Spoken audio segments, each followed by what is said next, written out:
gonna touch the stars, find the center of the universe. New reality in front of us, escaping gravity.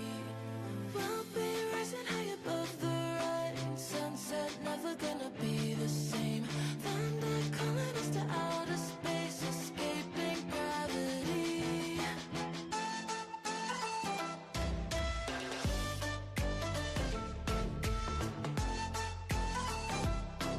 Escaping gravity.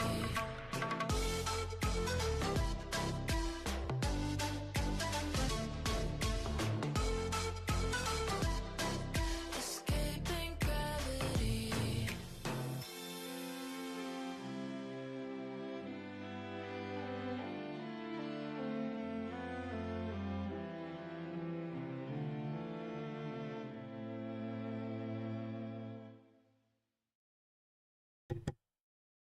All right, let's go ahead and get things started. I do hope everyone's having themselves a good Friday. For those of us in the persuasion of Friday, for those of us who moved on to persuasion, that is Saturday. I do hope that your Saturdays are going well. Don't really have a major plan for today's stream. The plan that I do have, because I couldn't decide what game I wanted to play, I'll just all right, we'll just do more RimWorld. We're going to pick up where we left off with the pollution challenge. For those who haven't kept up with what's been going on, we did the Adam and Eve challenge. We got up to, I think it was 16 or so kids, before the colony finally did succumb to mechs.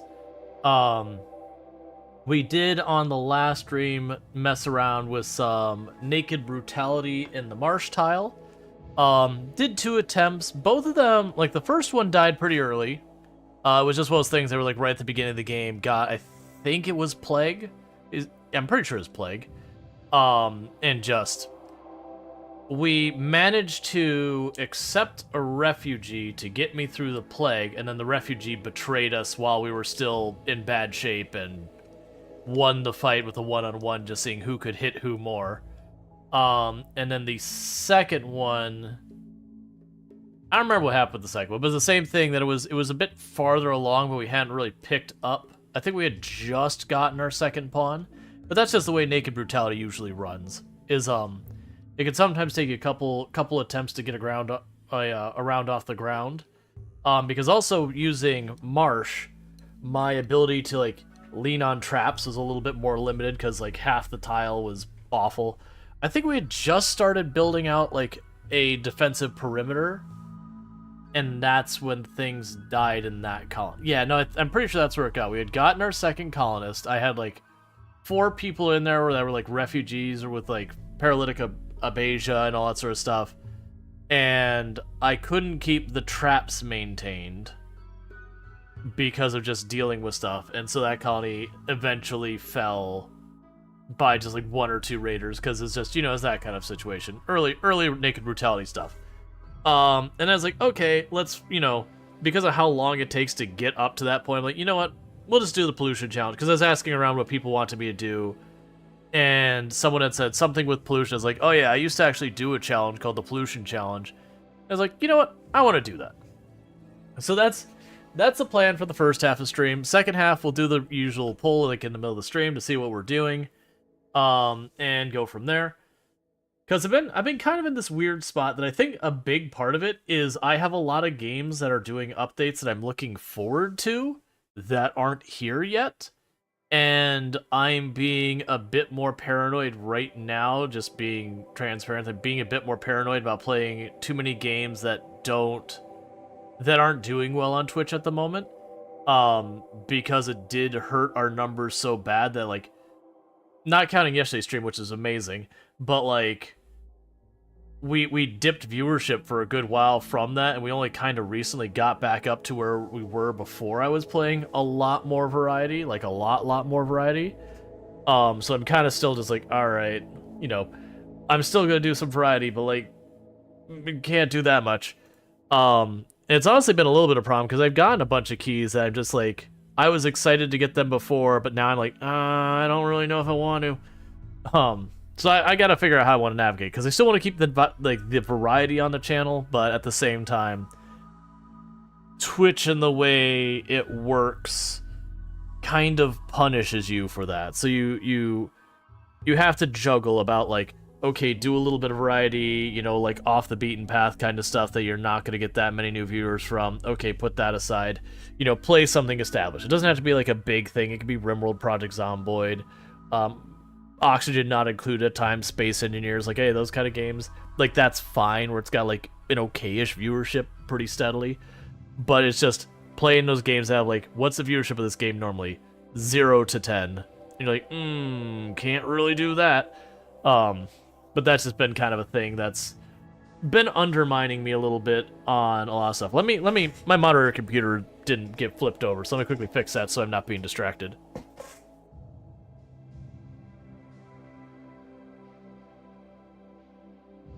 In my stream startup time, I need to, like, be better about getting that set up. Because with, like, where we're live on, like, TikTok and YouTube and everything, that's added a bunch more steps to keep track of. That I keep missing the moderator computer, which I just keep that there to watch if there's, like, you know, lots of buffering problems, or if the stream goes down. A lot of times I'll see the stream go down over there before OBS tells me it's down. So it gives me, like, a couple more seconds to be like, okay, you know, do what I can to try and recover the stream elegantly. With all that said, like I said, we're going to get into RimWorld, we're going to continue the Pollution Challenge. We're still early-ish game on the Pollution Challenge, and I'll go through what that is when I get into it. Halfway through stream-ish, we will go into our poll to see what we're playing for the rest of the stream. Now, the things we got a couple announcements going on. One is, I am looking for people to give feedback on the emotes. We had a whole bunch of suggestions, I got them all listed down, and I've had 1 or 2 people weigh in, kind of where I've, like, made the list. You're still welcome to add more suggestions, but I am trying to get some feedback on those emotes, because what is going to be happening is sometime in the next couple weeks, I'm going to reach out to, I have 2 potential artists in mind. One I've worked with that made all our emotes thus far, and then the other one is someone who has done more animated emotes, and they look really good, but I know has had more limited availability, so it's I'm not sure who's going to be available to help with what, because, like, the one has been, like, hit and miss on their availability because they're displaced from literal war. They're over in Ukraine, and then the other one is dealing with stuff, is the way I'll phrase it, because it's their own personal business. But in both cases, it's made it tricky to know who's available when. But I do have the emote ideas. I'll reach out to someone and I'll see who can take it. But I'm not looking for another artist at this time. I'd rather go with people I know and trust and have been, like, vetted among my peers, than shake, like, a random thing. Because it's one of those things, I want to make sure someone gets paid for their work, and at the same time, if someone is unproven, like, I can't look at a lot of their work and get a good feel for it, or, like, the art style just doesn't match what I'm looking for, I don't want to be in the situation where it's like I feel bad and feel like I should pay them, but I'm also not happy with the results kind of thing. I don't want to be in that situation. So I am not looking for a different artist. If for whatever reason neither of them are going to be available anytime soon, maybe that changes. But for the time being, I don't anticipate that being a problem. I did check back with where we're going to be doing the re-theme, which I know that's going to be a while still. But I did check back with her where that is. There's still a handful of people in front of me that have commissions with her. And I've known that I'm going to be waiting on her forever. But it was one of those things like, no, her work's good enough that I'm willing to do the wait. But that's not emotes in that. I'm also going to be commissioning for new sub badges. Not to replace the ones we have, but in addition. Because some of you all are approaching 2.5 years sub to the channel. And again, thank you so much for that. I don't have a 2.5 year sub badge. So I need to resolve that. So I figure I'll grab like 4 or 5 more or whatever, and that'll cover me through like 4 years or whatever, and then you can all make me do it again when we get there. But nevertheless, that's another thing I got to deal with. But the whole point of that was, please give me feedback on the Discord in the emotes, like emote ideas. There's a thread in there. I'm looking for feedback there because I am going to try and commission those in the next week or two. Because we're supposed to get those 5 new animated emote slots at the beginning of December, and while I would love to have the emotes at that point, I would at least like to have them commissioned so I know they're coming by that point, is kind of my aim. So I wanna start narrowing it down, because we're only getting 5 new slots. So if I take any more than 5, just know an existing emote has to die to make room for it, is the way I will phrase it. So if we go and we have like 8 we really like, well, 3 emotes we already have to go away, because they only give us so many slots and they're all used up. 5 more tap emotes. Like, it's just, there's one that way, the other one's like rotated 90 degrees, and then 90 degrees, 90 degrees, so there's your 4, and then we have one where it rotates as it does it. Sold.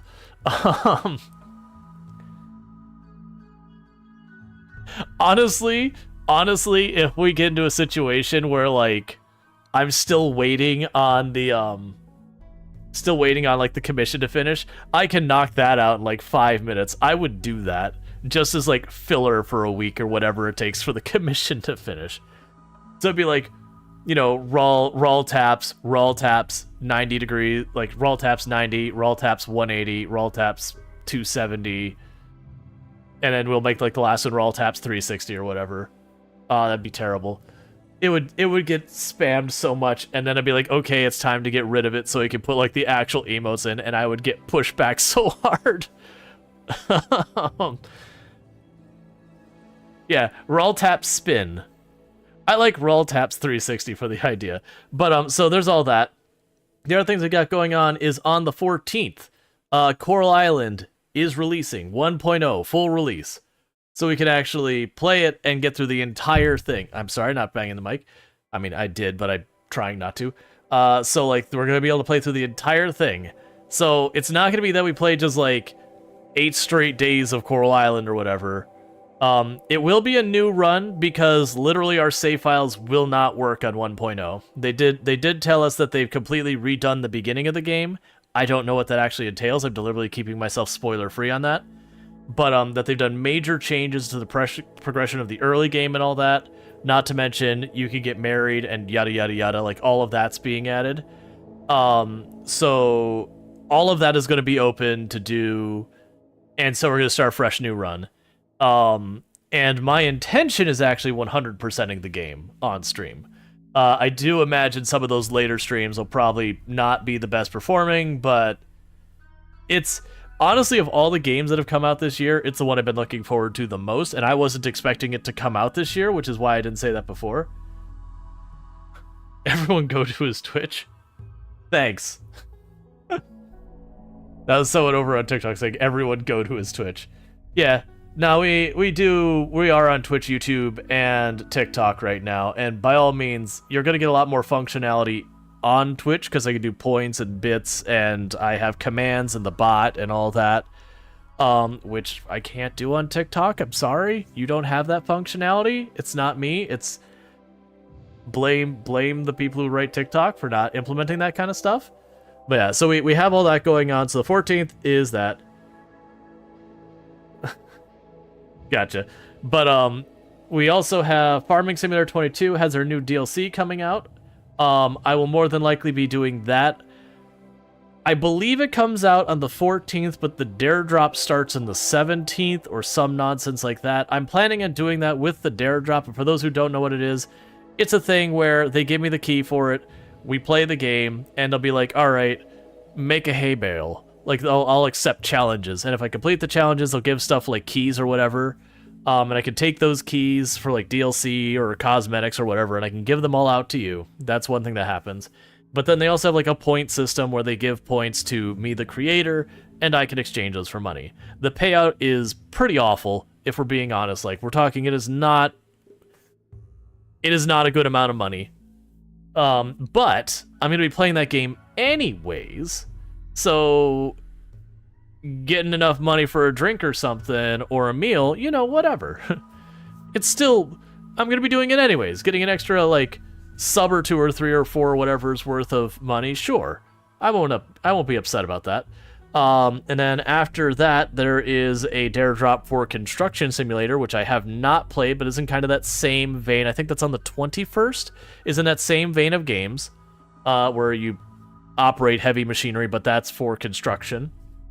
And then I think it's on the 1st, is I believe they're releasing, I can't remember if it's like a full release or refresh, of American Truck Simulator's Texas DLC. So same deal, it'll be a Dare Drop. You get the idea. So those are the ones we have in the schedule. Obviously, there's a lot of time between there. They'll be playing like RimWorld and Project Zomboid, and maybe I bring back Oxygen Not Included. Maybe we bring back Hard Spaceship Breaker. Maybe Kenshi happens. Who knows? But we'll figure all that going out and all that good stuff. So with all that, I've been talking a whole bunch. Let's hop on over to get RimWorld going, and I'm going to try and get like a proper greeting out to everyone. So first of all, actually, before I get into that, welcoming everyone, Eunuch, the very last Lord Dean, grabbing the first, and the very last Lord Dean,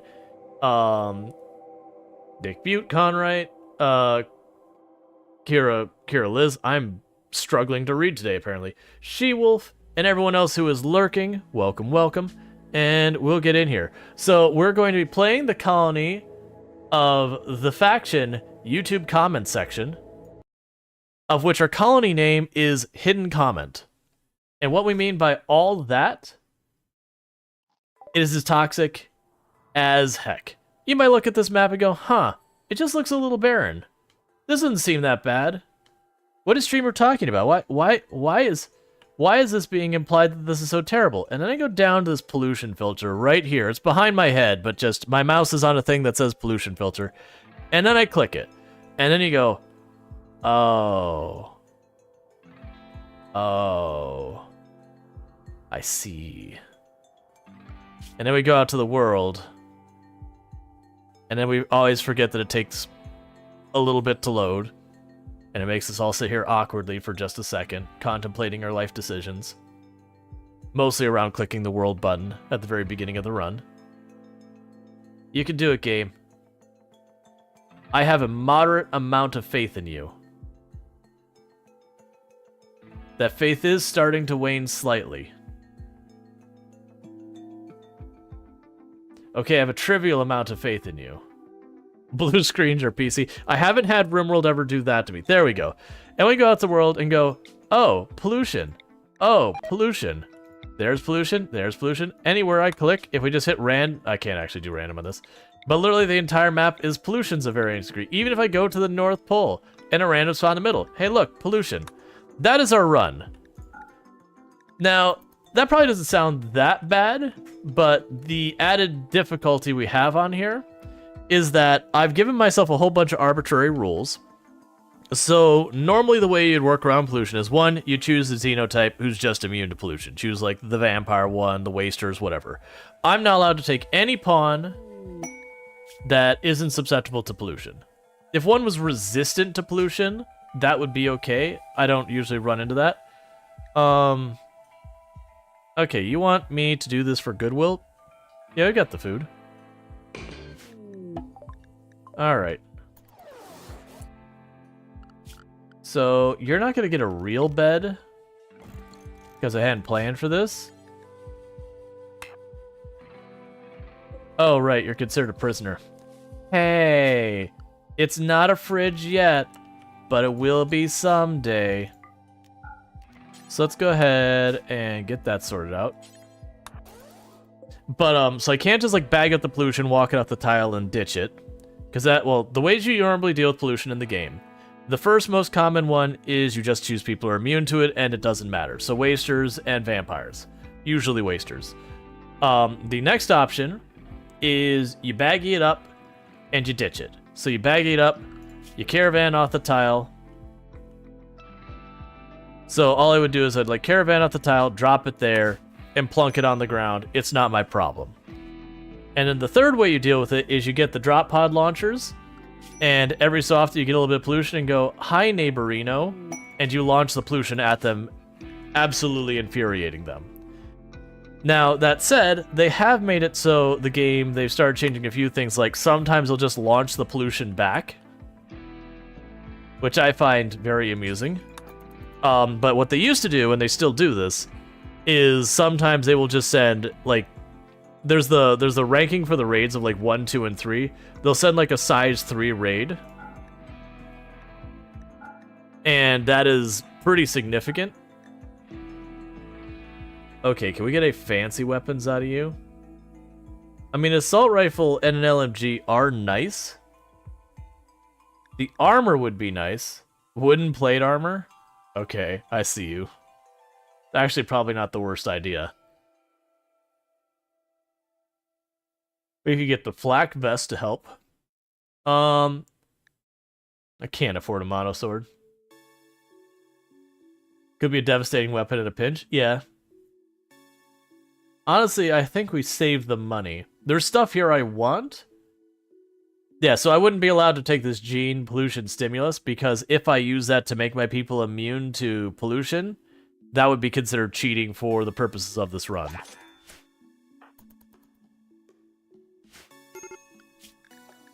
But, the issue with pollution is it causes toxic buildup.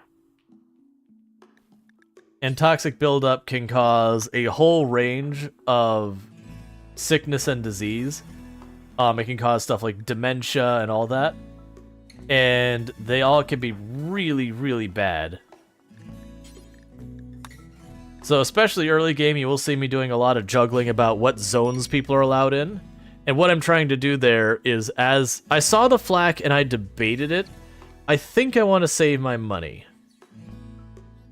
It wouldn't be a bad idea to give one of these to flak, though. My hope is to save money, and then maybe they come back later with a Zeus hammer when I can afford it. Because of melee, the Zeus hammer is by far my personal favorite. And the reason for that is there's nothing the Zeus hammer isn't good at.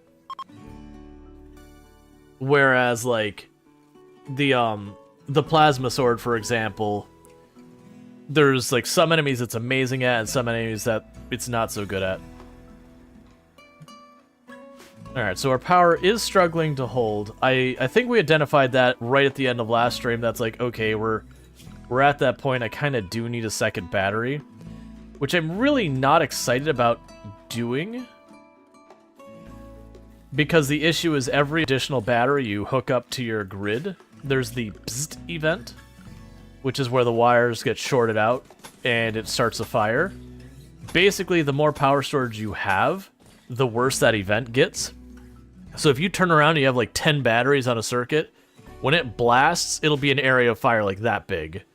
Versus if you have no batteries, it's usually like one, maybe tiny little 2 units of fire. It is very good at making whatever you want flat. I'm not sure what we're going with. You've had a bzzzt event with all 3 batteries. Yeah, I had one that was like 20-something batteries, and it was one of those things where it's like an area like this big was just fire. So everything in the middle of it was destroyed because no one could really do anything. So unfortunately, I've got a lot of idle colonists standing around right now, and the reason for that is I've had to restrict them to stay inside, because their pollution was getting to, or their toxic buildup was getting to the point is getting dangerous. Because like any amount is dangerous. There's an RNG chance that you get disease from it, but when you start getting to like 30 and 40%, that risk starts getting really high. So you'll notice I'll keep that. You had to restart? Yeah. Mine wasn't that bad, because luckily where it burned, I want to say it was like a situation like this, where it's like out in the field. So it lit my farm on fire and it burned down my food for the time being. But it was one of those things, at least it didn't destroy half my buildings. It was a fire that was already out of control in my food, and we just, you know, I kind of just got ahead of it so it wouldn't burn down the rest of the place and just, you know, sacrifice the one field to it. Because, I mean, at that point I had like a good 10, 12, however many colonists, so I think in the entire group only like 2 couldn't put out fire.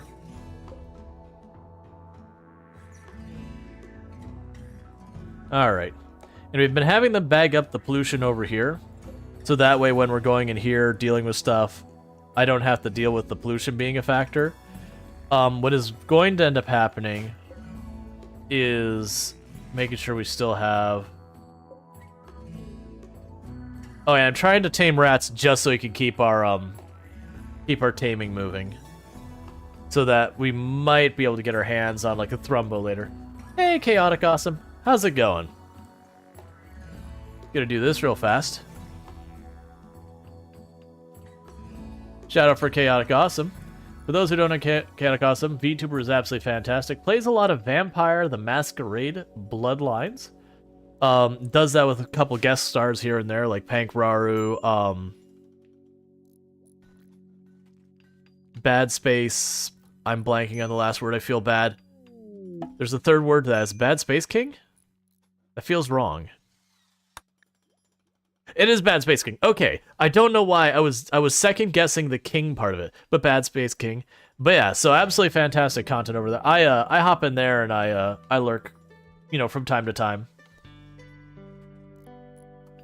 But yeah, so definitely worth checking out. And for those who don't know what Vampire the Masquerade is, it's a first-person shooter style game. Is it first person or is it third person? But basically, there's vampires. It's one of these games that you can make decisions and like the story can branch in so many. Oh, it could be either. Okay, that's why I'm struggling to remember. But it's one of these games that you can like make decisions and your story can branch more and more different directions.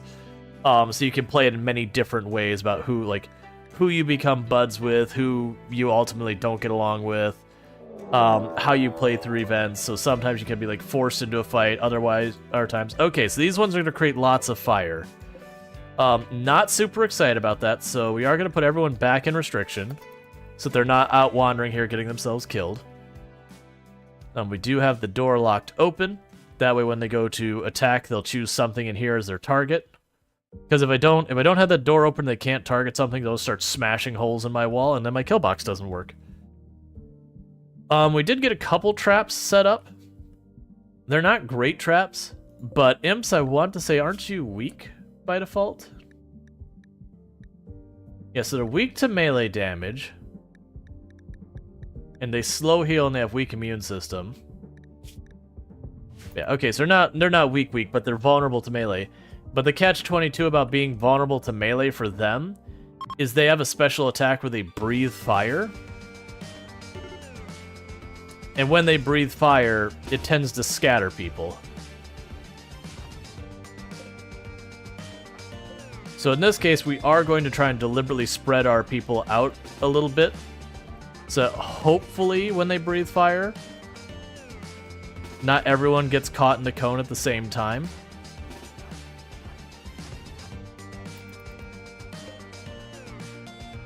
I feel like Grace, but you took some high throw, so waiting for that to kick in. Gotcha. Well, I hope you feel better. Oh, good. Gutworms. Everyone's favorite.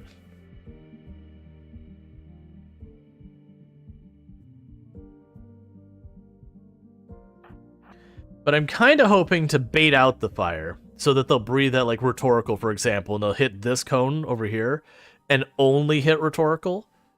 Because if I could do that, that'll make my life much easier. The good news, I probably only have to knock down... it's probably got to be, like, 3 of them. Because if I can get them to only hit one person at a time, the fire's not that dangerous. It's the big thing is that it scatters you is the real problem. That one tried to breathe fire. It made the squoosh noise.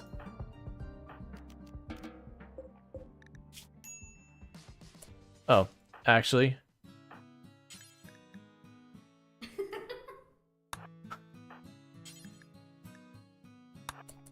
I don't want the actual imps, because they're vulnerable to cold. They have a bunch of things. They have, like, they're unhappy, so they have a permanent mood penalty. They're vulnerable to cold. They're vulnerable to melee. They're poor at a lot of things. They have a weak immune system, and they slow heal. So there's a lot of negatives to the imps.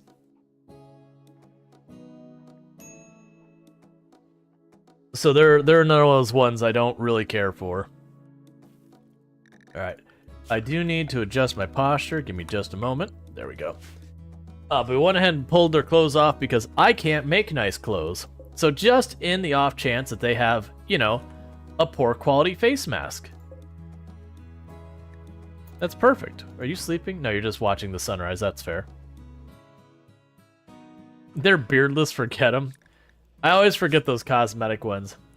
Yeah, so they have sandy blonde hair, just all of them. They have orange skin, deep red skin, that... Okay. Orange hair, yellow pale skin, beardless mini horns. Like, all those don't do anything other than cosmetic.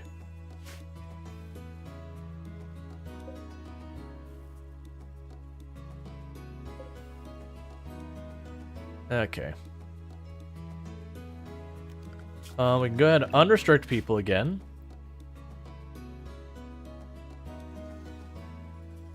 Oh, I forgot you had these two over here. Yeah, actually, to be honest, a lot of the, Oh, good, we actually did get one of the rats. You live in the pollution-free zone. And the only reason I'm taming these rats at all is just to have them standing in here for that. Fluid terrain, that means you need to go back under restriction. No, don't put roof over that. It makes it not work. The Pollux trees that absorb pollution cannot have roofs on them. So I'm going to let you off of restriction for a moment because you're removing that roof right now.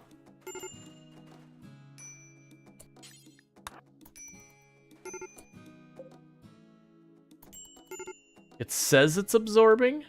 It's fine. We'll still keep it queued up, so I need to fix that with the other ones too. Because remember, if you put flooring, if you put roofs, if you put a lot of stuff over the Pollux trees, they stop working. It's kind of like what happens with the Psi tree, the psychic trees, whatever they call it, the Anima tree or whatever. That if you put something inside this circle, it just straight up stops working. If you're in the outer circle, it like reduces its effectiveness. Okay, now let's put you back on restriction. Alright. And I still owe a stretch. And we have known research. What are we getting? Okay.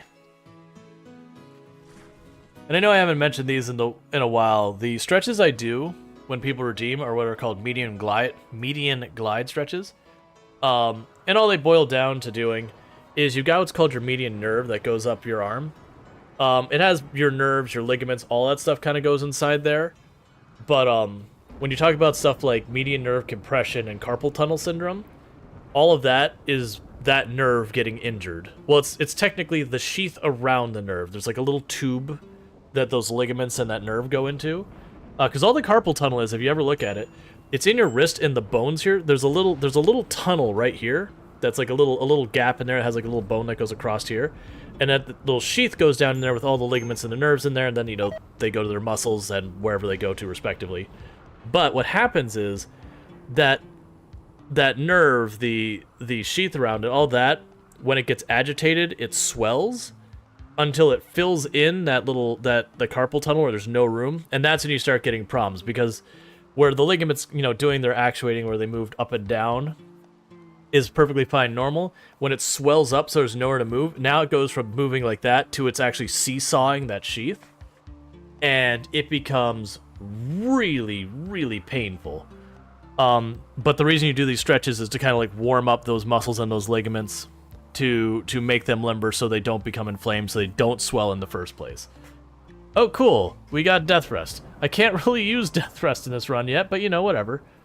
Carpals being fingers, the tunnel is what brings the nerve, and the condition can be very painful. Yeah.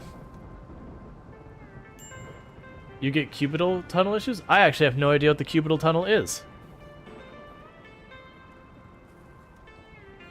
But if you ever just like do a Google search, it's in your elbow. Oh, okay. So that's the thing that like the layman's version of that would be tennis elbow, I assume. I know there's like a whole bunch of different names for it. Almost all those conditions have like 8 names for it. But they all boil down to repetitive stress injuries.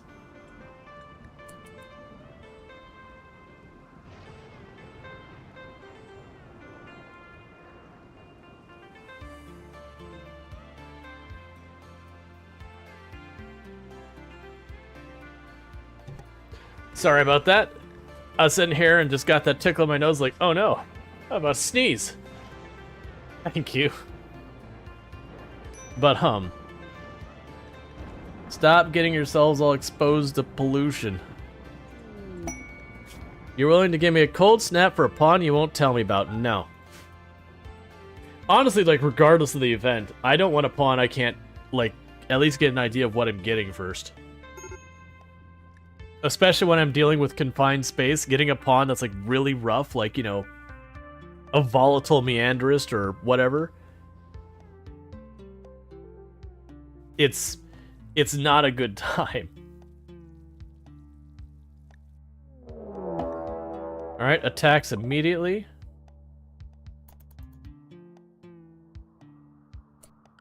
Alright, so drop pod rating, but they're drop pod rating outside of my base. Interesting choice. And that's attacks immediately? What? What is the point of drop pod rating outside my base if you're going to attacks immediately?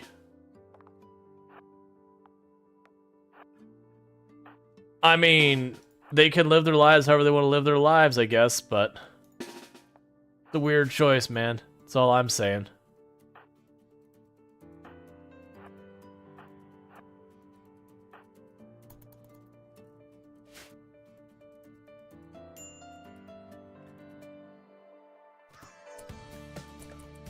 And I'm deliberately separating them to try and bait them into walking by without defending themselves.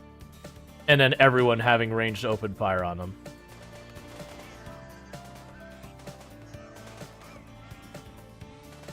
It's probably not actually a good strategy, but because it'll absolutely fail later.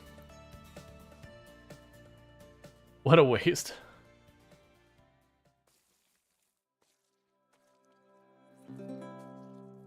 Oh, you get like one sneeze, you get multiple. Yeah, a lot of people have that. For me, it's not necessarily that way. Like, we're actually having people starve because we didn't get a break between the raids.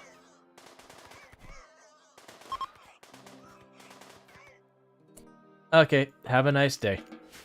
Alright, unrestricted on them again. We can go here. We didn't have any down, they're just dead. So, go and show all those. Oh, no one actually got hurt. They got hit. The person tried to hit them, but they blocked, dodged, whatever. They didn't take damage. That's the important bit. Alright, so one thing I need to do, shrink the zone so it doesn't include that one specific tile. So that they stop actually this tile either. That way they stop blocking the door with trees, so they have to like do the slow walk around the tree. Leveled melee too? Yep. Oh, I should be... Oh, I can't convert you. You're unwaveringly loyal. Understood.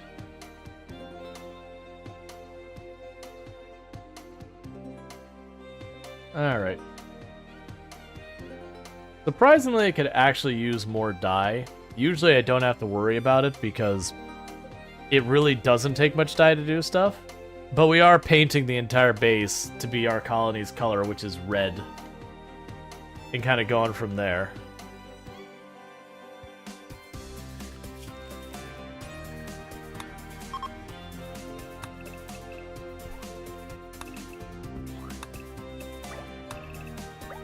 Like, the floor, I'm going to choose another color. I haven't figured out what that color is going to be.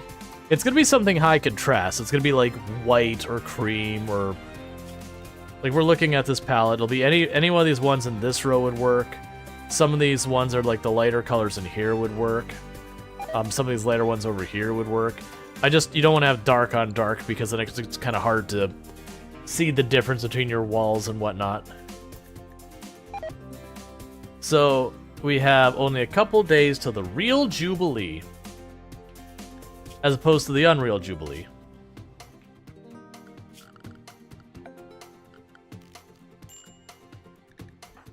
Medical... Oh, right, gutworms. I was like, medical treatment required. At least we're getting good 10s out of that, so hopefully we'll get through them quickly.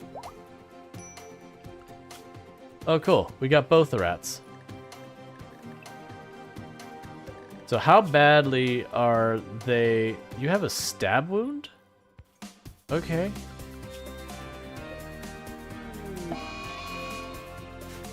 Cold snap, lovely. So close the door. And we'll go in here and we will plunk down a heater.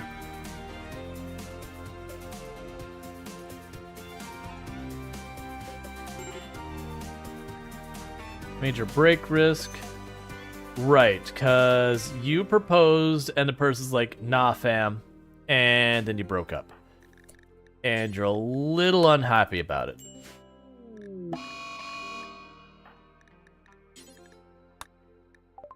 You have a mad boom rat.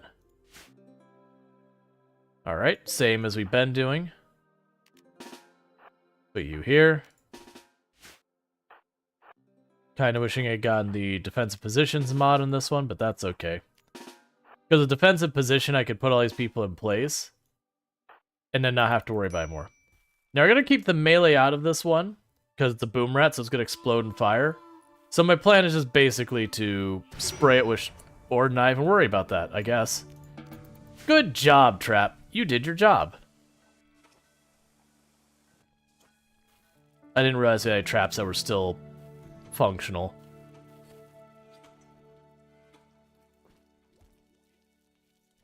Alright.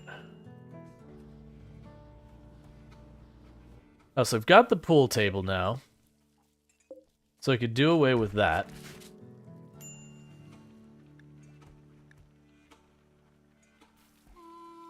Okay, cool. We've got the heater in there. This is probably too big of a room for the heater, but I'm more worried about it continuing to... Oh, here. Close the doors. There we go. Hey, Kurumi, how's it going? Guess I will, I'll need a second heater.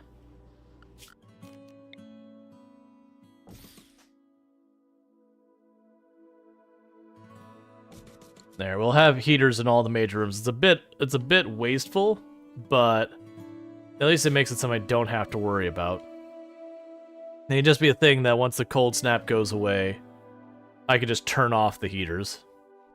Because I believe they won't get damaged, like, to be repaired if you just turn them off. They don't really care too much.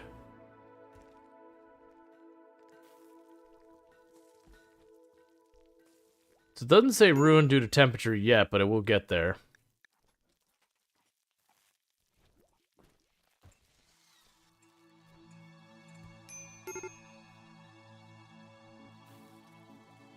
Yeah, they're all trying really hard to heat up the space, but it is a lot of space. It's surprising that the cold snap got that cold. It's cold enough that it, like, wiped out all the plants that can't just handle really cold weather. Which sucks, because it means it got rid of all my Devil Strand. Cool. Have a good time. Oh yeah, I've got the pollution pump there. How are you not ruined by temperature yet? I mean, now it's above there, but it was like below freezing for a little bit there.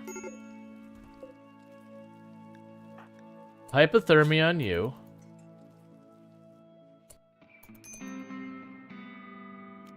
Which room's the hottest? There. Go in that room, please. So your hypothermia goes away.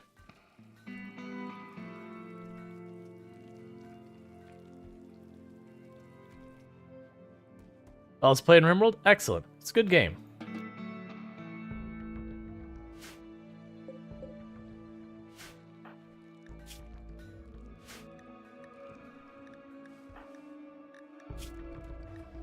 Okay.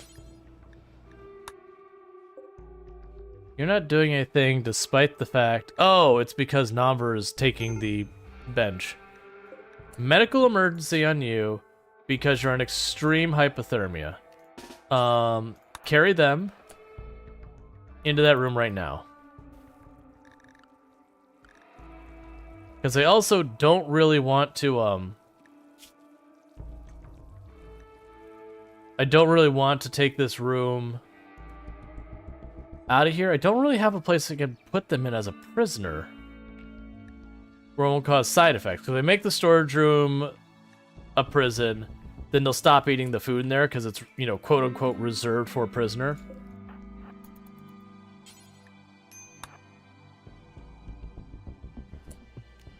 It's fine. We'll just practice medicine.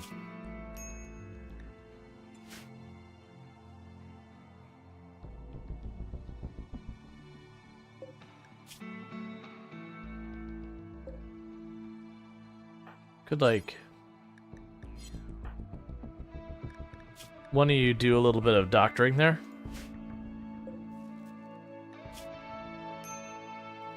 All right.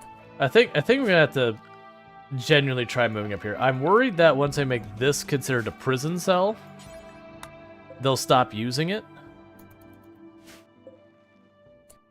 Here, let's set that to a medical prison cell.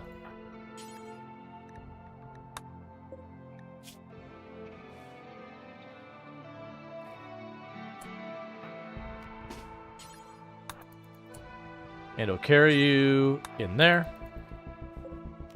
Delete that.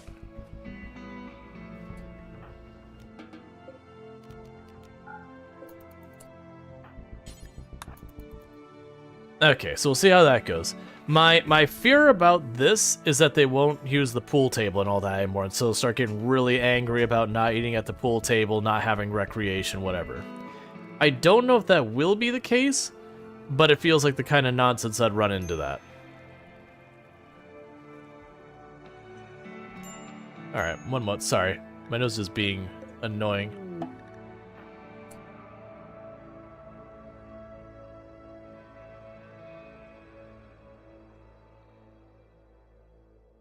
Really going, you know what? That's gonna be an immediate problem. I can't move. I am physically one with the emeralds. The emeralds are me. I am the emerald. Help. I regret this decision. Unstuck.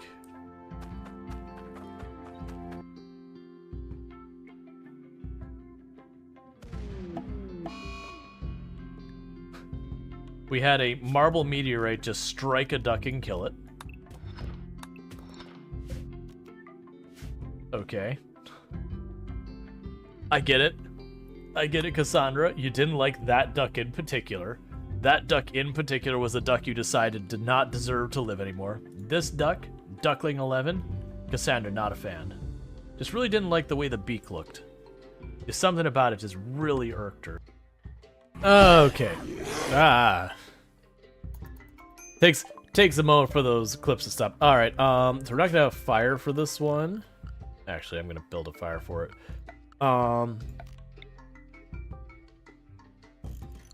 Because I believe we make them use a fire for it, it has a higher chance of being successful. It's kind of the way all the rituals are. Alright, Jubilee for the Lantern. Not participating. Due to extreme temperature of the ritual situation. Well, we're doing it anyways.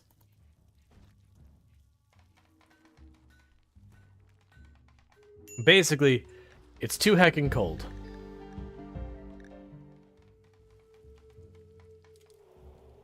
Yay, sky lanterns.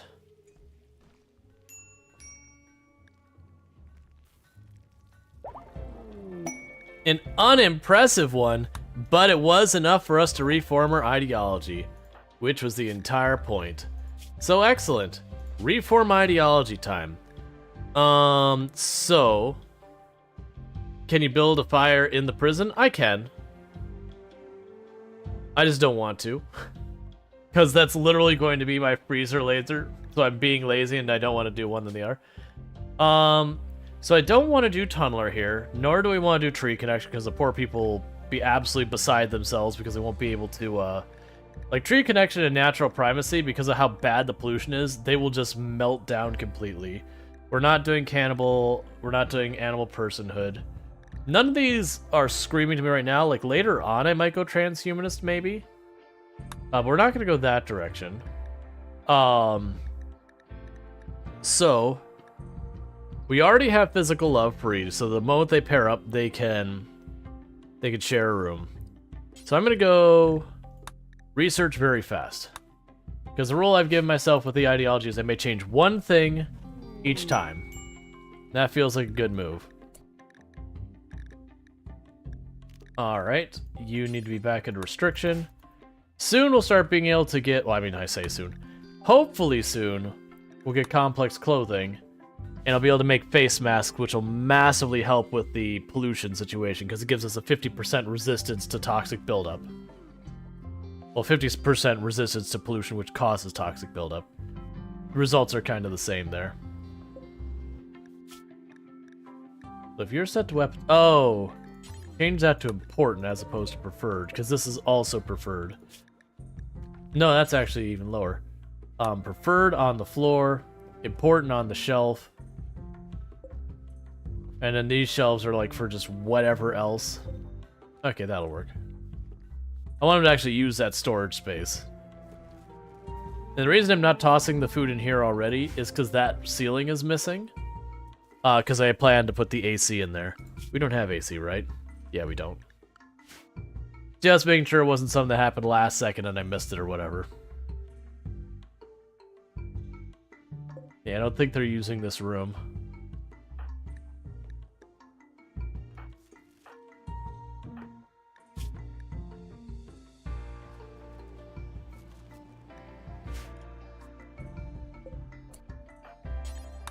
That needs to be replaced immediately.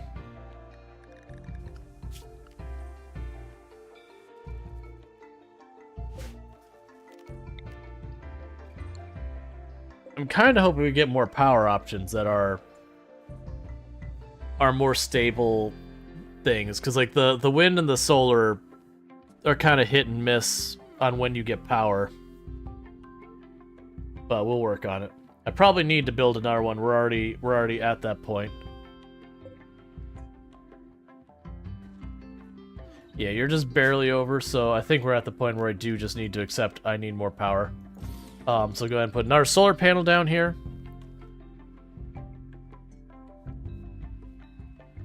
I should like wall these off and all that. I also shouldn't really be putting these on my little bit of growing area, but I mean, this is still polluted down here, so I guess I don't really care that much. Hypothermia.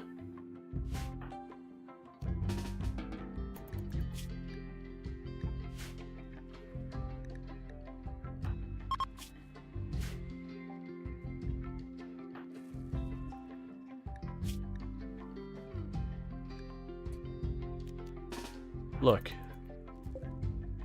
I need you to get over your hypothermia before you go running around more.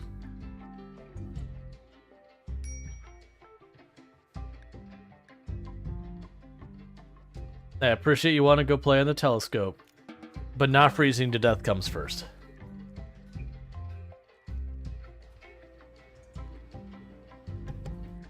Okay.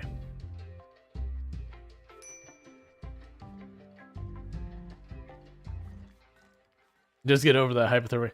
Well, that's the thing. I have rooms where they can get warmed up. They just, you know, like, go into those rooms and use them. Oh, you're missing components? Really? I mean, I see that we don't have them. I'm just surprised. You want to dump a ridiculous amount. Okay, cold snap is over. Thank you. So with that, I'm going to kick you back into this other room.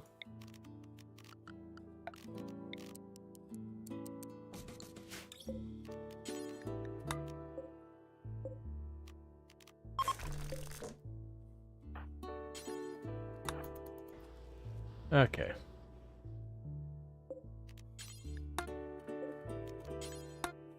Oh, you know what I bet happened? I bet you we didn't get them all hauled back when that toxic fallout came in. So we ended up just leaving them out there and the toxic fallout destroyed them. That's what I'm guessing happened.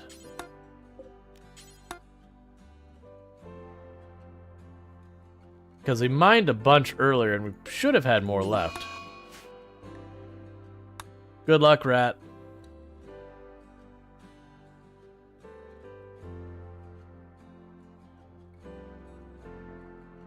Okay, we've got them all signed. Let's go here, furniture.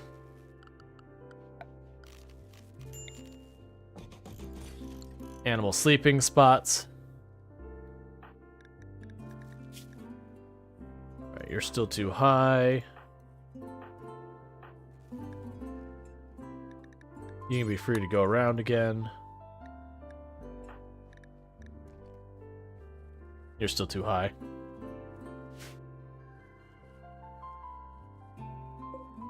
Okay. Just trying to deal with the toxic buildup.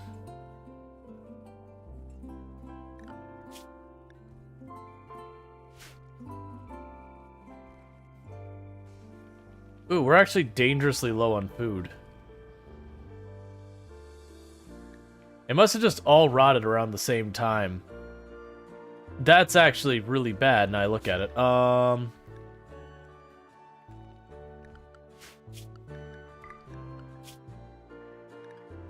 Sorry, rats. I'm dangerously low on food and you're made out of food.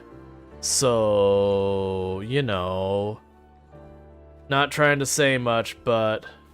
Yeah, it must have been all of that corn must have, like, rotted, like, right at the same time because it's just all from the same harvest. I don't know how we deal with our food situation. Because I've got 6 meals sitting there. We're gonna go here for right now. We're gonna say, no, no. Yeah, I've got, alright, sorry, 10 meals, and I've got a little handful of pemmican. So I got a couple days. But, food-wise, as far as, like, what we're butchering and all that, we have up to 4 rats, and then we're just now planting our crops, and we're about to go into winter in the very next day. And we don't quite have a full year-round grow schedule. Yep, there's no berries, there's no agave, there's nothing like that we can pick up in the toxic waste. Like, we go here and we go orders harvest. Oh. I actually do have a tiny bit of, ambrosia in the middle of the... where we have the Pollux trees. That's, I guess, something.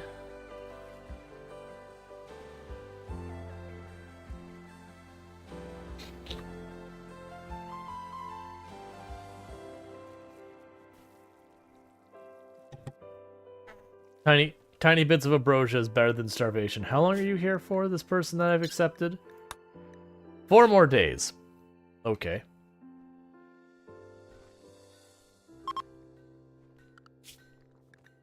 Oh, 2 more rats.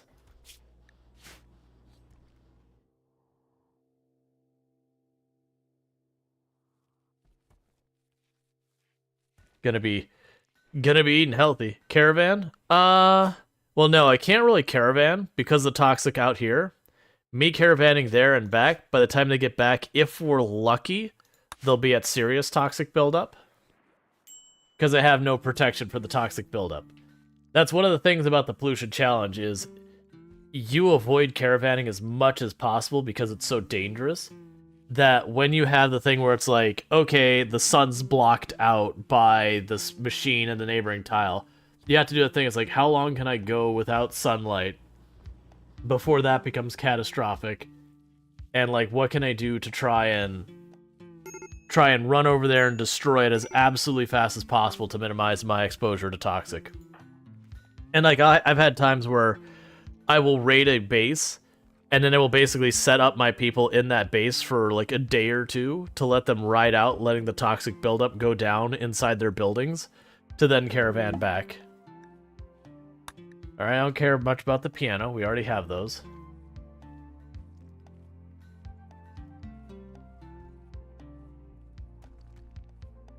You figure maybe had masks? I have 2 people, I believe, who have masks right now that we stole from people who got downed.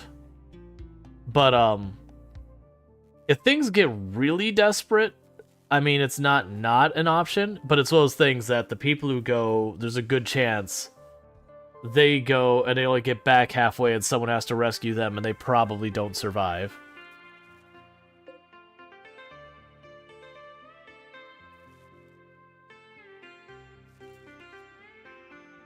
So we could turn that off right now, because that'll help a little bit. Because I need this to stay powered, because if you don't, these things inside gradually decay.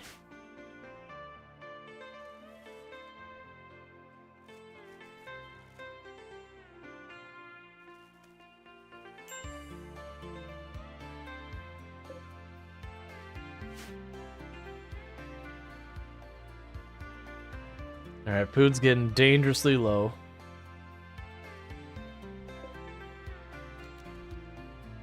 Alright, forget sewing for just a minute.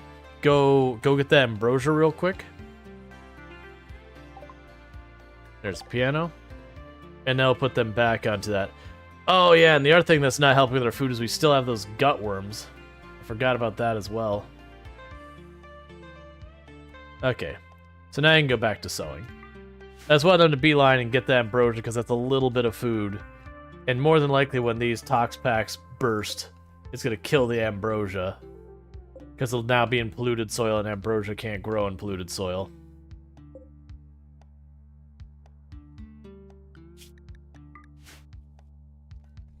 We'll get there. Eating for 2 million. Yeah, no, like I said, I think what happened is we had all that corn that was all from the same harvest in there. That was like literally thousands upon thousands of corn. And just, it got to the point that it just went bad from, you know, decay kind of thing. And it died. It could also have been, I've been allowing them to make like lavish meals and all that. So it could be I just wasn't watching and we burned through it all real fast. Because those lavish meals use an absolutely obnoxious amount of food. It was a gutworms joke? Gotcha. Eating for 2 million? Yeah, I'm assuming you just mean the gutworm being 2. Like, I mean, I don't really know, like, gutworms so far as that, but yeah. Stop social fighting with the farmer.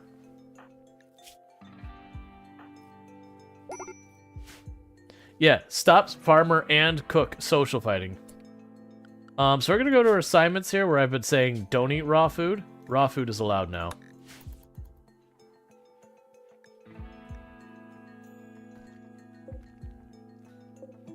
So those are nowhere near ready.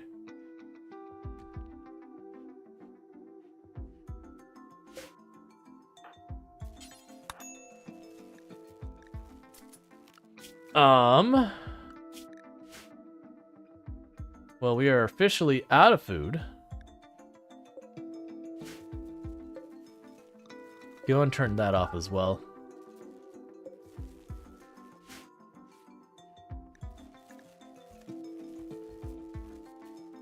Trying to get to stabilize the power so at least, you know, it doesn't keep cutting out like this. Because that's just going to ruin the gene thing we collected and then a whole bunch of other mess.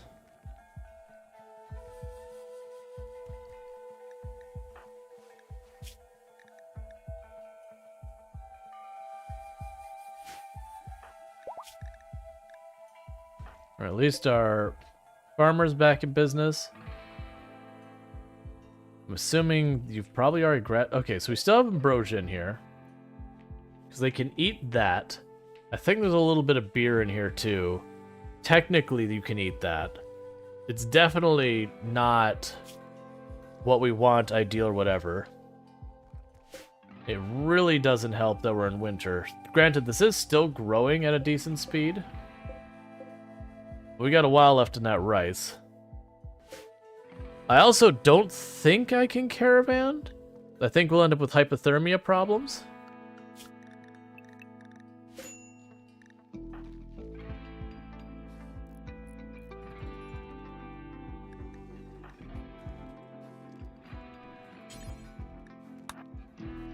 Have some ambrosia.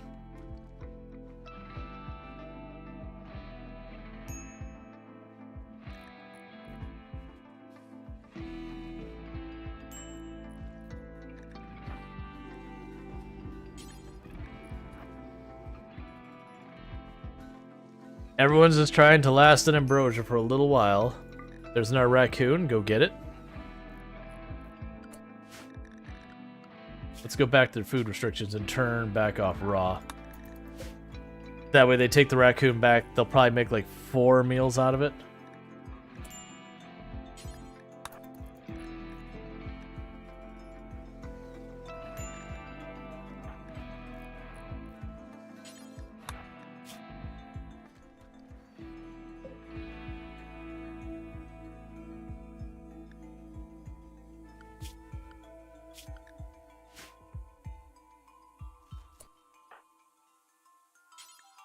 Okay, butcher it.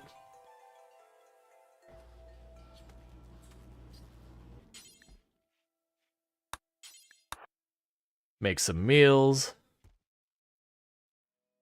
We just have to last long enough that we can get that first round of rice up.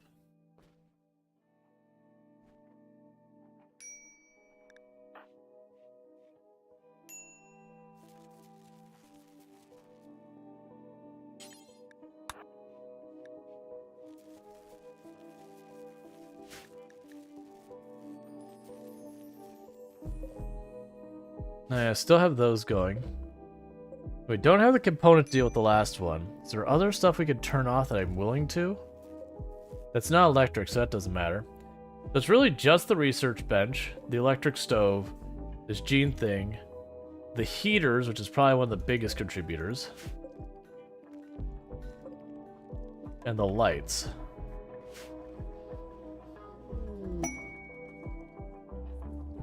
What's your issue? Oh, still gutworms. Alright, well you're one treatment away from having your gutworm solved.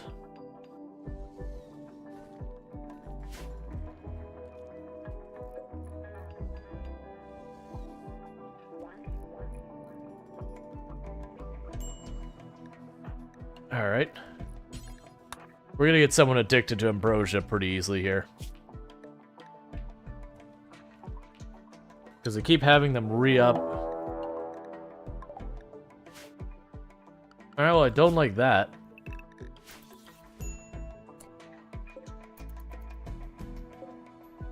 You know what? And stay there.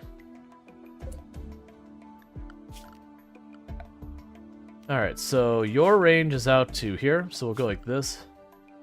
Go zone. Manage zones. New zone. Rename. Danger. Okay, okay. Expand. Danger. So let's go like that. And you're the one to the farthest to the right. Okay, we're gonna pad it out about 4 cells.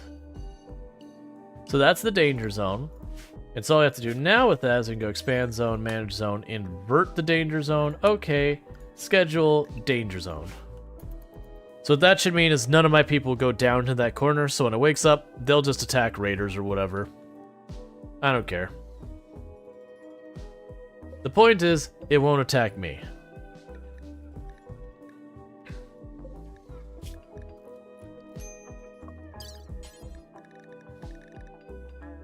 Oh, they don't like drugs. Well, that person's probably gonna die, is what that's gonna happen. Consume ambrosia.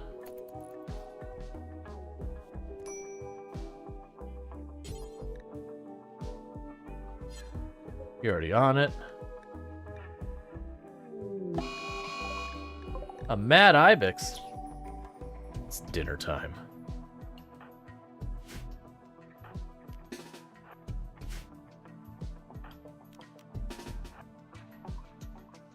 Alright, we'll grab you two. Grab you two. Put our melee back here just in case it gets by.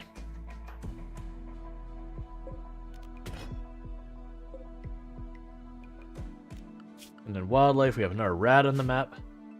Yep, no, it's a food delivery. That's the reason it's like, Mad Ibex, thank you. You are taking your dear sweet time getting over here.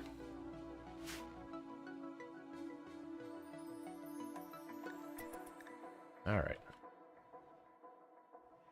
And we did manage to get our solar panel online. Where are you going? Get over here before we start having breakdowns from starvation. You're made out of food and I need it. Grant, you're just gonna die to traps. That's fine. That still solves my problem. So, butcher you immediately. The moment that's done, start making some meals.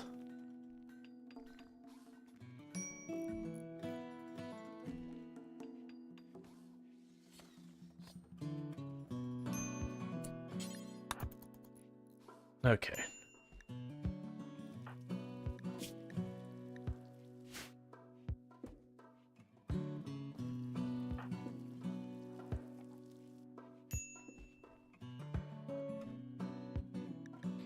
Okay, so we got a couple more meals out of that.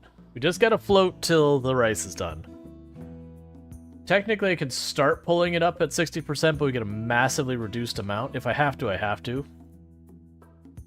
But that would make it so we're in a bad shape because this stuff isn't going to be ready. Because we did cut back on our rice field a while back.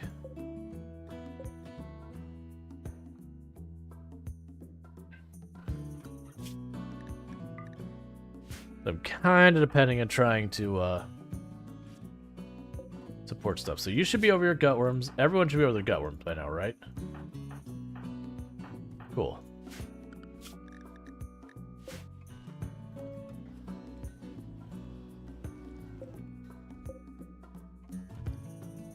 Little by little, that's cleaning up this whole area. Then we'll move it to the next spot, have it clean up that area. That whole bit. Shuttle. Good.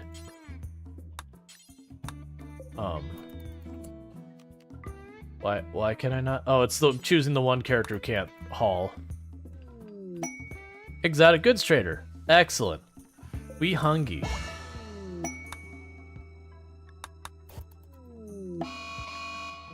Ambrosia binge. You know what? I'm fine with that. Kind of sucks that it has to be my one character who's... Okay, you still have 4-day countdown until you start shooting everyone. Because I would like that food first. Okay. So let's see here. You literally have nothing edible for me. I mean, technically you have 2 ducks, and I actually will take them. But there's that. So, Toximune is another thing I'm not allowed to take.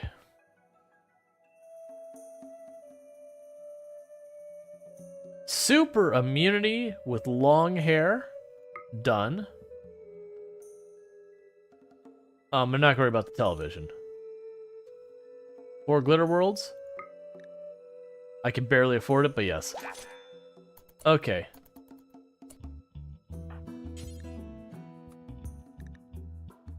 Alright, so schedule. Unrestrict for a moment. You will never do hauling. Let's see, bank it. Haul it. Where are the ducks?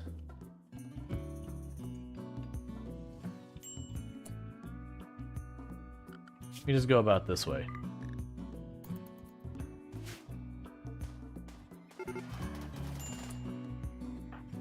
Why? There's no way you're getting out of there in time. Well, I take that back. Maybe you will. I mean, it's actually going to probably work out for us. But what happened was Kirliz went to hunt the rat and shot the turret because the rat was behind it.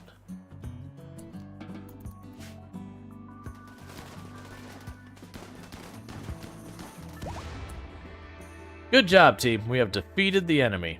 Alright, so all those restrictions we had, don't worry about them. They had food. And they had a submachine gun.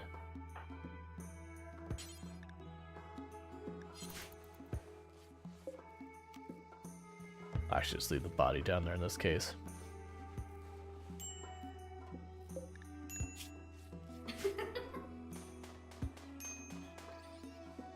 Okay.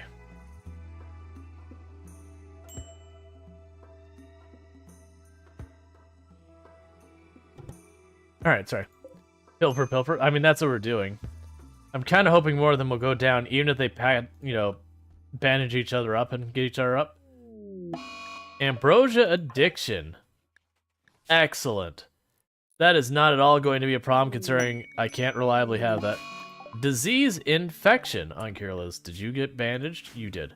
Where's the... Okay, so it's in the right arm. So worst case scenario. Worst case scenario. We can go ahead and deal with that. So tend to them and then feed them.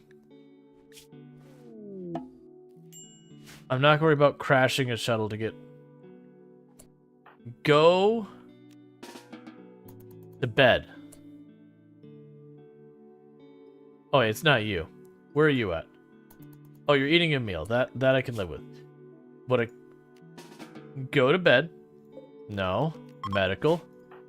Go to bed. I don't need you dying absolutely needlessly because you were just being like, but I want to play a game. I don't care that I'm dying infection. I could play a game. Biosculpting. Okay. Right, because this is going to be our hospital over here was the plan. Alright, oh, right, we have more sandstone we know what to do with. Got that glitter just in time? Nah, we'll probably be okay. I haven't chosen to use the glitter just yet. I actually have some glitter sitting around before that, but still wasn't a bad idea to grab a little bit more. You never know when you'll need just a little bit more glitter world. Okay, so we're gonna go ahead and build that there. And then I'll go and I'll put medical beds in here and all that. What I am going to do, though, is you need to be restricted again. Oh, good. You too died. And left us a tiny bit of food for us. Excellent.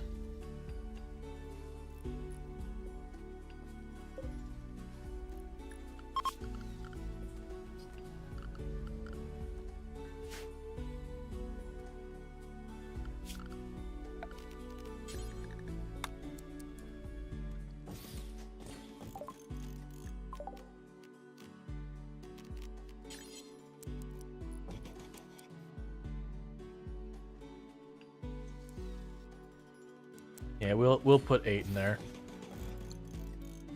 So those will be the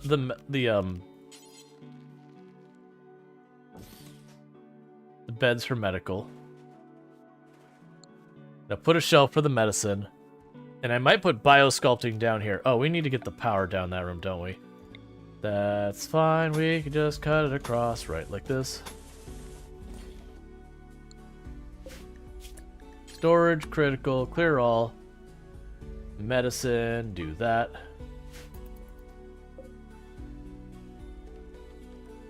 Now once I get a bunch of these beds figured out, we'll go here and go medical. Uninstall those shelves because they're no longer needed. Because I'm going to move all the medicine down here. Because that's going to be our hospital.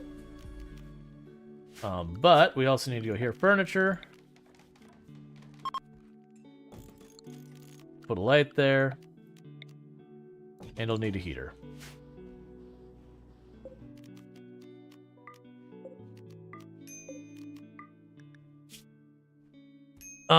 Yeah, so I can't take the sanguiphage because that breaks our rules, and the reason that breaks our rules is sanguiphages are immune to toxic buildup. So yeah.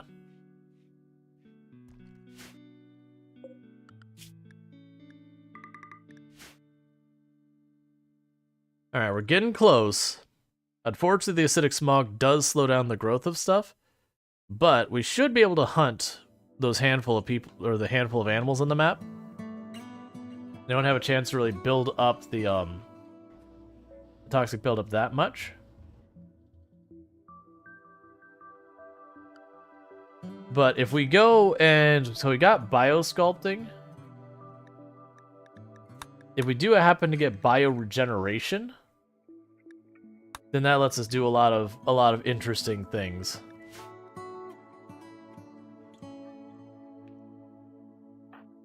Why are you sleeping on the floor? Oh, right. I see. That's fair. Because we turned your bed to medical because we needed to. Why is your light not on? Oh, did you miss this tile? There you go. Toxifier generator. No, thank you.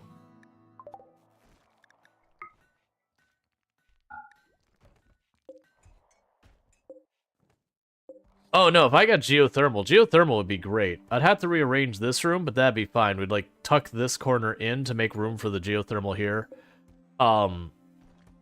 Maybe I just expand this out a little ways down here to fit the pool table, whatever. We'll figure that out. Like, that's fine. But like, we'll rejigger that room. get this in here, wall it off around there, and we'd have that there. Now the downside is the other geothermals aren't particularly well positioned for us, but that's okay.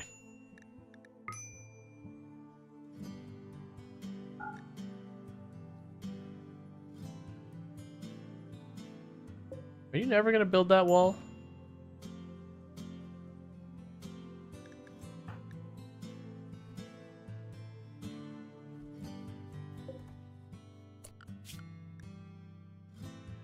Did you already process all the animals? Huh.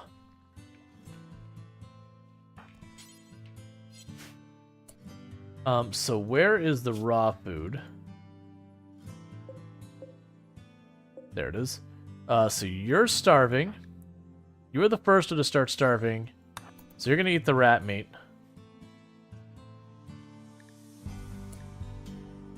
You go ahead and head yourself a bite as well. Alright, so we are still starving. We got no other wildlife to hunt, so I think we are going to pull up the rice early. It does mean we're not going to get our full mileage out of it, but we are just trying to kind of like ride over. Come on, man. So all melee in this group. So schedule. Everyone's secured indoors now.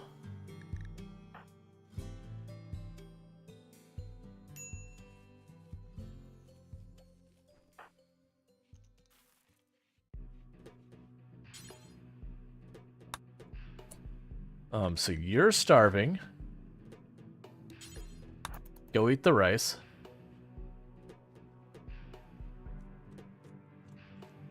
I need to get a couple meals out. If we're lucky, when they go down, they'll drop us some food. You know, open up the geothermal room when it's cold? Yeah, I mean, you can.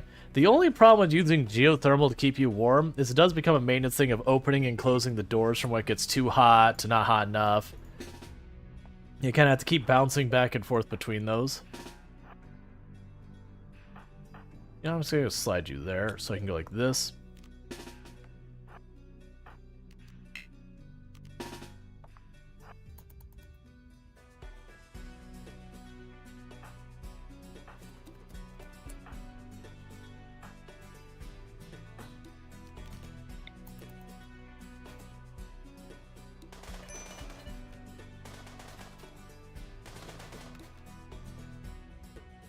Alright. So seeing if we can't minimize the amount of injury we take. Good enough for me. Alright, so you took a hit or two. You actually... Ooh, you all... No, you didn't almost die. You got a pretty solid cut on you, though. Sadly, they dropped medicine. And not food. And it also would immediately be like, but they're made of food. Yeah, we don't cannibalism here. Air conditioning. Excellent, I actually do want that. Because with that, I can make our freezer.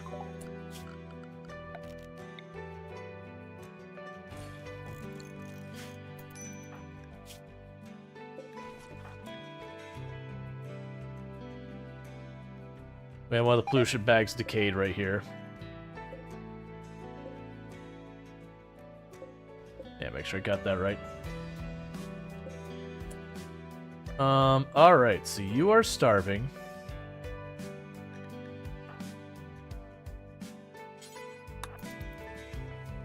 You go ahead and eat the trace amounts of food over there.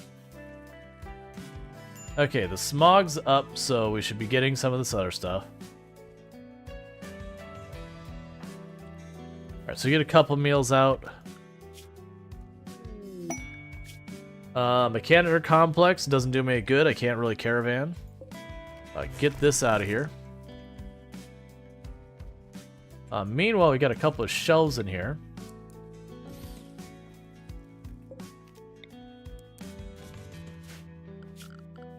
So now we're gonna go structure.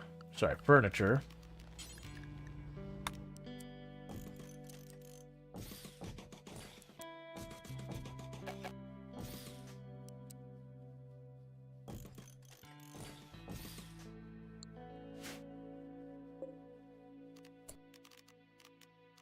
So, is there just a reset? Clear all. That's fine. Because this will all be where we put food and all that. It's not going to be convenient for where we've got our stuff going on, but that's okay. Schedule, unrestrict everyone, let them deal what they're going to deal with.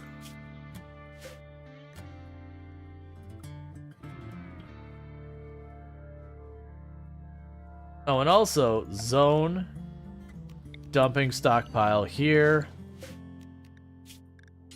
Low priority. Clear all. Toxic waste pack. Because the moment we're able to get this to having, to being frozen, those toxic waste packs, they can just sit on the floor until we've got one of those trees ready to have it dumped there. Yeah, and those are just waiting for them to be built, which is just waiting for Rhetorical to not be injured.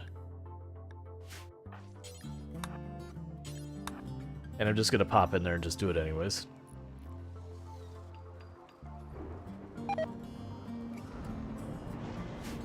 Cool. And now I can go here and say...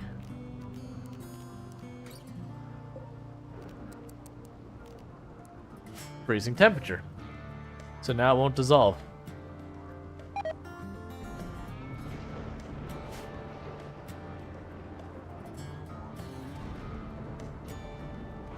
Alright.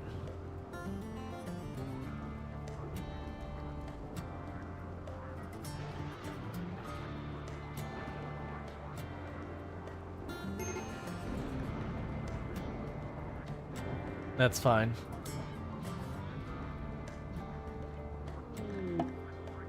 Okay, so we're getting the medicine that makes us immune to disease. Well, not disease, I shouldn't say it that. It makes you immune to a handful of dangerous diseases. So we'll set that to make forever. And we'll set that to make forever on our drug lab.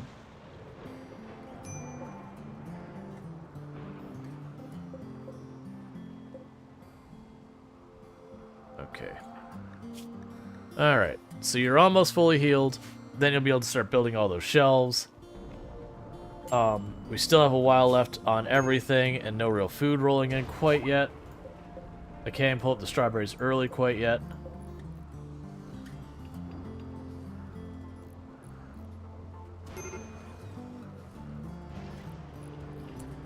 And with that, we can honestly, while people have nothing better to do, we can go zone. Pollution removal zone.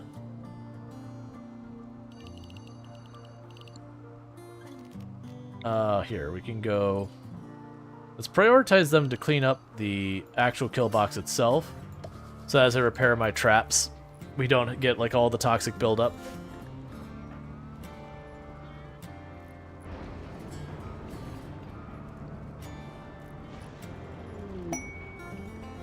That'll end up being a pain point, but we'll deal with that when we get there. I'll just disallow when they finish the shelves and say food only. Alright, this is gonna be a problem. Pull that up early. So I can hopefully get another meal or two out of that.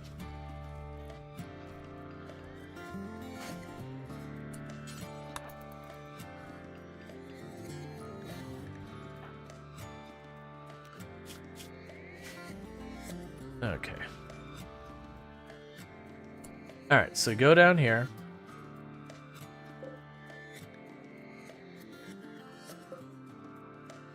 Cool, so we link these. Storage, clear. Important. Foods, no hay. That include raw? Yep. Alright, so that'll go in there. So now I could go here and say storage, do not carry food. And do not carry medicine in here. This just becomes kind of the catch-all for all of the not... all the other things, sorry. It does mean Sniper Spice will have more of a area to run that kind of thing, but that's fine. Alright, so what we're going to end up doing is we're going to keep like rotating, pulling stuff early until we get caught up. It's something you want to avoid, but I don't really have a warg. Okay. So warg is definitely going to hunt us.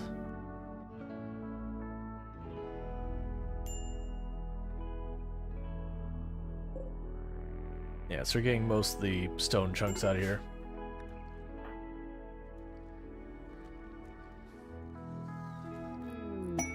Hospitality for an ally. I have no food. I will get with you later.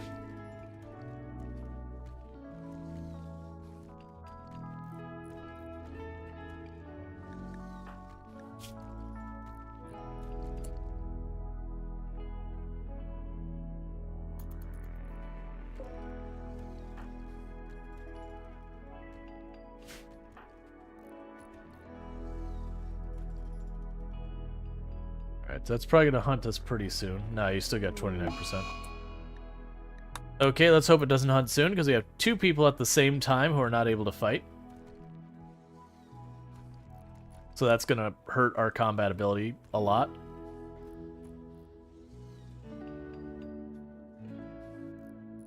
Okay.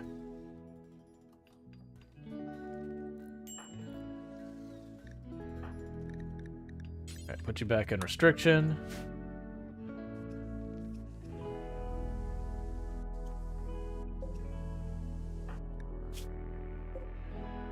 Alright. Oh, we could turn that back on, probably. Process these bodies.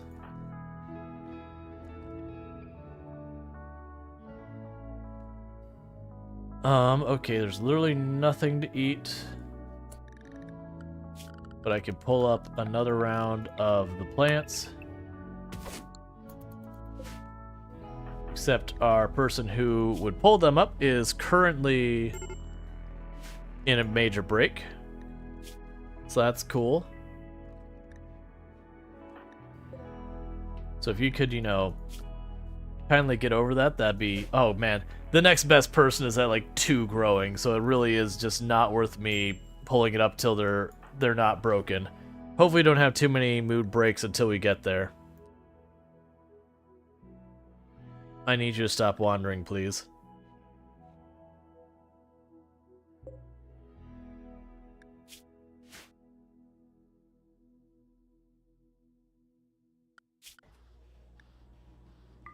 We do have a singular rat on the map we can hunt.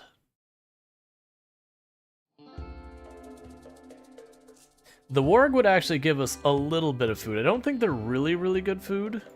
Like, so far as the amount of food we get out of them.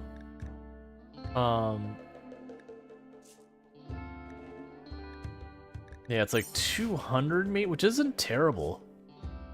I think once these two aren't on mental break and all that, we'll try and make it happen. If the warg doesn't force the issue early. Which is a very real concern. It's at 30%. At 30% is about when it will hunt.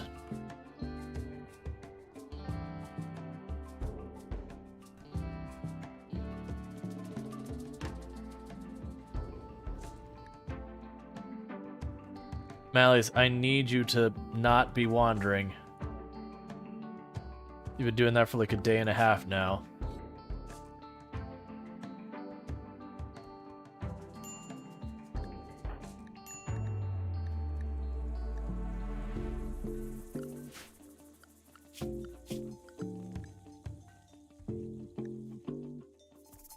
Oh my god, please. You need to be restricted again.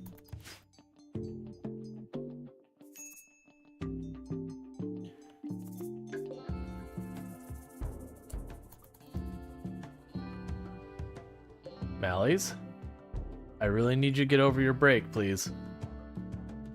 I need you to either go out here and pick these berries, or I need you to be able to fight the warg. I don't care which of the two, but I need food. And I can try for the... I mean, we'll go for the warg without Malleus. I can't wait.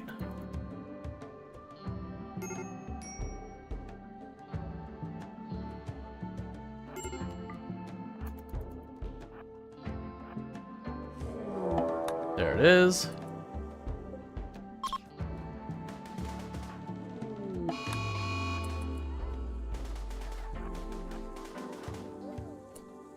Okay, you got it. Don't wait. You already set to butcher. Excellent. Because the farther we push into malnutrition, when you eat stuff after that, the more food you need faster, because your body needs a chance to recover.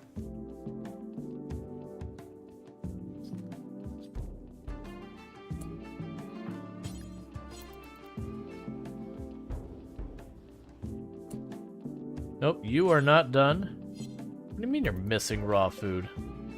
Got a big old pile right there. Oh, you're cooking? Why are you cooking? Oh, rhetorical can cook as well? I'm okay with that. Gene processor. That's fine.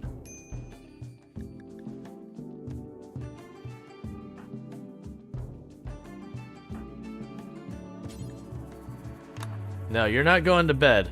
As long as there's more meat to be cooked, you're making more food. We are desperate as we can be on this food department.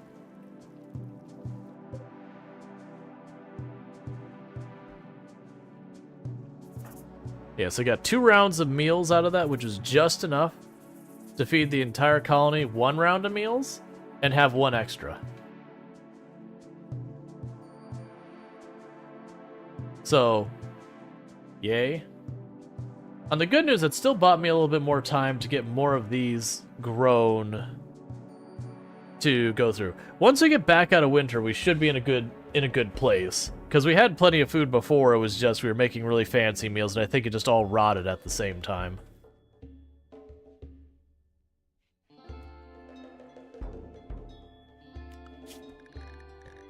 Alright, let's check on you. Okay. Did it start working 3 or 4 hours? So you're a sleepy lurk? Interesting sleep? Alright, Eunuch. You sleep well, and I hope you feel better.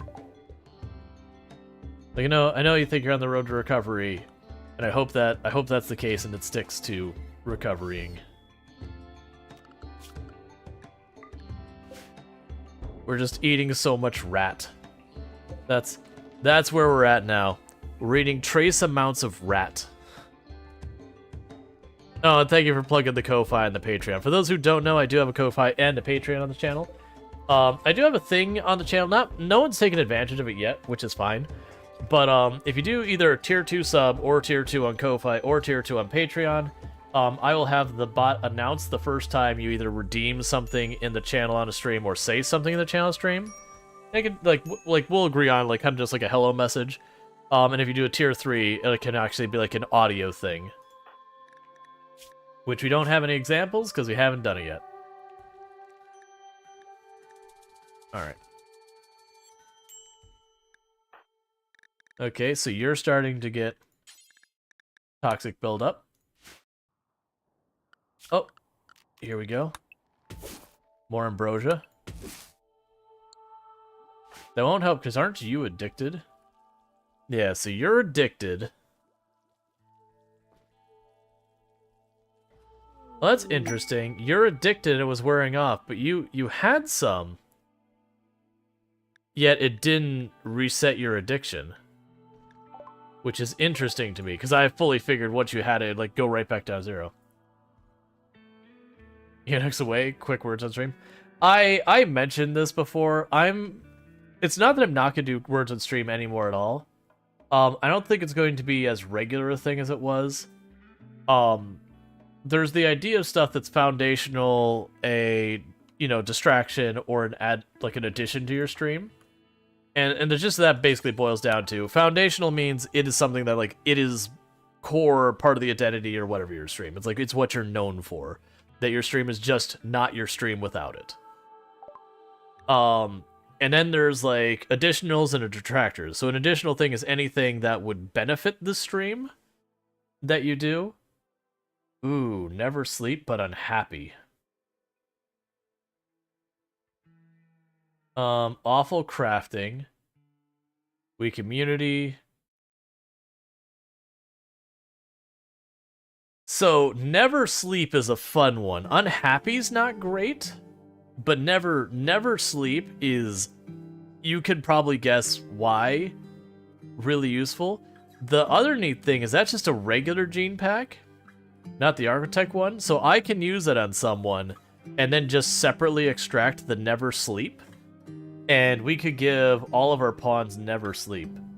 I don't think I have... I don't have what I need to... Oh, I can do that. I mean, yeah, we can't get it, unfortunately. They have no food for me either. Like, we can get the ducks, but you don't even have money for that. Yeah, well, that's the thing. You'd use it on someone, they'd be 24/7 mopey, but then you use a gene extractor to get just the one out there. Do we still need a bedroom? Like, right now we have a barracks. We will want to have bedrooms.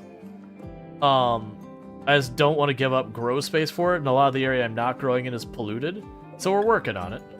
We haven't gotten there quite yet.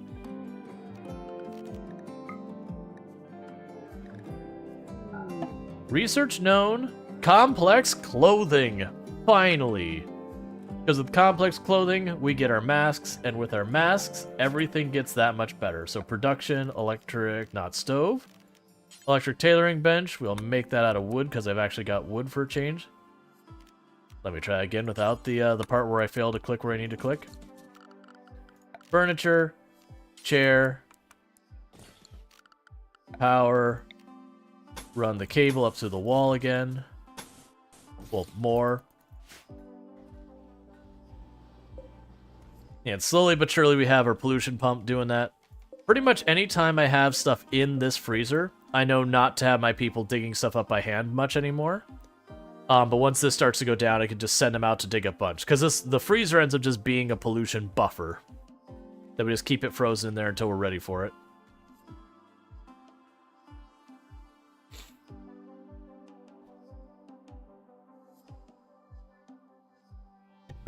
Okay, sorry about that. But yeah, so once we clear up enough space, I'll put some bedrooms.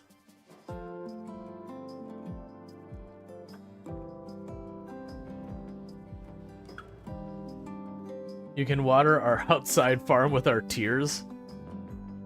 Yep.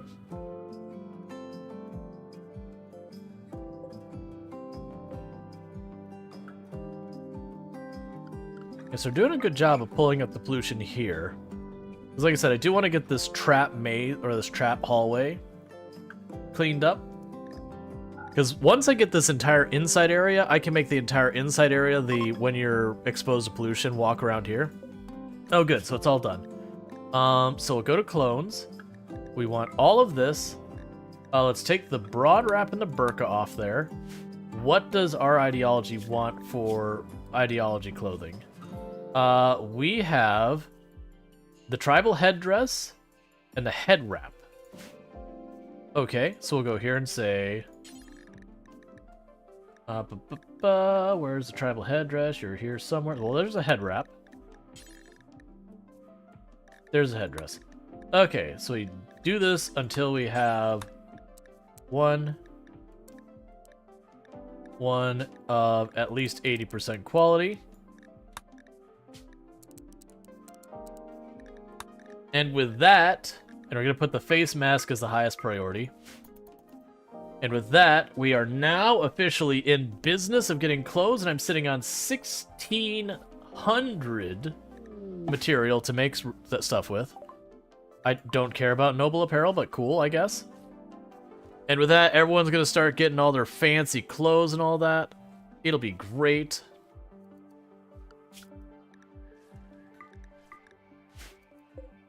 Almost out of the woods with the food thing, because these potatoes are getting really close to coming up. The rice is getting really close to coming up.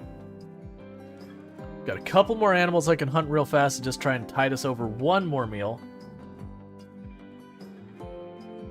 I also think it's time, I was talking about moving my kitchen down here before. I think it's getting to be about time to move the kitchen down here so we're not doing the back and forth.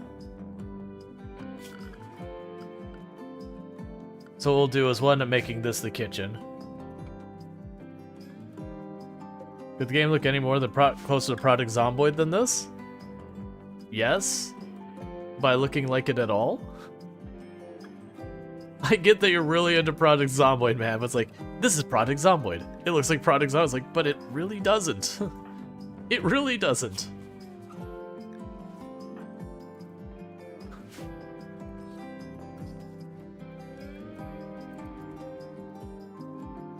I actually debated doing Project Zomboid today. I've done that the last couple days. I'm just in this weird spot with Project Zomboid, even playing it just like randomly, about whether I just do more of the Venus run, because I've gotten a lot of feedback from people being like, yeah, you know, they enjoy Project Zomboid, but they're kind of over the Venus run because it is just wake up, kill zombies, repeat. But I mean, that's mid to end game Project Zomboid. There's nothing else to do. Just wake up, kill zombies, repeat, or just like randomly go places because reasons.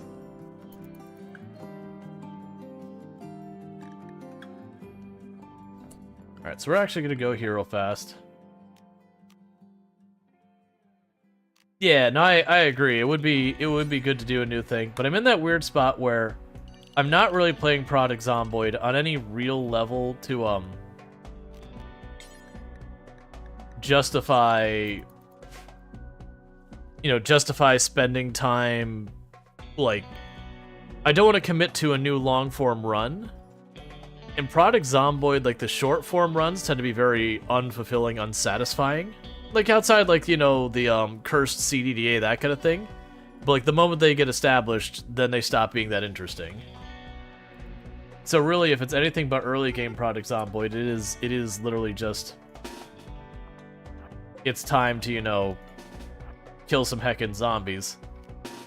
That's always been, like, one of the things for, like, that's, even Indie Stone will call that out. I was like, that's the problem they say more than anything they have with Project Zomboid right now. Is just the, well, that's great. We didn't even down one of their traps. Do you have your shout? It's not up, is it? Because we used it earlier. Yeah, it's not up. Alright. I'm gonna actually have you block the door on this one. But, it is basically, they've said, like, there isn't really much to do, like, endgame kind of thing.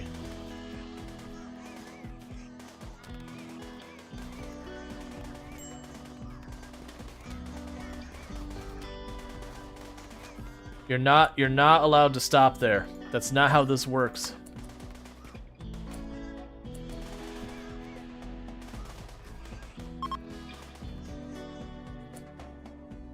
Okay, good. I did notice the most we got out, like, the moment we weren't in melee, the person automatically got off there.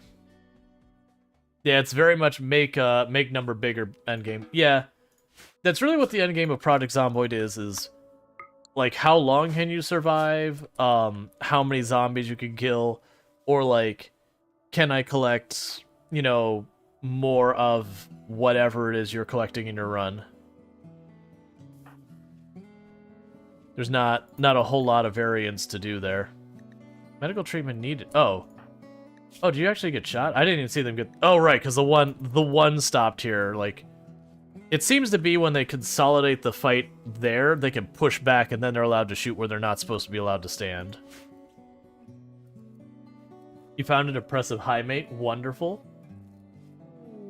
I think that would actually not go that bad, because a high mate, once they bond, they get a permanent mood bonus, and then depressive, you get the permanent mood negative. I feel like those would almost cancel each other out. Like, it's still not ideal. Depressive's depressive. But I feel like, of the things you could run into, at least it's a wash versus something like depressive and then, you know, sanguiphage. So you've got this person who's extremely violent when they have a break, and just way more prone to have breaks.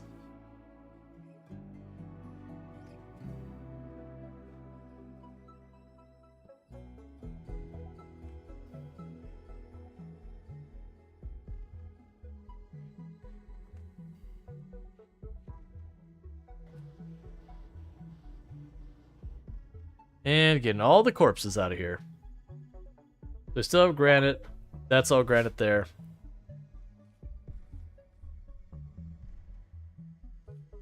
Okay.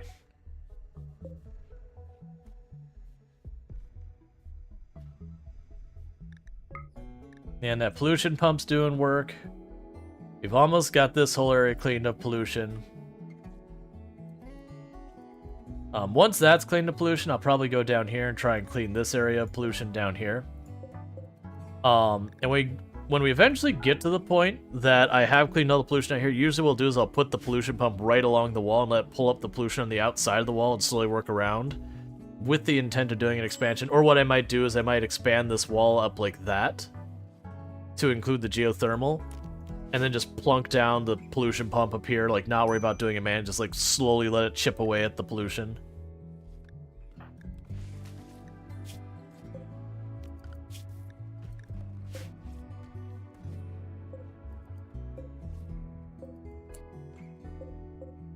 Alright, so I think what we're gonna do, pull up the strawberries. Because if I pull up the strawberries, there'll probably be enough food to last us a couple, like, in-game days or whatever. Not in-game days. To last us until one of these other ones hits 100%. New lovers. Melee's wooed Bentley by telling a tale about hauling. Bentley became aroused and agreed to become Melee's leveler. So, like, just went, I can carry the big box. Just be like, yeah, you know what? Amazon's one-day delivery, that's my back. I can bring you those boxes. Maximum speed. Any size. I mean, it's the RimWorld. That's actually a pretty high bar for the RimWorld. Still better than talking about leg hair. That's what I was gonna say. It's a pretty high bar. Like, some of the ones you get, you're like, you know, there's like commented about her comment about their low intelligence, and they were wooed. And I'm like, So let me get this straight. The flirting was basically insulting you to your face. You're like, that's it. That's what I want. That's what I need. That's what I need in my life. Right there. That's the one. I like the person who just completely cuts me down. Definitely just gets you right there. Makes you feel valued. Gosh, you're so straightforward and honest. Oh, that's so terrible. That, like, actively hurts.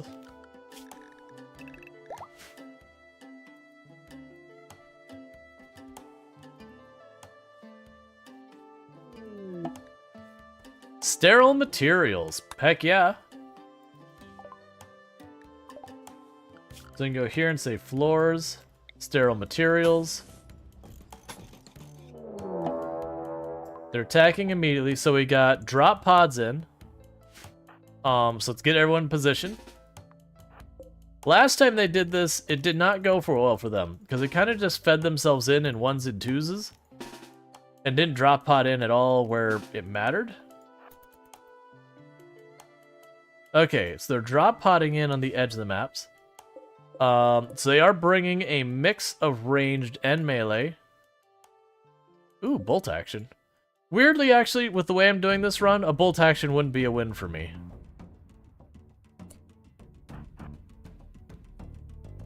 Alright, so they are a little bit spread out, so I'm gonna do the thing where I put a gap between my melee, so a lot of times they'll step past and get shot before they defend themselves. Alright, change my mind. There we go. Block the door.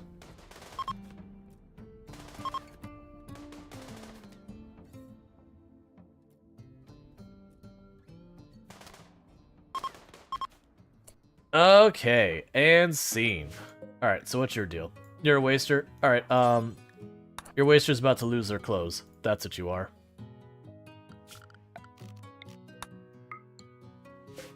Heck yeah! We got ourselves a budget flak vest, and all it took was a couple of bruises on rhetorical answer.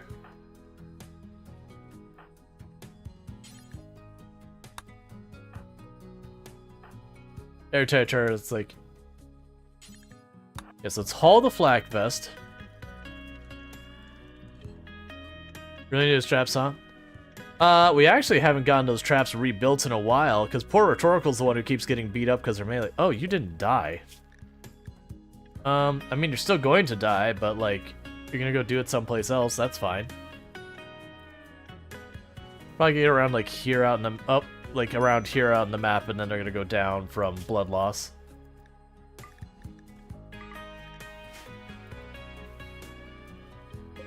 Didn't even get that far. Just got outside the door and then went right back down.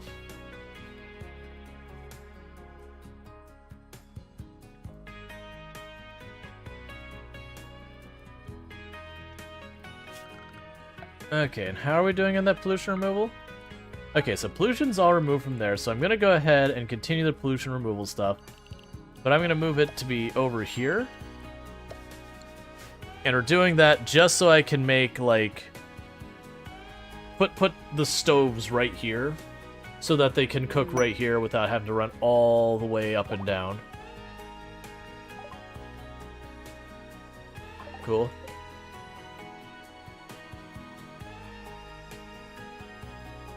And actually, for that matter... Oh, I can't move that one. It's fine, it can just stay there. I actually don't care that much about the research bonus. You get a research bonus if the room is, like, clean enough or whatever. Hey, those traps will get going.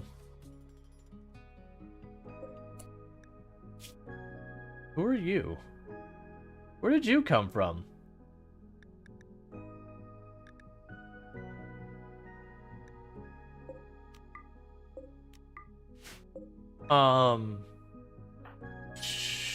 Sure. I'm guessing they showed up during that raid and got into a fight? They're marked blue. They're 96 years old.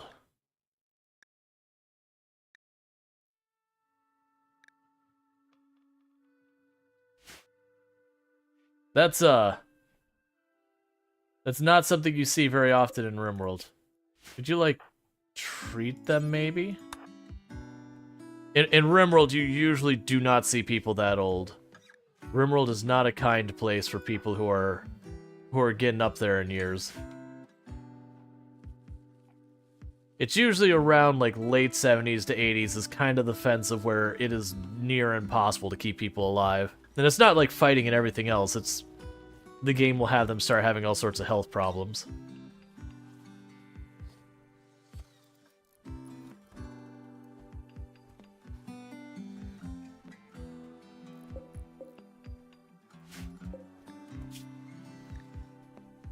Yeah, so I think what happened was they got into a fight. Probably during that raid. I didn't see him get on the map. Got into a fight. Went down with almost no damage because luckily they're wearing flak armor and everything else. But it was enough that with frail back and bad back, they collapsed. And then because of the toxic buildup, they couldn't get back up even if they recovered from the pain part of the injury. My other concern is with frail and bad back, there's a good chance this person won't be able to leave the tile without assistance. Because I've had a number of times where this happens and their movement speed is slow enough that they get to the point of malnutrition on the way off your tile. Or toxic buildup, or hypothermia, or whatever the issue is on your tile.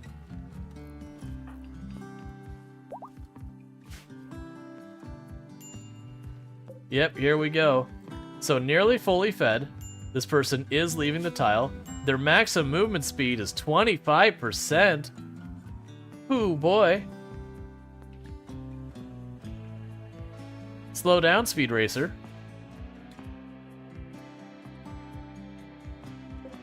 Yeah, so unfortunately you can already see their,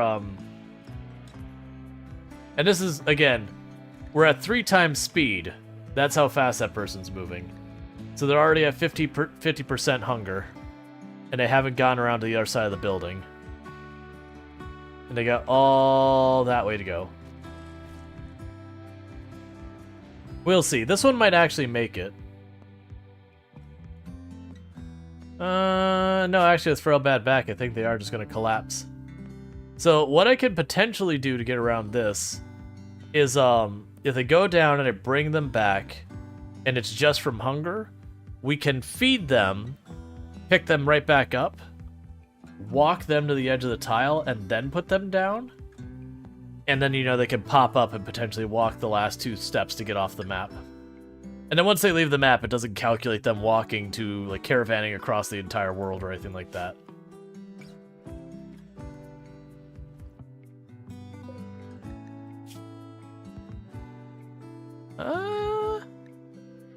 Oh, no, that toxic buildup will probably be what knocks him down. We'll see. We'll give him a chance.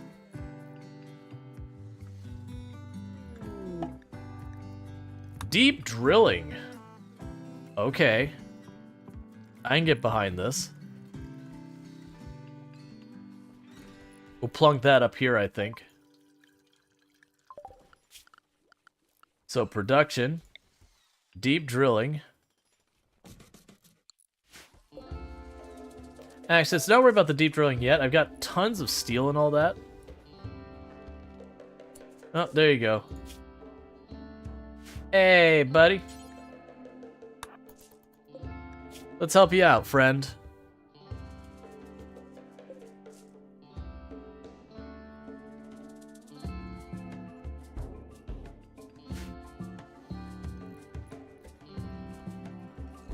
The other thing that can happen is if their people come by, then they'll just take them off the map from you. I actually really appreciate that they added that. So like if we have a caravan from the Coinium, then when the Coinium has a trade caravan, they'll just pop in here, grab them, and move out.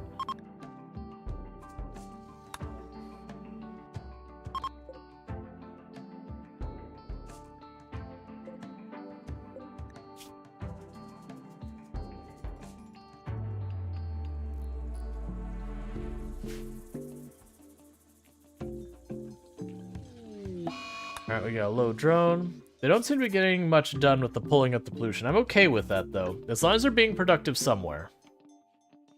The cleaning up the pollution is kind of, you got nothing else going on. Oh, good! A group from the Coinium. They should probably rescue this person. To make it a not me problem.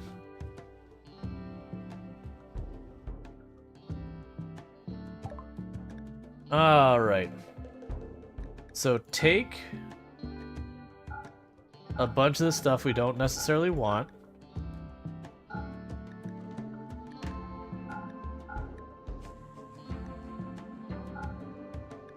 We'll hold on to the machine pistols, I think. Oh, here. Do you have anything I want? You've got packaged meals. We're kind of out of the woods on that. I'll take your medicine. Oh, I didn't realize how many drugs we were finding. Okay. Alright. I see.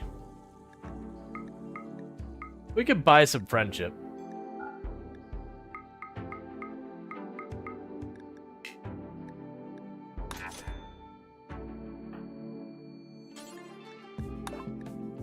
Okay, so gift. Alright, you can have a bunch of drugs.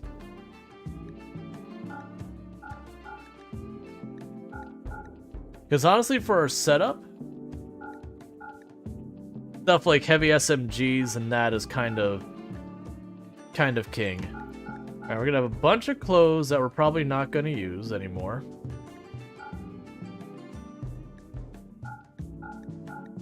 All these absolutely shredded clothes we've been using forever. Because they're incapable of making better stuff, so they're just all the stuff we managed to steal. 19! Cool. Friend.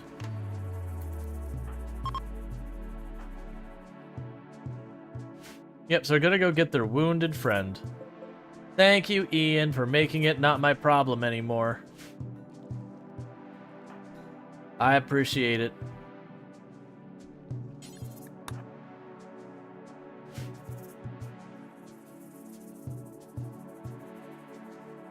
Good.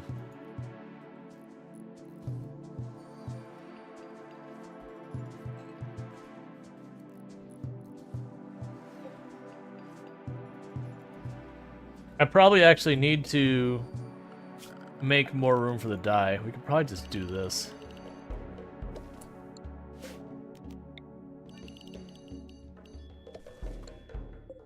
Oh, I see.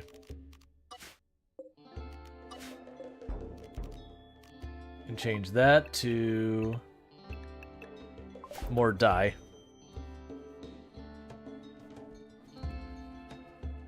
Because it'll be just this area, and as we slowly clean up the pollution, it'll go down farther.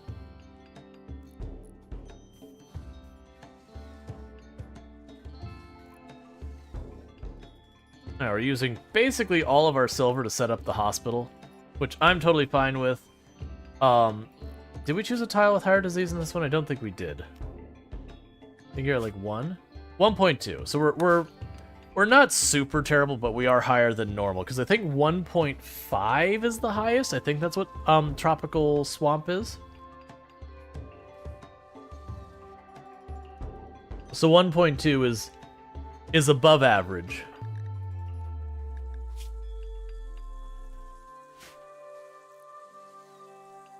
Honestly, you know what we're probably gonna do? This is a mistake, by the way. Then we go right up here.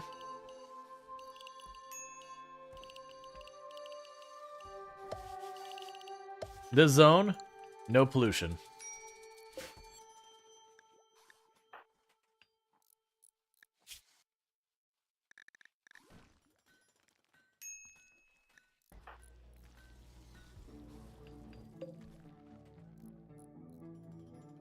So more than likely is that I'll probably completely jam-pack our freezer with the pollution, but we'll still just do the thing where we plunk it under a tree, it decays, that whole bit.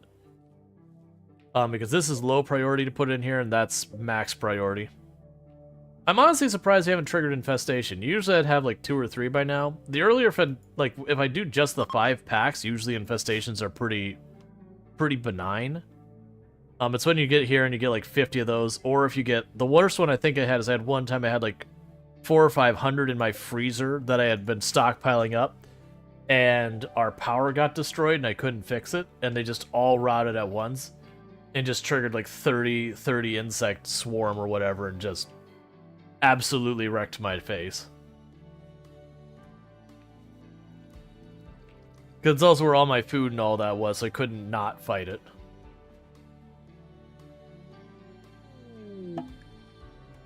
Cool. Got trade caravan.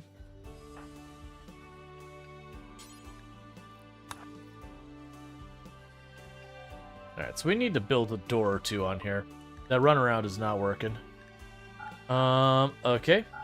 Take a bunch of these melee weapons I don't want.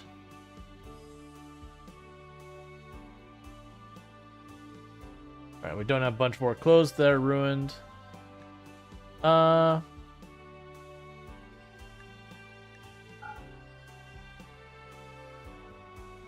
Make it like 10. That's fine. Yeah, so our food is basically stabilized for the time being. Because we'll get these 2 potatoes here in a second, then we'll grab those. By then the rice will be back up, and then the potatoes will be back up, and by then all that being done will be over to corn. So we can guard the person for 50. 50 goodwill. What aren't you telling me? So you're gonna dump... Oh, 4 prisoners. Okay, I understand.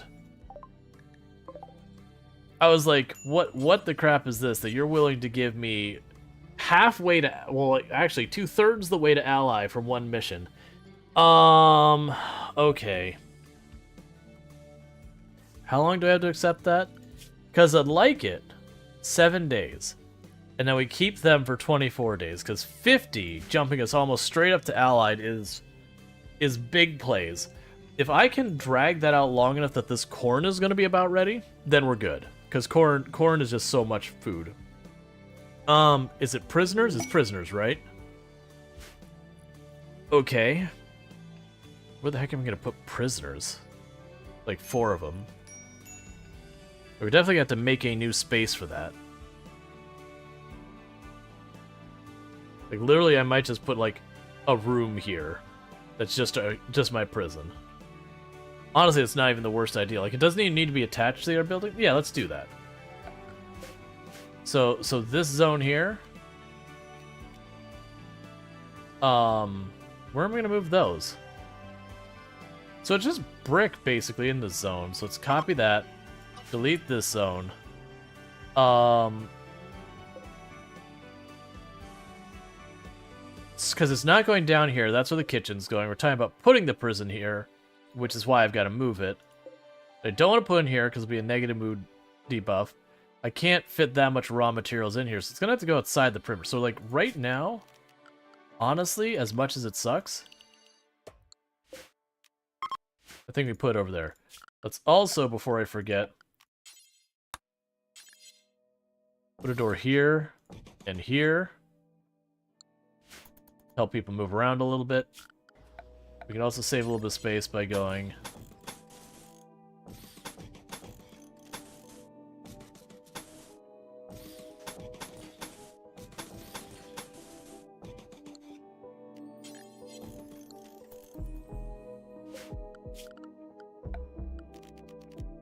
And then I can go in here.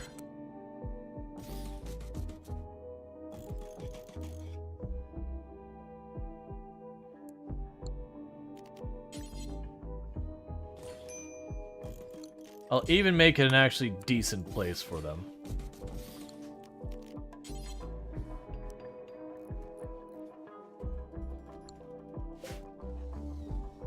So they'll have... Actually, you only need one table. So you can eat at your table.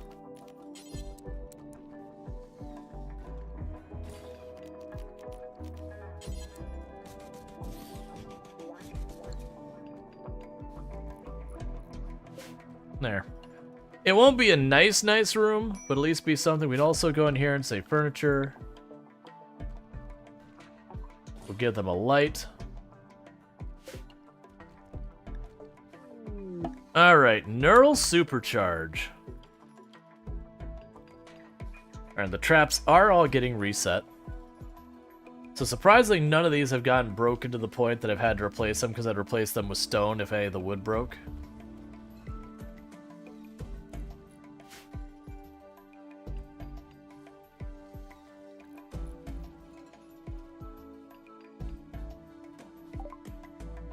Okay.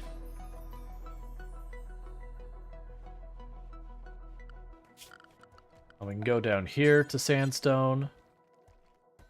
It'll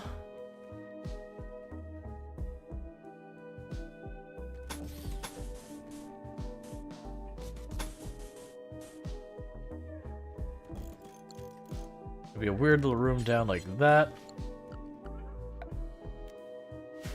But once that's built, I will put like a stove right here. I don't even think I'm gonna move the butcher's table down here. We don't butcher hardly any animals at all. So I figure we just put the stove here, and then later if I need it, well actually probably right here, and if I need a second stove we can just add it wherever. Oh, we will need furniture of a light down here as well. Put that there. I won't bother with the heater because it'll fight with the AC. There's no real big reason to worry about it.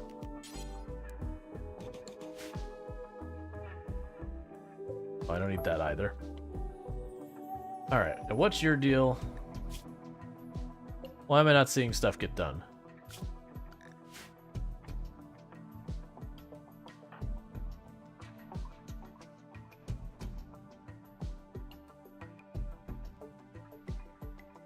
Okay. We're not low on sandstone, Brock. No, we got plenty. Cool, so we got a rat who's tamed. Can't you burn the toxic waste in the incinerator? If we get to late game and we get an incinerator. Like, but that is, if we look at our research, where was it? It was somewhere way over here. Yeah, so it's the toxic waste waste pack atomizer is the thing you need, which is like right before space flight. If you destroy toxic waste bags anytime before that, it just dumps the pollution right back down to the ground.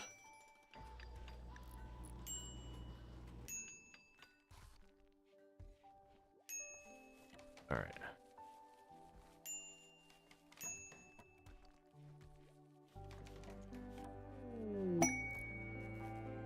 The Masterwork wooden bed.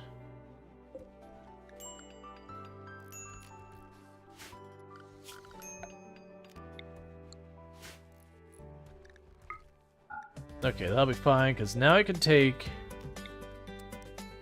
that and reinstall it here.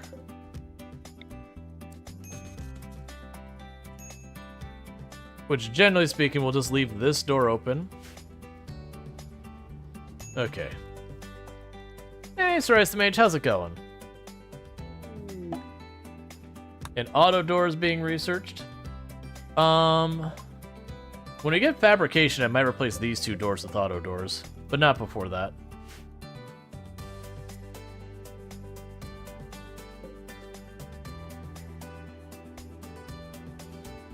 Okay, it's been a rough day. I'm sorry to hear that. I do hope it gets better at this point. Oh, and we're basically out of wood, but these are about to be grown, so yeah. I'm doing pretty good. Just been chilling, making the most of stream time, that kind of good stuff. Hanging out with everyone.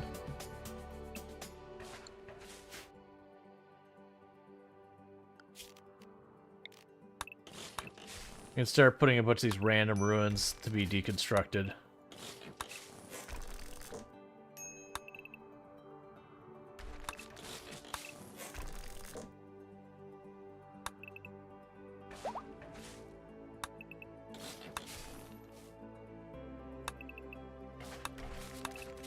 I'll leave the door there. It's fine. Not that. So you can deconstruct those from materials. It's still... Why won't you go down here? Oh, you did get this done. Okay, cool, that's fine.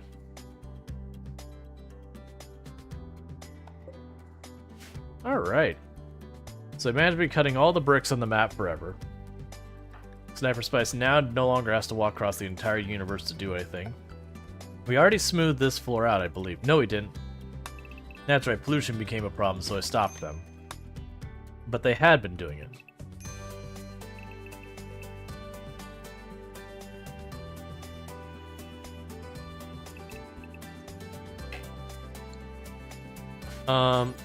So I definitely need some trees to come down now. I can't wait for,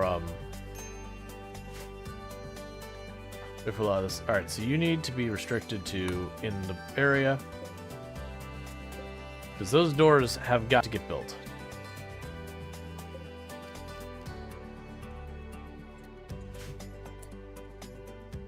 Okay, so it's 25 wood. I'm gonna cut down the witchwood trees. We're like the most grown trees. We knocked out a couple of poplar trees. That should be enough. There, you are pretty grown, and you are pretty grown. Because we need to get those doors built before we get a raid, because it's just a wide open way into the base.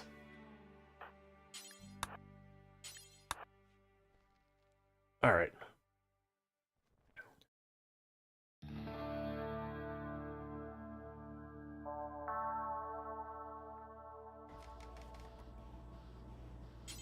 Nope, do that door first. Okay, that way they do go through the kill box, because otherwise we have the risk of them just attacking there. But I've been doing pretty good. One moment.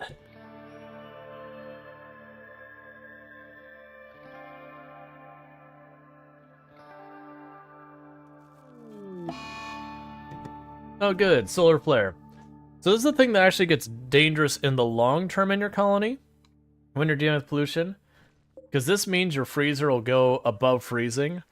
And so what can happen is if you just store stuff in here long term, every time the solar flare happens, this room gets just a little bit of time that it's not frozen, that the waste packs decay just a little bit more. So if you store those there too long, eventually you get to the point where just all the solar flares that happen over a long period of time eventually gets to the point where that all goes sideways. Do we have an existing quest? So we have that one going on. Do we trade for our gene pack? I guess not. So gene packs we have in here is the long hair was super immune, and then ageless was delicate. Let's see, and then your foods get polluted, and that's bad. Polluted and bad. Actually, I don't think the pollution hurts your food. I haven't heard of that before. The big problem is, like, that blows up. You have a high risk of infestation. And it'll bleed through in the neighboring rooms, because it's usually a lot going at once. So then your hospital gets polluted, or whatever's nearby gets polluted. You get the idea. Is it just kind of escalates. Alright, so pretty soon I'm going to have to accept this. It is feeling like we're going to be alright to accept it. We are continuing to get the stuff going on. We've got a bunch of plants that are near harvesting. We've got our corn is getting near harvesting ready. Alright. I can honestly hunt a little bit more of these smaller You know what? I don't need to hunt these. It's fine.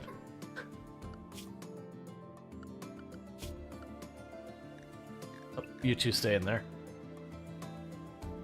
So we're working on that. And as you probably noticed, this has been a very slow build-up as far as our colony size goes. And that's just been entirely because if I do build up rapidly at this colony, we just starve to death. Because this is our confined space, and even this has pollution in it. So it is very, very slow burn to see how big we can get this. I do think the next move will be to move up here. Where that geothermal is. To expand that way.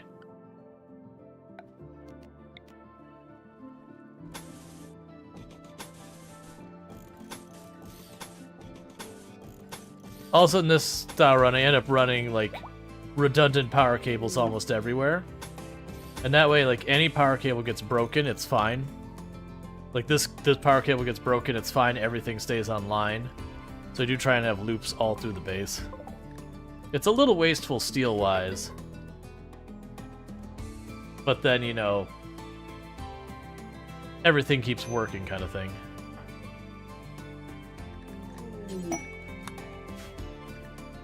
Installation looking for loot, doesn't help. Ground penetrating scanner. Okay.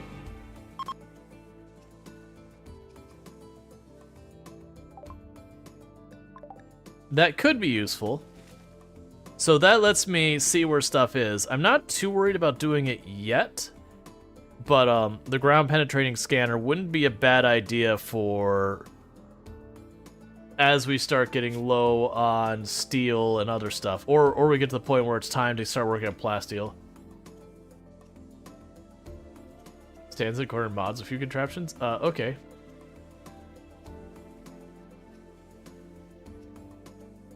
Alright, so we've got all that sorted out. We still haven't smoothed out that well. Mad Waste Rat. Well, they're just gonna die to our traps. Probably. No, they're not. Because I didn't intervene with Nomber. So Nomber's gonna run around this way. They're gonna meet them at the door.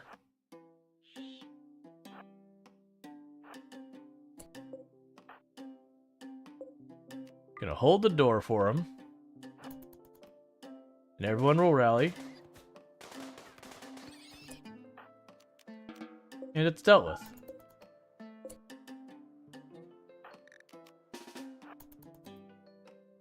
I mean, at least... Wait, are you Manhunter? No, you're just wandering.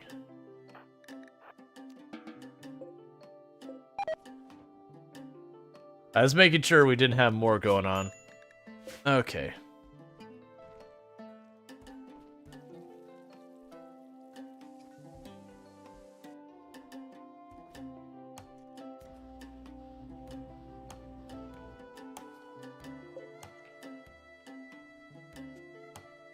Is that a big old bear hoof? Gotcha. Yeah. You can always help people with that stuff.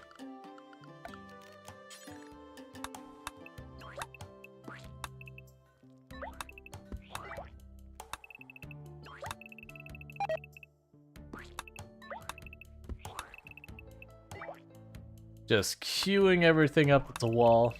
Paint it red.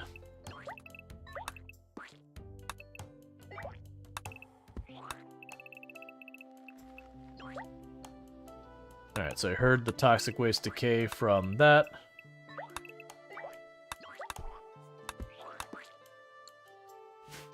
Alright. Because we are going to start getting more and more of that dye, so it should be something we can slowly get all these walls painted red and whatnot. Oh, we also have that middle spot, don't we? So get this whole base all colored for a faction. That's the reason we're making it red, by the way, is that's our faction color. Then we'll start going through and clearing a whole bunch of other stuff up.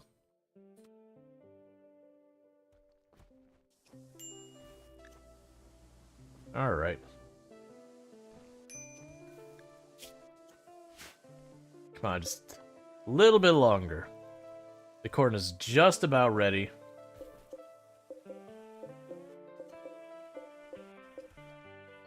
That's a 92% for the farthest along there.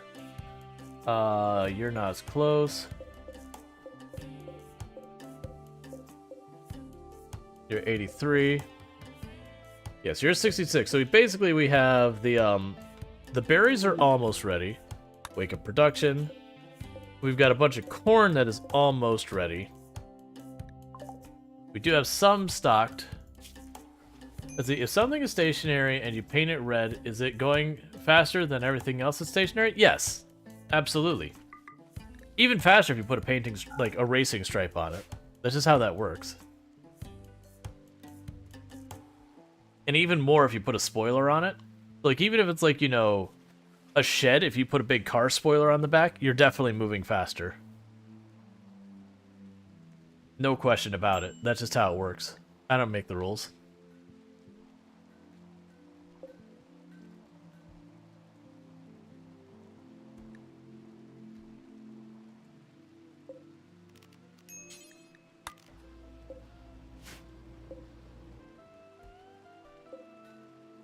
Okay. I don't really want to cut down the trees out here, per se, because they just give so little wood.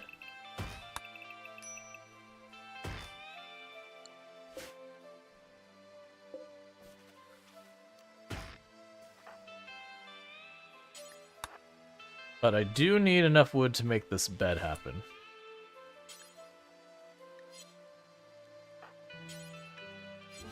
I need 45. We need a little bit more wood. That one will do.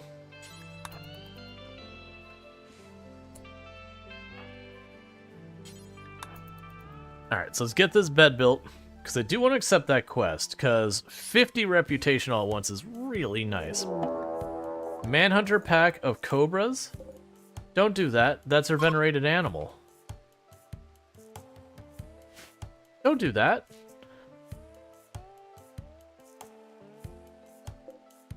Okay. Well, crap, because if I want to accept this quest, I just have to accept that. Alright.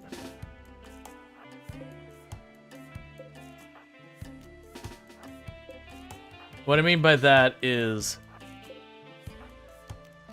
I could close the door to spare them, but that'd be a problem. But if I close the door to spare them and then I accept the quest, unless I can manage to sneak out and grab them real fast with all the cobras around. That's the thing. So they're gonna all be really mad.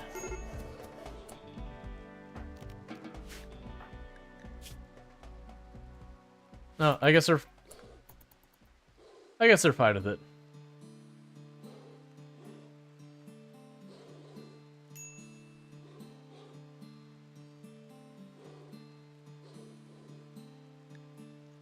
Come on.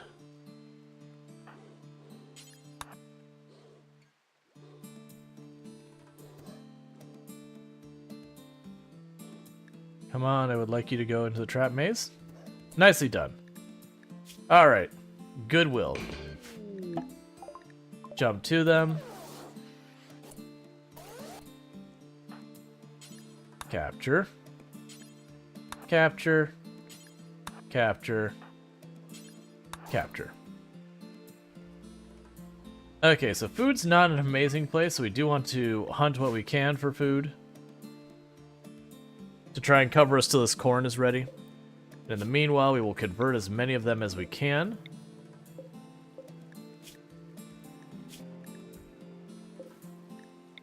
For the ideology points.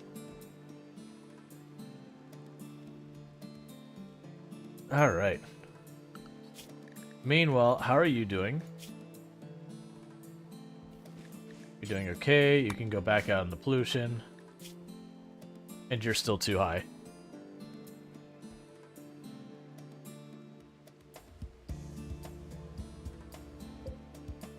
Well, it's getting pretty close to fully cleared.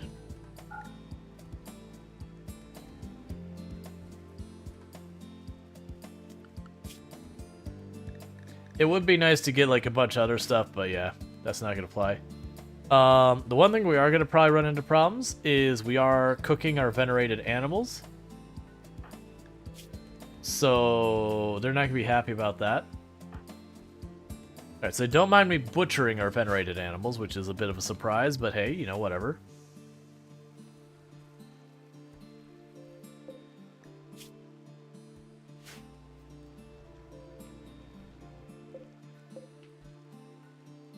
%. We did manage to pull up some berries.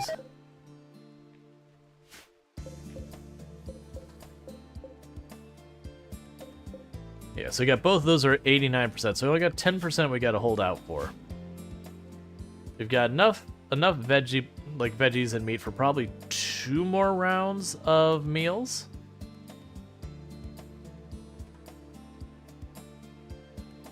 So it's gonna be a little bit annoying. And I really don't want to pull these up early if I absolutely do not have to. Because that's the whole advantage of corn is that just the total you get out of a harvest on it is the best. So labor-wise, it's the cheapest.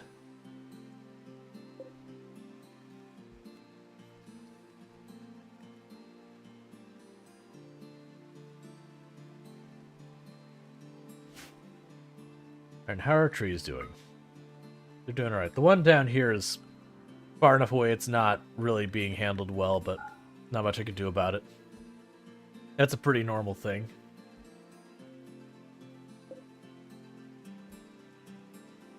Okay.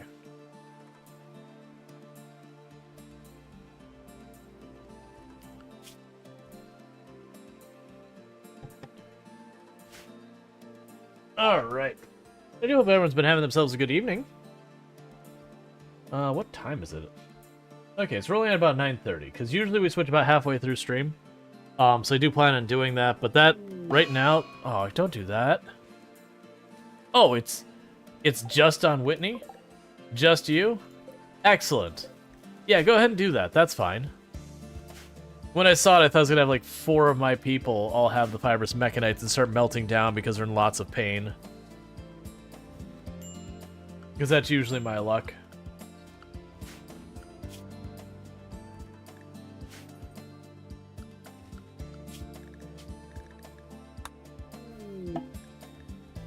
Shields. We don't have the machine table, but when you get it, that'll be good. So we'll say no more than 4 rats at any time. And that way what can happen is, our animal person can just deal with them. Cool, because I'm pretty sure I need the machining table before I can do anything with that. So we're just waiting on that.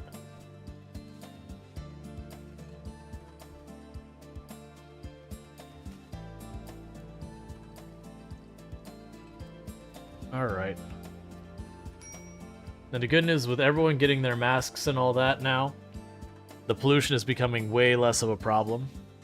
The rhetorical is still getting up there from time to time, but that's because rhetorical I have them going out taking apart all these ruins for materials as well. Because I figure why the heck not? You've got all that built down there. Mechanoid cluster with a proximity timer.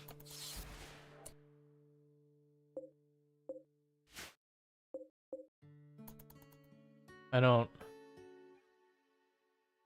see anything that's going to trigger off that.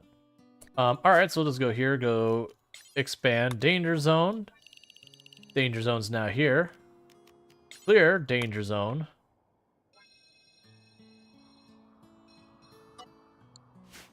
And schedule danger zone. So basically we just don't go into range of that. That wouldn't honestly be the worst fight. But my luck is we would get one tapped by this. Heat wave. Not a fan. Alright, do I have a bunch of wood? I do not have a bunch of wood yet. We can deal with this though. So, put that there.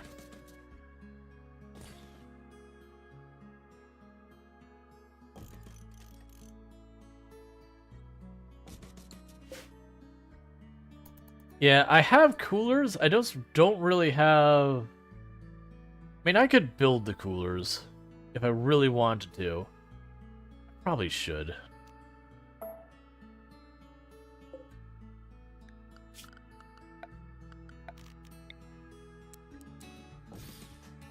So add a cooler here.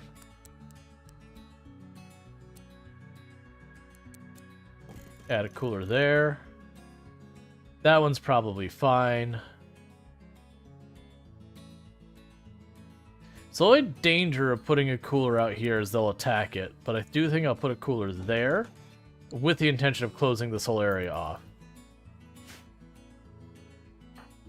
We're going to start by having them work on these coolers.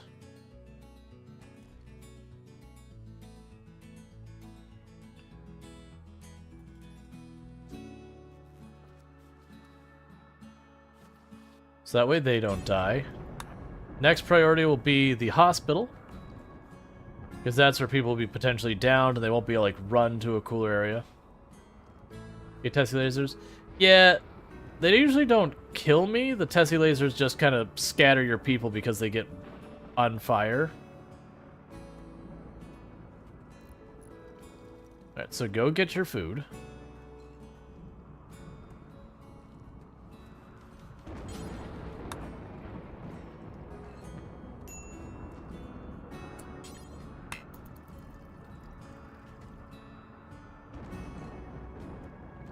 Alright.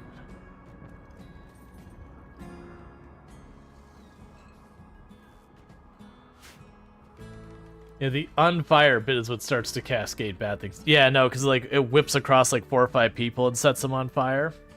And then they all run in every direction, so you're like trying to get them back behind cover while whatever else is there is shooting them.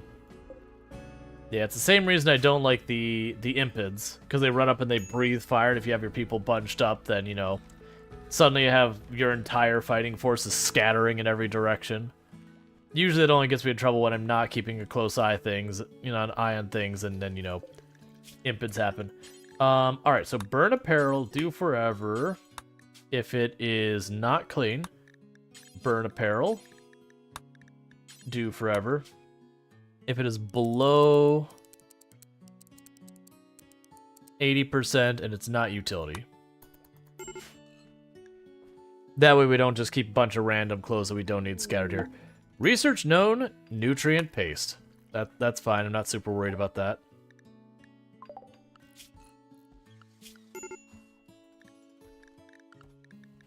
I'm gonna eat our rats again. Because that should tide us over just long enough for this corn to finish.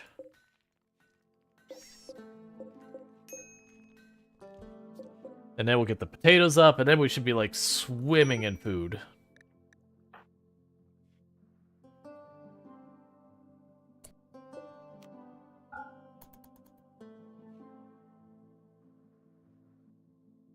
Alright.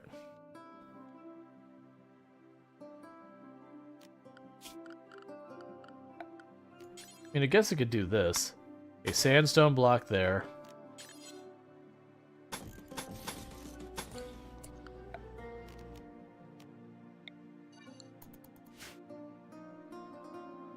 Just basically wall off the AC so they don't attack it from the outside.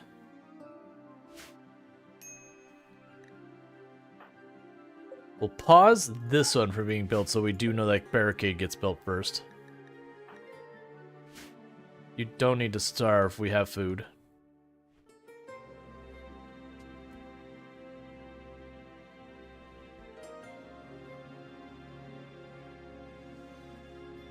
Honestly, it's not actually that hot outside.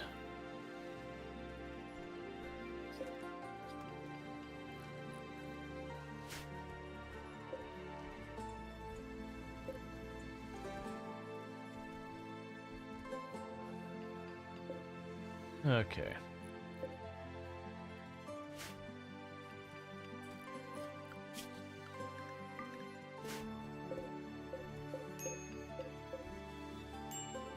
Yep, 97%.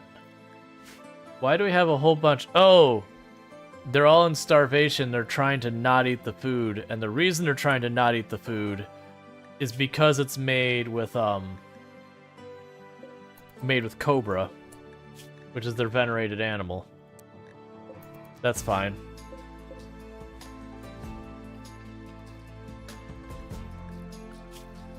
They'll get a little bit red in there. They're right about to, like, right about to start getting corn.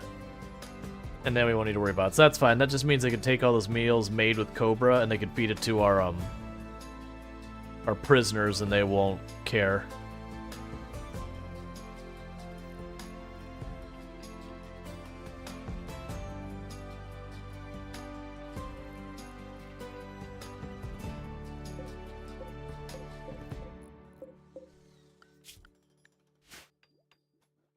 Tastes like chicken? I mean, I've had rattlesnake. I mean, it's a classic of everything. If you deep fry it, it tastes like chicken. Because you just associate that deep fried flavor with chicken. Yeah, so that whole stack is made with cobra meat.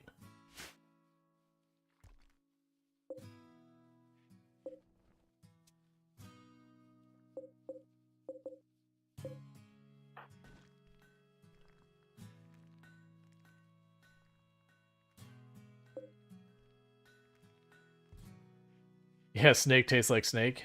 Yeah. Alright. So I'm trying to just wait that extra couple seconds.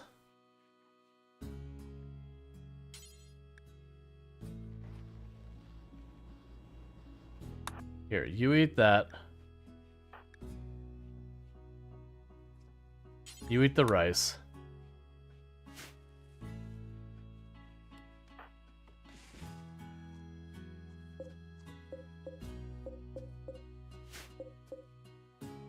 Come on, it's 99%. 100%, you're gonna just start running around here. Plate armor. Okay. Well, what's gonna probably happen here is let's go to our assignments, manage outfit, select outfit. Anything we're not going to wear plate armor for.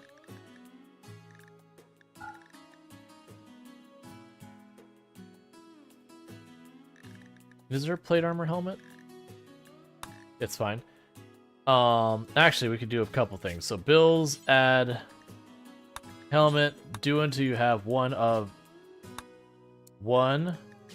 at least 80% quality. Then we can go here for plate armor, do until you at least have one of at least 80% quality. Don't make it out of wood. Okay, so the heat wave is over. So in that case, I'm going to actually toggle the power off on these AC units. Because like I said, I don't believe they'll randomly break and need a new component if they're not running.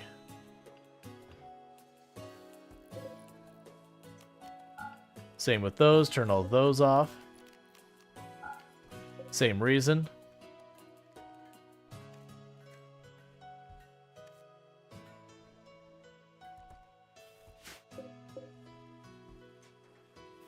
Where are you at? Okay. All right, we're good. They're harvesting the plants, so our meals are getting cooked, so everyone's gonna start eating.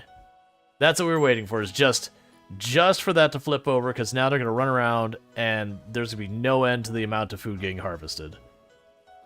So we're good. We're in the clear now. I was just trying to carry just far enough that would get going.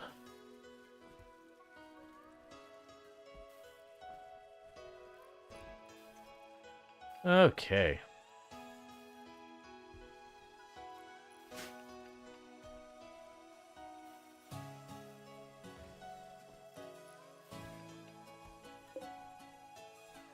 And then we'll have more trees for wood coming in. You have tattered apparel. What piece? It's your sash. Royal Tribute Collector. No, thank you. I guess I can put the sash on here as well. I usually don't, but...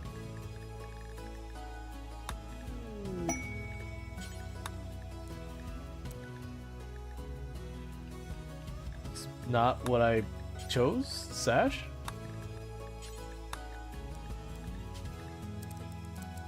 Gonna put that 8% so it doesn't wear out. Alright, so 35 sorry, not 35.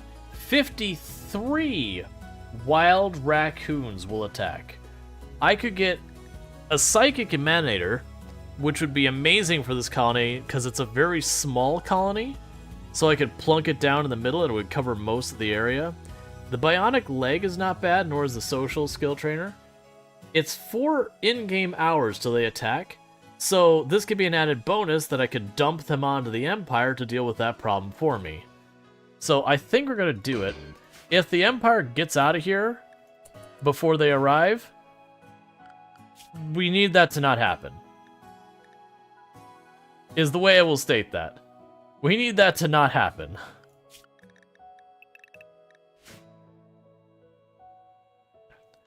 We still need to be ready for a fight, because... thing.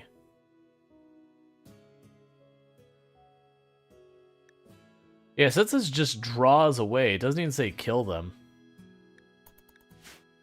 I think I still have to kill them, by the way. Oh, okay. I panicked for a while. I was like, oh no, the wall's open. It's like, oh right, yeah, that's fine.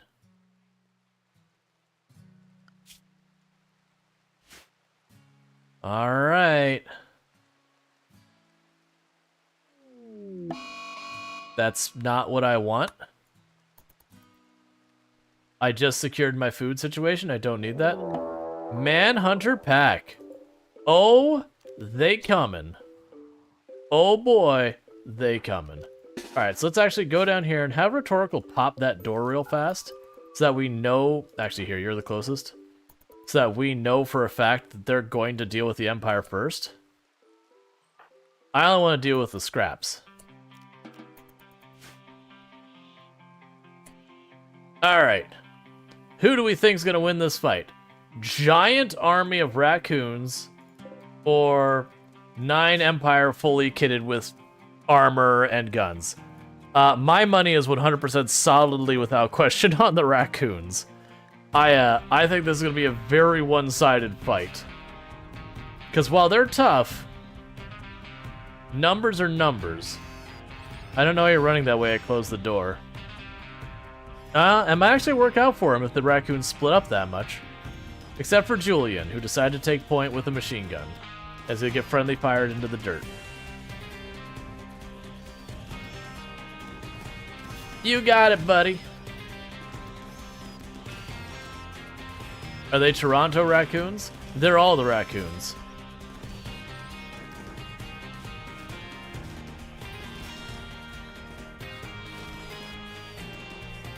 Toronto, New York, Michigan, Florida, Chicago. It's all the raccoons.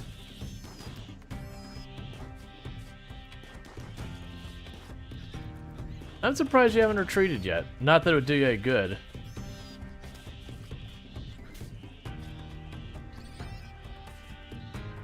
Well, good on you for holding your ground to the very end. Alright, so now that they're all down, it's our turn to do our part. I was kind of hoping they would get rid of more of them, but I guess it is foggy rain, so you know.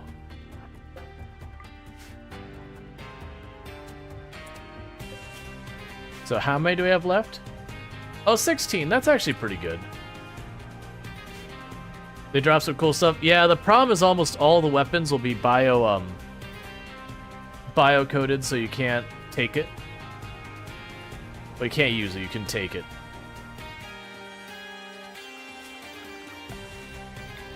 What's also interesting is I didn't take a penalty for that. Ooh, those assault rifles are not bio-coded? So that only worked out because they went down instead of died. Versus all the ones that died didn't drop any of their equipment.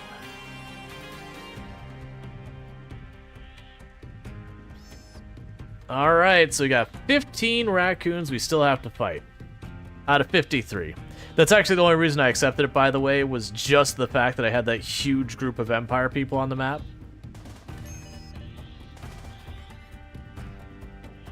Meant basically I had a whole bunch of, just a whole bunch of people I could just dump all the raccoons on to help me wear them down.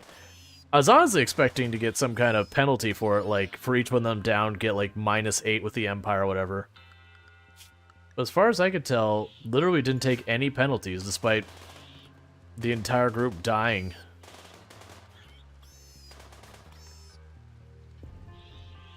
Funny, I seem to be doing a lot better. It's almost like proper positioning makes some kind of a difference or some gross nonsense.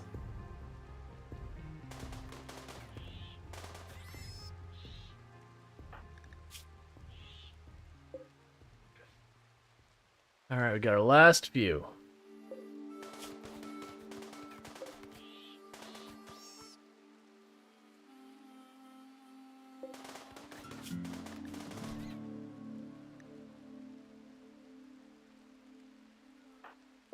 Now, how are you doing?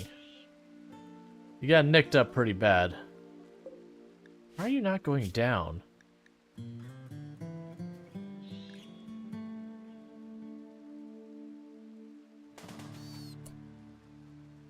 Okay. So you all deal with that nonsense.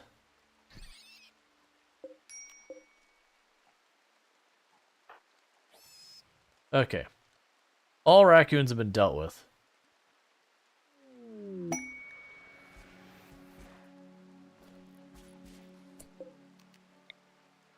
Yeah, so with this, I could scooch that right there and have it cover the entire place we sleep, our recreation, and our production room. Uh-huh. It's a shame I can't also get the hospital in there, because that's one of the rooms that ends up being a high risk of breaks as well. But covering the entire main space with it is good, and then later if I get a second one, I could like plunk it around here to cover all that too.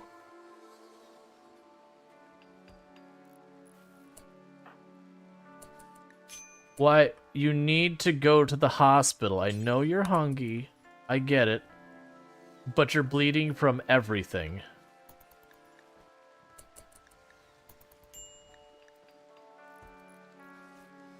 Oh my god, are you gonna die because you're being dumb? Okay. I'm gonna actually... Oh no, we have good medicine. Who is the nearest doctor who can help you? You're actually not as near as you look like you are. You need to deal with this right now. Oh man, you're not gonna make it. Alright, we're turning on the glitter world because we get multiple 10s out of that. I need to pick up the pace a lot.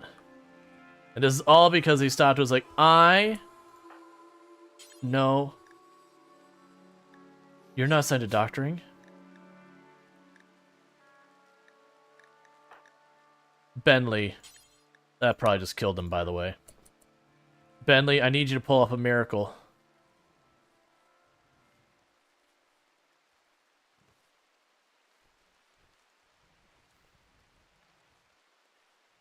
Go faster.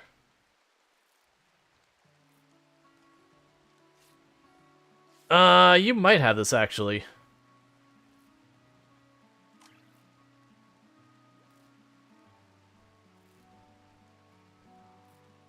This is kind of a waste of glitter, but I was just not sure we could save... Okay. No more glitter. We use the 2 glitter to get ahead of it. Now just use regular medicine.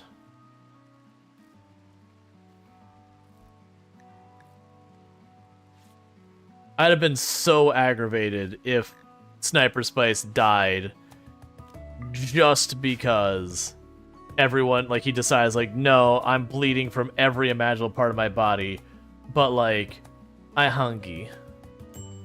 I need a snack.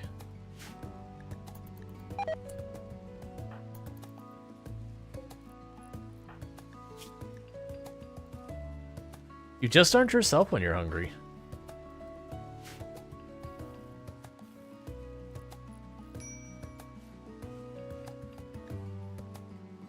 Alright.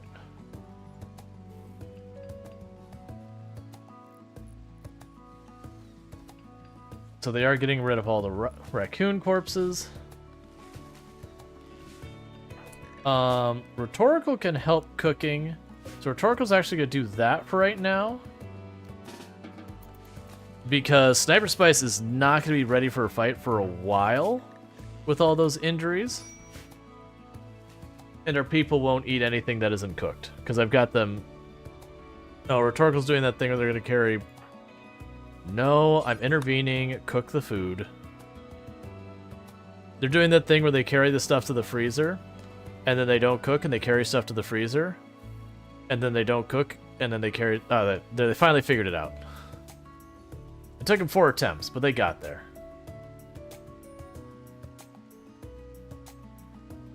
It's like fine once you actually get the stuff caught up. It's just the fact that they'll do like 8 or 9 laps to the freezer.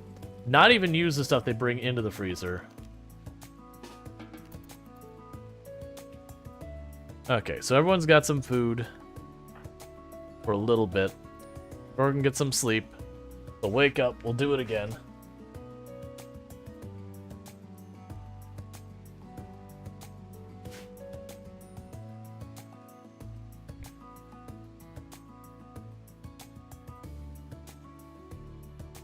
What I don't like is they're all stopping and eating the food inside the freezer versus taking it back to a table to sit at.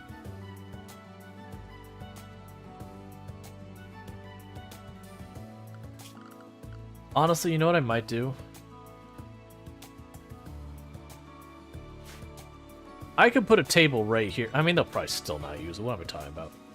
Even at times when I've had, like, literally the freezer is attached to the dining room, that every third time they don't use unless you, like, manually intervene when they try and just stand and eat it. I think it's probably the only reason why people do get so upset about the 8 without table debuff. Is because the AI is just so good at ignoring basic life choices.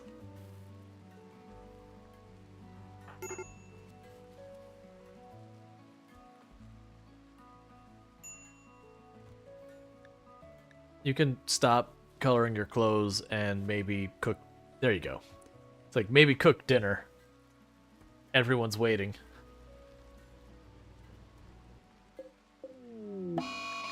You know what? That's fine.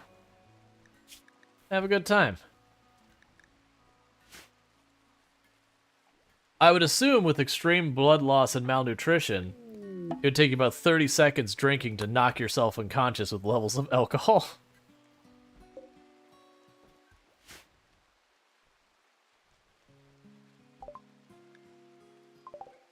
Okay.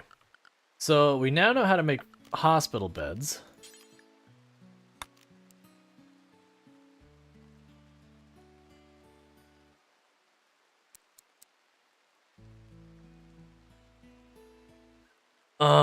Trying to think of where I put these for the vital monitor. I don't think I care that much. Because normally what you could do is you can go like this and put the vitals monitor in the middle. I mean, I could do that.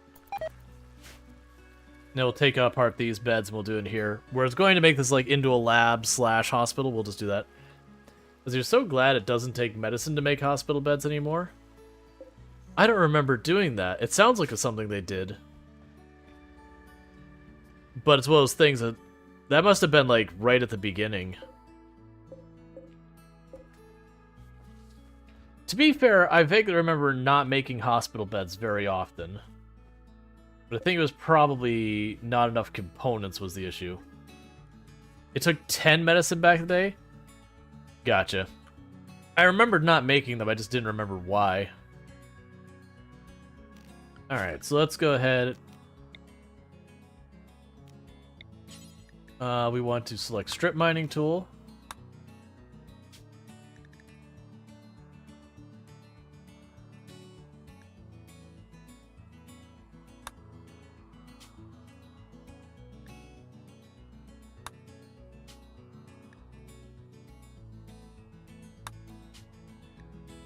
Not that matters. I'm basically just telling them to strip mine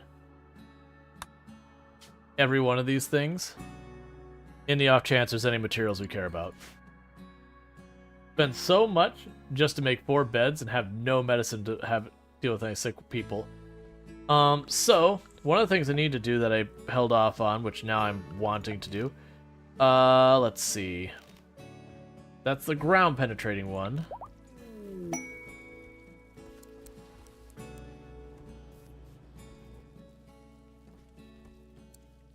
Where do I want to put you? Because if I remember, you have to be outside. But we want to build a roof over you. Are you the one that has to be outside? It doesn't work under a roof. Oh, it doesn't work under a roof at all. Never mind.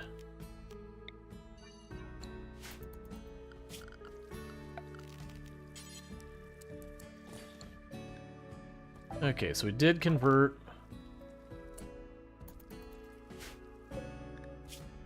one of the prisoners, so we can go to your settings. No more interaction. Okay, because we're now at the point where I'm going to want to start having that scanning when no one's busy doing other stuff to try and locate, you know, steel, stuff like that. Caravan's approaching, because we now are in that situation where we have no components.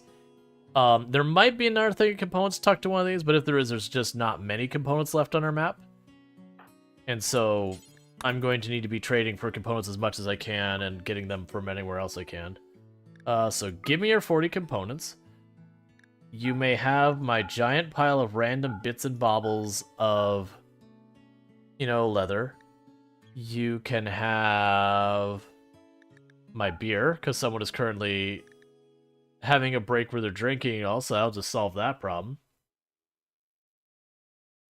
You can have the sleeping bags.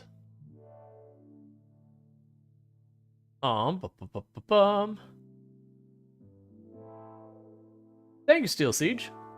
I'm glad you enjoyed the Product Zomboid videos. Alright. So what else do we want to get? So I don't want to sell the food right now, because I don't know how bad that situation is gonna get. You know what we're gonna do? We're just gonna go down the line of all of these, except the armor and the helmet. We're gonna go to all these clothes we've got laying around, and just sell all of them. Because I have lots of fabric. Cool. So that gives us the components we need. Meanwhile, let's go to our crafting spot, wherever the heck that was. So do not make that war mask. I don't care about that, so get rid of that. Cool. Research known packaged survival meals. Okay. Cool, so let's go to here, where we've got pemmican. That's no longer on the list, and packaged survival meals is now on the list. But yeah, no, if you haven't seen Steel Siege, while I don't have it uploaded on the channel, I actually used to hold the record for the highest kill count run ever streamed. I got up to a run of 135,000 and 121 zombies killed in one character. I have all the footage. It's just figuring. I can't caravan, so that doesn't matter. I can't figure out how I want to put that on the stuff like YouTube and all that, because, you know, having day after day after day. Ooh, you don't leave that out there. Ah, so they're all still restricted. That's why. Yeah, don't leave that out there. The other stuff can decay, but that assault rifle. Let's bring that back in. But it's just those things, like, each one of those videos is like 11-ish hours long, and man, there is gonna be like 200-300 of them. That's exaggerating. There'd probably be 150, maybe more of those.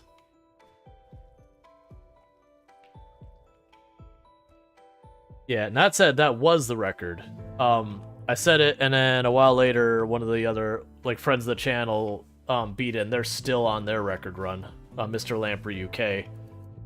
So where I said to like 135, 121. Last I checked, Mr. Lamprey, I think was at 700,000? No, it was at like 670,000, whatever it was. It's like an absolutely ridiculous number. But I did the math just to see what it'd take to tie it, and basically I'd have to play the game like 11 hours a day, 6 days a week for 8+ months to tie up the record. I was just like, nah. Nah. I had the record, I'm happy, it's theirs now. I'm not going for it. They have it. I lack the willpower, I lack the desire, I lack anything to follow through with that. Oh, you found uranium? Cool.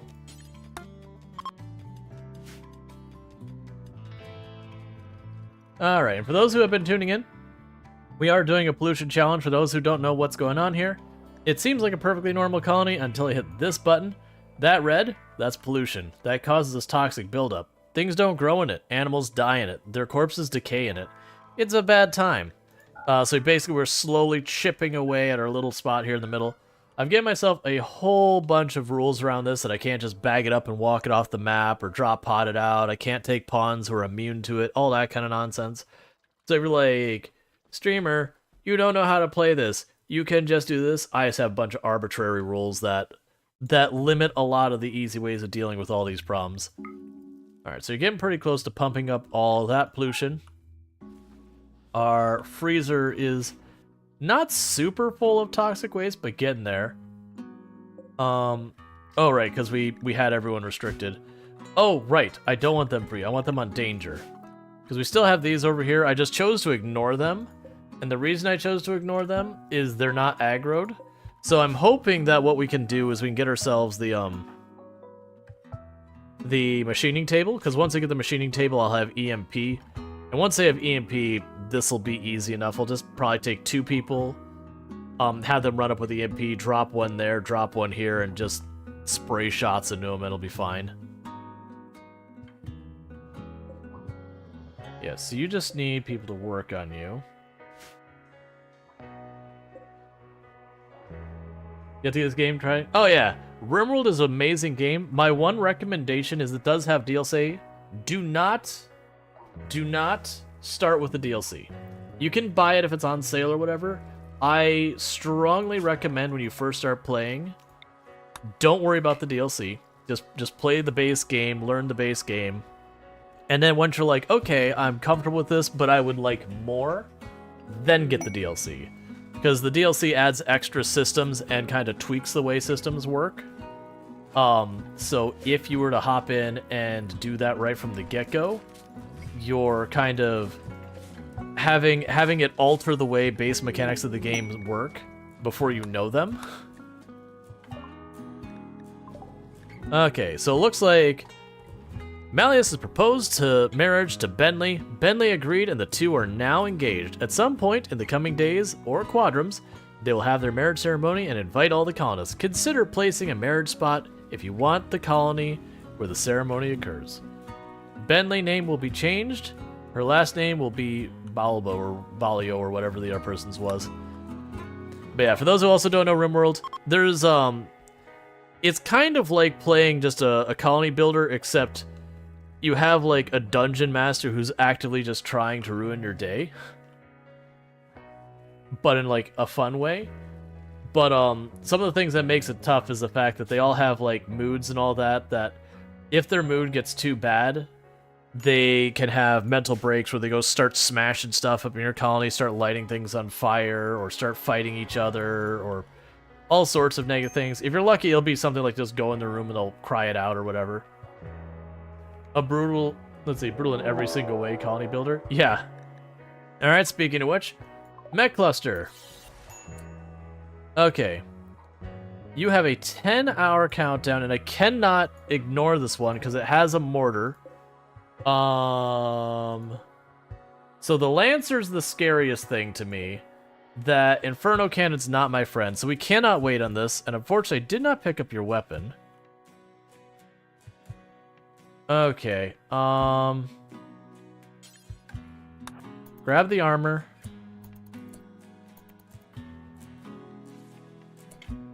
And I need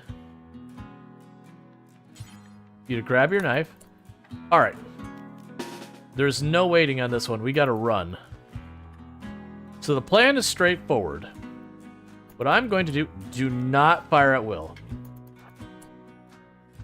Can you put a roof over it? I think if I try and build around the mortar, it'll automatically aggro them.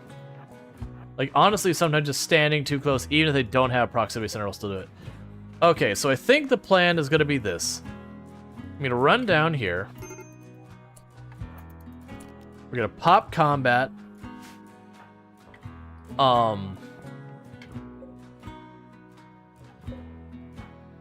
So you're going to try and bait being shot in the face.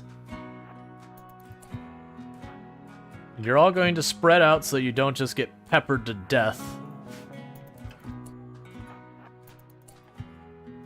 And it's not going to be a really good cover situation. Have you tried the search and destroy mod? Nope. Generally, the answer is, if you're asking a have I tried and you say a name of a mod, the answer is probably going to be no, because I just generally don't mod my games much. Okay, so how do I want to go about this? So the things I'm debating is if I want to prioritize what? I think I want to prioritize the Lancer because I get BS killed by Lancers all the time.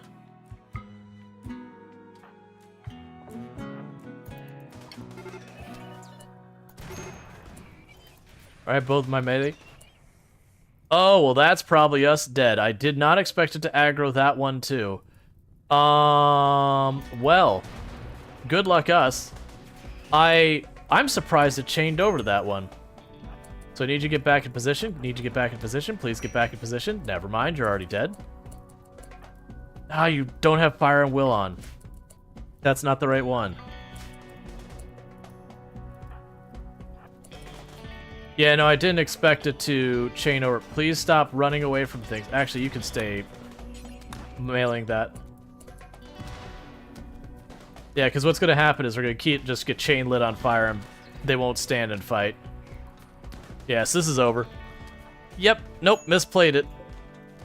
I thought I was going to be able to aggro that one and kill that one. I did not expect it to jump over there. Because I was holding off on this one until we had EMP.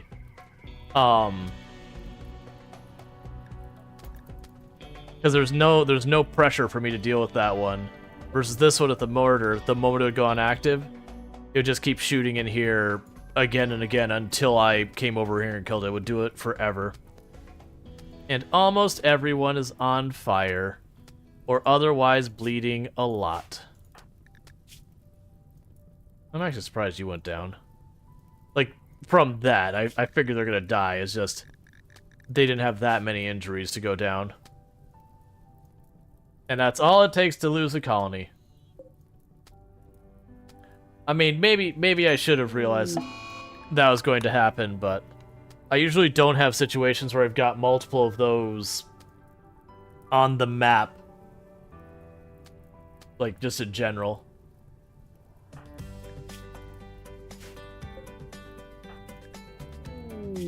It's also not letting time speed up, because the ones who are in fire are technically taking damage every second. Wonder what the aggro range is on that? Yeah, no, I have no idea, because we didn't shoot down at it anyways. Like, you can see we're basically almost in the same position. This is the only one that's out of position right now. I mean, Bentley is out of position, but in the same area. So we were up here. And when we attacked that, it aggroed that one down there as well. Like, the moment I saw that, I'm like, oh, we're screwed. Because I saw the Tesserons shooting from the side, and I was like, oh, this is already not a great one. Because we did manage to pull off the first thing, which is I basically Death Starred the Lancer, which was my intent, is that's the only one that could, like, really easily one-tap us. The Scyther would be the next biggest threat. And I also forgot they were not set to fire at will, because they'll fire at will on this because they see it a threat even when these things aren't active. I've lost a colony to that before, where you're getting everyone in position and one of them by themselves just shoots it, and you're just like, oh god.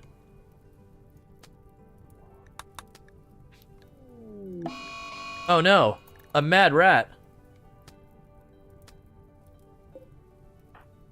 Okay. So what's probably going to happen is we're probably going to do the vote to see what game we're playing now, since, you know, the colony's dead. And versus playing like 1 hour of a colony and then doing the vote. which I might include RimWorld on that vote. I might not. I'll decide here in a second, because, you know, I'm going to do it in a second. But, just because, like, you know, rather than play 1 hour, which in RimWorld, 1 hour isn't enough time to do anything. Like, you'll see me have, like, chipped a little hole in the wall and that kind of thing, and maybe have a field or two set up for growing. Well, the rat tried. And the last one for a proper game over screen. Actually, we're not going to worry about it, because it's going to take you forever to bleed out. That's the reason I'm surprised Kirill's went down with that. You're not wimp, are you? No, you're actually the opposite of wimp. You're tough. So I'm really surprised you went down with just that little pain. I mean, now you're at blood loss severe and everything. But you're just not bleeding that much. No, but that fire is going to get you. Or not. Okay. Yeah. No, it does. The toxic buildup does take away a little bit of consciousness, but still. Alright, so what's going to end up happening here is you are going to go ahead and put up the poll. So bear with me. For those who are on the other platforms, I do apologize. This does happen on Twitch. I can't make it work on all the platforms. But we are live on Twitch. How are we doing now? How are we doing now? What are we doing now? So put RimWorld back in the list. We'll put American Truck Simulator on the list. We'll put Farming Simulator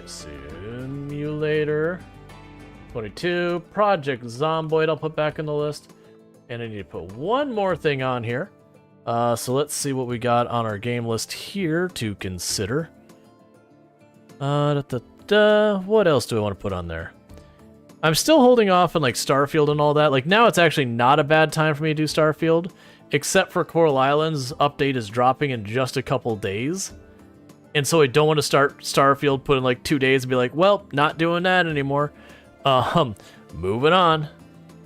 So let's see. And I cannot see chat at the moment, so give me just a moment to bring that up. In real life cooking stream? Oh, no, you have to set that up. You can't just do that off the cuff. Like, to give you an idea, I did it in real life cooking stream. It took me 2 or 3 hours to get all the equipment set up and everything in the kitchen, because I had to, like, go down, bring a laptop down there, set up the camera, put something to hold the camera up, set up your microphone, all that up there, do all your audio balancing, make sure the camera's not going to get knocked around.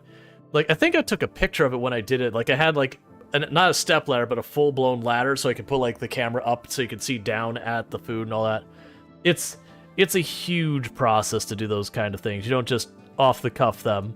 If you do, it's because you do it as a regular thing, so you just have it already set up for it. If we did... So, I've been debating doing the sim... I can put My Time at Sandrock back up there. My Time at Sandrock. Okay. So, get the poll going. So, what we got going on, and this is, again, on Twitch... is we've got a poll for what game we're going to be playing now. On the list, we have RimWorld. If we do RimWorld, we'll be doing another colony. I don't know what kind of run we'll be doing. I haven't decided that part yet. But we'll go there. We'll probably just have, like, a discussion over it. We've got American Truck Simulator, which is just chill truck time. You deliver stuff. Great for conversation. It's not, like, too high energy or anything like that. You have Farming Simulator 22. Same deal as American Truck Simulator. It's chill farming time. We have this farm we've got built that's on, like, this very hilly, forest-covered area. We've been cutting down all forests to make room for farmland and growing stuff. You got Project Zomboid, which is a zombie apocalypse survival game. If we have that, I'll probably have a second poll about whether we continue our personal best record run we've got going, which is like 167,000 zombies killed or whatever it is. Or we start some new run, which, again, we'll discuss what that would be.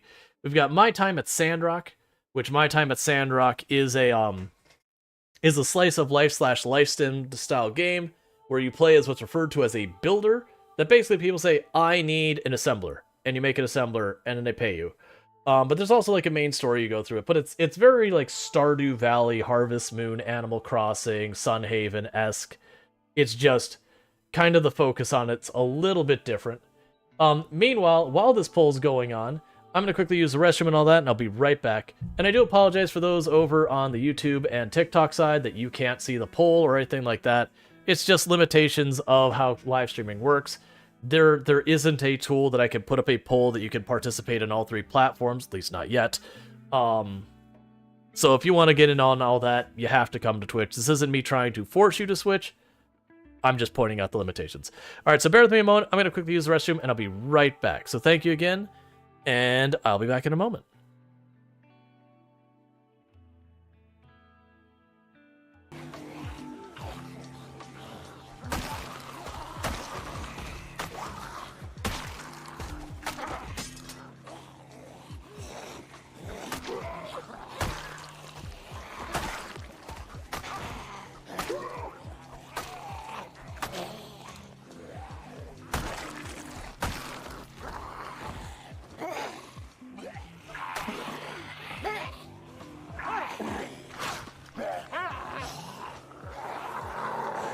I messed it up. Don't be bitten.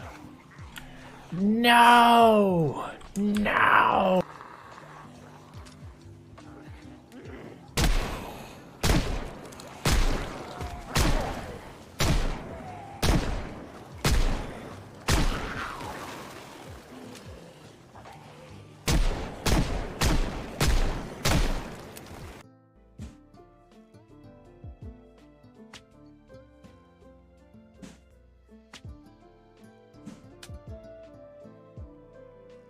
All right.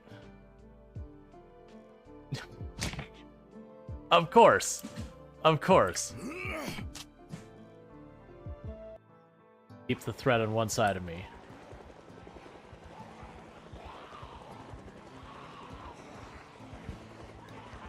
This is not good. All right. Sweaty time.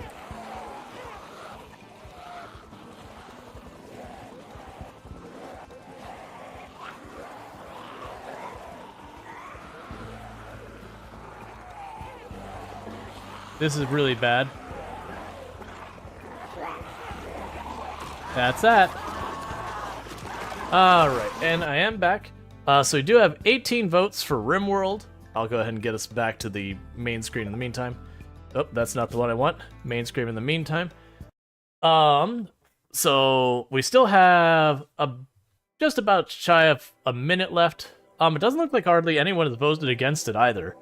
We've got, what's it, like 24, 25 votes for RimWorld, 1 for Project Zomboid, 1 for My Time at Sandrock, and not even a pity vote for American Truck Simulator or Farming Simulator 22.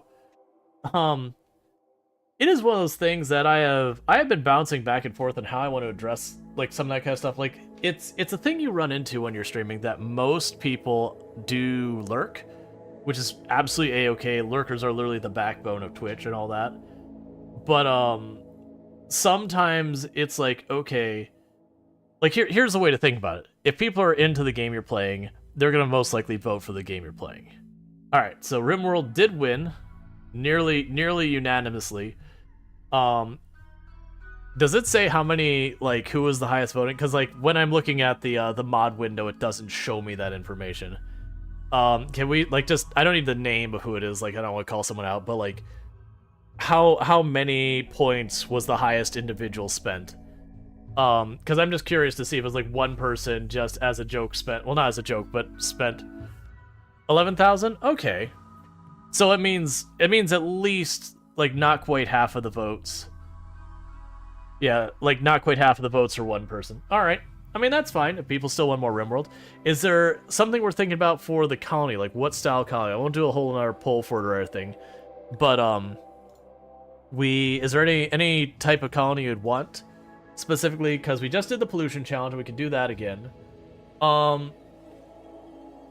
Part of me wants to try something where we just mess with the biotech stuff, like take the difficulty down a notch so it's not a thing. You said you mean let's see, we had at least one vote for me as mine. Oh, that's fine. The big thing I was trying to weigh there, Conrad, that wasn't like. Of the 25 votes, 22 were one person. So, like, it was just one person's kind of view being represented. So that's what I'm thinking, because like we do like the pollution challenge, we do a bunch of other ones. You don't really care either way which one wins. Yeah. Honestly, you like seeing where your mind goes with this? Gotcha. Yeah, now it's been like right now as far as like the games playing on the channel, I'm in this like weird holding pattern where I'm having difficulty deciding what I want to play stream to stream because there's a lot of games coming up soon that I really want to play that I cannot play yet because they're not out yet. And it's mostly updates. That said, you'd vote for Project Zomboid, but you're waiting for Build 42 drop. As we all are. So it's I totally get that. That's the reason I haven't gone out of my way. I've had a number of the streams like, do I play Project Zomboid? But then I keep coming back to, well, if I do, what do I do in it? Like, because I know I've got a lot of feedback that people are like, it's cool that you have the character at such a ridiculously high kill rate, but also we're kind of tired of what that gameplay looks like because it is just meat grinder the zombies for X number of hours. Your tomorrow calendar is set, but today is a big question mark. Basically, the 14th is when the first of those games comes out, which is Coral Island. So yeah, so okay, let's start putting this together. So what I'm thinking is all right. So first of all, if we are going to do one, let's see, what you want is Coral Island, but that ain't going to happen for a few more days. I know, like that's 100% the boat I'm in. I keep being like, I want to play, but the fact that I know in the like next couple of days anything I do is just basically going to be deleted, completely demotivates me from wanting to play it. So it's just kind of like, come on, please. All right, so I'm going to do is I'm going to get rid of the no research, random research if we're going to lean into the biotech thing. Because as much as I love those mods, and they are honestly probably my favorite mods, like if I could only load, say, like 5 mods, my 5 mods would probably be the allow tool because I can't stand playing the game without it now. The common sense, no research, random research, and then the 5th I honestly don't care. Whatever fits in there. Like those would be my biggest ones that, like the common sense one, like having to like manually tell your people to do stuff, like just like sweeping and all that. I don't like that kind of micro. I don't mind micro of like reposition your people. Oh, they're like getting flanked. All right, move them over here. You know, shoot that one. Use that ability on that. Like that kind of micro is fine. Like the old RTS style micro. But just micro like sweep the floor. It's like, no, I don't want to. That's it. You get in these little ruts where it's like you don't want to start anything new because I know something I want is coming in a week or so. It just stinks. You want them now. Yeah, that's absolutely 100% where I'm at. And that's one of the things that's like undermined me starting anything new in Project Zomboid is I know I don't want to dedicate the time for a long run. But I find all the shorter run type of challenges in Project Zomboids to feel like very unsatisfactory because most of them are very RNG heavy. Like, you know, there's play skill involved in it. But like Curse CDDA, that challenge in Project Zomboid is 95% RNG at the beginning and then having the skill to capitalize on. So let's see, are you making a new colony? Can we make them bigots against... No, we're not going to do that. That's something wrong. Generally speaking, anytime you see me playing RimWorld, I only cannibalism as an absolute desperate measure, and honestly, I'll let my colony die a lot of times before a cannibalism. I used to do all that stuff, but it kind of loses its novelty after a while, being able to be the awful person. I only Oregon harvest again if I got a lung blown out and I need a replacement lung, you know, sometimes a lung falls off the bus. You know, of a very hostile pawn that showed up. But otherwise, I don't do a lot of that. I don't do, like, the slavery stuff. I don't do runs where my like, story behind is, like, we're racist or something. Because I don't want that on my channel at all. So that's just something you won't see here. So yeah, so we're talking about doing a new colony. We do want to do some biotech stuff. Because that's one place I have really just not done much. I still think I want to start with the Lost Tribe start. But I could be negotiable on this one. Let's see, it quickly gets to where cannibalism is always by far the strongest way to play. Yeah, if you set up for cannibalism, it's super powerful. Now, if you do cannibalism and you're not set up for cannibalism, it is absolutely... Oh man, I forgot that you get 3 with that one. It's been so long since I've done Crash Landed. I like never do Crash Landed. Rich Explorer is always kind of fun. Rich Explorer is actually kind of hard. Like you get all this great tech, but the thing that makes it hard is you have 1 pawn, so if you get like malaria or something, you know, it's rough. Granted, you get all the glitter world. I haven't done it in a long time. I wonder if nowadays, if I went to do this, it'd be like not an issue. So with this biotech thing, the starts I could be convinced to do would be Lost Tribe. The Mechanator is a curious one, but I don't think you'd go hard on biotech with the Mechanator. Because Mechanator starts with the trait where they don't like having lots of people around, and I feel like to do a lot of biotech stuff, we're going to need at least a decent stuff. I've done Sea Ice before. Not on stream, but I used to do like 500% Naked Brutality, Sea Ice, that kind of nonsense. We're looking at potentially going the other direction of doing a more elaborate base thing, but lowering the difficulty. To like... Because I do all these challenge maps that I never get into like really experimenting with biotech, because you have to survive a long time. Let's see. Back when you can roll Cannibal trait for it to be viable, it was a little bit more exciting. Yeah. The run you've been considering is a tribal vegetarian, only tree lovers with no animals allowed? Do like that. Let's see. Going full war crime simulator with RimWorld is kind of funny, just for the memes. Yeah, no, that's the thing. Like when I first got RimWorld, I definitely went like over the top, like doing all sorts of like I never really got into the slavery thing. Like that was one I like did it once. I'm like, actually, I don't enjoy this. Like this doesn't feel fine to me. Like it's a game, but it's like this bothers me too much. I don't want to do this. But like the organ harvesting and all the other kind of stuff, like I've made those colonies, but that was way back when it first dropped, and then you know I kind of got that out of the system. Like okay, I don't want to do that anymore. So I'm thinking Lost Tribe start, just because I do like the start. Vampire Castle with the Peasant Village would be interesting. That kind of, actually... So not this run, something is wrong, but I could see doing something like that. Do a royalty playthrough, where your royalty person is a vampire. And so, like, they get, like, the main building, and then, like, everyone else gets not as impressive buildings around it. It wouldn't be exactly like Village, because RimWorld doesn't have a good way of representing that, unless you want to do, like, just stone versus wood or whatever. But, that would definitely be an interesting one to do it. You love the medieval mod because you can become a necromancer and just raise the dead? Okay. Yeah, so I think we're gonna move forward with the Lost Tribe, because I'm not seeing a whole bunch of stuff around that. So we're gonna move forward with the Lost Tribe. So where normally I like to do Strive to Survive, we're actually going to take it down a notch. And one of the things that we can actually do...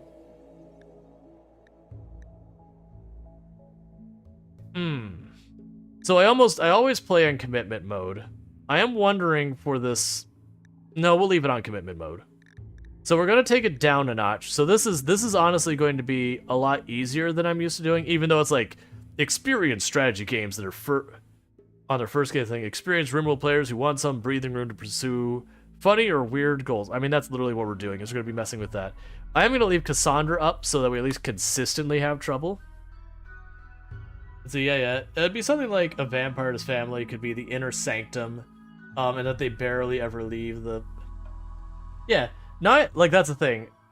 That is, so for those over on Twitch, on YouTube, we had suggested a vampire castle run where it'd have, like, the vampire be, like, the royalty in the castle, and then there'd be a village around there that'd be, like, the rest of your pawns. I'm like, okay, I could see doing something like that. That'd be another one we'd probably turn down the difficulty for, because to, like, really lean into the whole village thing, I'd want to make it out of, like, wood and nonsense like that, which means I'd already be playing where you're going to be dealing with a suboptimal situation to begin with. Let's add a bunch of just random tribes here to kind of just mix up what we've got. Okay, we've got this going here. Let's see, you typically go with level 2 or 3 with the Phoebe, just because I really prefer the very slow casual play. I've found Phoebe can sometimes be one of the worst, because she'll, like, let you sit and chill for a while, and then she will absolutely just punch you in the mouth size raids. Because that's supposed to be her whole shtick, is that she gives you more downtime between fights, but then when she shows up for real. So I actually found a lot of times she was harder for Cassandra. Now, granted, I haven't played her since vanilla, like, right at the beginning. But I remember it was Randy Random could be all over the board. Most of the time, he's easier, and then every once in a while, he just lights everything on fire because he's Randy and that's the way he rolls. Cassandra would consistently hit you hard. So overall, harder than Randy, but fairer than Randy, I would say. More consistent than Randy. And then Phoebe would just, like, you know, give you a nice little break, then just kick you, like, just absolutely kick you to the curb. Alright, so... Now there's the next difficult question is, what the heck tile are we doing? Like, is there a landform we want to do? I know we talked about Cove Island. I'd see doing a Cove Island map, because that's what we were going to do. And then I saw the Desert Plateau, which is also cool. But I feel like for this run, we don't want to do Desert Plateau because of the very, very, very limited grow space.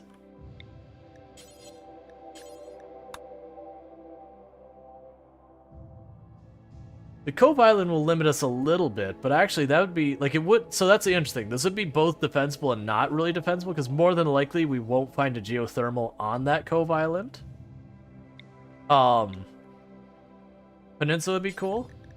Do they have Peninsula? Yeah, the Peninsula, unfortunately, it ends up being the same as the Atoll. Like, we did a very long run on an Atoll one time that was a lot of fun. I think that'd be a reasonable one. So, we'd most likely get most of our attacks from the sides, honestly. What do people think? Is there anyone that people are feeling more than I do want at some point do a scary island. Just, you know, not where literally nothing can reach it. Where it's just a rock in the ocean with this, like, 1 or 2 tiny little places that we can actually farm.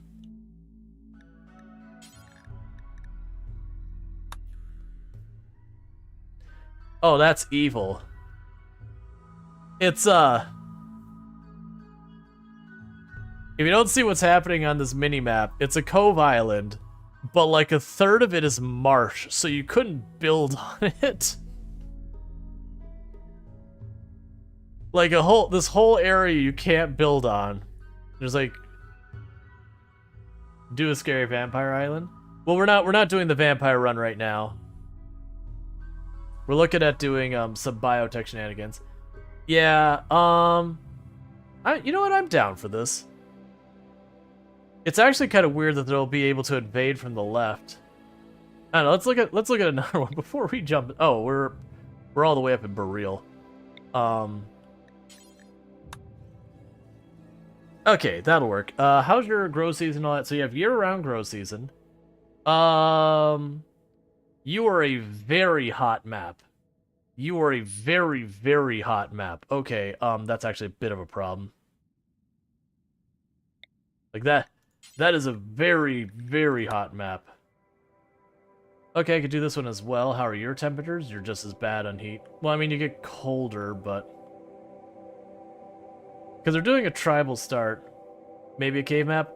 I know a lot of people have been pushing back at me doing cave maps. It's funny. I have one group of people who are like, do a cave map all the time, because they just want to see it, like, they want to see long runs. And cave maps are the easiest ones to make that happen.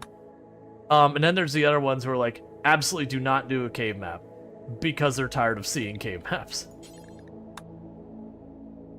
Okay. You're still a bit on the hot side. We'll just go with it. It's grasslands. The soil is generally not great, which is fine. It's regular soil, so it's neutral, and there's some like stony soil up here, which isn't as good. Yeah, we could do this. Fluid ideology, we'll do this. I just really like this one for starting, and I usually say they, where are you at? I just like this one because it makes the whole, like, converting people not a huge pain in the butt. Alright, and per the usual, we earn, like, all our scars are earned. Okay. I don't want to deal with a whole bunch of people who, wow, you really... Okay, so you're not the greatest.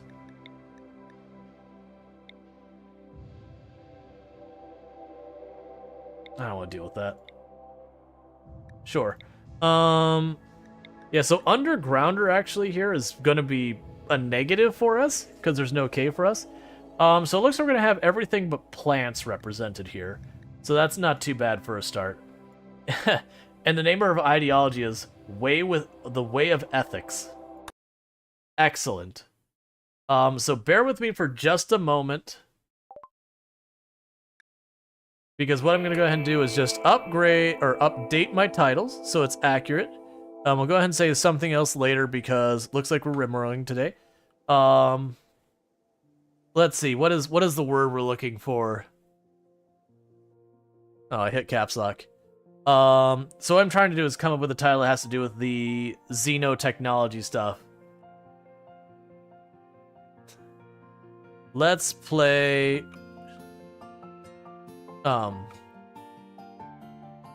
Genetic experimentation is go. Is go on the Cove Island. Sure. Good enough for me. And sadly, I cannot update the titles on the other platforms without ending the stream and starting it over there, so I'm just going to ignore it, and it's just going to be the way it is. Get mad at YouTube and all that for not giving us those abilities. Because it's kind of crap that I can't just go in there and be like, hey, we switched games. If I had an ask that I could do on the other platforms, it's that both for TikTok and YouTube, is that I would be able to go in, and when I switch the categories, like TikTok, it should just update it. Like, that's fine. I don't see a reason why they don't allow it. Like, why it's not functionality built in. So you'll... Oh, this is... Okay, so you'll actually be my grower. And even though you're amazing at construction, you're not going to do that. You're going to be my construction mining person. You can help, but you're going to be my researcher. Hey, Pankraru! How was the rest of your stream? I remember you were playing with alien shenanigans and all that stuff. Turns out it was just a bug hunt, sir. Alright, let me go ahead and get you a shout out. For those who don't know, Pankraro, a fantastic VTuber on the platform, greatest pink squid on the internet, was playing some Aliens Dark Descent today. I was hanging out there before stream. Has played My Hero Ultra Rumble. I believe that was yesterday I saw. Is it yesterday or the day before that I saw that? And also did some Just Chatting. So, if that sounds good, don't forget to drop a follow over there. And all that good stuff. We have just started a brand new colony. It was certainly something we chose to do. And definitely people did not die. And anyone saying otherwise is lying to you. And by lying to you, I mean they're absolutely telling the truth. I don't really want... So I'm deciding who's going to be what, is what's going on right now. And I guess you two will be... Alright. So you're ranged, that's Wooden Club. Where's the Pila? There's a Pila here somewhere. There's the Pila. You grab the spear. And there's the knife. We will allow these. But we're going to be doing some shenanigans around biotech stuff. There's actually a geothermal on the island. I can get behind this. So we chose a different style map they've done before, which this is called a cove with island. So it's a cove with an island. And the idea is I just want to do a bunch of experimentation with biotech in the game, because I do all these challenge runs where I never get to mess with it. And so as a result, I never get to mess with it. So how do I want to do this? So I can be attacked from basically all sides. This side kind of, sort of, not really. but I can be attacked from the north, south, and east pretty straightforward. We are in a grassland tile, so our growing area is not going to be the best. I'm trying to remember if I'm remembering you're this big. So then I would need that space for having room around you. So that'd be the geothermals area. Okay. We'll mark that. I think I'm going to try and build back here, because that should be full. Yeah, we're going to build back here for our starting base. That way we can have the grow area, and we're not wasting our grow area under our buildings. So go here. And for right now, I'm just going to make myself a little building here. There's no real rhyme or reason for the strategy of how I'm shaping this building. Actually, you know what we're going to do? We're going to go back to our not rectangular buildings. This is not a strategic decision. It's actually counter-strategic.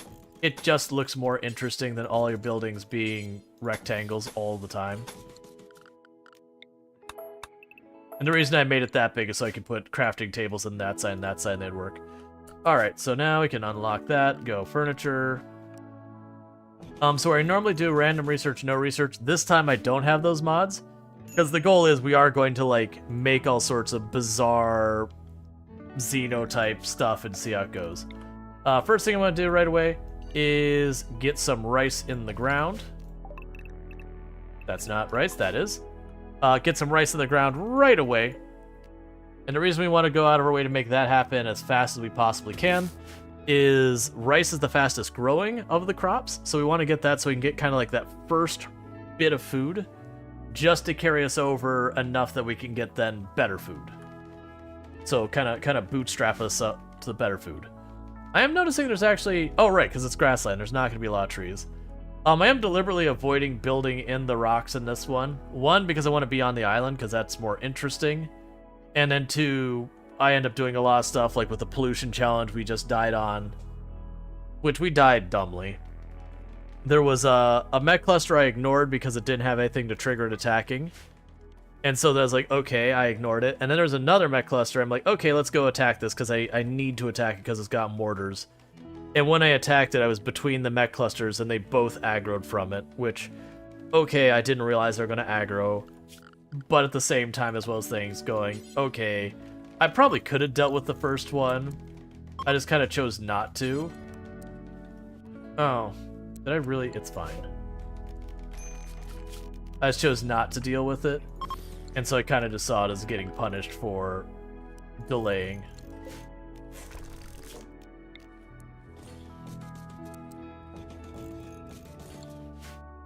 Okay, so I've got all that going on. But, before I forget, how was the stream? Like, how was the rest of the stream, I should say, Pank? Yeah, you're still here. If you're still here, and if you're trying to get, like, post-stream stuff taken care of, by all means, you know, do your self-care, all that kind of stuff. And for all those who came in with the raid, what was the best part of the stream? Very stressful at a point? I can imagine. Alright. So, we do have it... Oh, here, I need to take you off hunting. Because you don't have ranged weapons. Yeah, so I didn't leave myself enough room to do anything in there. That's fine.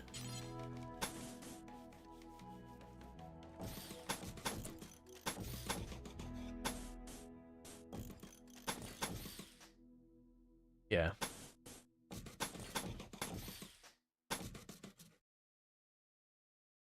It's fine. It's only slightly upsetting that that door's not going to be centered. We are going to, like, slowly... The first arm was the best part. You're getting used to it. There's some learning curve. Gotcha. Yeah, no, makes sense.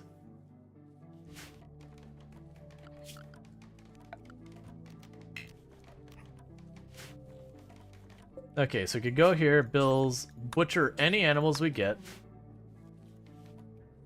Yeah, so the plants are going to lag behind. What can we have the others work on? I can put growing as a very low priority on there.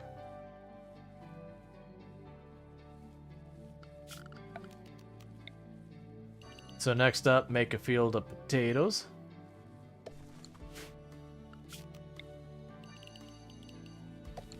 And I'll make a field of strawberries, which we cannot plant yet.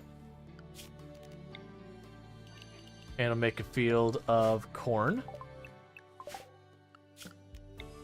Most of these, they won't even grow yet. You can be heel root, which we cannot grow yet. This is going to be a smaller one. It looks like it's a bunch of crappier soil. That's not what I wanted, game. We'll make that into the dye.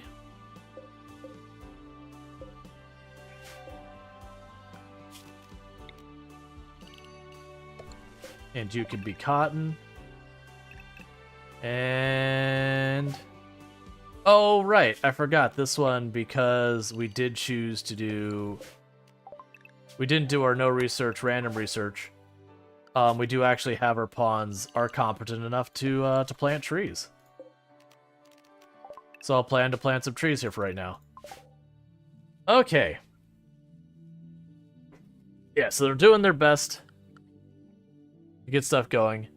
One of the other things I could do for right now is zone stockpile in here. Set you to clear, normal, and put food and medicine in there. And then we'll go back here and say stockpile is junk.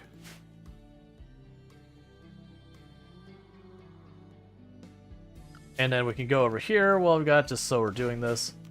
I'll do storage, priority, critical, clear, and you will be for human-like corpses. And you go back here and say dumping stockpile,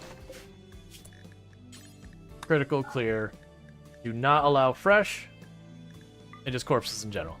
That way what we've... oh, and I, don't worry about if the corpses catch fire. So we basically made too big of a growing area to deal with. That's just something they're going to work on. It does look like this map is going to be one that we're going to be hurting on wood. How long do those trees take to grow, by the way? So 15 days. They take an entire season to grow. And then they give us 25 wood. Yeah, the stone's okay. We are going to need to get a source of steel. There's some steel over there. Go ahead and just mine the whole thing out. Okay, so we got 3 animals. We've got a rabbit named Polo. We've got a Yorkshire Terrier named Aaron. And we've got a horse named Patricia. Realistically, we will be consuming Patricia before this is over. But, you know, maybe not. It is what it is. Is this... I thought this tile was hot.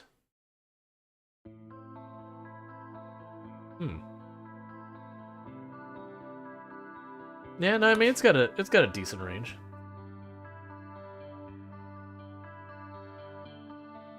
Why are you yelling, Marco?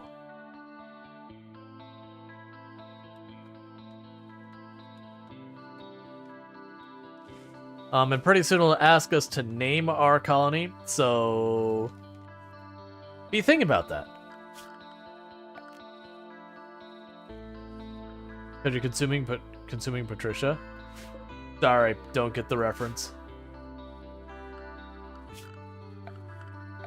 Okay.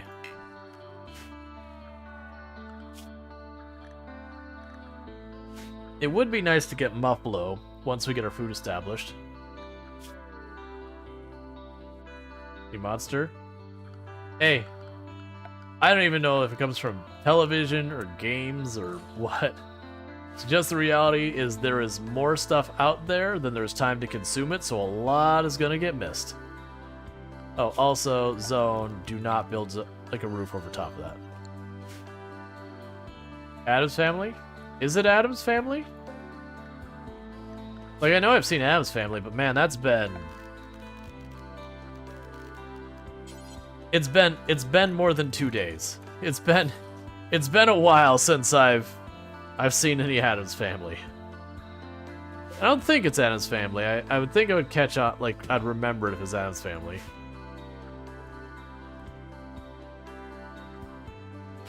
Alright, so we're gonna start drawing names on who gets to be who. So first up, we've got Pankraru. Pankraru in the colony will be our mining person. You're an undergrounder. Well, actually, are you mining? I think I do mining.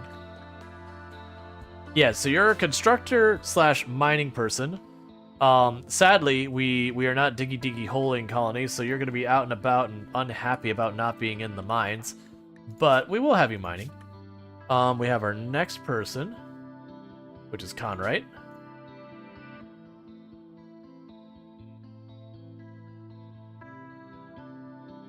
And absolutely this is rigged. Conrite here will be dealing with animals. What do I have you set for?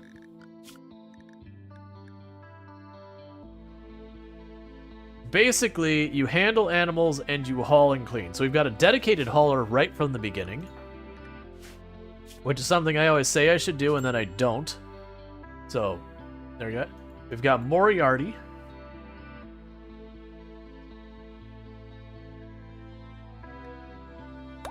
Who also has a lot of skill in construction and all that.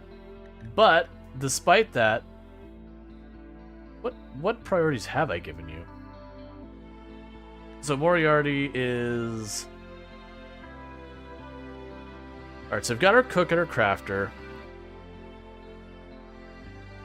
Oh, you're growing. That's what we're doing. So even though you're really not suited for that, it's kind of the we need this, so you're doing it kind of situation. So we've got the cordial villain.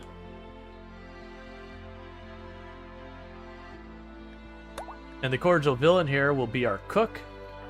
And then finally, out of the first batch, we've got Chesty LaRue.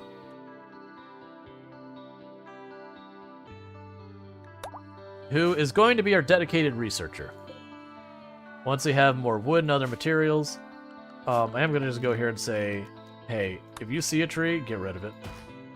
I need all of the wood, please. Give all wood. Who is our farming person? That's you.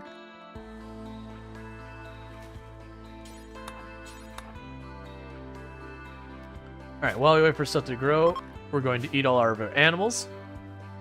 Because they eat our food. And they are edible. And that's a wonderful combination. Alright, bear with me for just a moment. I'm going to quickly pause the game for just 2 seconds. I muted before I finish talking. I'm going to deal with my nose that's just being a punk, so I'll be right back.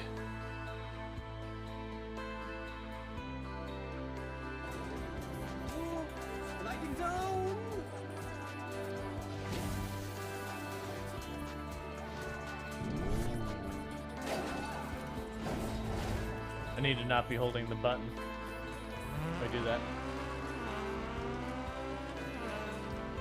But yeah, so it is. Why did I go to the moon? I don't understand. Why? I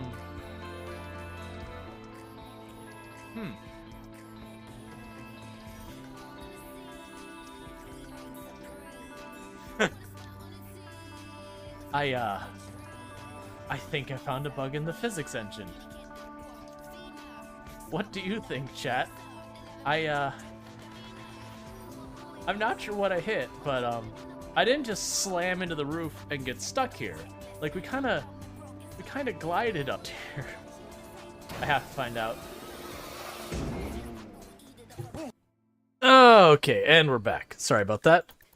Let's see. It's gonna be cool when you wall off the island and have grand entrance, so you can blast with great bow arrows and whatnot.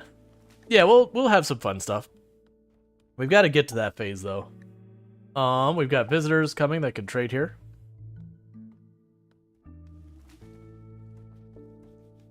Sorry.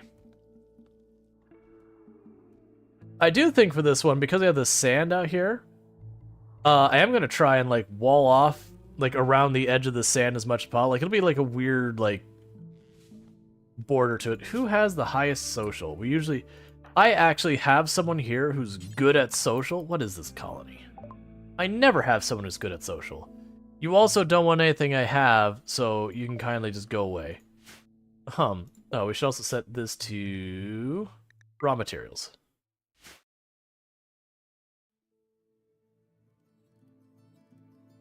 And we could also go to where I had everyone set to help with the growing. They're not doing that anymore.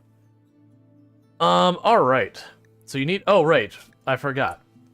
So we will go for stone cutting first, I think. To start clearing all the stone off here, and then we can start actually building perimeters right away. I do like the idea of ultimately like building a long bridge, probably round here, but a long wooden bridge. Have kind of like our kill box slash entrance slash whatever here, and then just putting a wall around here. Like I said, it's going to be a bit of a funky shape because I want to build it on the sand, but I want to cover as little of the sand as possible so that we can put like the individual bedrooms and all that around the periphery and keep this as the grow space. You know, we'll end up having to build in here and we'll end up taking over more, but that's fine.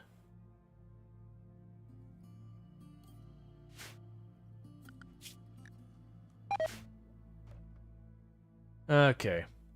We got food poisoning from the animals. Do we not have someone set to handle? We have 2 people set to handle. It's okay. Alright, so we don't have enough leather from those animals to do anything. I guess the other thing we can do is you may proceed to start hunting. Mad rat, as always.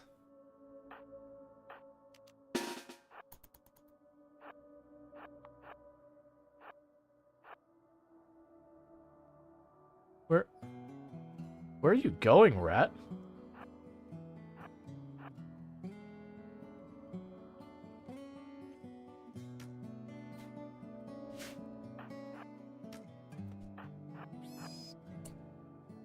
Rat was taking the absolute scenic route.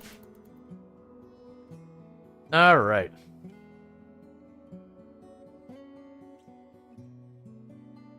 That's the reason I'm not bothering with any of the wall yet. We're limited on wood, and I would like to just go ahead and make the outer defense stone, since I can choose where to focus on our research. Oh, speaking of which, we have important things we haven't done.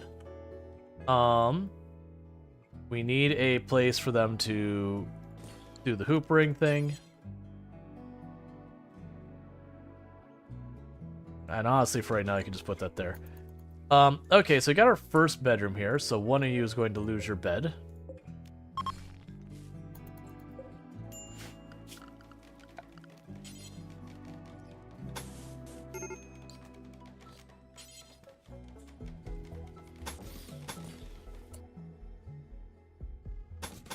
Let's move it over here.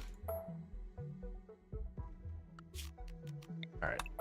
I'm trying to decide how I want to position this. That'll do. So you are... Don't do that. 6 wide. They'll slightly go over the tiles if I do it that way.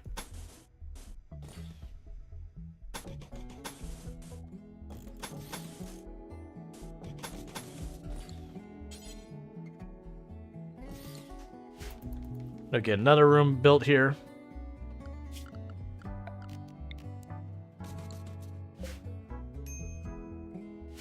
It's gonna take a little while till we can get all that going. It's fine. Major break risk, because you're malnourished. Do we not have more berries on the island? We have 1. So who's the malnourished one? So Chested Rue. So you go over. You harvest those berries.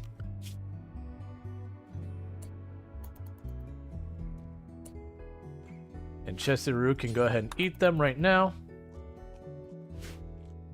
Alright. You just gotta ride out that early game till there. We don't have hardly any berries on the map that I'm seeing.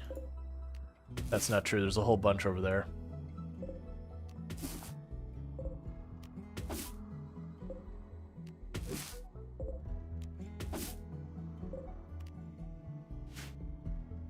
That's fine.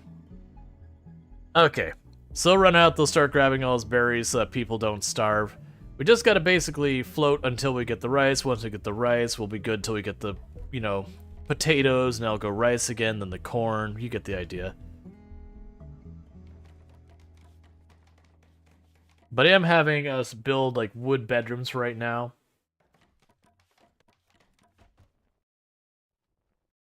We'll get there. And with that, Panguero has themselves a new room.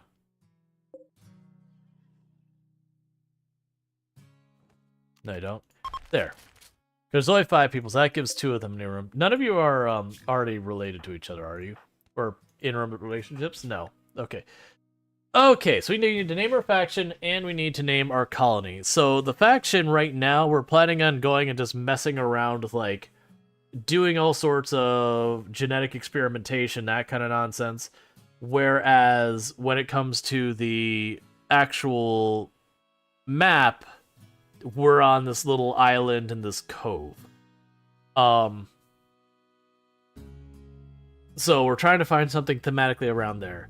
Now, my mind immediately goes like Skull Island, but there's no mountain, there's no skull, there's nothing like that, so that doesn't really fit. I mean, there's definitely worse we could do. We could give it like a, you know, just Future Labs or something like that. Something like, but I think Berry Island. I mean, we could definitely do worse. The Island of Dr. Moreau? Change it to Gouda Pack. Gouda is pretty good. I mean, Gouda is good. The Tapoca Cloners. I don't know if that's a reference to something. Let's see. Future Labs Incorporated. LLC. No, it's Future Labs Corp Incorporated LLC .org.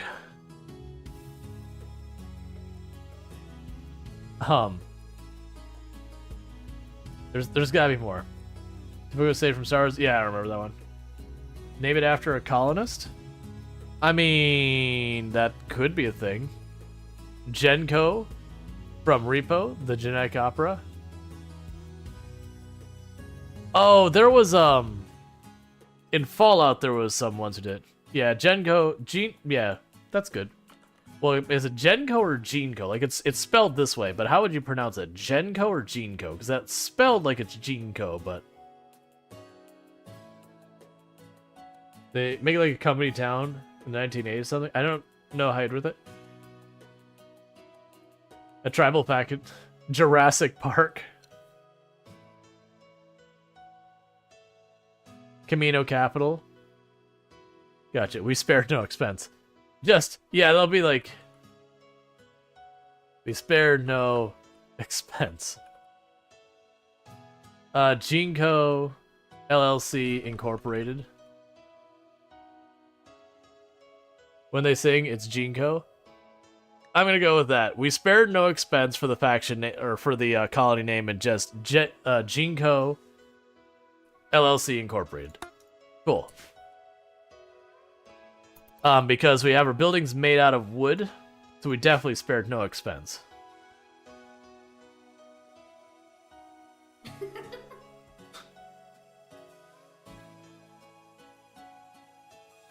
Alright, we can go ahead and expand that a little bit. From that. We give them a little bit of time to catch up on the wood, considering they've literally cut down all of the trees on this tile that were at the point you could cut them down. I've got one that grew enough since then. Alright. Is it your partner's favorite movie? Extremely low budget, but... Oh my god, can Anthony Stewart head? Giles from Buffy sing. Gotcha, did I set that to the wrong thing? Is that making... Ah, don't do that. Make them in batches of 4, please. Don't make them meal by meal. That's not efficient. I remember when you had to make them meal by meal. It didn't make them in batches. Don't miss that. Like, you would have 2 or 3 ovens going to support your colony because that's the only way to get enough people to plan stuff to get anywhere.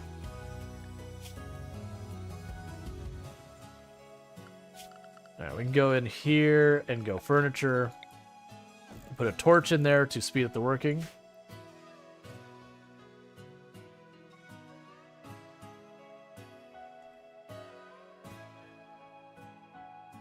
Yeah, so right now, the rooms are just going to be like these individual things here. We're definitely going to have to lean on doing a lot with clothing to make that comfortable, because I'm not going to realistically be able to put, you know, heat into all of the individual rooms. Not unless, like, later on we combine into one building, which maybe we do. But for the beginning, we're making a bunch of, like, these little huts. And kind of doing that whole bit.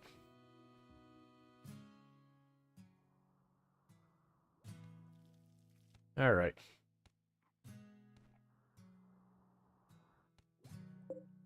That's coming along. Why is that horse still alive? I've got multiple people that have priority on handling it. That horse? Oh, are you our venerated animal? Is that what's happening right now? Fine, the horse gets to live.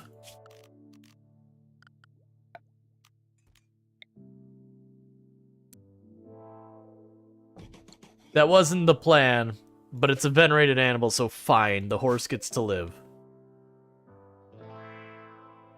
I was just sitting there like, why aren't you killing this horse? That had literally the last run.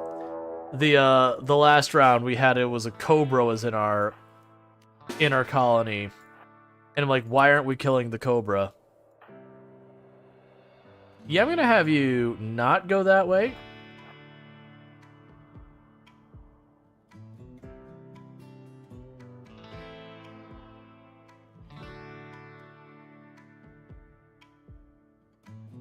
Honestly, this feels like a run where I could potentially just put some, like, have us use light machine guns, sniper rifles, that kind of thing over here. Bolt action.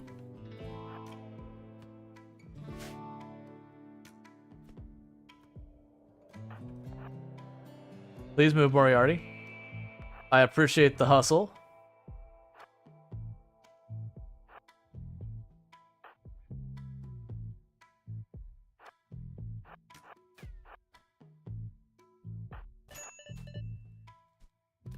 Please hit them. Okay. Bio. Masochist, very neurotic, incapable of intelligence. We took out their eye. You know what? That's fine. So we're not going to worry about them. You are going to lose your clothes, though, friend. That's the cost. And then how badly did you get hurt? A couple of bruises. Okay.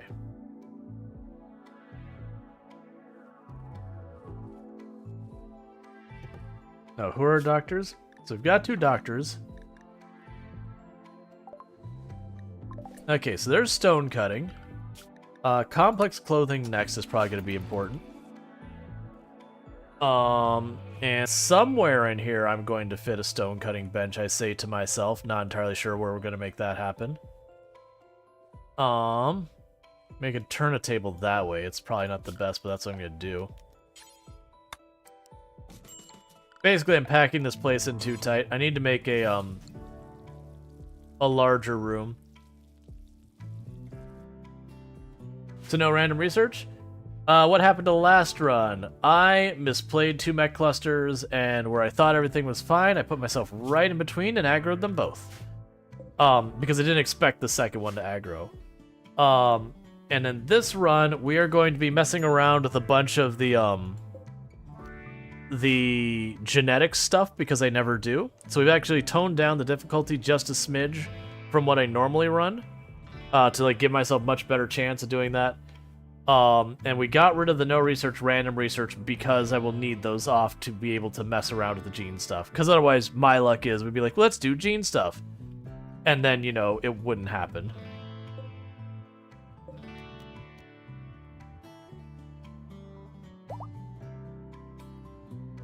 So still berries laying around out here. Yeah, okay, we've got some. Okay.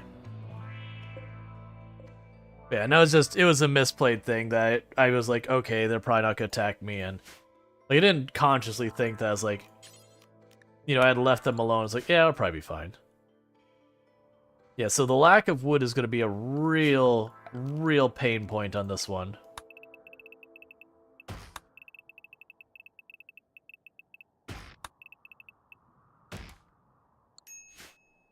Okay, where's our psychic tree? Could have sworn it was down here somewhere. That's fine. I don't actually care that much. What are you doing up? Oh, you're looking for food. That's fair. Pretty soon we'll get the rice up, and then we won't have to worry about food nearly as much. Oh, you're still hunting stuff. I was like, where's that coming from? Who is our cook? That's Cordial. Alright, so one roll we're going to make for you.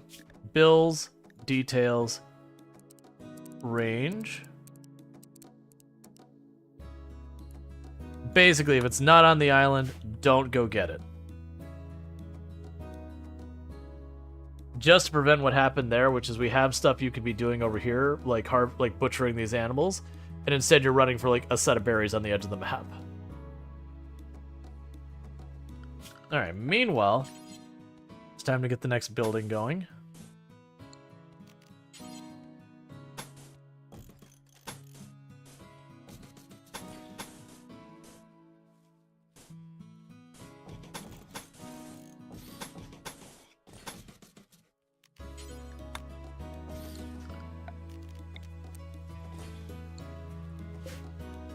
Alright.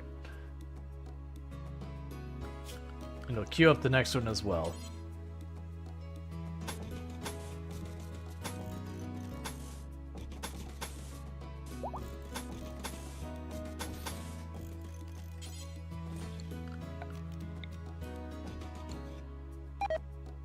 Okay, and there'll be 2 more bedrooms moved aside.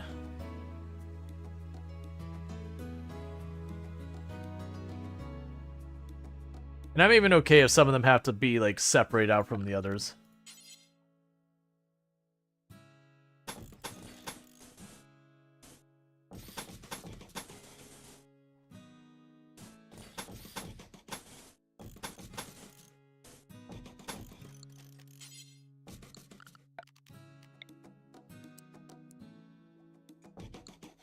Alright, so when you do that and get those built, we'll have all the bedrooms made. Then more than likely I'll probably make a bigger storage room back here. We got room for something decent sized up here. Same down here. And like I said, I'll probably end up making a bridge across this whole thing when I have just an obnoxious amount of wood. Like, we'll make it a narrow bridge. Maybe just 1 or 2 tiles wide. This will be where we put our kill box, which I'm planning to mostly just put a ridiculous amount of range and have them deal with it. It could also be one of those things that if we get set up here where I don't really need to go out here very much, I might even skip on the... Well, no, I want the bridge to force them to come from a... Well, no. Yeah, I want the bridge to force them to, like, go around to come in from the same side again and again. But we can make the bridge dangerous, like put traps or whatever on it. There's the tree. Really tucked in there. Wasn't there an ancient danger up here I saw?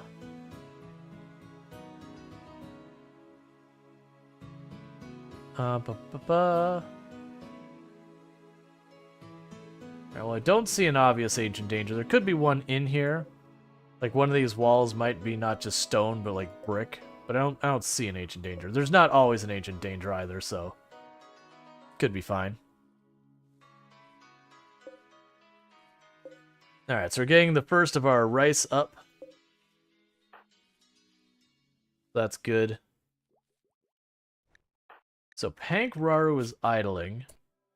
What can we have Pank work on that above what they already are? They can't hunt because they're melee. And put everyone with a 4 for research. Just for now.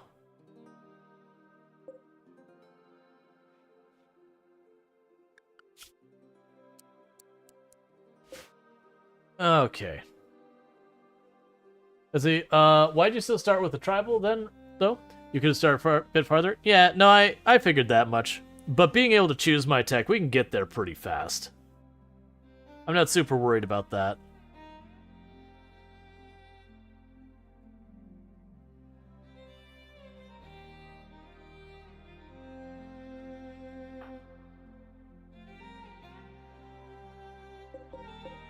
Okay.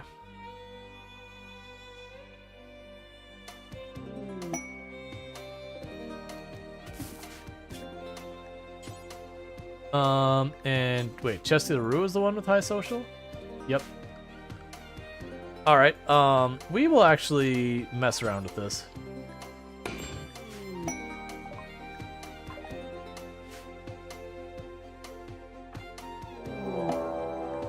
Man-hunting cat.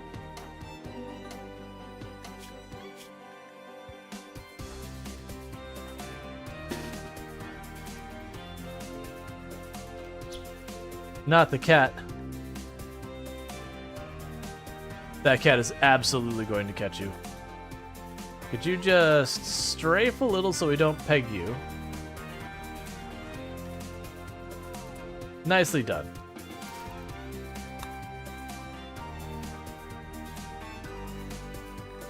Cool.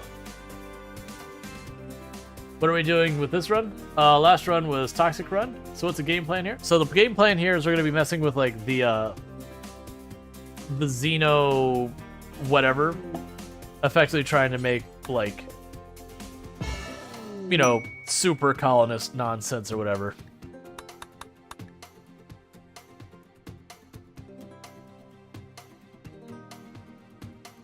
So we'll ultimately end up with a room that's going to be like just where we store up any gene packs we can get and all that. Because I've definitely done runs where I've made at the beginning of the run, like before we start. Sorry if you're hearing that. Getting a little snack. But getting the gene things set up for like a, you know, thematic run. Like we did one where I made my people like super duper smart and artistic and all that kind of stuff, but absolutely crap at fighting and at like menial jobs like farming and construction and all that. Which granted, construction was the only one I was like, because like designing and engineering and those type of things in construction is actually very it's like very, I don't want to say intelligent job. It's you know, it's a whole practice. It would be up there with like research and development, all that. Like there's a whole bunch of stuff you do. It's a very high intellect kind of job. Versus slapping down brick. This isn't to downplay it. Like it's menial. There's a lot of work. You have to do all your measurements. Like there's a whole bunch about it. But it's a very physical job, which is kind of where it's separating out. Because the idea is like thematically they were very intelligent people who were like frail and not suited for combat and all that. Oh, good. So you've got that. So Bill's all the stone forever. And then we will start building up a wall around the island.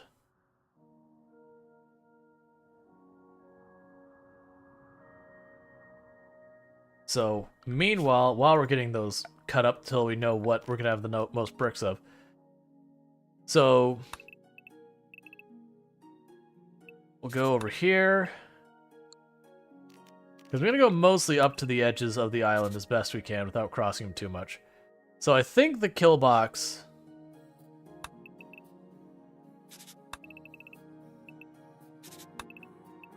goes around like this area. Complex clothing, so let me deal with that in a second. And this will be where the bridge is. And then this will be basically open where will just be a whole bunch of shooting lanes the entire way down. Can you build stone and sand? Yes. There is what's called fine sand. I actually don't know if we have any fine sand on here. Okay, we don't have any fine sand on here. In the desert you can get fine sand, and fine sand is only moderate weight. Okay, so research. So next up would be complex furniture. After complex furniture, we're going to go for electricity, then probably smithing, machining, xenogenetics after that, because we're I'm gonna kind of beeline for it.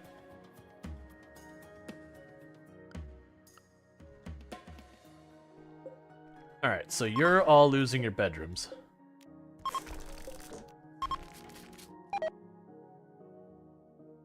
And I did not make this. This honestly is going to be a bedroom in the long run. Okay. So you can put the production room up here. So let's plan this out a little bit. So that's that edge. So we can go over here.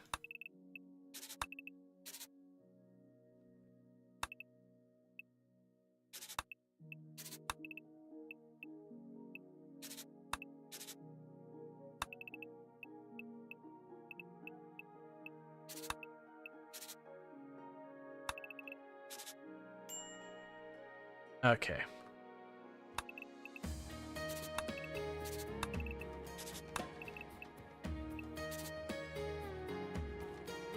Yeah, so you see it's going to be kind of sloppy on the outside edge, but that's fine. Alright, so with that, though, we can go up here.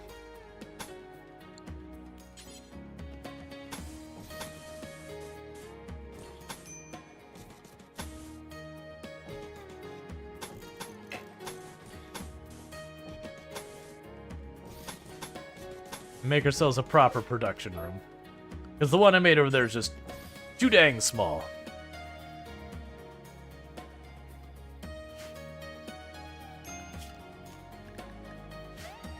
And it keeps triggering low food, but we are getting to that point where these are nearly 100%. We got berries everywhere. Progress is slow and steady.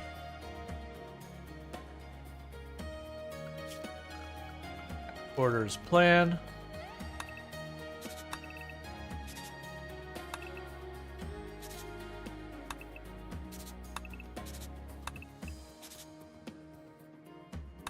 So just cut this straight across.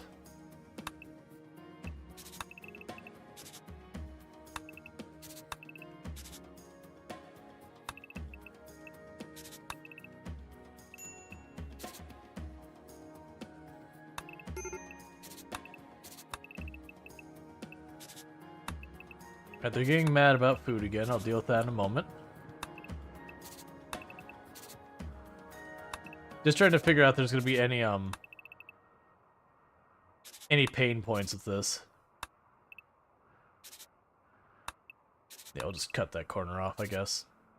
Or maybe we'll go like this. Okay. Yeah, so that's kind of design we're going. So that's the kill box. Then we're just going to surround the whole thing with the wall. We do have starvation happening.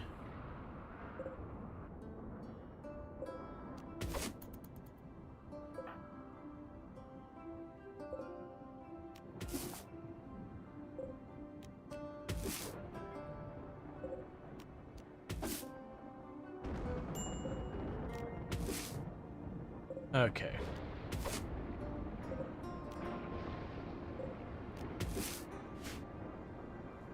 Alright, so we're still pulling up meals. We're just struggling a bit. Meanwhile, you are the one who has... Oh, we don't have a ritual spot. That's fine, we can get the ideology thing going. Right now, it's just going to be plunked out there in the sand. We'll go social. Make sure you get the right person. Yep, social, assign role, moral guide. Okay. That you didn't eat, it's 6 a.m. already, and you're hungry like crazy. Should you just cook noodles? It's one of those things, like, like, make sure you eat. Like, even as those things you gotta do it late, like, make sure you eat something.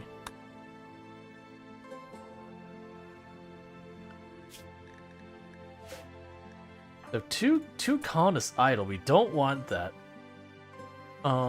We can put down here that you can help craft. Conrad's the other one. So it's Pangor and Conrad who keeps getting there. Unfortunately, they're the two I can't have hunt. Like, that shouldn't be as big a problem down the road, because I'll have more and more stuff to clean. And all that kind of stuff. Help crafting, doing awful stuff. Yeah, my hope is what we'll end up doing is just working at that. And I do see that everything's on fire out there, as you do. Okay, we're starting to cut brick.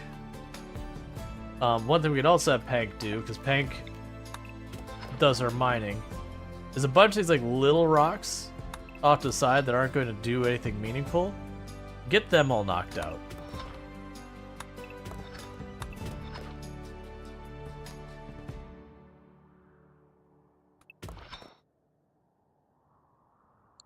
Get ourselves some more stone in here in the meantime, I guess.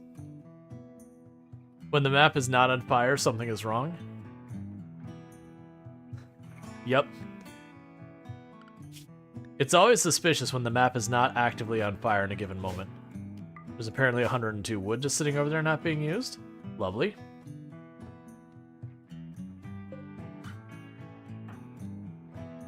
Right, part of the reason we're starving, I forgot, is we don't really have anyone who's good at plants.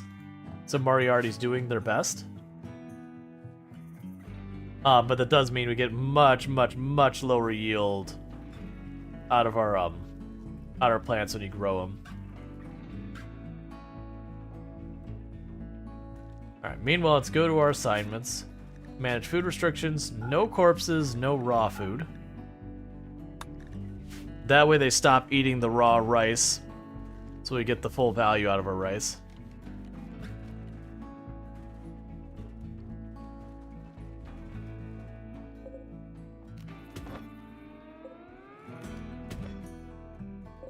That's all I could do.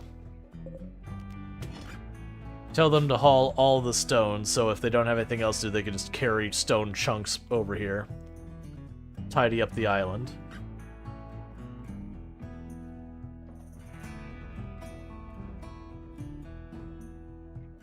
Yeah, and I could see the hospital being down here. Alright, so we got complex furniture, so next up we're going to go with electricity.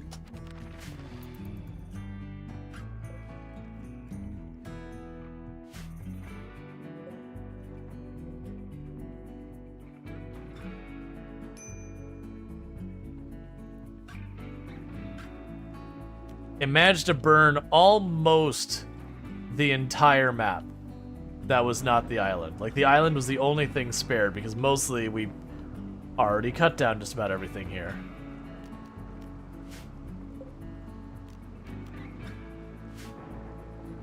So, while I want to plant these trees, we don't have anyone with enough skill to do it. We're gonna expand this.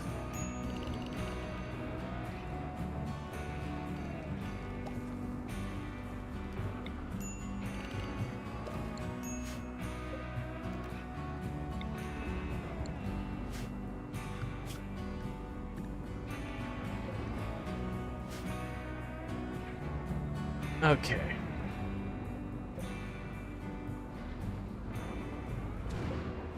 We're getting real close. The potatoes are at 80%. We got a bunch of rice here that's right on the edge. Everything else is planted, just kind of waiting. As far as food goes, that's going to be more than enough to feed the people we have. It's just a matter of getting over that first hill. Does he burn the rest of it? Pollute the every area on your island? Not just for the lol. Nah. Generally speaking, I don't self-sabotage in that way. Nor usually if someone just like, do this. I'll almost a lot of times deliberately not do the thing that I'm being told to do. You know, it depends, like how they're saying it, all that. And then plus, technically on top of that, without Molotovs, you can't just deliberately create. I mean, there's ways. Like, I could cover up the geothermal, and if I leave that long enough, it will eventually catch fire. But, generally speaking, you can't just... There's not like a right-click ignite option or whatever.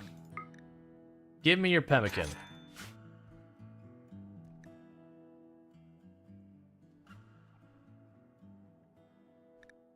So I'll feed people for a little bit.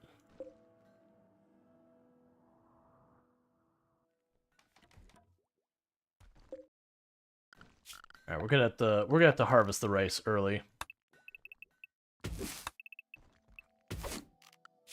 I mean, I could go out there with my people and potentially hunt, like if I could find like one of the buffaloes that's separated out from the others or whatever. But we're kind of just sitting here waiting for a lot of this.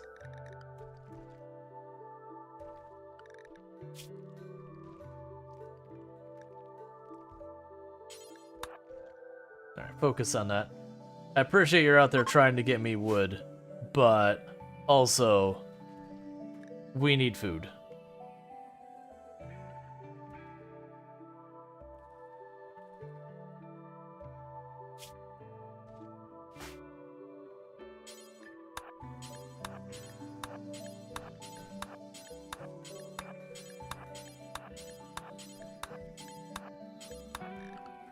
And who is our cook?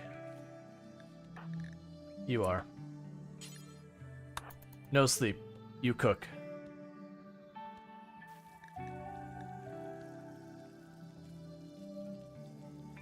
Because I'm gonna get at least like 2 batches of meals if possible.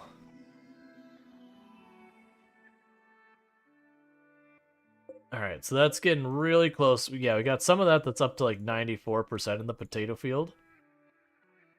So we got about a day till they're all done. You're at a mine. Yeah. So Pankrar was getting really upset because they're spending way too much time outdoors. That should get better in time. But for now, you know, it is what it is.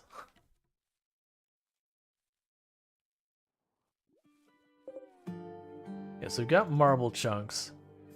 So this is slate, marble, marble. It looks like a pretty even split between slate and marble, possibly favoring marble. Alright, so you got a bunch of nonsense here that, as much as I would love, I can't really afford to buy much of it. Nor, like, it's fine. Here, it's starvation again. So start going here and going marble.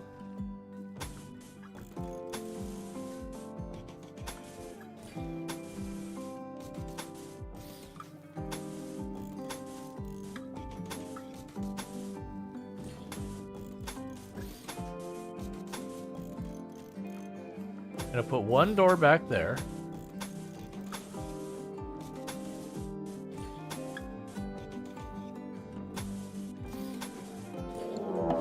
And another one here. So queue up those 2 doors. So we're gonna prepare one person with knife. We're gonna go here and choose area 1. The island is area 1.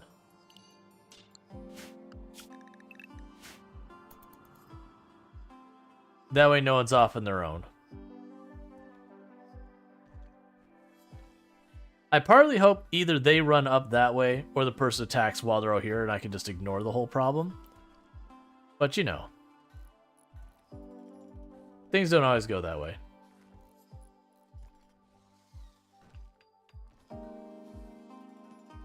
Alright.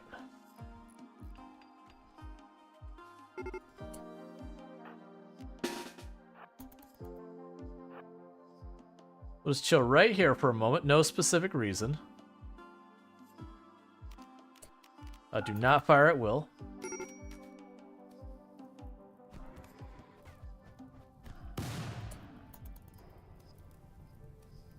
Could you not? Fine.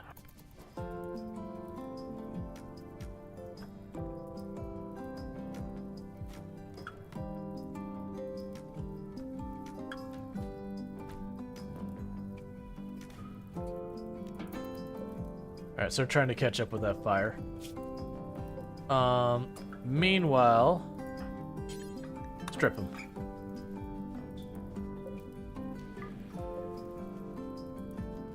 Make nature suffer. Okay. What? I mean, I definitely sit there and it's been a meme on the channel about me with the trees and whatnot. But just like randomly, it's like, make nature suffer. It's like, what? So the downside is, that's my cornfield that's burning down. Why are you a dry thunderstorm? It's about like, cool, we're getting rain already. And it's a dry thunderstorm, not a rainstorm.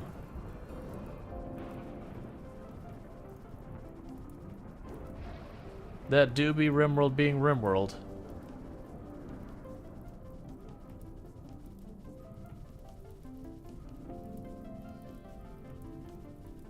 just chasing the fire in a big circle. And that means I'm going to lose most of my potatoes because I didn't micro them dealing with the fire.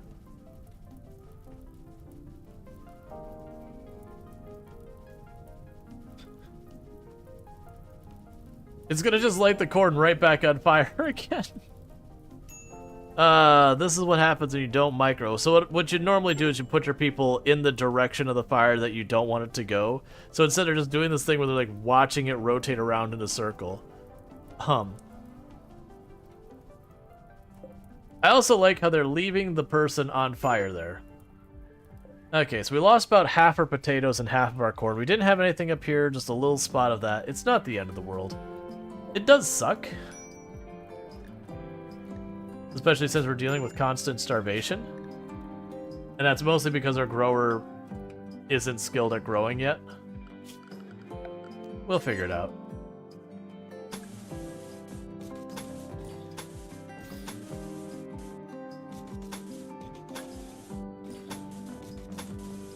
Alright, so we're going to leave it like that for just right now. Because I haven't decided how I want to design the kill box yet. At least everyone has their cute little room. Yeah.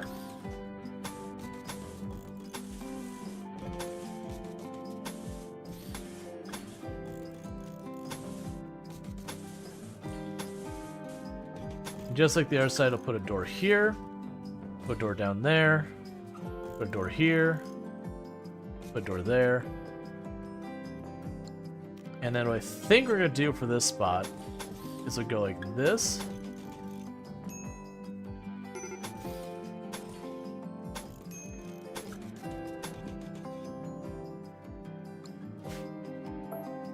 I want to make it the reverse. That's fine. What we'll do here is...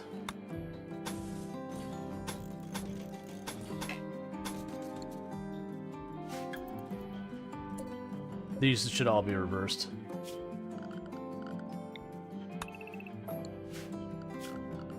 So what I want is cover there, space, space, space, space. That'll do. Because the entire idea with this is that we'll be able to stand back here. I'll probably have like a little bit of a wood deck here and a little bit of like whatever it takes to get them to take this route as opposed to like following the wall around. That's what we'll ultimately do. Major break risk. No corpses go in here. Alright, one thing we need to do is unrestrict you.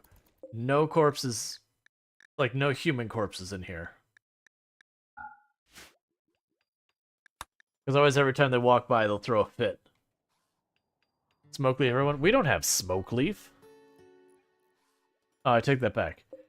We have enough smoke leaf for most of the people, but not everyone. Yeah, so we did pull up a bunch of potatoes and all that.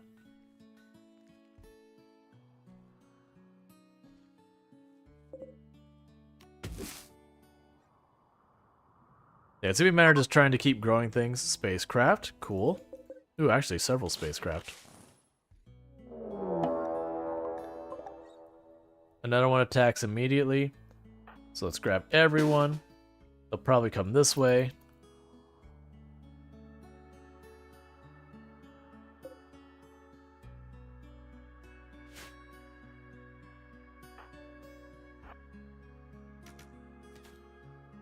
Alright.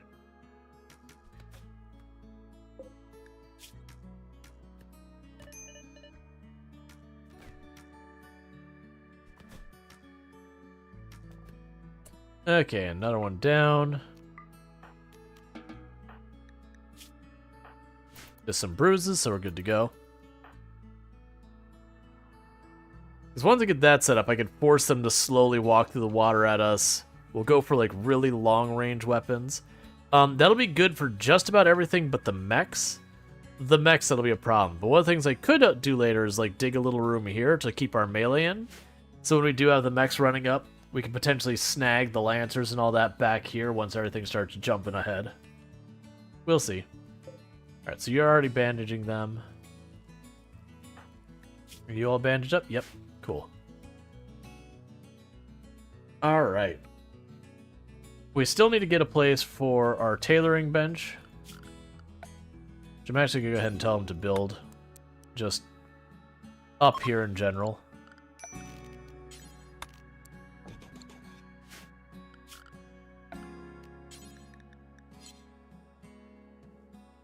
So I could still keep this as the kitchen. So get everything out of here but the kitchen stuff. We can potentially move that. So we'll copy the settings for that. We'll go zone, stockpile. And for right now, I'll just shove it right up here.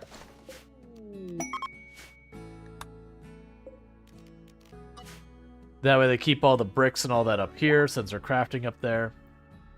And then we'll go back here and we'll make a freezer back here somewhere so they can make the food. Like, we honestly, what I might even do is just make this block here, make that the freezer, and that'd work. But we got to get to that point.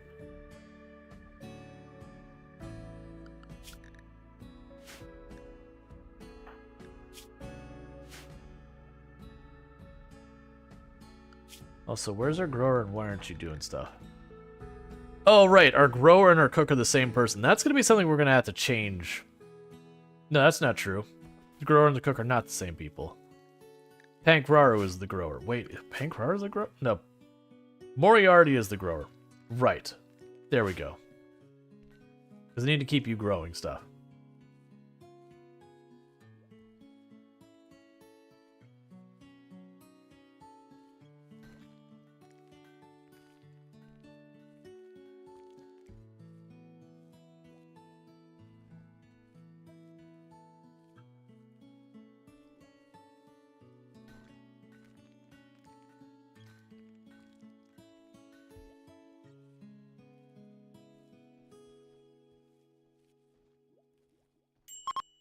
Okay, so I was just snacking a little bit. Okay, so who is our hunter? Like, right now I don't have a dedicated hunter, nor do I think I want one. I mean, you can definitely fill in on that. That's fine. The food should stabilize in not too long.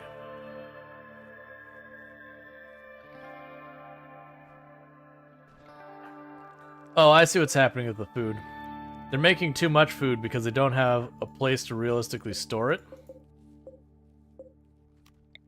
There we go. And so it's not counting, so we're making too much and that's expiring too fast.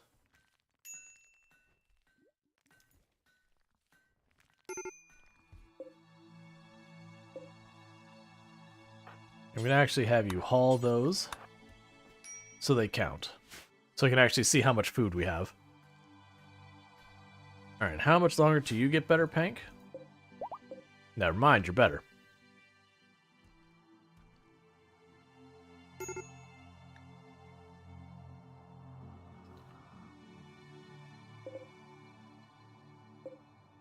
Okay, so we still got berries out in the periphery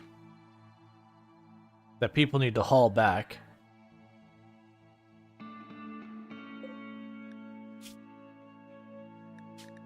Gonna remove the limitation on there for right now. Actually, you know what we can do? We can copy that. The reason we're gonna do that is we're gonna start with one that's limited, so that what they'll do is they'll start by prioritizing stuff close, and only if they can't find stuff close, then they will go and they'll try and get stuff from farther away.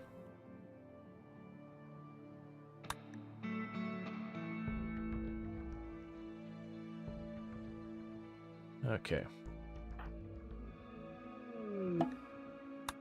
So visitors with stuff to trade.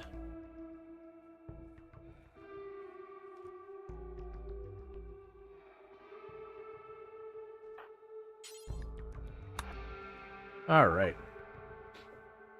So we can give you your, like, the barely functional clothing for a whopping 3 silver.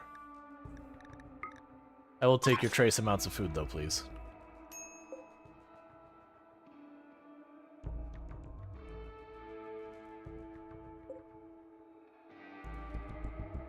Alright. I mean, Pank's doing their best, we just have very little wood on this map.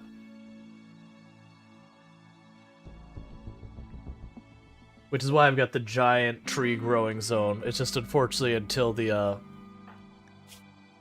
until Moriarty's plant skill... Is it Moriarty doing this? Until Pankraru's... Wait, are you No, you're construction mining. Moriarty is our plant growing person. Okay, I keep going back and forth being like, no, you're doing that. So Moriarty is our plant person. Until I think it's like 6 or 8. A good war mask. Cool.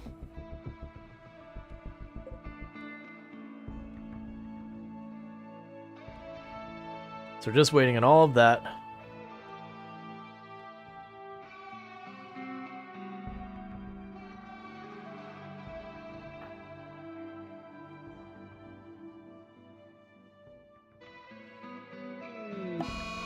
And a big thing is how far Pankraru has to run to grab materials.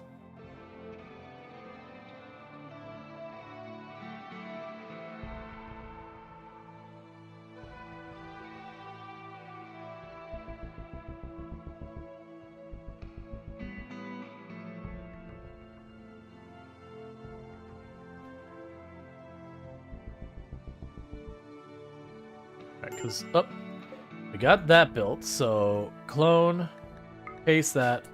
What are ideology clothing? Our ideology has the tribal headdress and the visage mask. Okay, so we can go here, and we can get rid of the burqa, we can get rid of the broad wrap. We can go tribal headdress, visage mask, do until you have one of at least 80% quality.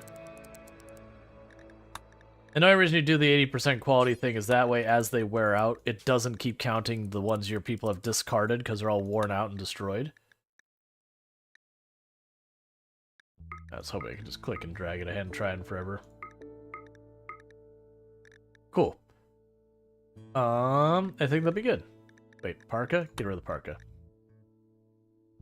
Alright, so we got our pants, shirt, cape, mask, headdress, visage mask, and kids' clothes. We won't even worry about the kids' clothes right now. Alright.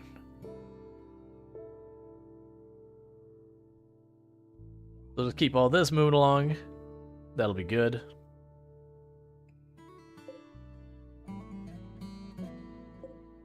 Yeah, the lack of wood is really slowing things down here. Go ahead and reinstall it. I know that room isn't enclosed yet.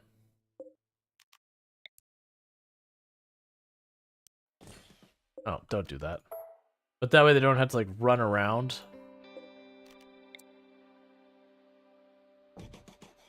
Because the brick will be all right there. The chunks will be all there. Because then we'll have just that and the research bench. And we'll put that in our hospital when we get... I think the plan's going to be able to put the hospital down here. And then the research will also be there. I'll probably add more to this pseudo kill box. Like right now, it's just basically an open firing range that will just get people to path into us slowly by crossing the water. Even though he won't truly be bottlenecking, I think the idea is we'll just give like lots of machine guns and all that. I will need actually, now I think about it, I will need to get rid of this so they don't just use it for cover.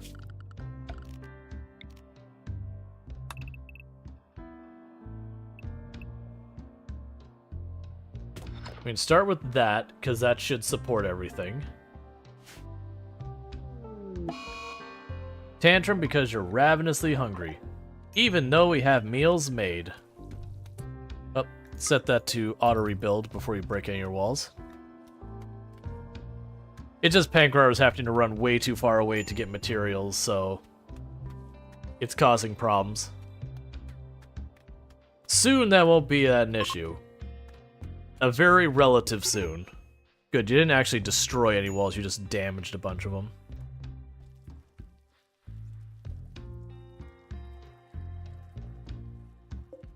Alright, so rice is almost done. We've got our berries.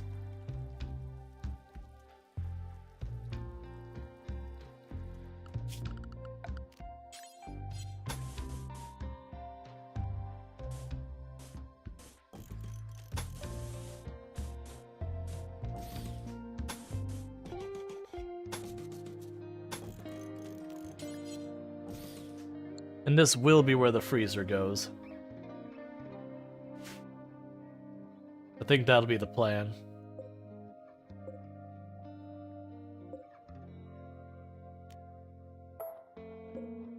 We can leave that open.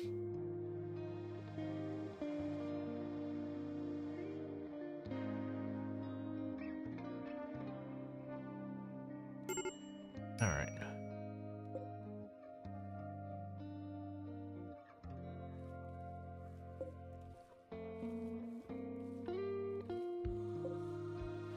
And how are you doing on that plant skill? Slowly but surely, right about to hit 6. I think 6 is the requirement for these trees. Yep. Cool. So, by the time Moriarty finishes this field... Yeah, so they're able to plant the trees now, so at least we'll be able to get that dealt with. It'll be a little rough because Moriarty already is trying to handle all of the growing for the entire colony without having a passion for it, or like the skill to make it really stick. So, planting trees is painfully slowly, and that'll just be the way it is till they get skilled up. So you want me to build something that's going to take 100 stony bricks, or woody or stony stuff, and is a 5x3, and you're willing to give me Glitter World for it. I can live with that.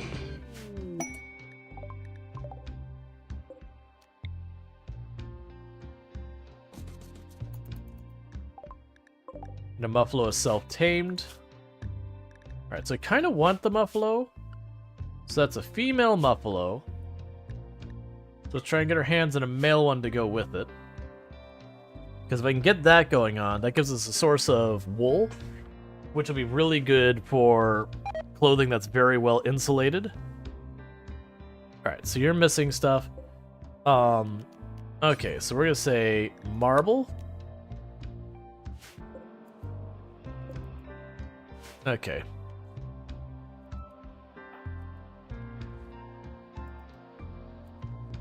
The good news, you're almost done building that. How long do I have to build that, by the way? 16 days. So that should be fine, because Panic Rower should finish building this out of wood. So once they're done with that, they should stop running out into the outskirts to get those tiny little bits of wood. And instead, they'll be just running back and forth, grabbing the marble from here and here. And, you know, building the wall out here, building that.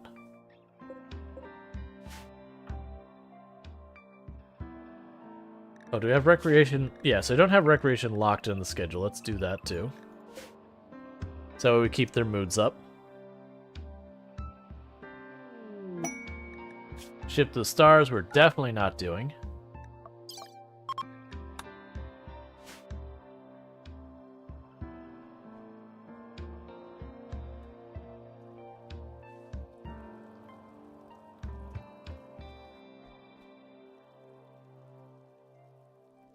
So what'll probably happen is once the run gets going, it'll probably moisture pump back here to put like a nicer break room, whatever, back here.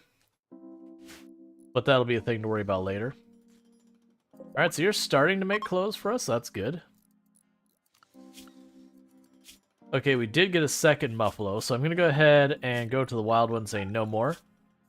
Because I just wanted to get those since we automatically got one. Oh, that's cool. I didn't expect Hank to automatically prioritize the monument. I thought I was gonna have to like manually intervene. So once this place gets far enough along, we're gonna go Misk.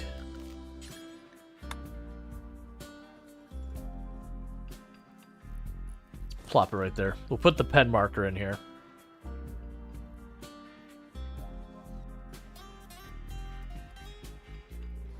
Not that we're gonna be able to open it up anytime soon.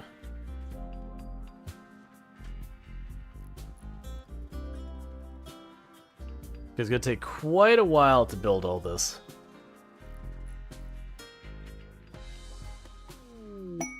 Cool.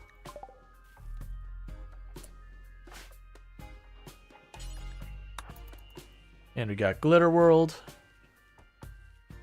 That's good. Oh, before we forget with that, now we have glitter. Assign industrial or lower. Now go here to health. Defaults, industrial lower. That way we don't use Glitter World on like minor bruises and all that garbage. You know, social fight, gets a light bruise on the arm, you know, hits that person with like the highest powered industrial morphine and all that. You know, you gotta use the good stuff.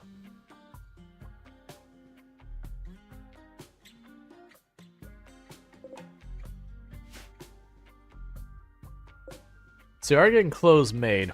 For just a regular storage room, I feel like the regular storage room goes here. Like right now it's where I'm putting all these chunks. So they'll probably end up moving again.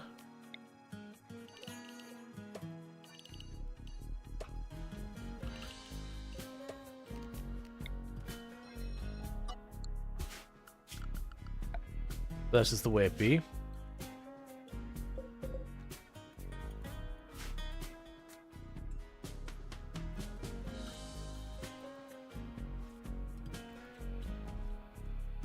I need to just wait and not queue up another building made out of wood or marble. Let's see, Mufflet Wool is really good and such an easy to handle animal. Even if you keep them on ice sheet maps, as Devil Strand is a pain there. Yeah. Yeah, like you can get just enough food to keep them fed on ice sheet. It's just a win to get them. It's just so hard to get a Muffalo on ice sheet. You have to wait to have like the migration through the tile and just snag one on the way by. Or, you know, get a quest with them and then deliberately not let them go, or there's a couple ways to get them to pop in. Or get lucky with a Manhunter pack and get them to, like, fall asleep or knock them down, and then, you know, once they stop Manhunter packing, manage to drag them in where you want them. Because most of the time on Ice Sheet, you just see, like, the occasional snow hare and polar bear and stuff like that.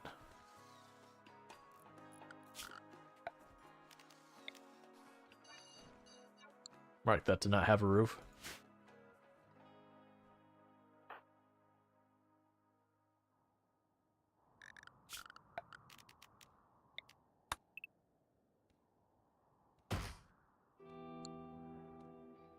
Okay, trying to get those little bits of wood here and there.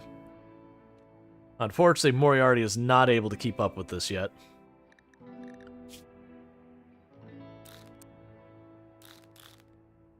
We're going to have those ones set up when they're not busy to just help as well. Traders sometimes offer them? Yeah, that's true. You can trade for them. My issue with Ice Sheet is half the time the trade caravan will show up and get halfway across the map and go, you know, leaving because dangerous temperature. And you're like, oh, come, no, stay, man.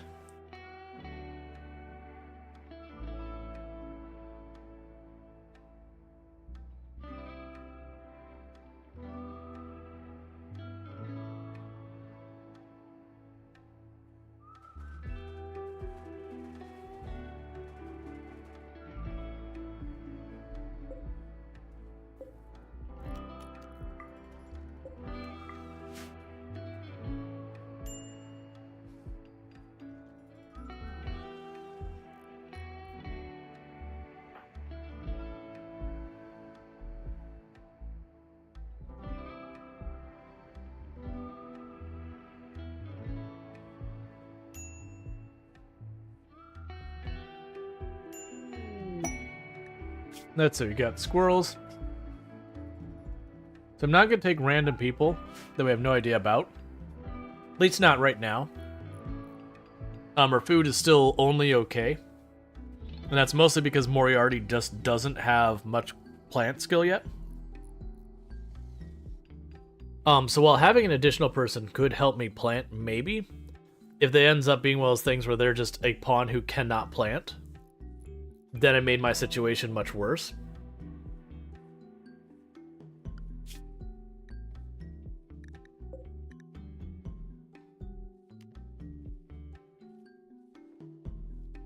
All right.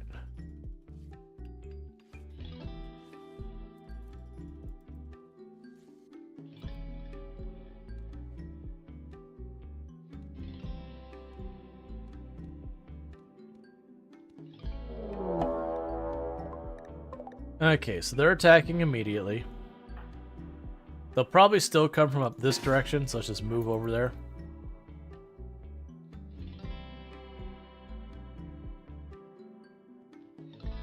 That's the reason I want to get this perimeter built as fast as I can. I know.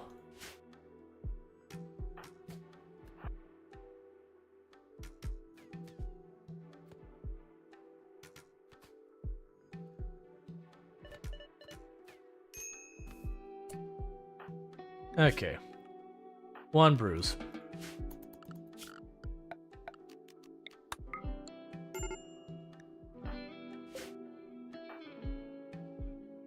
No stargazing. No stargazing. Go get medical attention. Or don't.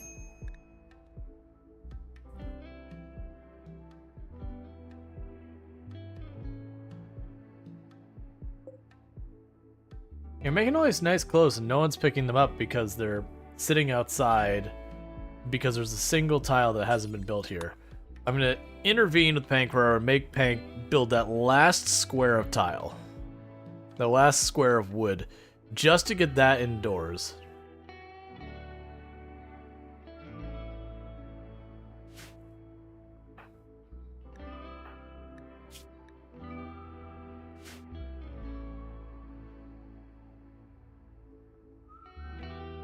Because that running the whole way around the outside is definitely going to get someone killed.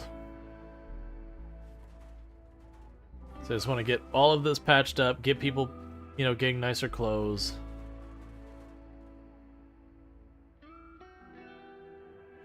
So honestly, at this point, let's go ahead and for now put the research bench in there as well.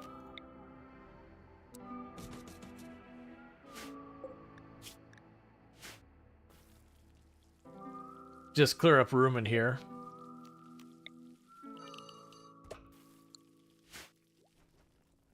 All right.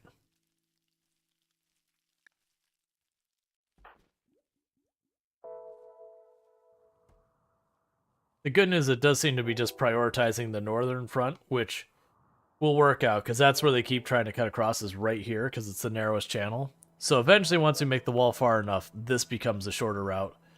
But I do think it'll be a thing that I'll either need to wall this off or otherwise deter them from taking other routes.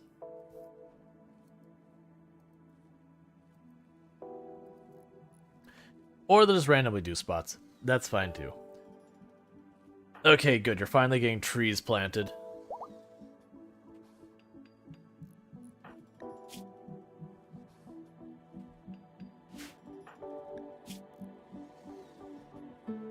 Alright. We also need to go here and say furniture. Give you some light.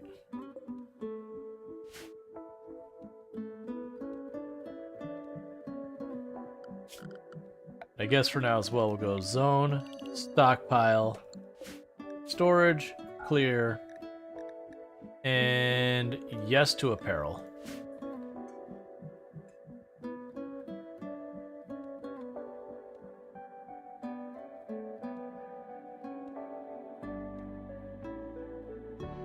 Okay, another thing we put in there is ideology, styling bench, wood.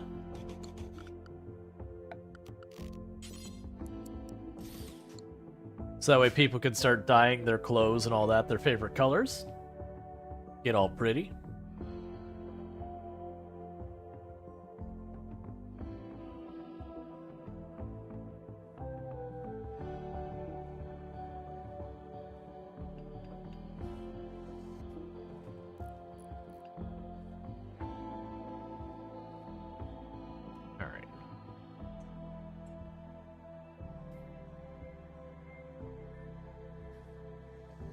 I am really curious how it's prioritizing where to build that. Because it was one of the last places I put on the wall, but not the last place. Because I think I started up here. And it went like the whole way around. Did that, and I think I came back here after all of it.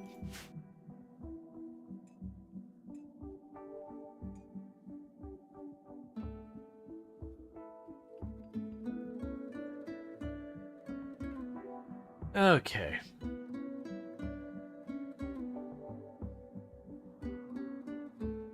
It honestly could be interesting in some of these situations that you could potentially put a bunch of like the turrets along here. If they really only have one route in and out, even though they'll like try to avoid it, I don't know how successful they would be.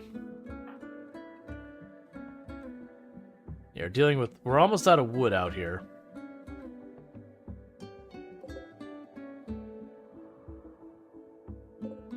Honestly, this wood, we're gonna disallow it way out here in the outskirts.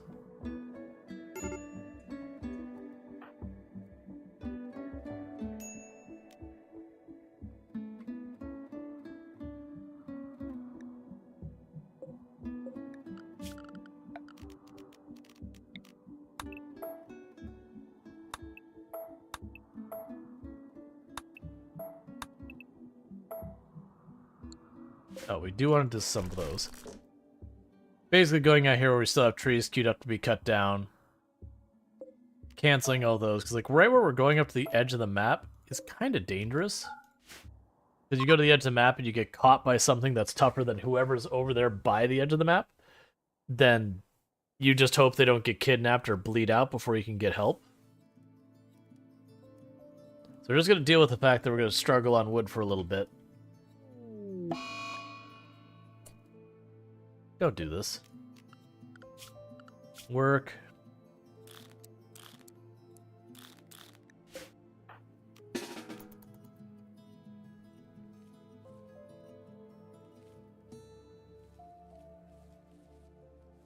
Keep working at it.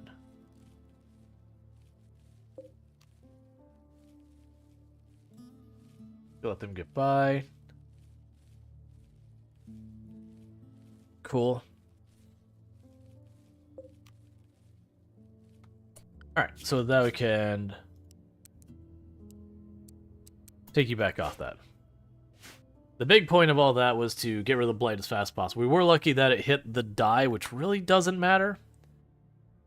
Versus, like, if it would have hit the potatoes here in the middle, by the time it cleaned up, it probably would have spread a little bit into these. We could easily gotten ahead and cleaned it all up, but it would have been far more damaging.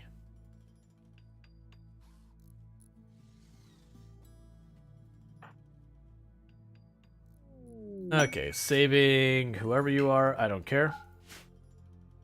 I can't see what the pawn is, so I don't care. I'd rather capture people that I can get to be picky-choosy about. Or again, until I'm like, alright, things are good, I just really need another body in here. Which I don't believe is where we're at. If I want another body, I want a farmer. Or I want to wait till Moriarty, their plant skill is high enough to support more people.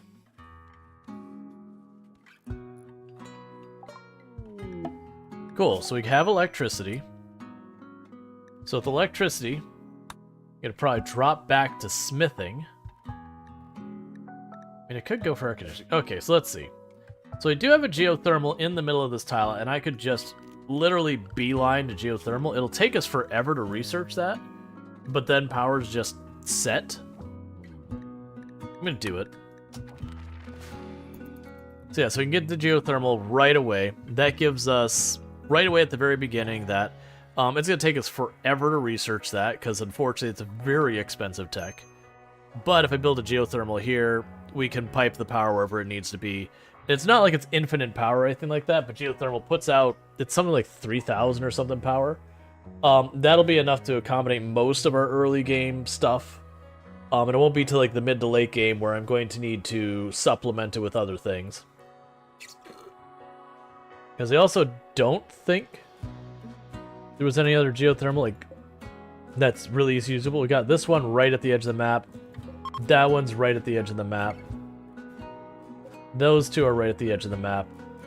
This one is pretty close to the edge of the map, so I don't really have much in the way of particularly usable geothermal.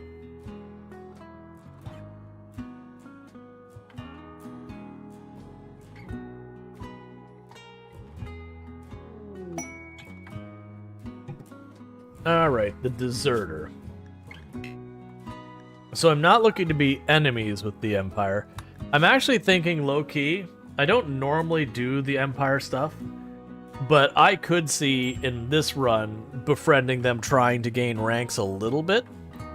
We'll see where it goes, because I'm thinking it's going to end up being like a really nice bougie colony as it goes along, like once we get past the early game. But we have to get there, because the idea is going to be it's going to be a longer run that we invest a great deal.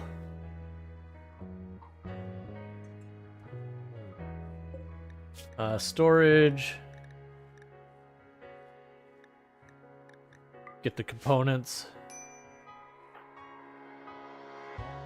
Alright. I just don't want the components to rot out there for no reason.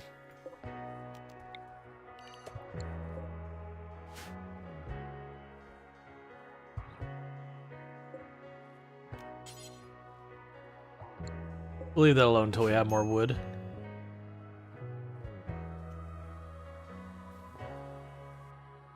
Okay. Those are getting close to grown, that's fine. You're getting the trees planted as best you can.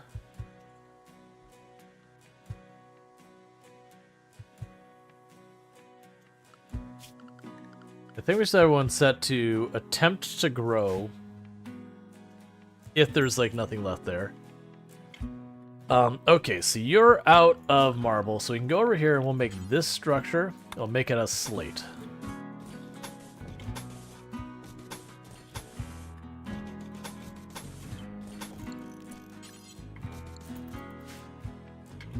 And what this structure is going to be is this is just going to be our regular old storage. So weapons, apparel, textiles, crap like that.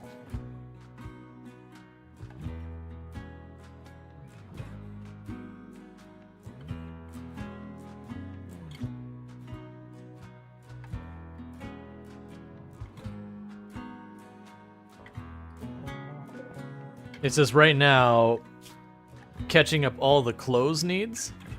We don't have that. So am I missing something? So we have pants, shirt, cape, face mask. So these are all head. I'm missing a jacket of some kind.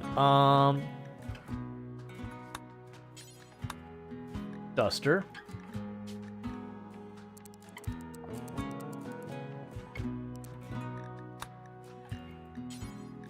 Is there anything else I should have? We have the duster, we have the cape, we have the mask and all that kind of stuff. Like later on, we'll probably want kids' clothing as well, but I'm not gonna worry about that right now.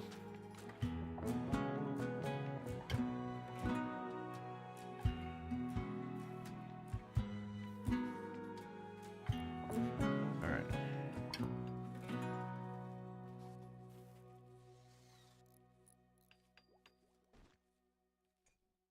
In not too long, Moriarty will start being able to plant heal root as well, which will be good.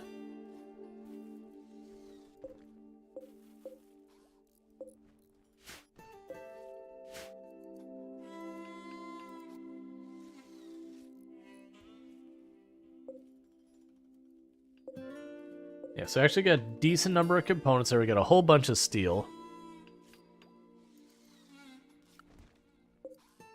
We've got the styling bench. Once we get more wood, we'll be able to make that. Which it does seem like wood's going to be the big bottleneck in this one. Like, once this starts getting into a rotation, I'll probably only end up needing, like, that much space of it.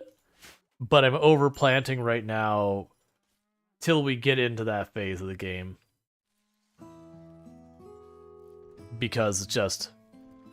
I'd rather overdo it at the beginning, have, like, 3,000 wood, and just be secure on that, then plant a little thing and just be barely eking by, just trying to keep food going.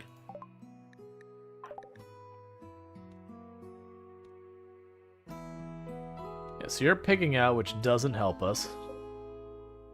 The rice is already almost ready. Yeah, so all three of these are about to finish growing. Poor Moriarty. You're doing your best. No one was good at planting, so you got stuck with it.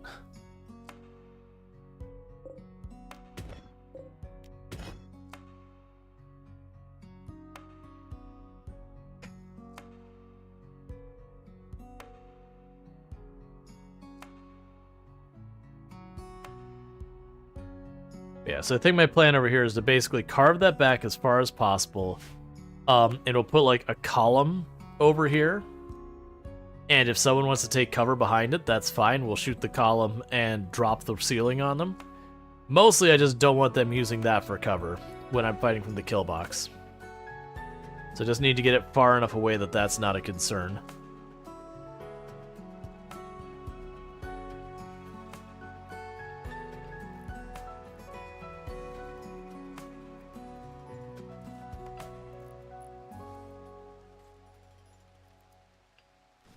Okay.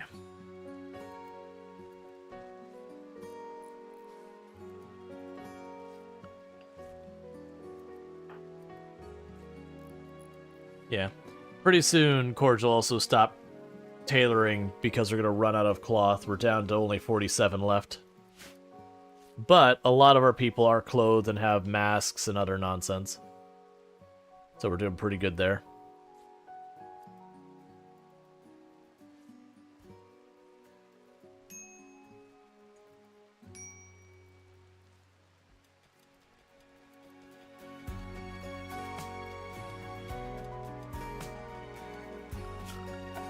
Just a precaution. Set that to no roof. Set that to no roof.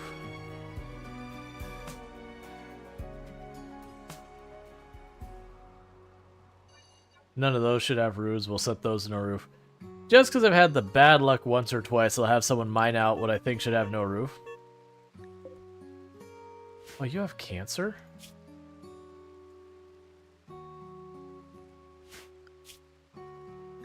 Well, I'm gonna look for an extra muffalo.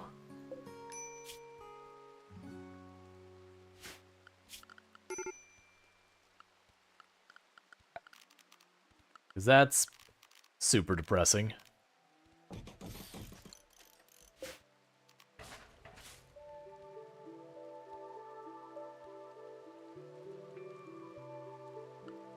Alright, so who's...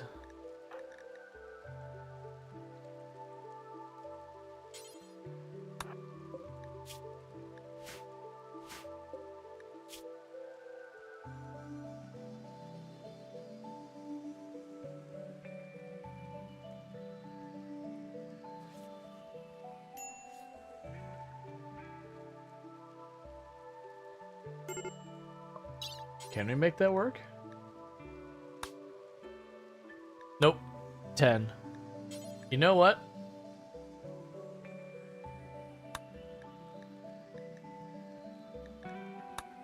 That's fine. We'll get that to work. We'll move the hitching post over here since they've eaten all the grass in that area.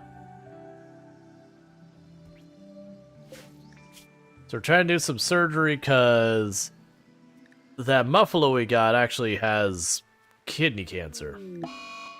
Well, we tried to help it. We almost killed it, but you know. Honestly, we're just going to keep going for it because the worst case is the muffalo dies and then we get a bunch of wool and muffalo. So, like, you know, we still win.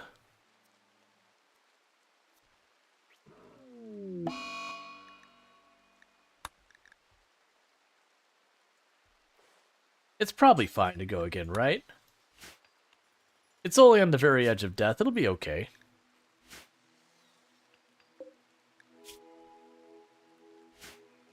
Yeah, and we get medical XP.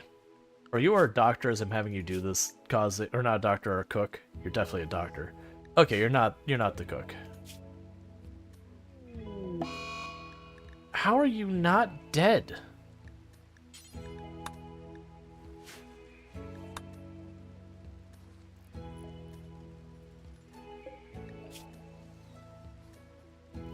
Like, keep knocking down to, like, 2.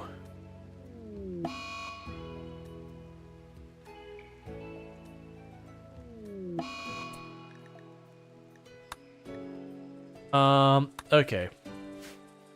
Alright, so one thing we're gonna do... Why is... Oh, because you're out of that. So right now for assignments, we're just gonna say, edit, you can eat raw food. Have a good time. That muffalo, though...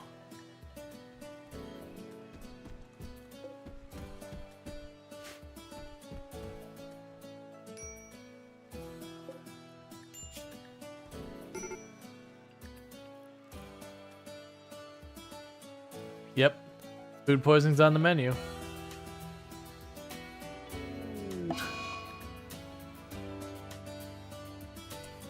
One.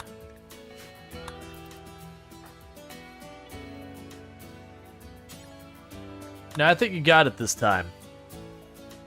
Let's not wait.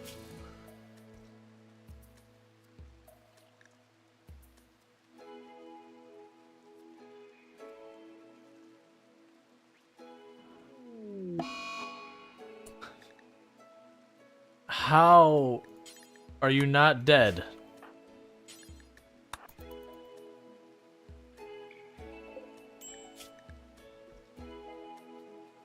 Like, we're just going for it, because I just want this done one way or the other.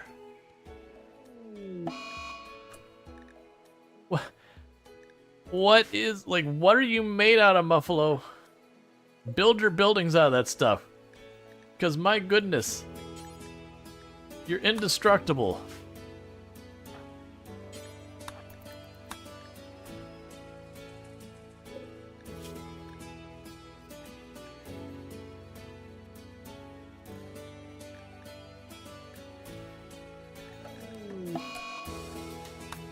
No, he managed to damage the other kidney somehow.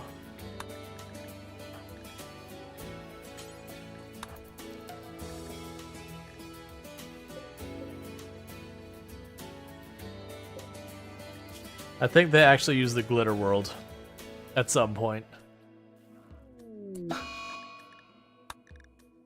How do you stay at 1 health? Alright, so we need the other doctor. So, Moriarty. You know what? You just keep doing your thing, Moriarty.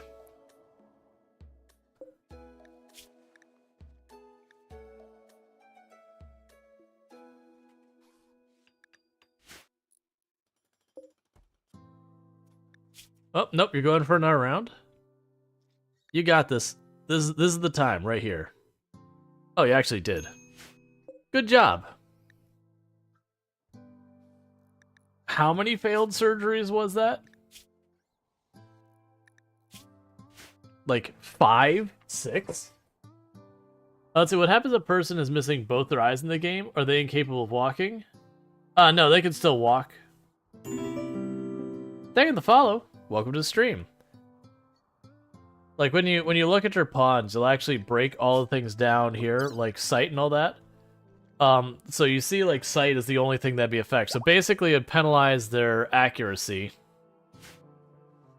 But otherwise, I believe they can walk just fine. Because again, it's a video game, and it doesn't have to follow any kind of rules.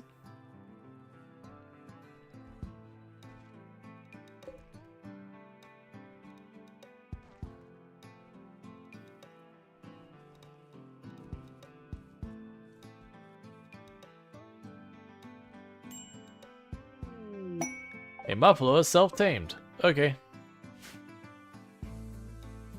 Losing 1 foot can make it very hard to walk.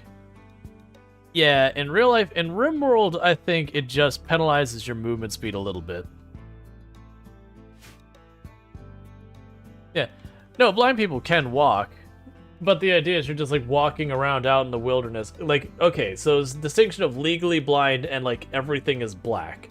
So we're talking, if you physically have removed both eyes, there is an eyesight level of absolute 0. Like, you're not, like, working your way through the blurry. There is literally absolutely nothing.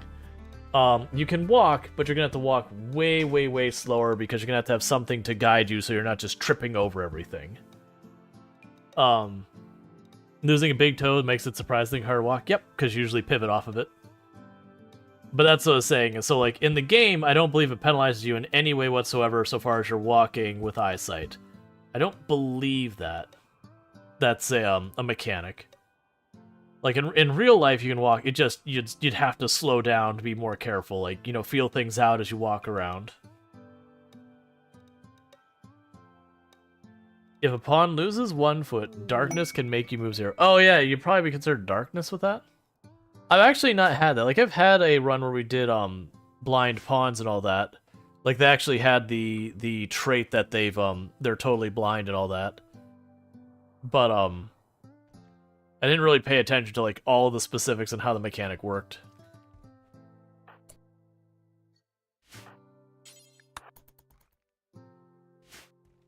Now, generally, if you have a pawn who can physically not see anything, it's really hard. Like if you have a decent number of them, because understandably, their accuracy with a gun or whatever, not good. Not good at all. Even their accuracy with melee weapons is not great. It very heavily penalizes your ability to fight.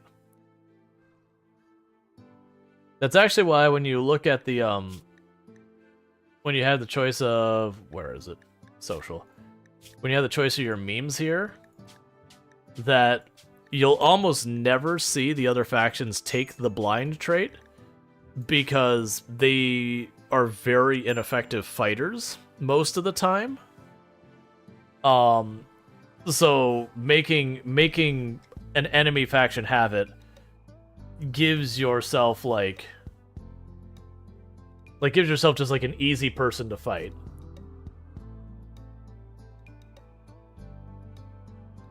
Because they have to push into your defenses where you get to choose, usually get to choose the fighting ground.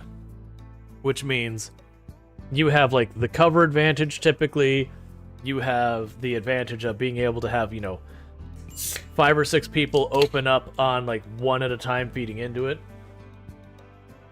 Yeah.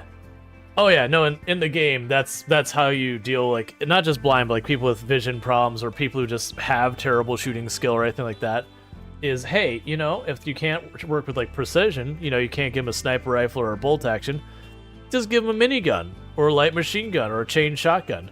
Something where more bullets in the air.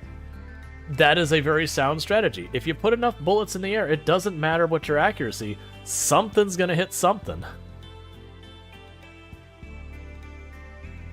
Very, very genuinely, oh man, was it World War I? That they're basically trying to figure out like what statistics ended up actually mattering for like the war effort, because everyone had all sorts of different tech for the war, and they're going, okay, like, in a lot of ways different groups had like really advanced weaponry that was like you could objectively look at and say, well, this is a higher tech, higher quality thing than this other thing. And generally speaking, it didn't matter. It was whose weapons could put the most projectiles in the air was the metric that seemed to matter the most. Like whether it was accurate or not or anything like that. Like stopping power didn't matter. All the other stuff was like secondary consideration. It's whoever could put the most shots into the air usually won the day. Because saturation of bullets. If you put enough out there, it's gonna hit something. And it doesn't matter if you kill the thing.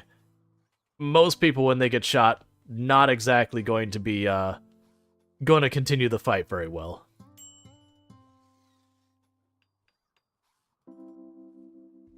Kayusha rocket artillery? I don't know that one. It said, how many bullets does it take to kill the enemy? It's like, yes.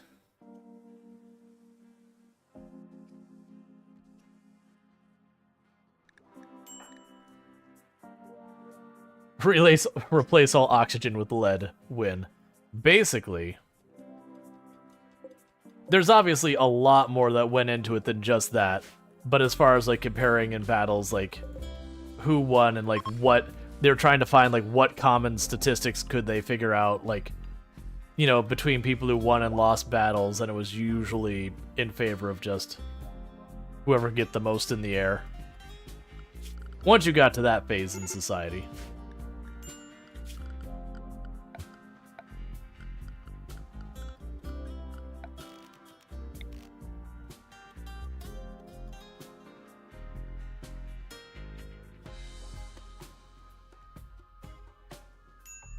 World War II stats for munitions need to kill one enemy. Ridiculous.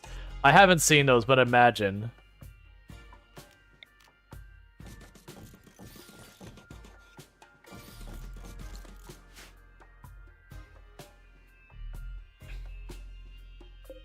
But I mean, that was also the wars we started using like actual machine guns for. Like, World War I is when we first started actually putting machine guns out there, and then World War II is when they became, like, commonplace. Or, they were regularly deployed in the field.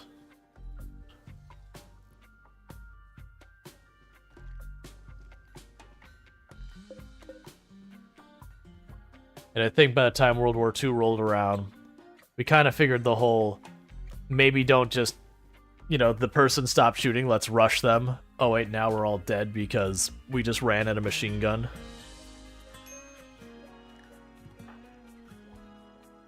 Took time to adapt the strategies.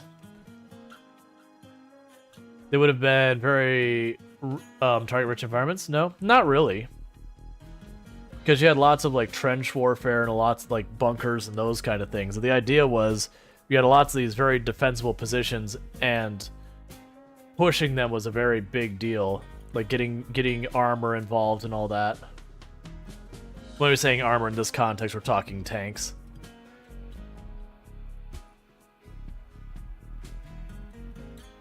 Yeah.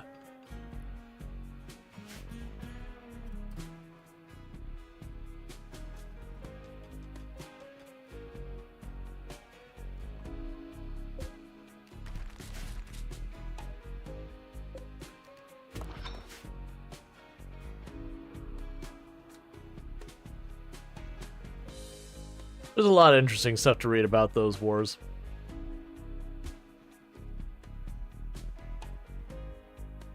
There was definitely new tech would come out, get deployed, and it would take everyone a little while from the deployment to figure out how to deal with it, or if not how to deal with it, how to not get absolutely wrecked by it. And it was just kind of this, you know, it's kind of where the big term, like people started pushing the term arms race, started building up a lot, because it was very much come out with new thing, everyone have to figure out how to adapt. The next new thing comes out, everyone have to figure out how to adapt. And just kind of going with that whole bit. Yeah, so we're totally out of wood, which is why we're not eating meals right now, as I can't cook. Because we're pushing real hard for the geothermal.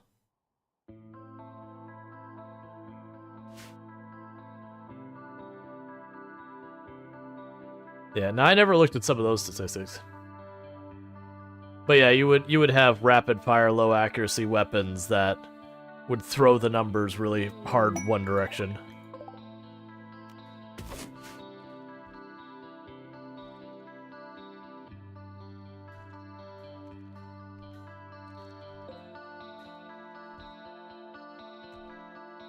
Generally speaking, when I'm playing RimWorld, like there is if you go into like the RimWorld subreddit, there will be people who will have extremely passionate arguments about which weapons are better than what weapons and that kind of thing in the game.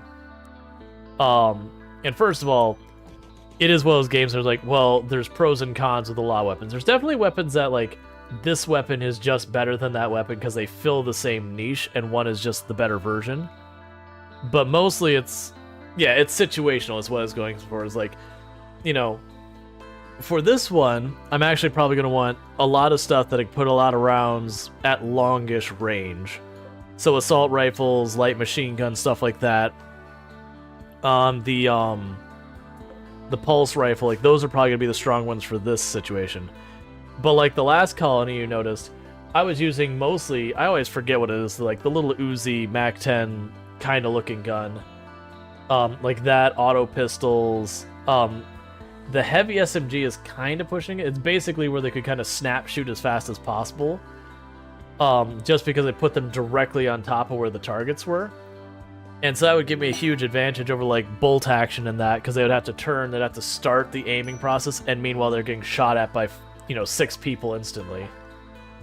At close range, where at least 1 or 2 of them is going to tag the target and reset that aim.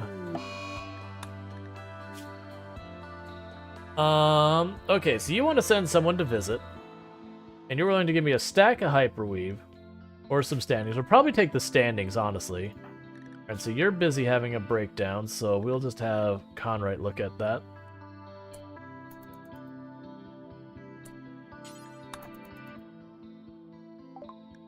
Okay.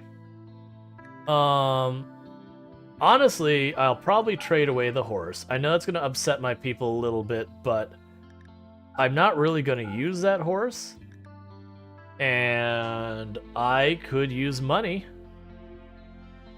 So that's cool. I'll actually take the wood they've got here. Then Randy said 34 guys with power armor. Don't mind my friend, we're just having a moment. Yeah, no, that's the thing. Like, the power armor protects you from a lot of those firearms and all that. But even the weak stuff that doesn't break through, if you're just like chain hitting them a lot, it does stun them a lot. And so it kind of really helps you out. Now, obviously, if you get something that just smashes right through the armor in one hit, that's definitely preferable. But it's not what I'm super worried about. So that'll be good, because that gives me a big old pile of wood to get stuff back online. So you want me to take this person for about a season.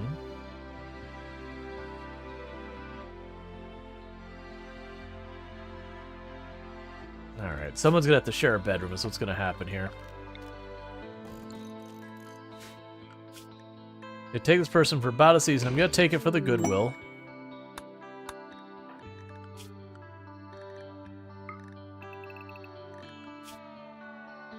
Oh, this is one that'll actually work for me. I didn't pay attention. Almost always it's like, this person won't work. Actually, this is great. Welcome to work in the farm. Oh yeah, so your schedule is not that. What are your stats? Bloodlust Body Purist, that's not my favorite, because that means I'll probably try and do social fights. And they have Collectivist, so they won't have a bunch of things. If you can only pick one gun without knowing anything about your run beforehand, probably the light machine gun personally. Which a lot of people would very strongly disagree with that. But for me personally, I'd probably go with the light machine gun. It's not the best for engaging right away at close range. If I end up in that situation, it's not good. But it's also those weapons that if you get enough of them, you can make it work. As long as you can get the shot off before melee gets on top of you the first time, you get a group of people, you're going to do some real damage. And a lot of people will absolutely argue very heavily against the light machine gun. And to be fair, they got a lot of merit to their arguments. But I definitely find being able to toss a ton of projectiles out, especially when you get later in the run, and you're fighting groups of like 50 people, you're gonna hit them. You're gonna fire like your 6 or 7 or 8 rounds per burst or whatever, and like all but 1 or 2 of them are gonna hit someone. Is there a reason like resources, etc. you prefer the light machine gun over the heavy SMG? So no, because I believe the light machine gun is more resource intensive to build than the heavy SMG, and I think you have to have a higher tech research for it. But for me, I can't remember. I think the light machine gun is longer range than the SMG, not significantly. I could be wrong in that one. It fires more rounds per burst, I believe. And I want to say it does more damage, if I'm remembering correctly. But it's more being able to get more shots off.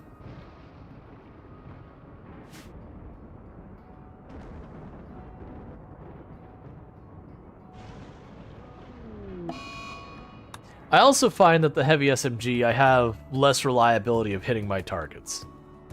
That can be 100% in my head. I haven't sat down and compared the numbers on on paper, whatever. Yeah.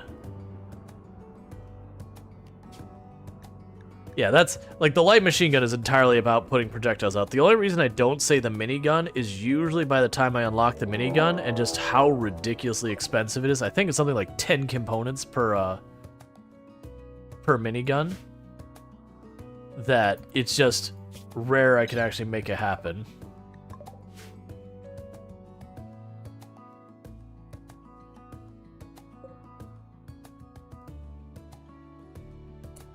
Okay, so let's grab everyone.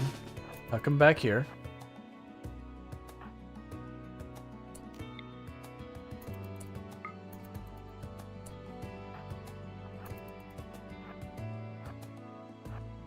Garibald is just trying their best to run away.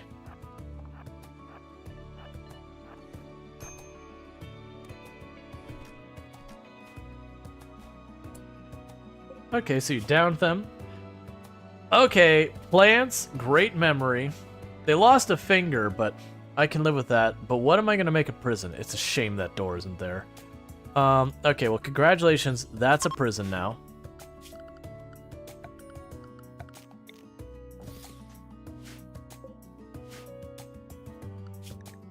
Okay, and you... I gotta capture them.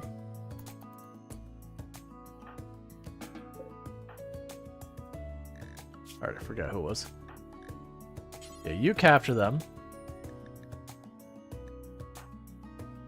Cool. Miniguns also have a certain amount of forced missing going on the projectile aiming. Really shreds the kidbox walls. Yeah. Like, don't get me wrong, they can be fun as kind of like a meme weapon. But generally speaking, I've not had as much luck with the miniguns.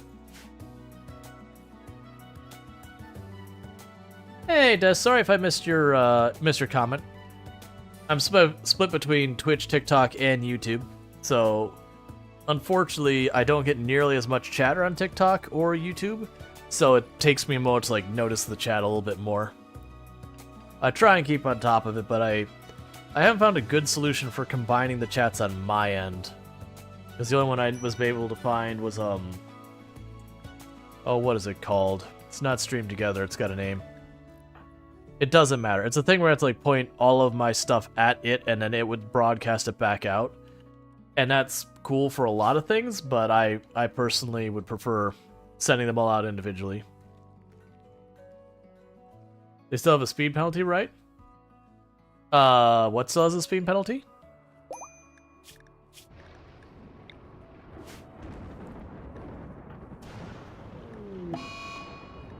Disease infection. The minigun? I haven't used it in so long, I honestly couldn't answer that question. Probably, I would assume they do. You can probably find out real fast. You can go research. Gas operated. No, it's multiple barrels, minigun. Let's see. Yeah, movement speed penalty. Drops you to 75% movement speed. Well, reduces your movement speed by 0.25, which is interesting because it's not 0.25%, it's by a flat 0.25.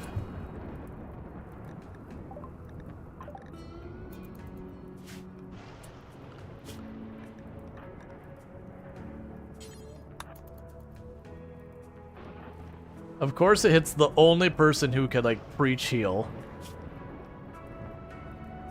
The game is such a troll sometimes. It's like literally anyone else here, I could preach heal them. They're like, no, that's not who we're going after. Only the one that can't have anything.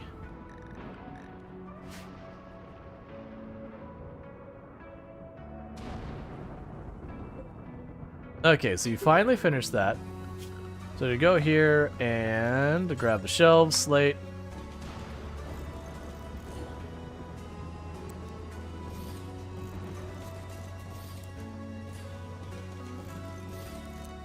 Because this is intending on being our just like our generic storage.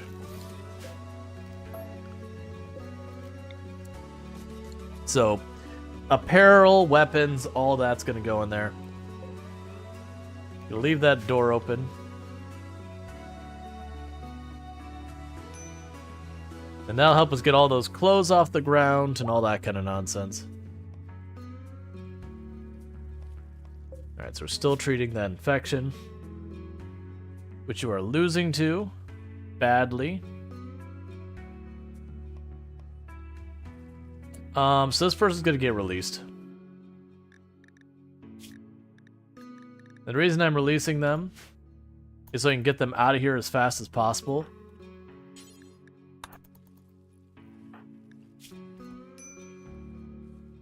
Since they are going to die to that infection. RimWorld? No, we accidentally used it when we were messing with the Muffalo. Because saw it as a surgery, it's like use best medicine. I didn't notice it was too late, but that's fine. So we gained 12 standings. It's not the end of the world. But that's the reason why I'm a little annoyed, is I accidentally burnt my Glitter World early. I only had a couple of them, like, it was like 3 or something like that. But, then Chesty LaRue also is the only one who could, like, pre-heal. And so that prisoner wasn't our same ideology, so I wouldn't be able to do it. But then Chesty LaRue can't pre-heal themselves. So it's just kind of a troll annoying thing that they only targeted one person. It's the one person who can actually make things better for them. That said, they're going alright. They're like 5-6% ahead. I've got some good doctors here. We're out of medicine, which is not great.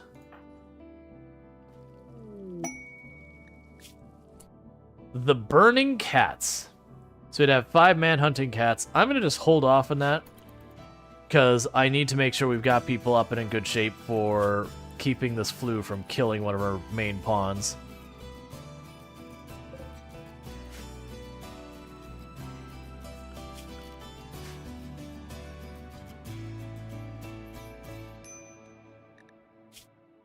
That's fine, because I don't care about those first 2. You know, a Masterwork Great Bow would be nice. A Legendary Recurve Bow would be nice, but we'll replace those pretty early in the run. Would you go to bed?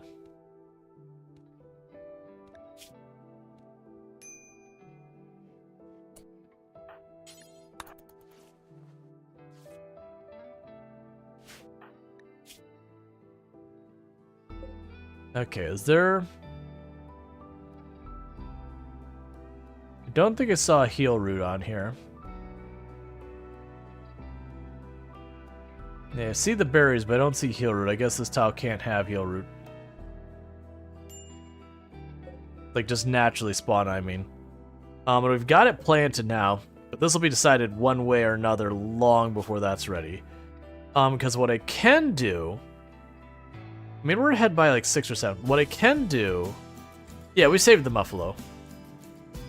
What I can do is actually give someone else the title temporarily. Yeah, so what we're going to do is we're going to give Pankraru the title. And then we're going to turn around and have Pankraru pre-heal Chesty LaRue. And then we'll give Chesty LaRue back the title.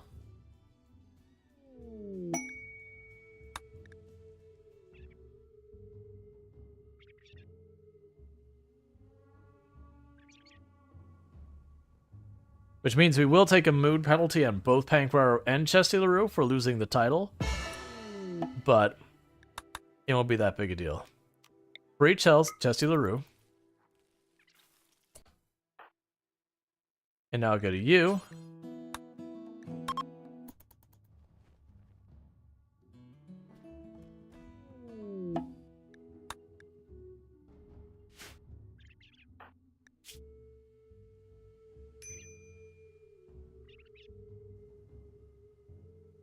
Now I'm curious, so this has lost the roll, 10 days. I'm curious if I give it back. So it does clear it. That means, okay, that's not that bad. So the one thing we did do is we gave Pank a pretty bad negative mood bonus for giving them a title and then immediately yanking it back like 10 seconds later. But to spare a pawn from dying to blue, I think that's the right call. Because, like, Chesty LaRue is winning right now, but it's not... That was with medicine that they got that lead. So I'm not sure if they would hold it.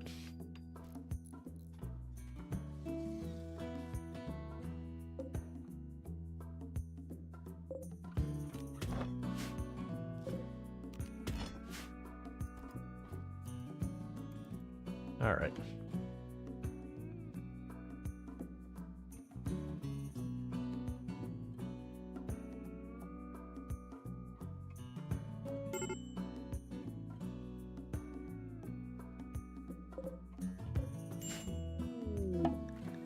A feral child wanders in. You're a trigger-happy recluse. How old are you? You're 11. Okay. So it's basically I'm getting a trigger-happy recluse and we won't have time to give them any more traits. Like, we'll have one more roll, but we'll get to choose, like, one of one traits. Well, the only reason I don't want to try and tame it is the child has a 10% chance of attacking us. And what are animal skills right now? So you need 7, was it, to tame? Yeah, 7 is the minimum handling to tame.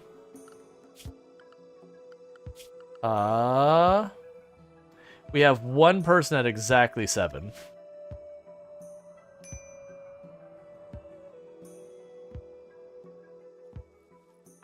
Yeah, I think it's good that we did that pre-heal, considering all 3 of her next 10s have been pretty terrible.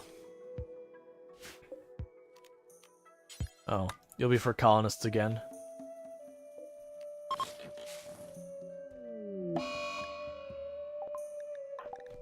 Please stop.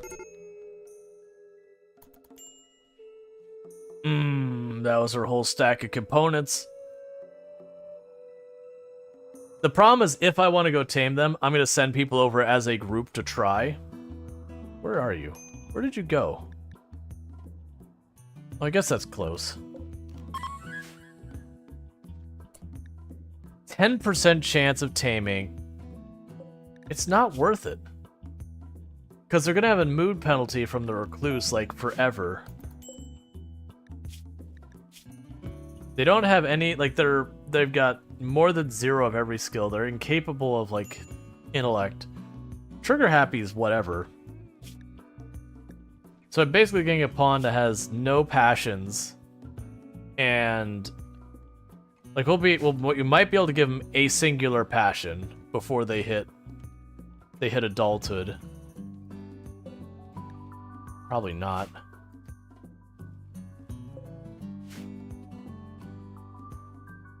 Because usually I try and be pretty picky about pawns. At least I'm trying to be nowadays. But yeah, 10% chance, they're more likely to fight back against us and then die in a fight against us than they are to become tamed.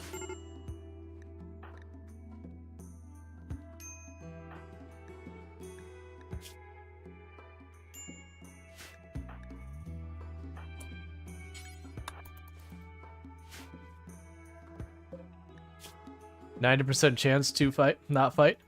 Right, the issue is it's a 10% chance to tame, I thought. Unless I misread that. Oh, no, that's saying 10% chance to fight.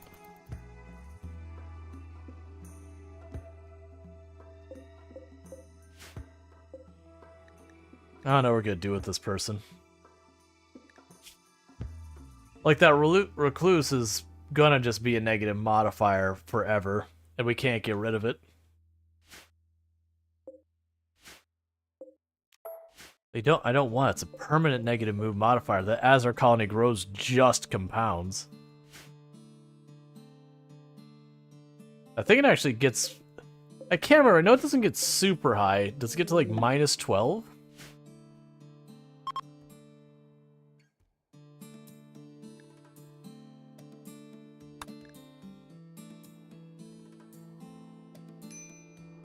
Because it's one of those ones, you're pretty sure it's like -3 when you get a large group.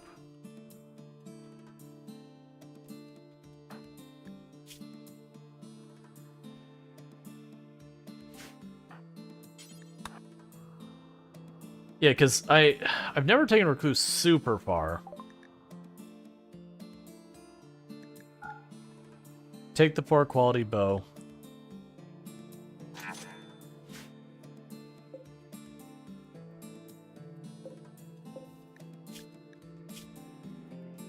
I wish that stuff you could just look up in the game. Like, be able to just, like, click on that and be like, you know, at 1 pawn it's this much, at 5 pawns it's that much, at 7 pawns.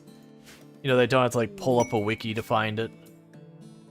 That'll be our relic. We'll want that eventually.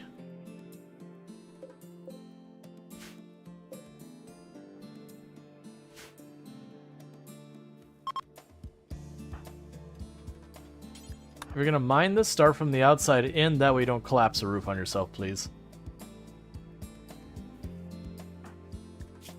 Okay, so you did survive your flu. Unknown survivors, we got 3 desperate refugees. I still have so long to grow. I probably will take the refugees, but I'm going to wait a little while longer before we do.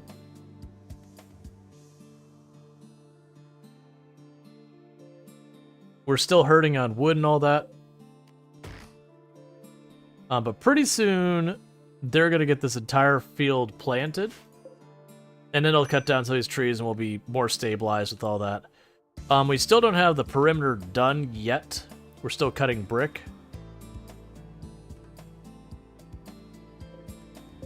They found more components.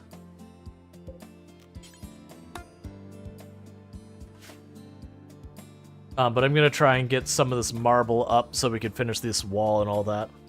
Like, we're still cutting brick. Like, there's still plenty of marble chunks here. We're just waiting for it. How long is this other person staying here?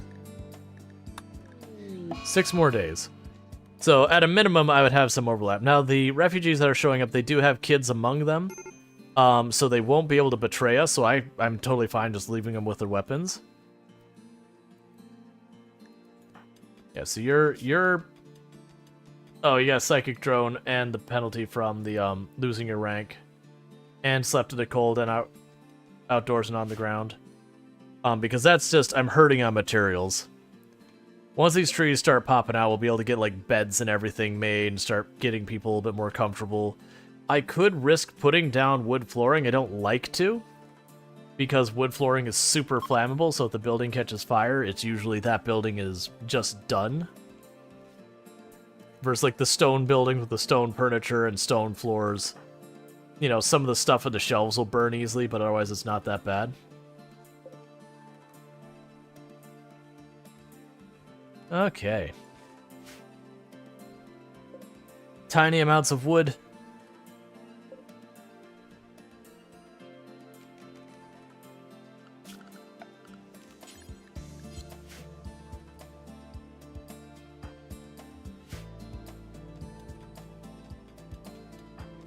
Let's have you start from this side. The recluse caps out at -8 if you have 16 plus people. Up to 10. There is no penalty. Below that, there's 5. There's a bonus. Gotcha.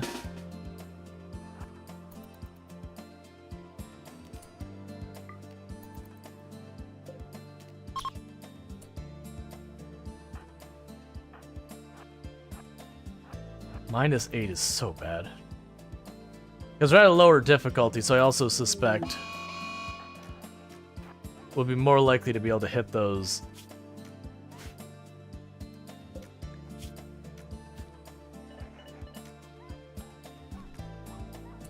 Okay, good.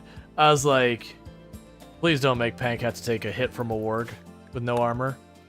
That'll be a rough time. The warg should be down.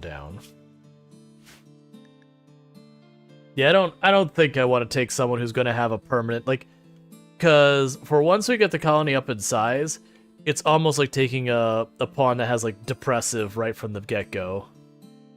So it's really not one I'm excited about grabbing. Because I'm trying to set this run up where we're not just killing our run. That's the reason why we did a little bit lower difficulty and that kind of stuff than we normally do. It's because I want to actually get to the end game. We start taking a bunch of people who are going to social fight and cause all sorts of problems constantly because they got mood penalties. It's just going to be a headache. Like, if I was desperate, like, you know, we looked at this person and they had, you know, plant 5 with double passion and I had no one with plants and I'd take them. Like, there's those kind of decisions you make where it's like, I have a need and this person fills it. They come with some baggage, but they fill a need I have.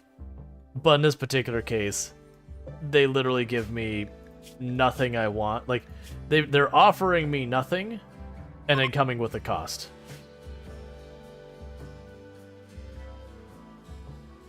So I've done tons of stuff with the kids. I haven't done as much stuff with, like, the biotech, like, adding genes to people, that kind of stuff. By the time again, there's a tribal, you get some ridiculous raid. Yeah. Keep mining from this side. I want you to mine this side and work your way up. So again, that if the roof collapses, you know, it's not, because it usually collapses from the farthest out area. That's not coming down in your head.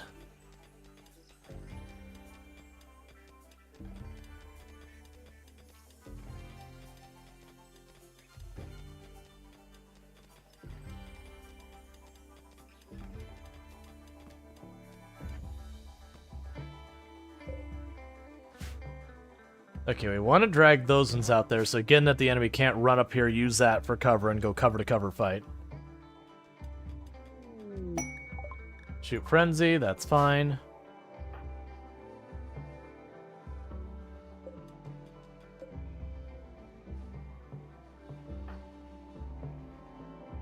Alright.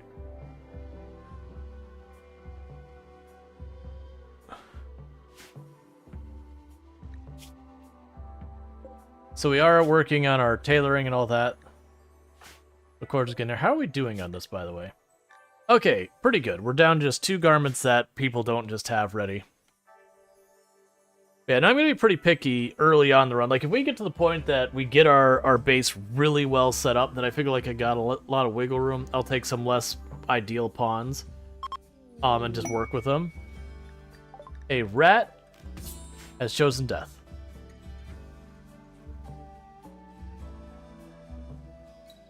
Alright, I guess the next thing I could do is start setting up the hospital.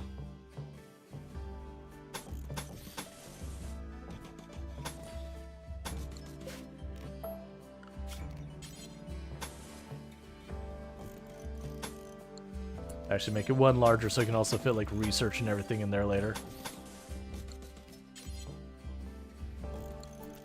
Yeah, because that'll be where our hospital goes in the long run. And the reason I'm putting it there is that's where a kill box is. I always want my hospital not in my kill box, but really close to it. That way I could just, you know, handle a lot of that. Hey, I literally was just like, get off the post for just 2 seconds.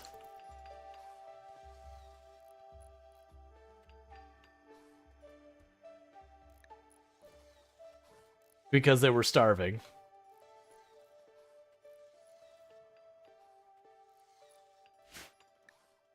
Tattered apparel on our guest, don't care.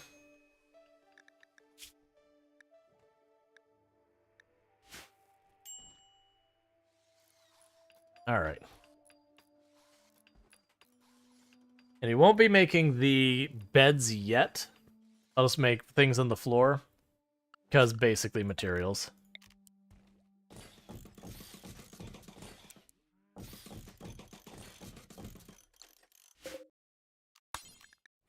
And I'm mostly marking them that way just so they won't get used. I never take slaves in the game.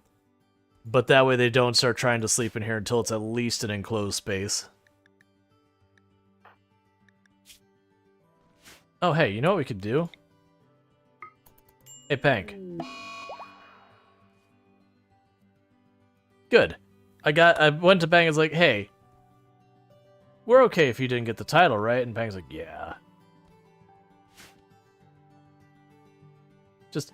Just gave him a little talking to. Told him they're still a champ. Reminding them that they're greatest pink squid on the internet.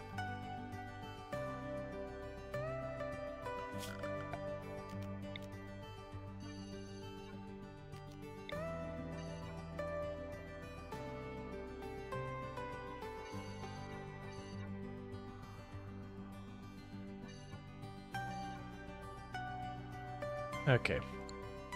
So I can't remove all the roof. There's a spot here in the middle that's thick roof, which is interesting because that means technically this is eligible for an infestation. That little spot there. And I think that's the only spot on the map right now that is. I don't think we dug anyone else. Yeah, that dark green. You don't think we dug out anywhere else where it's mountainous overhead. But technically, that can have an infestation at it. Oh no. Not a pair of guinea pigs.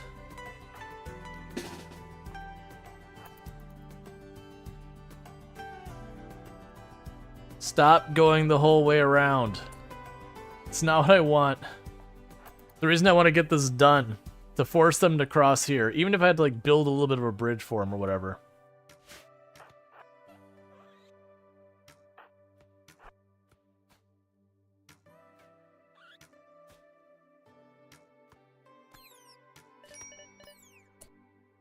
Excellent. Only the guest got injured.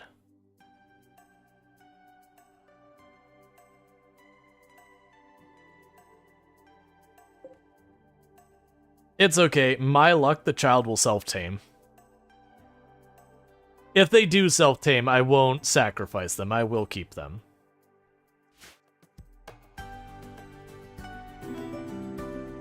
Thank you for the follow. Welcome to the stream.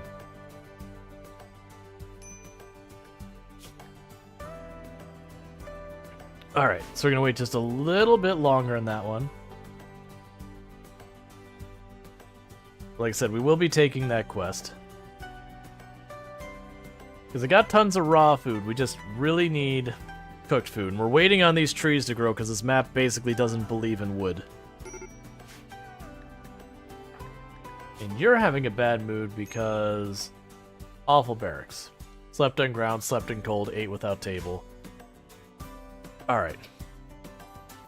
Where can I put the dining room? I can try and shove it back here and have a really weird shape for it. Because I want it near the freezer, otherwise they won't bother going to it. Then they'll just still have the mood penalty for 8 without table and not get anywhere. The other thing I'm missing is I just don't have materials to build anything. I gotta wait till Cordial catches up. Which should be soon, because they finally got all the clothes made. Jade Knight sounds like something you use for rituals? Absolutely. Oh, right. Pankaro's having a mood break. Because they're getting upset about being outdoors all the time because they have Undergrounder. They stepped out into the sunlight and hissed at the sun. Which is the appropriate action.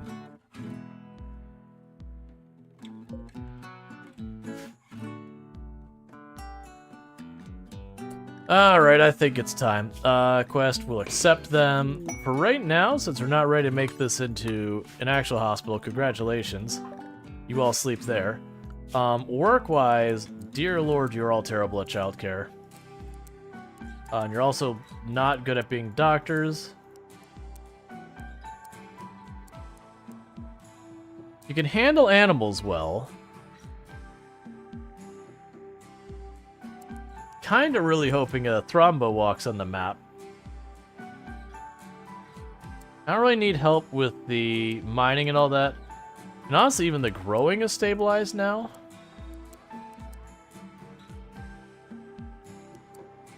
You can help craft. We'll see how that goes.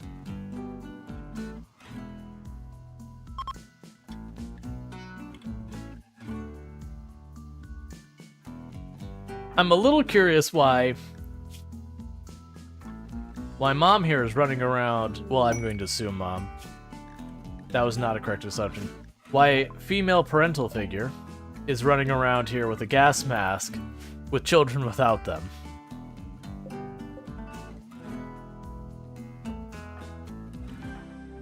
Considering they're both right about to age up. So let's actually look. If any of these want to join,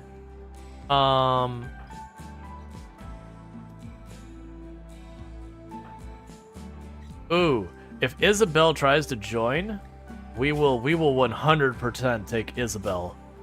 If Isabel offers, we are absolutely taking Isabel. Tough, steadfast? Mm-hmm.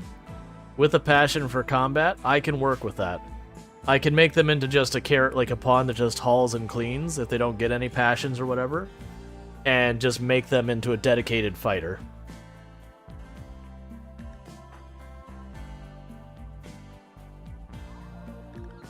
Schedule.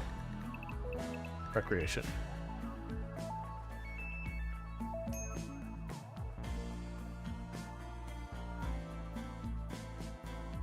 Yeah, I think that's far enough over that they won't use it for cover. But they won't be able to line of sight much of here. If not, we just knock it back like 1 or 2 tiles. Ooh, be careful about that.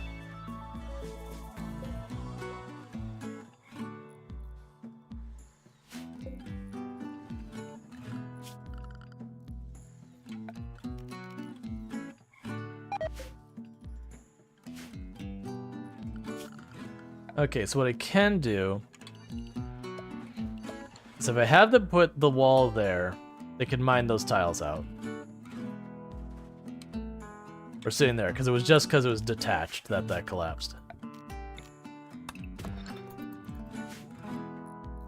But that should be okay. I'm glad it didn't fall on anyone.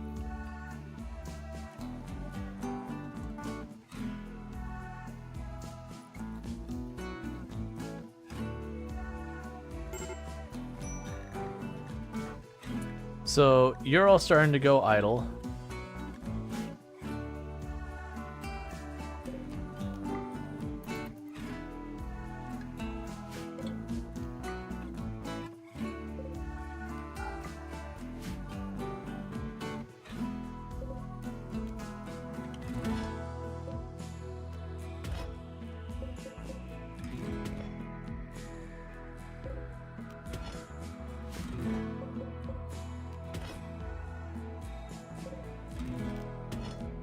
Setting all of this junk to haul. So people have nothing to do. They can haul it to make our person who's cutting rocks' job easier.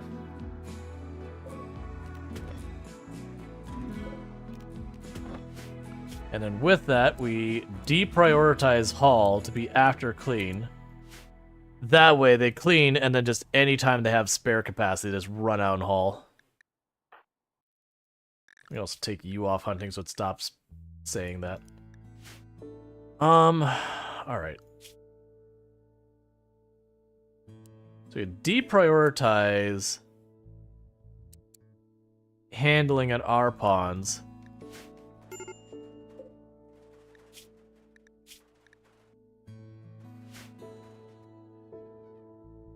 wonder if we keep them on our map, if they'll be able to age up into something interesting.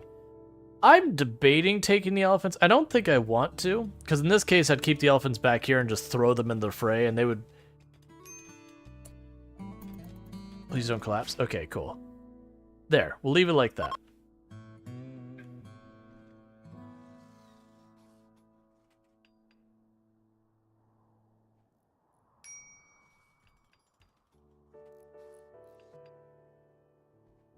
Alright, we're getting there. Still some holes in the back there. Oh good, they do have the door done.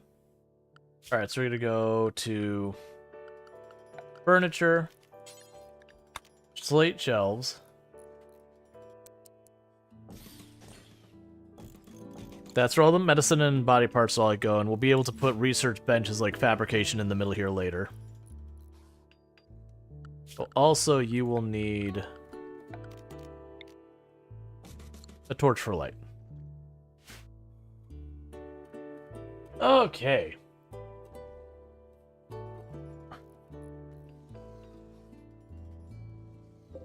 Oh, we actually got the stove slightly fueled. It's been a long time.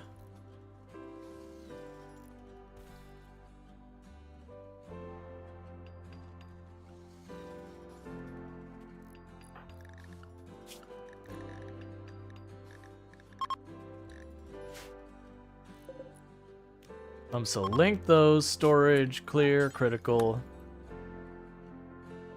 medicine, and body parts.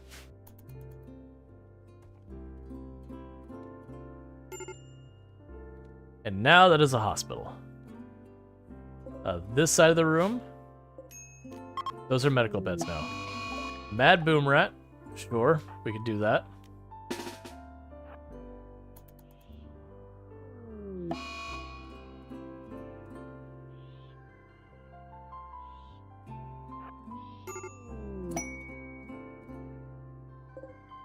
A whole bunch of slice caps, okay.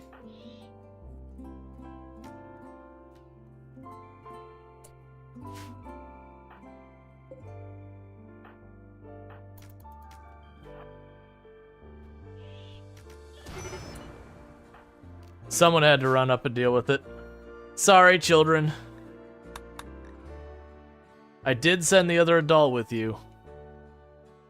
But your parent is busy just wandering around aimlessly, I guess. Okay, so let's see.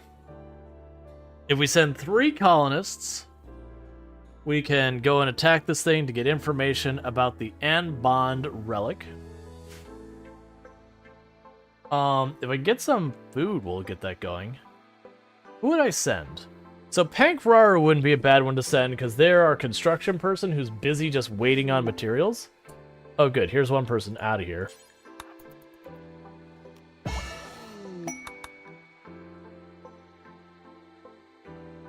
We can't send the refugees. Bear with me for a moment, chat. I need to use the restroom real fast. So I'm going to quickly do that. Thank you so much again for tuning in. I'll be back here in just a moment, and I'll be back.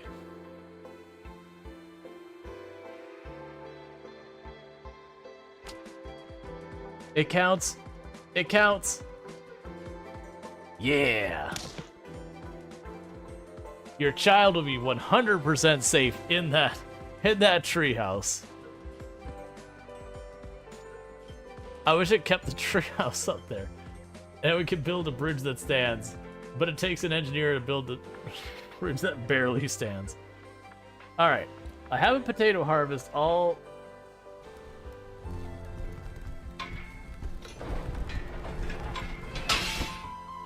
Oh, please step forward when you get up. Please step forward when you get up.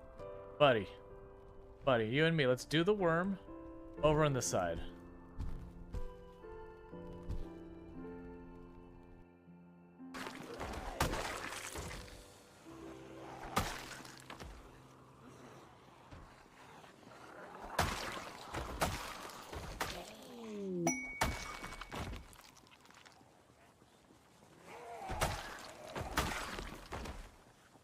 Could you not bang in that door? I would like you to keep... I want the door. Stop hitting the door. I want the door. Thank you. Mayhaps not be a jerk about it. Okay, I got some... And that's why you hold shift when you hear the noise. Don't you do that. Whew.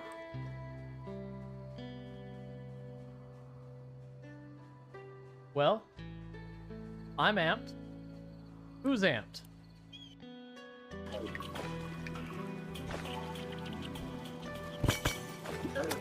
No, no, no, no. I got hit by something else. I saw the trigger too. And I got... Alright. So, I do apologize. I actually forgot to pause. That said, we were on the slowest moving speed at that moment. The only thing you missed was... We have been offered to betray them for crap I don't care about. So I'm not going to worry about that. Otherwise, literally nothing else happened. We got a ritual coming up. But yeah.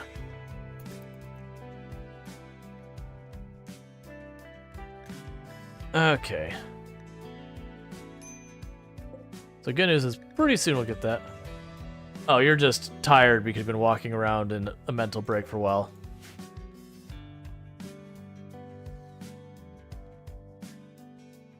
We're getting there pretty soon with this whole thing sealed off. If I can get this sealed off as well, I would be okay with sending Pankraru and then 2 others to see if we can't manage to collect what we want. I think realistically it would have to be Pankraru, Cordial, and Chesty LaRue. Which isn't ideal. So that'd stop our research and stop our crafting, which isn't my favorite.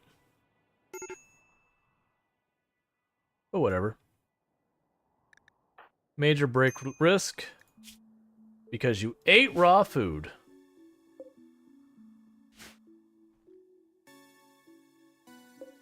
We're getting really close to those trees popping up. Once I get the first round of trees, like this many trees, what is it, like 25, 35 per tree? 25 per tree? That's probably what, like Probably about 2,000-ish wood here. So we'll be really good on the wood front for a while. Like, genuinely, after the first round of trees, I probably need to decrease the size of this.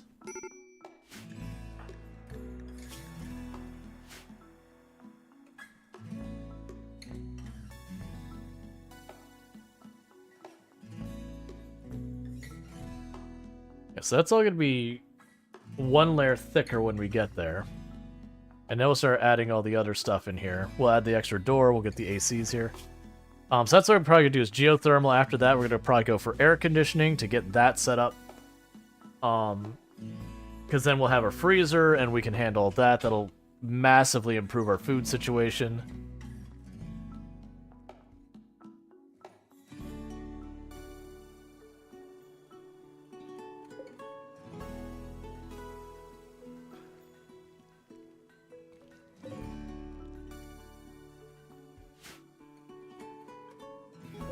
Okay, so a couple things are going to change here. Storage. Oh, we need to link these. So link. Storage. Alright, so things we don't want in here. I do not want stone blocks. I do not want steel in there. Advanced components for 2 hairs. Maybe. Like, it's worth it. It's just if I want to actually spend the time to do it. Because 2 advanced components are going to sit on my shelf in here for a very long time. Oh, Moriarty can also do construction. Okay, that's not the worst. Yeah, we've almost got the whole perimeter done.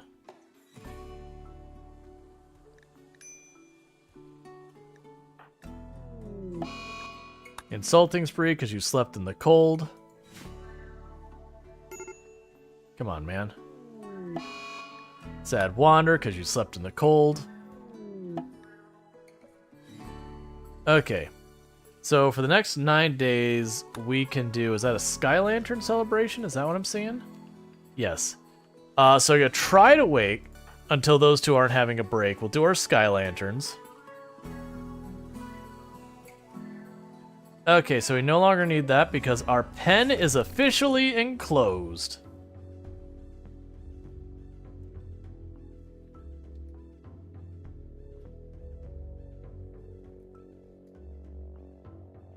So now the Muffalo will do all the things like make more baby Muffalos and all that. Because they won't usually do that while they're on a caravan post.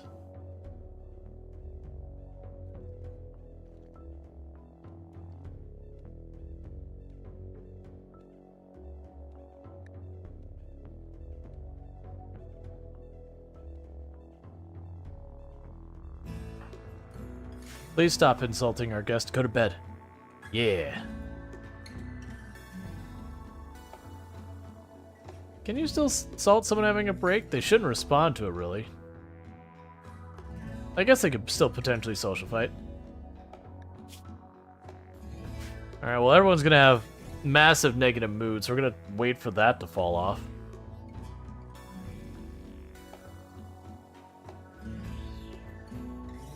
Okay.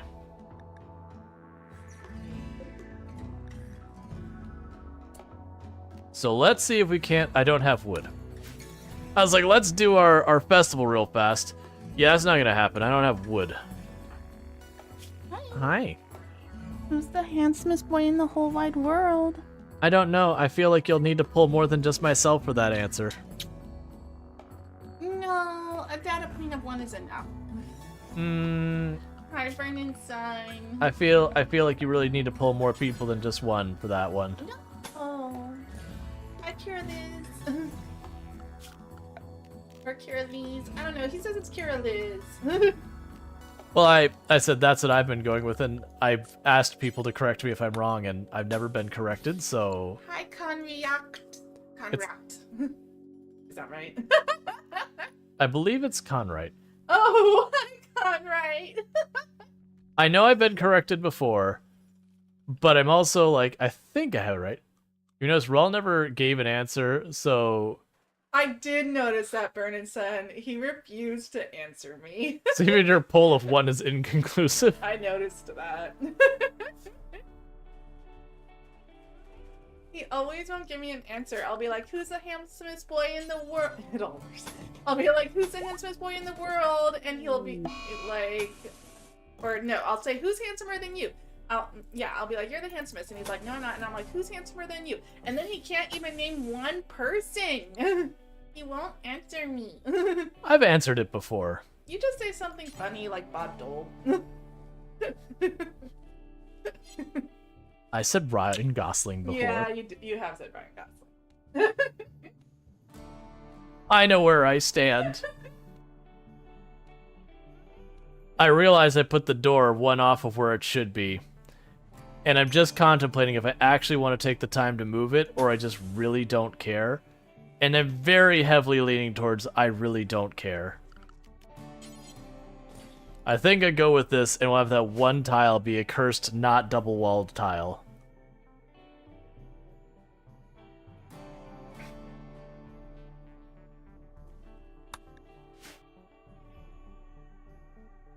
Okay. You're gonna move it. Probably eventually. But probably not anytime soon.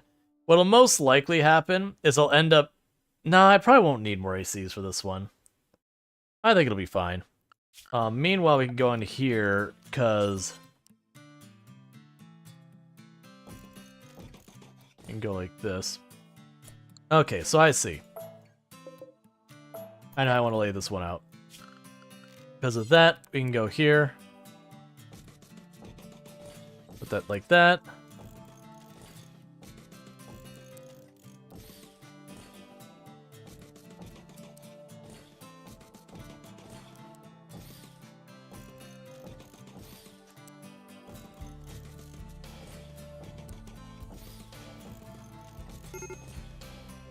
Because that's going to be our freezer. So once these insults start dropping off, we'll try and do the... Well, actually, I forgot. There's no time limit on me doing this other thing. So what I'm going to try to do is the moment the insults fall off... Oh, you're a night owl? Okay,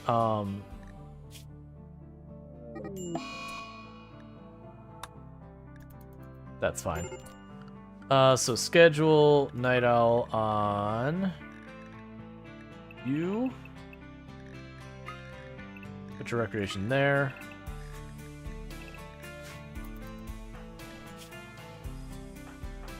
Okay. All right. So I've got all that handled. Please stop breaking things. Small child.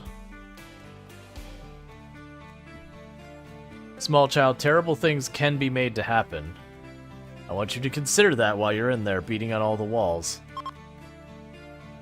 Okay, you didn't actually break anything, so it's alright.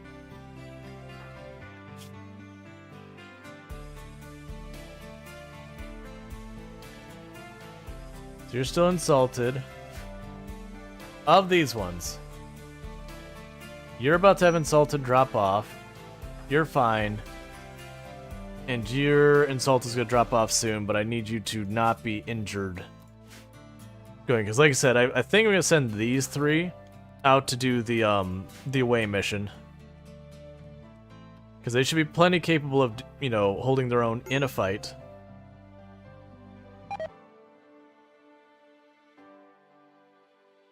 I can afford to have them not at the colony for a little while, because it's not our grower, it's not our cook.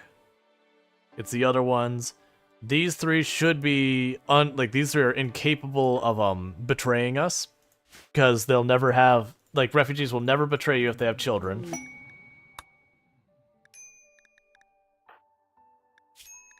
What, you mean you've not been bandaged this whole time? Oh, come on. I do really wish you could have them prioritize doctoring over sleep.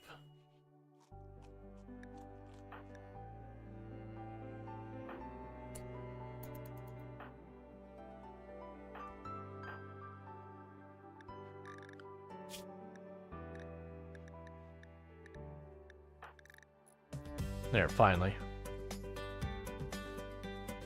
Like, if they're doctoring one, it's like literally until they collapse, they'll keep pushing doctoring.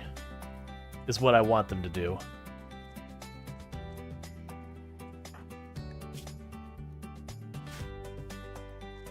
You know, and then obviously I could right-click and make them go to bed or whatever if I wanted. Or deprioritize them, whatever. I'm not gonna worry about this one. The goodwill is nice, but I want to get our stuff. It's gonna use the blood to water the plants. Well, it wasn't bleeding, they were just bruised up. And the problem is it's a person I want to send on my away mission. And so I obviously don't want to send them into a fight pre-injured.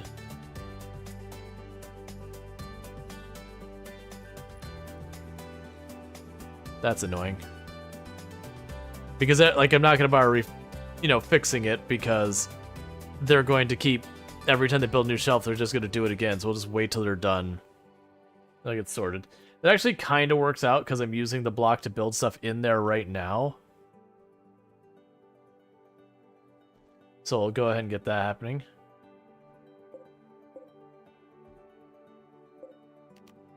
Alright, I think we're going to not leave those doors open, since the buffaloes seem to be welcoming themselves in.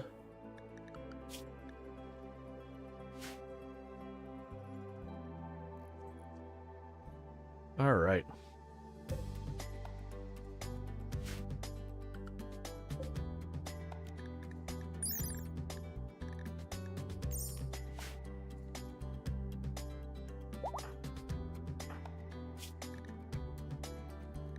Okay, still got 6 damage on some of those. Alright, the refugees are already gone. Sadly, Isabel did not offer to join us, because I would have absolutely taken Isabel. That's fine. I guess one of them must have been, like, right at the edge of the map. I'm also amused that, like, Kovac is going this way, and Isabel's like, nah, fam. Nah. I'm going the other way. See you later.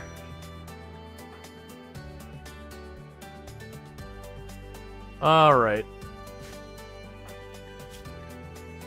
So you got 5 damage more. Once it gets down to like 1 or so, we'll send them, because they'll be all patched up by the time we get anywhere. Part of me was hoping she would fall down so I could, take her to the hospital thing and patch her up just, for farther possibility of getting her to join us. It's fine. We're not in a huge rush for any of this stuff. Small child, you're starting to get hypothermia. You should probably leave.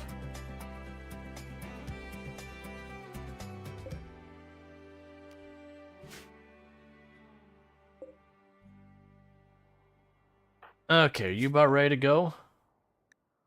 3.2, and the other 2 are right about healed up.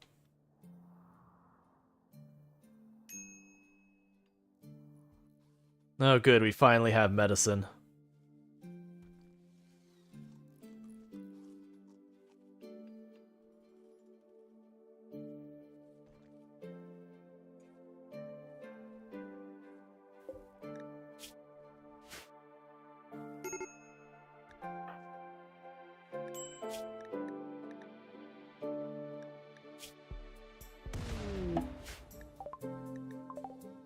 Could you not drop big chunks of granite down like that? No! We just got... Okay. Weirdly, they got into Insulting Spree and then immediately canceled out of it.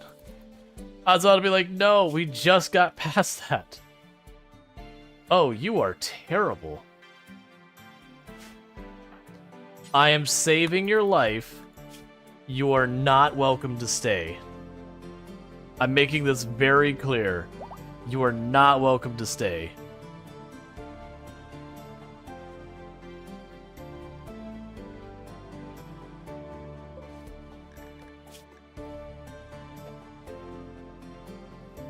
I mean, you're really good in the pyromancer stuff, but you got a bunch of scars and you're a pyromaniac and all sorts of stuff, and I have wood structures in this one. Okay, with that, it is time for quests. The secret compound, I believe, is the one. Exactly 3 colonists, so yes.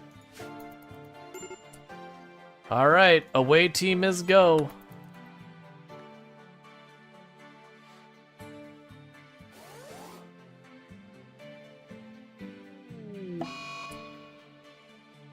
We left the doctor behind, right? For a moment, I was like, did we not leave a doctor behind? That'd be bad.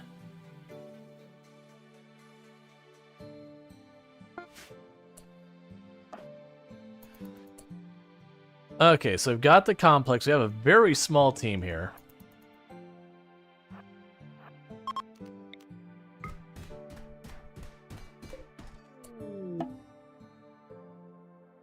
Area revealed.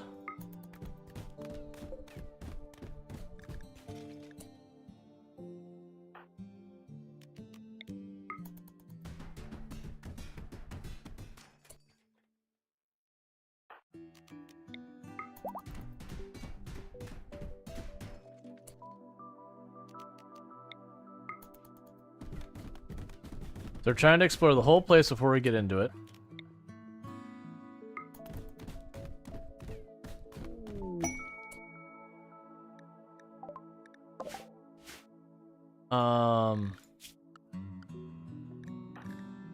Yeah, you'll take care of that when we get there. So that opens directly in a wall. So this is the whole place. So we've got the ancient enemy terminal. We got that. So who is our best science person? Chesty the Rue. Go ahead and start hacking that. You open that. You open this.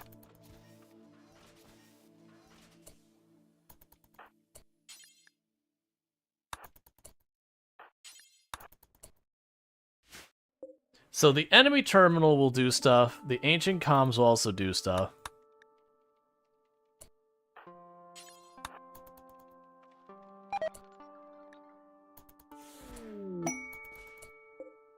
I don't care about Panther Fur.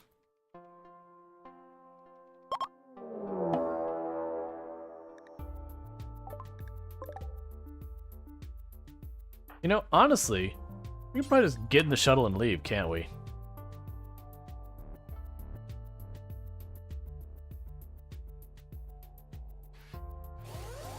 Later.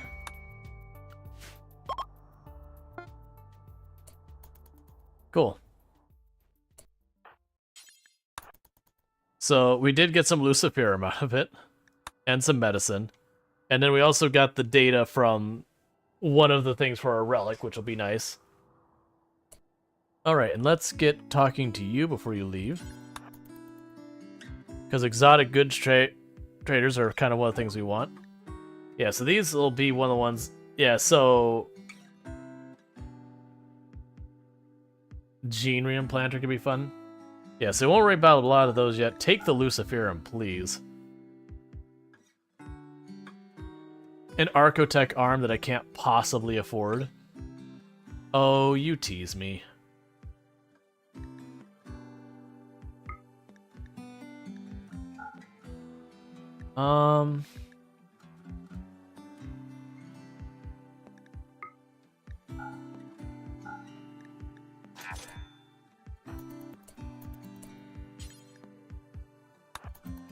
Take what little glitter world we could get, just in case we get plague or something later. Make sure no one has any bad assignments. We're good.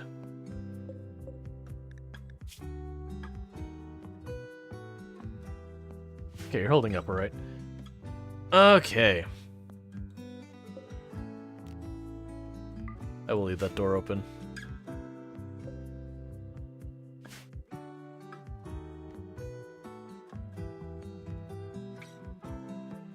So Moriarty's doing a pretty good job of keeping the plants up now. We don't really have much in the way of spare material still, but we're getting there.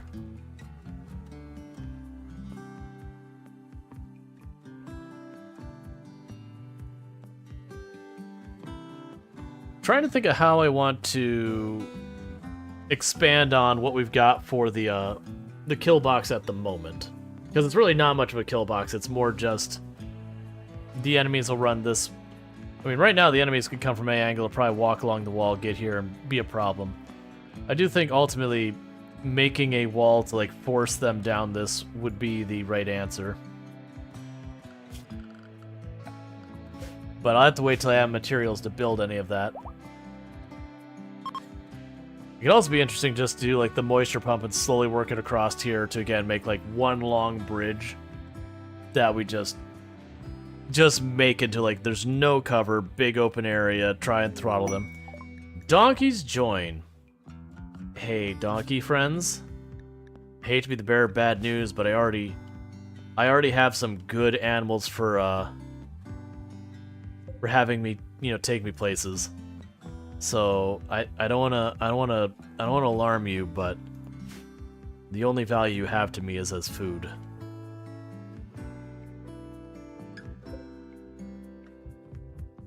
Cool, so the trees are grown, so Moriarty should start getting some of those trees chopped down. And with that, we will finally be able to have enough wood to do stuff.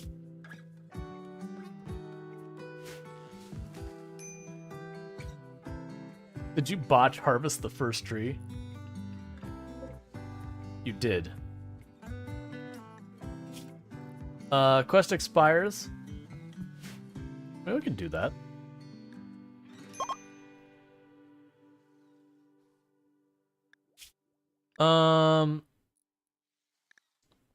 Okay, do I want to go for the honor? It's interesting that they put this one so high ranked.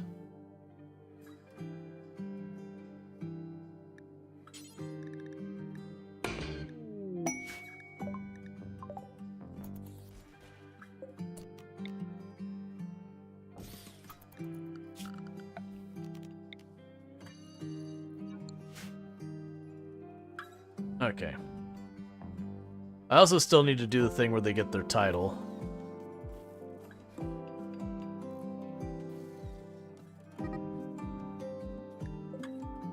We're not restricted, are we? No. Just not handling it. Oh, there we go.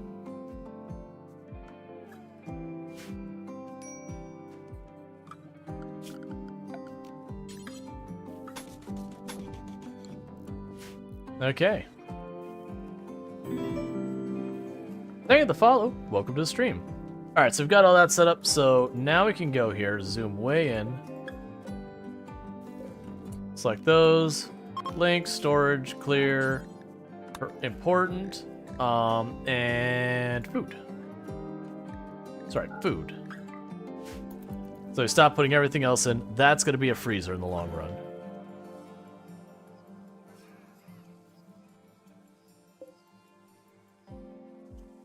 So yeah, once they get this plant, they'll start knocking down those trees one by one. Pancrar is repairing stuff, so that tells me there's not much there. You're missing blueprints, so you're going to be marble.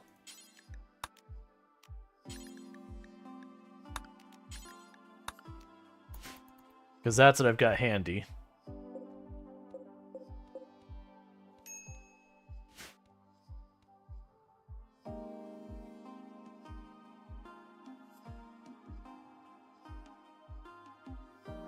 Meanwhile, I want to set that to be mine. Cold snap. Alright, so that's actually a problem. So what's going to probably need to happen here is I'm going to put a fire in there. You have to have Moriarty prioritize. Where's all these trees that's maxed out?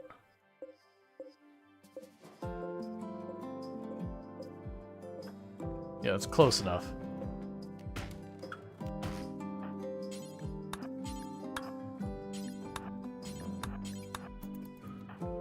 Basically, it's going to be too cold for everyone to survive the cold snap.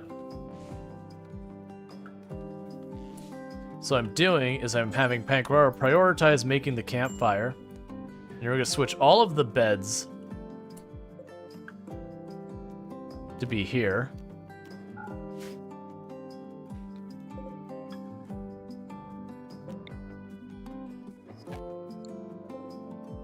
Switch those to prisoner only. Yep.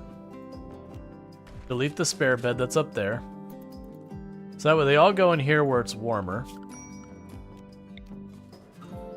Put a fire in here.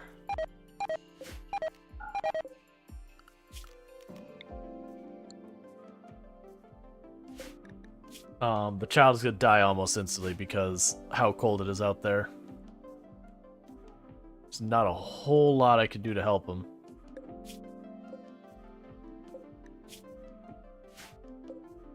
Oh yeah, they're just dying extremely rapidly.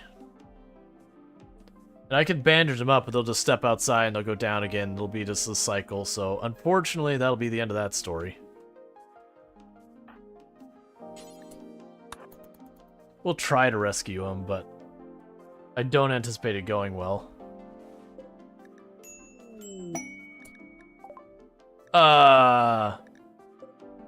Okay.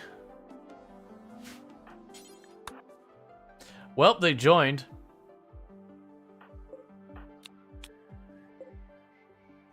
They went, it's cold outside. I said, here's a warm fire. And they said, I am now one of you.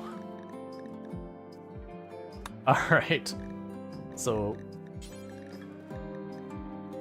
Oh, you don't need kid tribal wear. Get that out of here.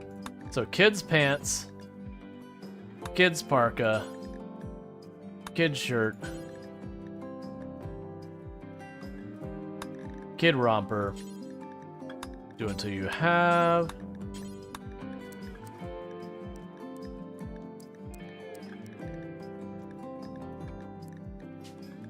At least of decent quality.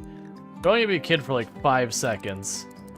And then the worst thing about it is I don't think as a wild child they do literally any learning.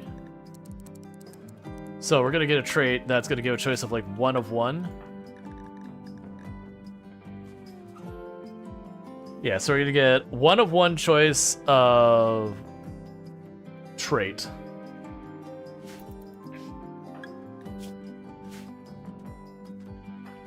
Are you going to not treat the kid?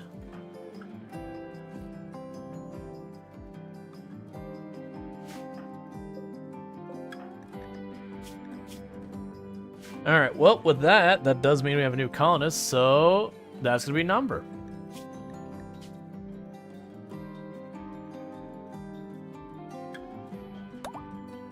Welcome to the colony. So, Conrad's trying to get them some clothes, so at least when they get out of that room, they don't instantly hypothermia. That they can run over here, grab some clothing, hopefully make a little bit of mileage on that.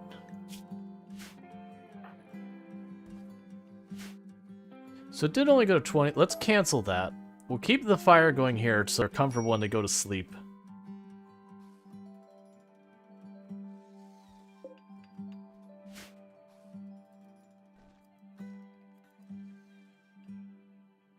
Yeah, by the time you're all patched up and not...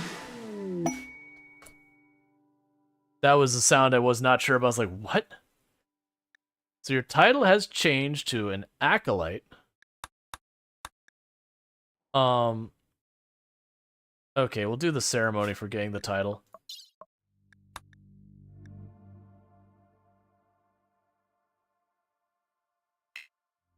You cannot accept the quest. Oh, I need to assign a throne. Okay, well, we are at the point where I said I do need to make like a break room or whatever for them.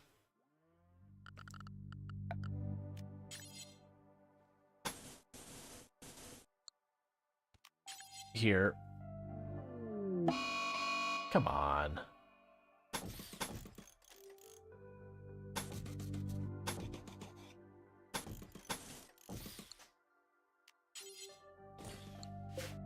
Yeah, because it'll make this into like the dining room, whatever. Okay, so the kid is still going to stay where they are.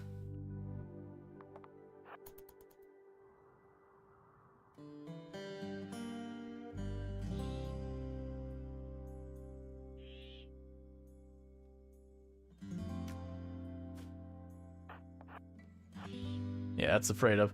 So we'll need to wall this off so they don't do exactly what that boom rat did, which is to race along the side here. Okay, I was like, man, please don't get them all on fire or we get a whole bunch of burns. Okay, so the downside is I'm going to have to sit here and, like, wait. Because I'm going to need a lot of wood to do that. Because I'm going to have to build, I have to build bridges and walls up the sides here to force them to funnel in.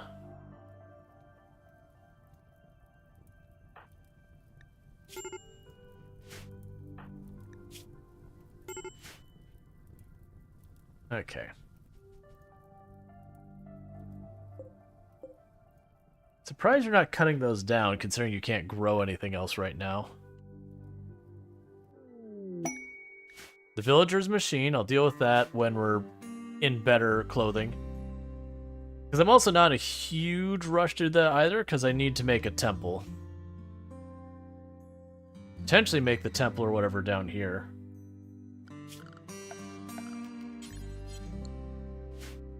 Yeah, let's let them build this area. Because like I said, this is going to be the kitchen. It'll go, they'll walk directly into the fridge, put it there, and then this will be the actual like break room area. So it'll all be nice and contained.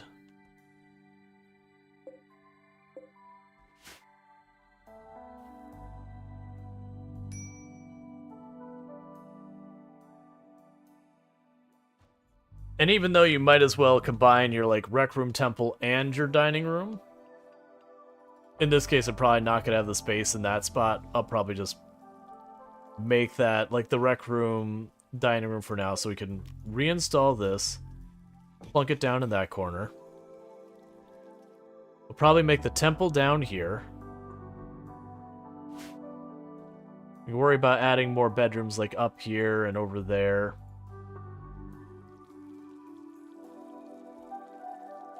Okay, so with that, we can go to furniture. What do I have a lot of? Marbles is what I got the most of.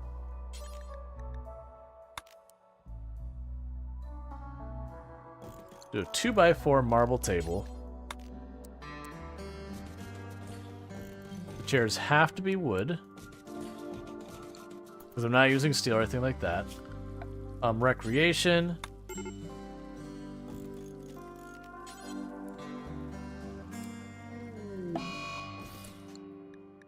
Don't have a heart attack, please.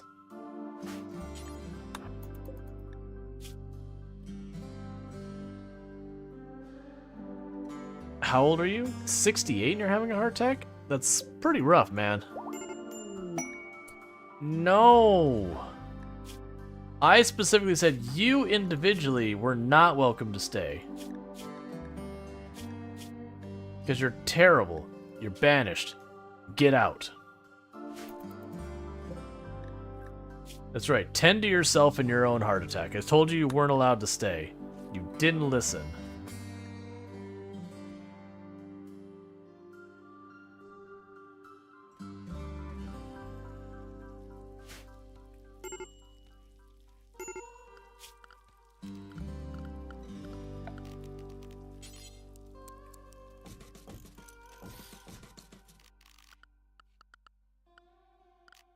Okay, so that'll make up that room. Hypothermia on Nomver. Please stay in your room.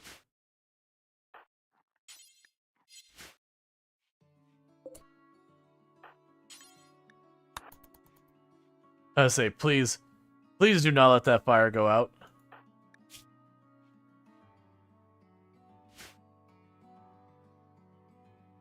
That cold snap is a bad time. We've almost got our geothermal up. Then I'll put a heater in here, the production room, and then probably the break room. I'm debating that one because it'll be like cold here, hot here, and they'll be like fighting each other, but I do think it is worth me doing that still.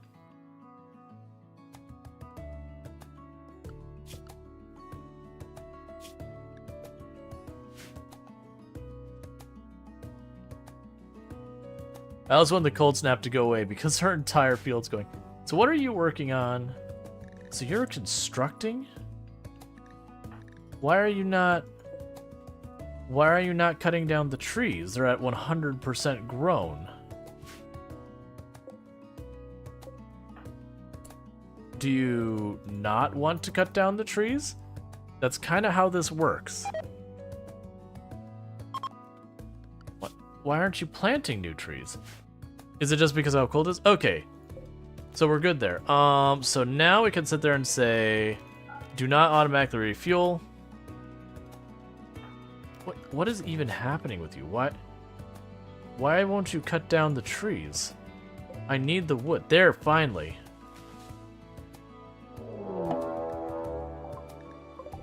Alright. So we got 2 people. Turtle is pretty capable in combat.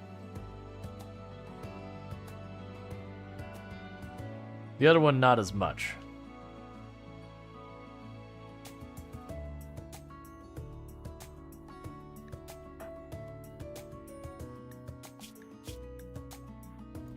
You are learning deprived. Okay. I'm sorry, Nomber. Your entire schedule is education now. I get it, you're a wild child, so you did no learning the entire time. Okay, so they're beginning their attack. I should have taken the time to have you grab a weapon. Actually, don't even know if there's a weapon in here. I'm pretty sure there's not, actually. So you just do your thing.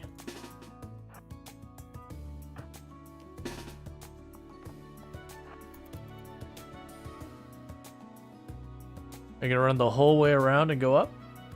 No, you're actually gonna cross where I want you to. Okay, ranged people, get into position. Melee, get ready to intercept. Oh, that's not working quite how I wanted. Yeah, I gotta put the walls so they don't get that close before we finally actually see them. Because it's too much of an angle that they didn't see them earlier.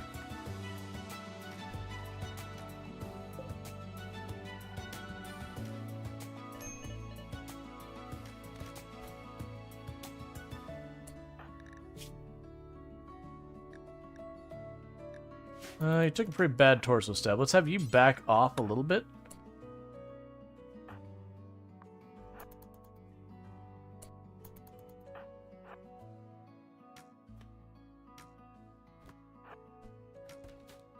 Okay. Yeah, so we're gonna have to prioritize dealing with that. So as soon as we get some wood, I'm gonna like put like 5-10 bridge, 5-10 bridge, put up the wall, 5-10 bridge, 5-10 bridge, put up the wall, and just like extend it until we can like force them into the pipeline. Cool. Oh, you don't need to be in here anymore.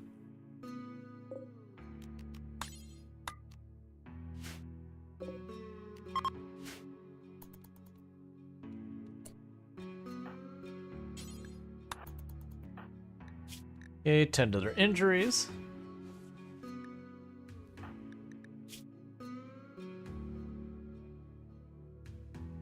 Colonists banished to death. Oh. Yeah, I guess I did banish them and then they died. Surprisingly, that's only a -6. You think they'd be a little bit more upset about that? They were actively having a heart attack when I banished them, but I did warn them to not join. And then the moment I attempted to help them with a heart attack, they joined. It's like, nope, it's not how this goes, friend. Okay, so actually, we'll put the wall here.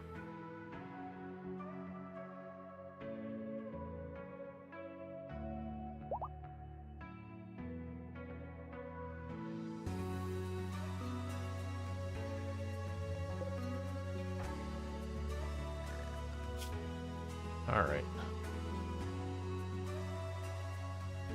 Yeah, they're all set to help growth. They have nothing else going down. Yeah, I'll... Here, we'll make this higher for you. Actually, you know what? You can be a doctor. There we go. You're not gonna cook, you're not gonna construct, you're not gonna do any of these things yet. You will do this. I'll put 4 for all of those. Just you find yourself with nothing better to do? Yeah, I mean, I guess you have weapons. Oh, you know what? That's probably better than what you have. You go ahead and grab that. Major break risk on number. Okay, what is your ideology, by the way? Yeah, we're gonna have to deal with that, friend. So just don't get too attached to having that ideology.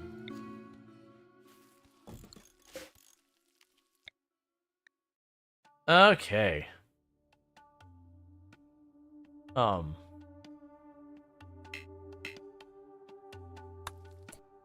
I don't understand why they won't have... Oh, because you're having a mood break. Right. I was like, why won't you speak to the child?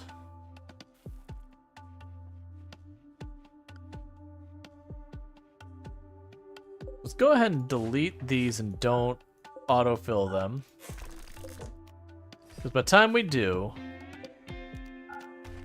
we're going to have this built. Maybe.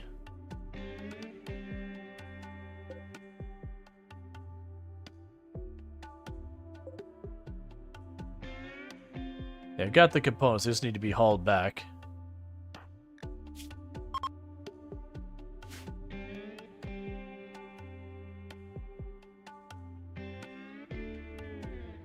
Alright, so we're right about to get geothermal researched, and then what we'll end up doing is dropping back to some of the other things, getting them knocked out, smithing, machining, whatnot. Well, goods trader. Cool. After Chesty LaRue, the highest social is... Bankroll or Conrad, doesn't really matter. They're the same.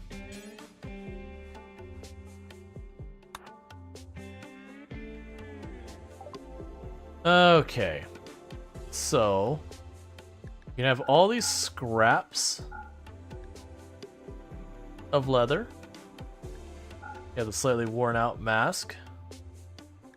And pants. I don't need your furniture, or your dyes, or your steel. I would love to take your components, but they're definitely not in my budget right now. So I'll take what I can get out of you.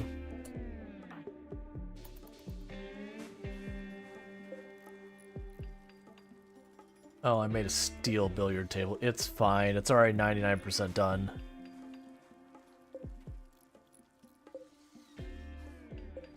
Okay, so that we can get rid of the hoop ring. Because these give the same recreation, but the pool table's better.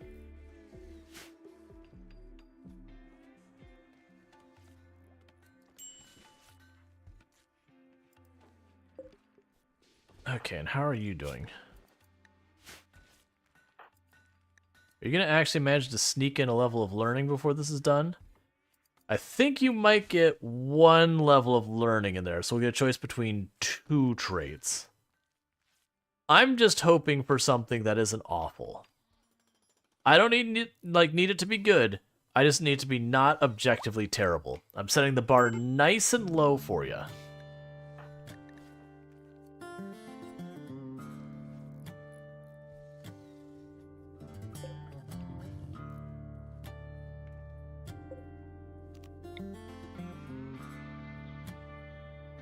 Okay. So we can actually do the ritual. Let's do the ritual, see if we can't convert Nombre over.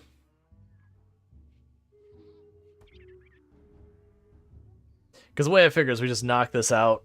Everyone else will keep trying to attrition them over. It's fine.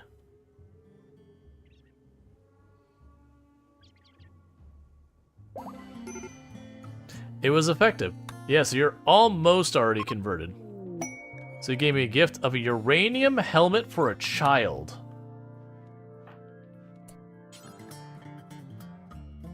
Go on, buddy. Go get your helmet made out of uranium. It'll be perfect. There will be no side effects later on in life.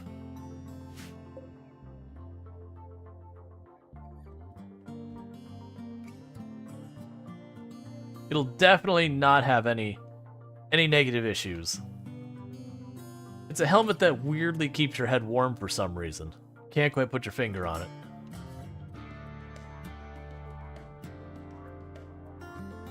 I'm glad that's actually not a function in the game as far as I'm aware. I'm suddenly checking. I'm pretty sure it's not a thing. Yeah, stuff this thing is made of affects other stats, including weapon damage, apparel, armor, and insulation. Filling points, beauty, whatever.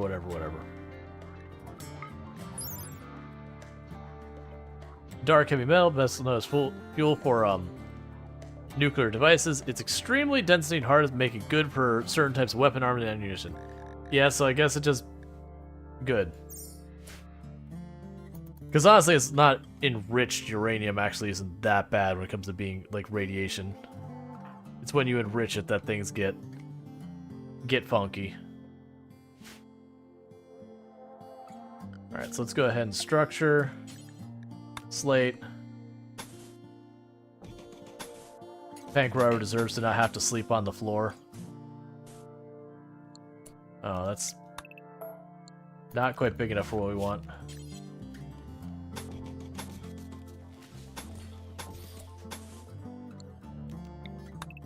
I'm trying pretty hard to not have to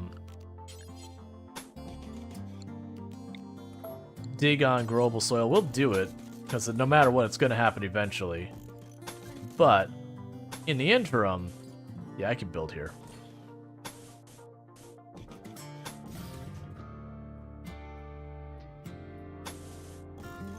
Pancreas will get a room that's one bigger than everyone else since they build everything. That's just how it works.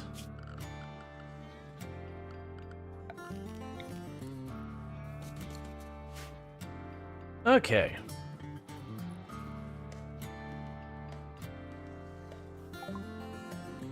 Geothermal power is done. So next up is air conditioning.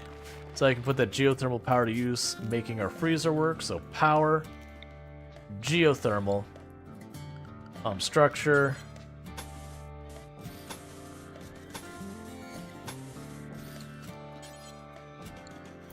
Get that. And we'll wait till that's been built, and then we're going to run power cables to the different sets of buildings. We're not going to worry about all, like the little ones, but we're going to put a heater and light in there, a heater and light in there, and a heater and light. Well, light in here and a heater in here. Probably light in both of them. And I'll add the two ACs down there. Because the tile really doesn't seem to get hot enough that ACs are necessary. Okay, so you are starting to get in the trend of being able to do that. That's fine. It'll also be good to be able to replace that with an electric stove. But we're gonna wait till we get the geothermal and whatnot built before we worry about that.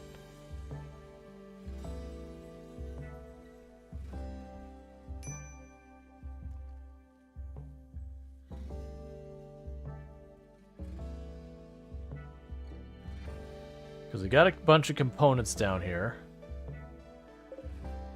That's 10. You take what? 8. Okay, that's fine. Because I am figuring we're probably going to run out of components here and there.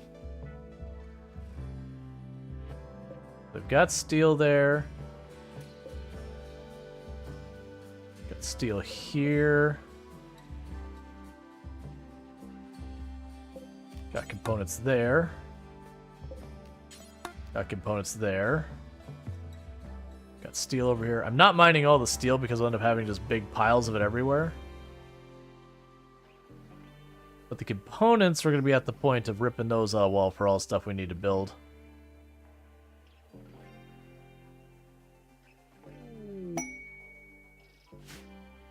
Alright, spaceship data to hack. Once I get the geothermal and all that up, then we'll do the spaceship hack thing. And we get this replanted. At the moment, they're kind of stuck chopping down trees to catch up.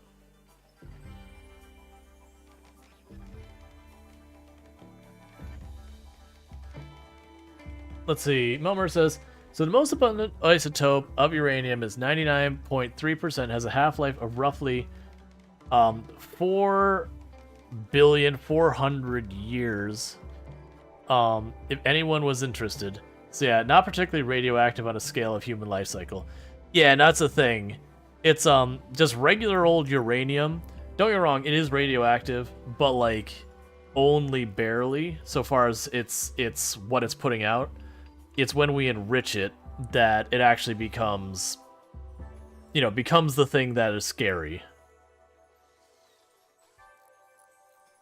When it's enriched, then it's a bad time. That said, I want to say it was uranium, I believe, that taught us about that, like, radiation was a thing. Like, that's the person had, I think it was a hunk of uranium, and they kind of learned that radiation was a mechanic just by I think they had like in their pocket or something, and I want to say is they had uranium, a paper, and something else, and I think it was the uranium imprinted whatever the other thing was on the paper, and the person has like just like what I don't understand, like, or it was I think they had like a feather in a book and it had on other pages of the book had like imprinted or whatever because of the very low radiation was impacting it. I can't remember the exact details, but it was that the person like literally had this rock in their pocket with some other things, and it just the exposure of radiation caused it to affect the third thing. And then they're kind of like, what the, like, why'd that happen? And then they scienced the heck out of it.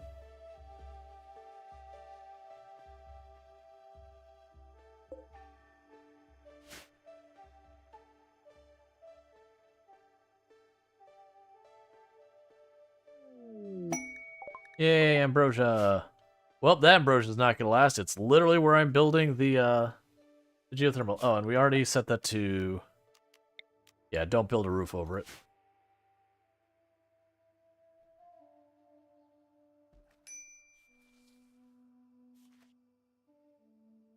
Yeah, so I just need them to get the field replanted before we have problems with that. We're also trying to get more wood. What we can do is, at least for this couple of tiles here, that can be marble there. Yeah.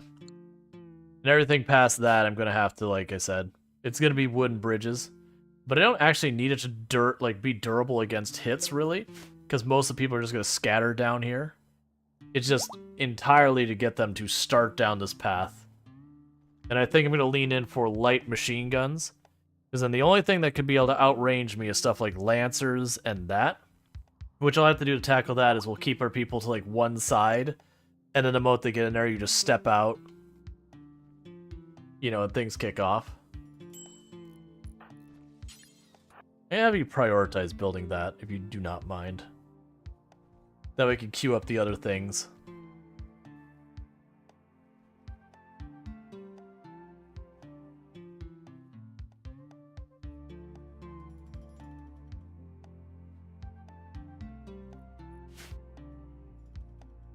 What are you carrying?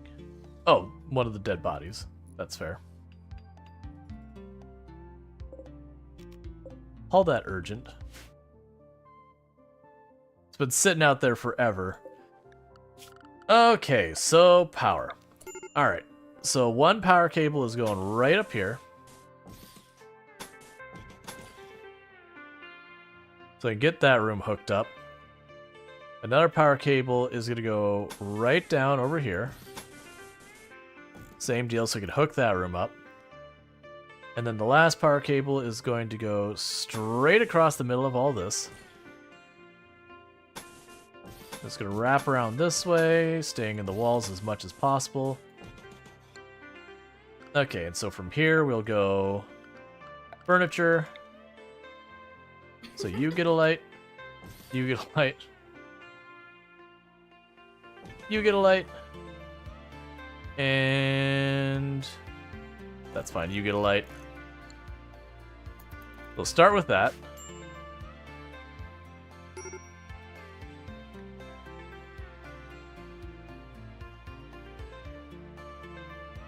It'll definitely end up needing to supplement this power later, but for right now it should be fine.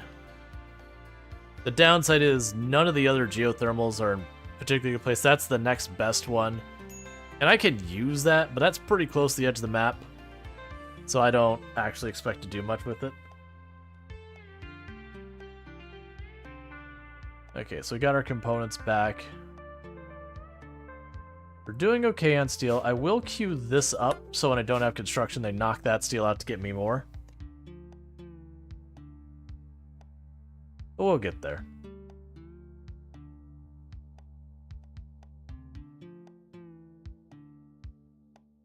Kodak realized it, yeah? Gotcha, I didn't realize it was Kodak. But yeah. It was just kind of a cool thing. Like, I think it was like a special paper that was sensitive to it, but it's just the whole point was they just had in their purse and they kind of scratch their head and went, what? And then they started doing the, like, Once they saw it was doing an unexpected behavior, then they started researching and, you know, they figured out radiation, at least the principle of radiation. You know, it was the very, very beginning of learning about it, so they had lots of details not quite right and all that. But that's how science works.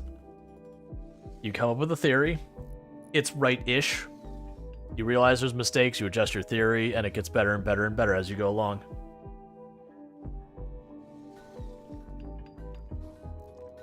Alright, so what are we gonna do? Like, what else do we need to get set up with power right away? I want to get the electric stove. Right now, that's not urgent. Right now, I want to get all the other stuff set up. We want to get those ACs and all that hooked up before we start getting into the weeds, because we don't have that many components.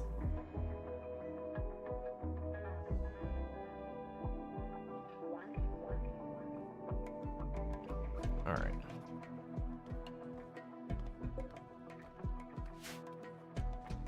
And ultimately, I will put barricades over this whole thing, and the reason why you do that is so a drop pod raid can't drop in here and just murder your thing. Let's see, you're thinking about let's see, Melamer says, I think you're thinking about a much earlier discovering than the Kodak one, Rual. It would probably be the Curries. I don't know who the Curries are. Like, I remember there was like an entire thing about a scientist when they first learned of radiation, that they basically had a mildly radioactive rock that I believe was uranium in their pocket, or I think actually it was in their pocket. They were in a some type of like satchel. And they had that with a couple other items in there. And one of them was like a paper. And it was something about the uranium caused something else to then effectively burn itself onto the paper. And I remember it was like a whole thing.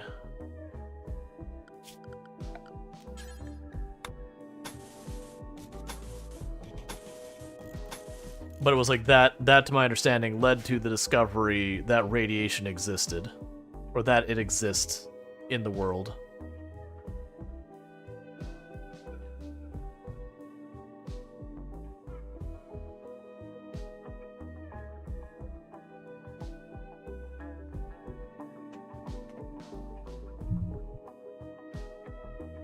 Let's see, with Maria Curie, she is present in uranium ore. Gotcha. So it may have been like, had the uranium ore that had those things that later led to her doing the research in the other things. Because like I said, my understanding was before we had any knowledge whatsoever about radiation, they were carrying basically a hunk of uranium with them, observed an unexpected behavior, and then we're like, why did it do that? You know, and then went and, again, scienced the crap out of it. Went, okay, we've seen something we don't understand, let's start poking it and figuring out how it works. Because that's how science be. Let's see, the pocket one was a scientist with a chocolate bar walked by a microwave-emitting device. Melted chocolate? No, that's definitely not the one I'm thinking of. The chocolate one you're talking about. There was some... I can't remember. It's been a long time. I don't remember it having anything to do with anything melting.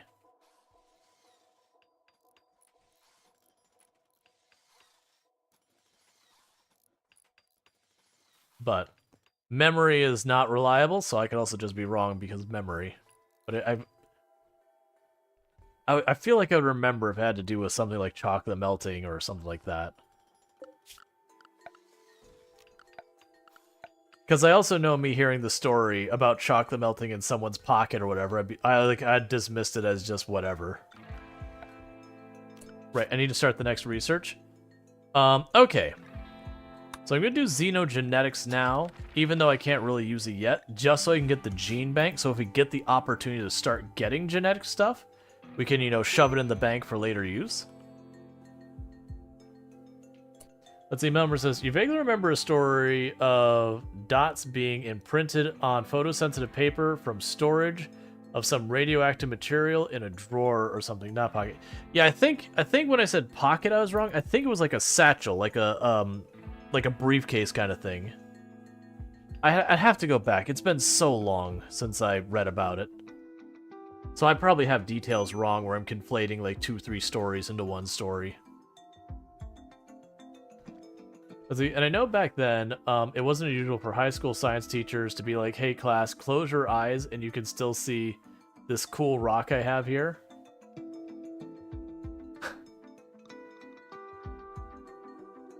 Excellent.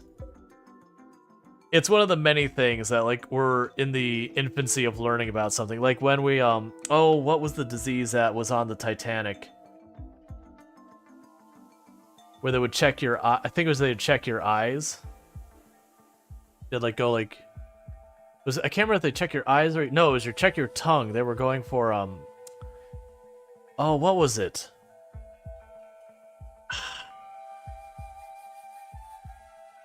Oh, man, I can't remember.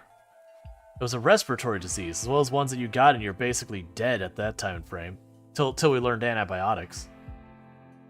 See, might make more sense, especially in case uranium, as it would have more of an imprint from very low radioactive long-term storage. Tuberculosis. I think that might have been it. I could be wrong. There was the disease in particular question wasn't the important part. It was at the era of the Titanic. They would, like, there was the disease going around that was like a very dangerous disease, and they're like, okay, well, we're gonna screen for people coming onto the Titanic to make sure you don't have it. You know, and they did this for a bunch of cruise ships. But I wanna say they would take, like, it was not a popsicle stick, but something along that line. And I can't remember if they'd like lift your tongue or whatever. I keep feeling like as they'd check your eyelids. It doesn't matter. But basically they're checking for a contagious disease, but they would check you and they go, okay. And then they'd scoot you on to take that same stick with no sanitization whatsoever. They didn't like dip it in water, they didn't alcohol, literally nothing. They'd check you, okay, check the next one, okay, check the next one. And they had like the basics of germ theory at the point, but they didn't really understand like a lot of the implications, they just didn't consider it. And it ended up becoming a major vector for the disease, was the actual checking for the disease in those types of circumstances. Like going to the doctor's office, having one person check you is pretty okay. But like when you're getting that screening for you know, doing international travel was ended up being this really horrific vector for it, because no sanitization. They would, you know, they were fine until they got that first person who had it, and now this stick is now covered in that disease, and then go right to the next one and stick it in their eye or whatever. And it was just one of those things that, like, they were trying to do the right thing, but there was a lack of knowledge. And that happens. Took a while for it to catch up. Now that specific issue wasn't particularly important in the Titanic situation, because, I mean, it wasn't. There were people who got sick on the boat, and they got put in the quarantine on the boat. But, like, the only thing that's relevant is when the disaster happened, it's not like they went to quarantine and got people out. So, you can do the math of how the people in quarantine fared on what was, like, the absolute worst, you know, the worst type of disaster, like, at-sea disaster. Let's see, French physicist Henry Becquerel discovered radioactivity while working with a series of experiments of phosphorescent materials. On 26th of February 1986, he placed uranium salts on top of photographic plate wrapped in black paper. The salts caused the blackening of the plate despite the paper between them. I conclude that an invisible radiation could pass through paper, causing the plate to react as if exposed to light. So I think that was the actual experiment they proved it versus the observation that made him go, something happened here. Yeah, 1886. Yeah, it has to be 1886, because we split the atom in World War II, which is the 1940s. But yeah, so 1886. But yeah. Like that, I wish I could remember. Like, it was in a school book where, is this still a raid if a colony is on an island like this? This one, yes, because this is shallow water. They can walk right across it. We did have one that was deep water like this, and if it's 100% fully surrounded deep water, you won't get regular like walk-on raids, but you'll get drop pod and machine, and the mech clusters and all those. So you can never have like truly peaceful unless you go, yeah, definitely off by 100 years. Guessing the article cited it was not well edited. Yeah, so that what you like put there, I think that was when they actually the experiment that proved it, versus like where they observed something and they're like, I have no idea what's going on. Let me look into this farther. You are a peach. Annoying voice, misogynist who is beautiful. So, okay, buddy. Here's the rule. I'm going to save your life. You are not welcome to stave. Considering you shared the Nobel with Curry's in the early 1900s. Yeah. No, I think that was the experiment that they actually proved it. Versus they observed a behavior and they were like, I don't understand this.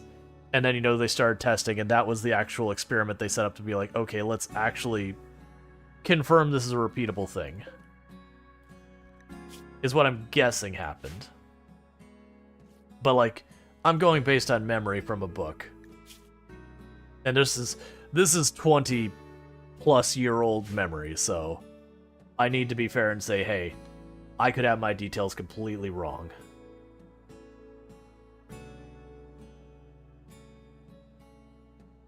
It is weird to think. What was it? That it was like...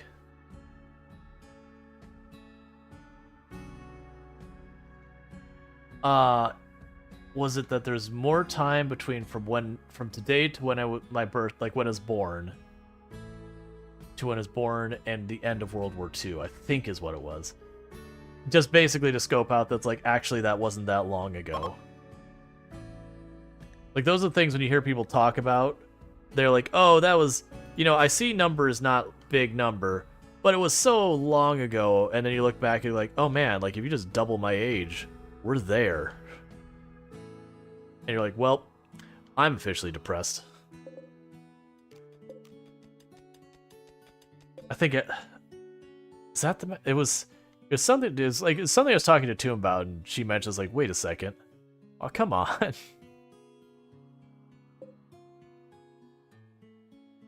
Or maybe we were like, in a year was going to pass that. It was something along those lines.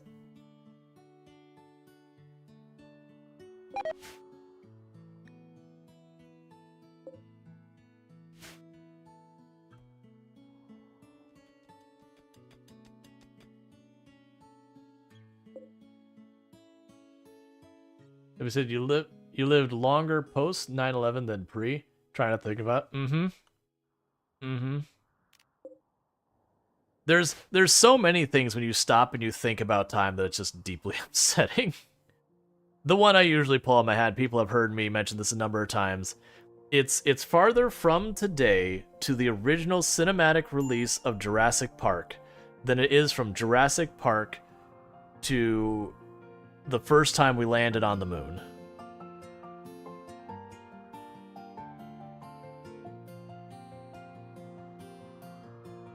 Considering the first Jurassic Park is... I could do the math on my head. But, like, that's just one of those things. You're just like, oh my god.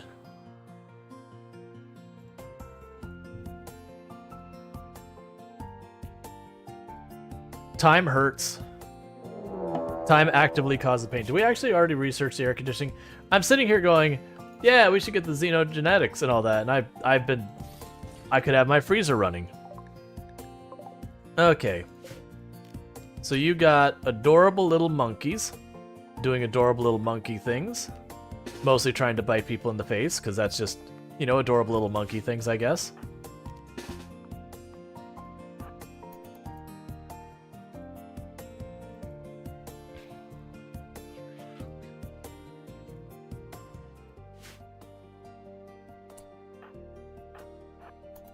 So I do need to get another bow made. I've been putting that off.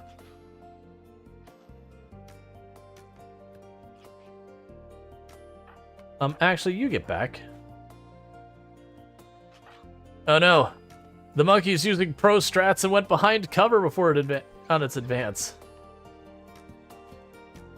It's doing it because that's the fastest route because of the ground there. I didn't think about that.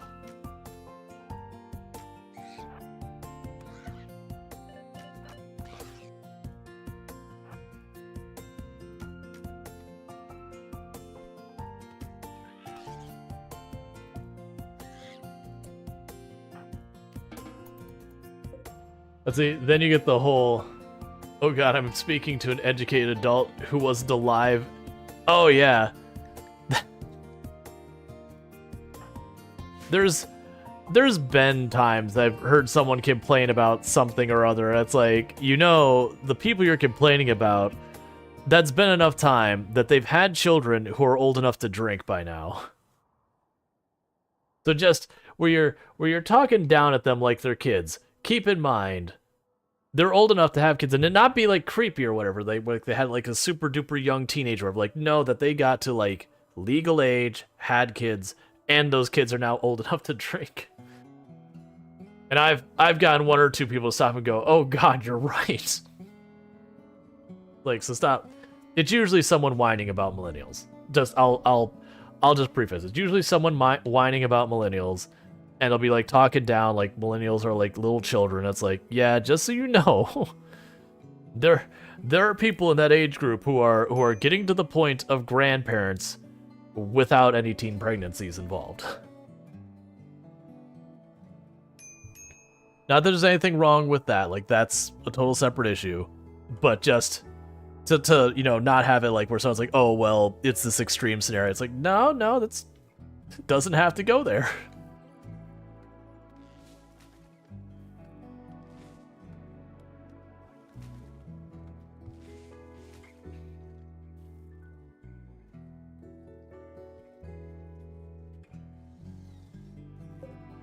Yay, freezers! And with that, our food is forever. Not really.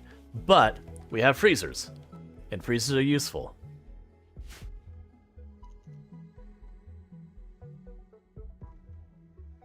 Okay, so next up, we've got the xenogenetics. Like I said, my plan is to get the xenogenetics.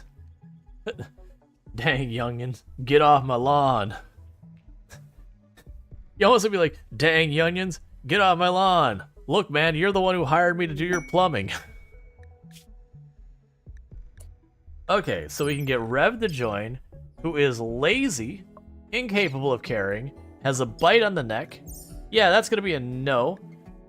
We can get a legendary SMG and a telescope, which is really exciting, or a bunch of goodwill.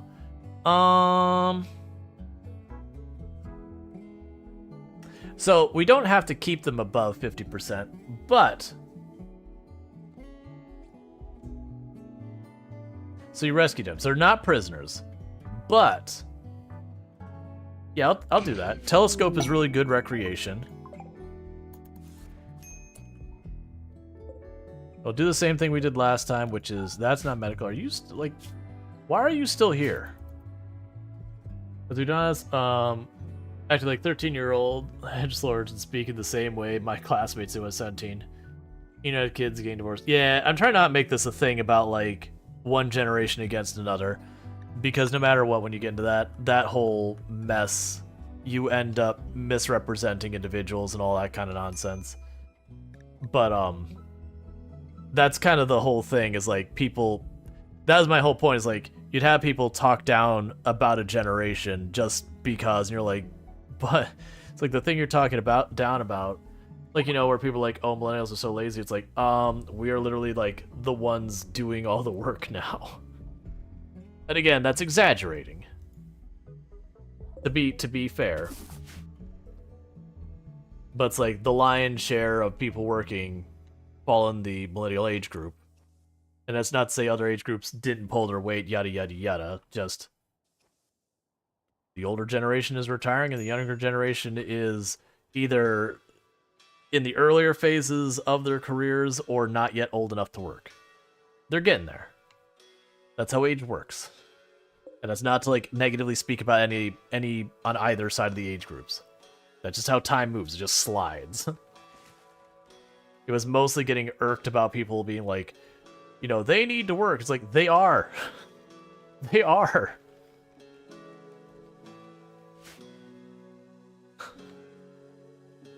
It's like almost everyone you've worked with is in that age group.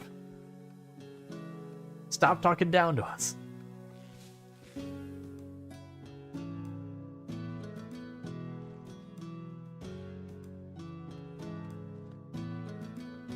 He was quite shocked the other day when a 50-plus-year-old dude complained to me about a bar about this woman he crushed on and how she got together with the bad boys, which is just not something I expected to hear from someone 17 years older than you.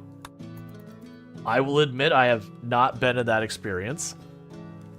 I've honestly not had people like a generation over me complain about much like romantically, honestly. I, of course, didn't ask. It usually is in a working environment, so maybe it's just the experience, or they're just married and that's just not a thing. I have heard people complain a lot about their spouses, and usually that's kind of the thing that's like, yeah, all I could, like, it's, you hear like the really snide things about saying like negative things about like their spouse or whatever. And I'm just kind of like, man, I'm glad that's the thing. Okay, so we can get chemical interest or body purist. Neither of which are my favorite. I'm going to choose body purist. That'll suck if they take an injury, but with the ability to get tech to regenerate limbs and all that, I'd rather do that than chemical interest, where they're going to whine forever if I don't give them drugs. Okay, so let's get you set up with recreation. You're an adult now, so you get a normal schedule. Oh, did I not finish converting you? Don't tell me you recovered too much. Hey, let's talk to them about... Oh, never mind, you're having a break. Your dad complains he wants a girlfriend sometimes, you. Gotcha.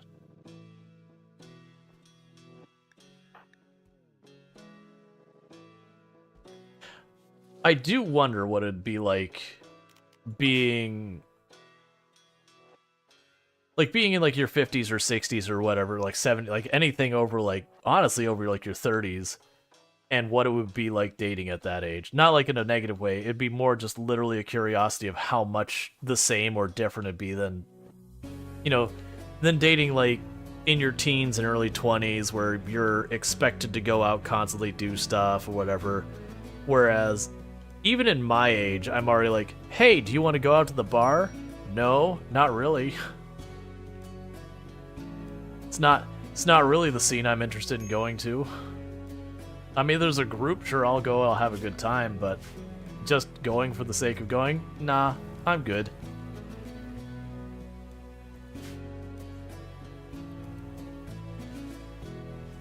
Alright, so... you're just not going to be good at these things. But I guess you'll fill in wherever? I guess you'll just fill in there.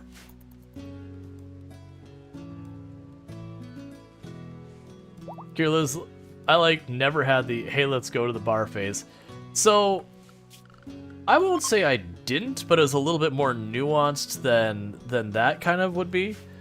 I did have a time that as a broke college student, early on college, that I would go take my sketch pad and I would go to the bar that was nearby because I could walk to it. So it's one of the only places in town, because that's not where I live now, that's a ways back. But it's basically, I was in a town that there was like absolutely nothing to do.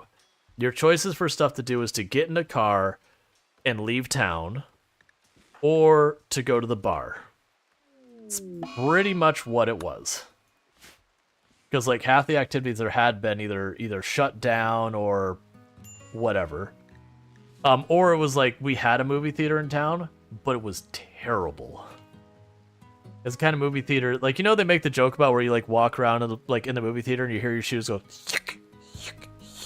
from like the sticky floors. This was like next level.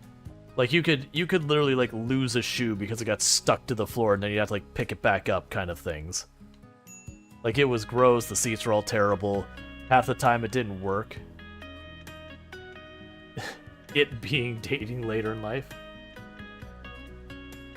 But As you had an older friend describe, everyone I meet has a small box. If you don't fit perfectly in that box, then you're wasting your time. I do think that's fair as you get older, because I would definitely say as I got older, I got more and more picky about the people I was willing to date. But I think as you started to recognize what you needed in a partner, what you want in a partner, things that were absolute deal breakers that maybe earlier on you thought wouldn't be a big deal. Like, much younger me, if someone was a smoker, I'd be like, yeah, I could probably look past that. Older me is like, smokers, like, no, absolutely not. That for me, like, I don't mind people smoking, but as far as someone I'm going to, like, live with, spend time with, like, be around all the time, yeah, that's something I can't do. I do not like the smell of cigarettes. I do not like being around them. And, you know, I've had people who I would be driving my car, which I used to be really good about, like, keeping really nice. And I had someone who got in their car and just immediately lit up a cigarette in my car, and I just kind of looked over him and like, the hell do you think you're doing? It's like, I don't mind if you smoke. You are not smoking in my car. It's like, that's fine what you do in your car, but you're not smoking in my car.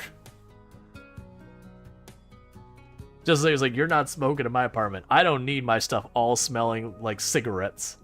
Or I've been in a car where someone smoked, you have like all like the fabric on the ceiling would start like bowing down because the glue would disintegrate.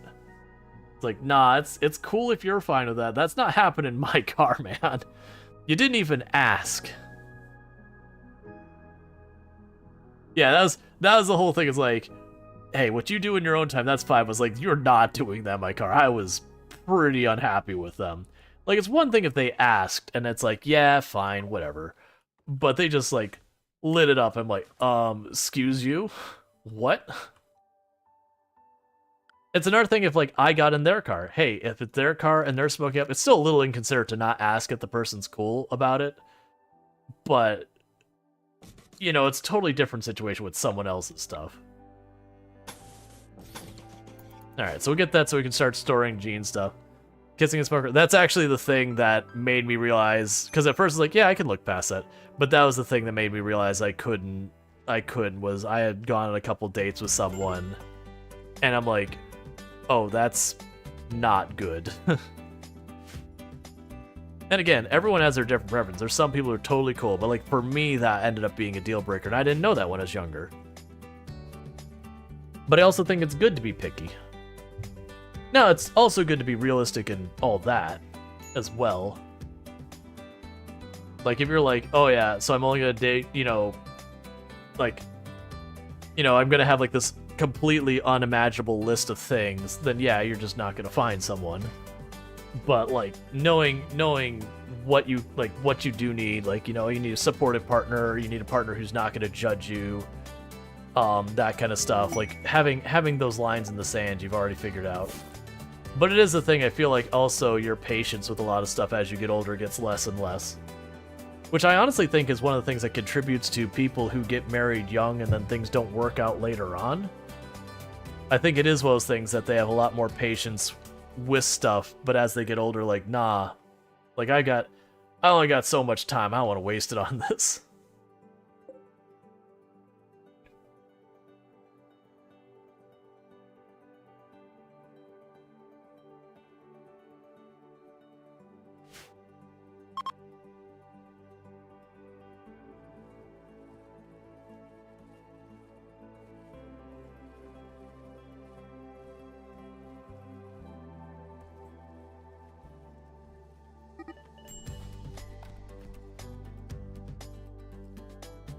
Sigh.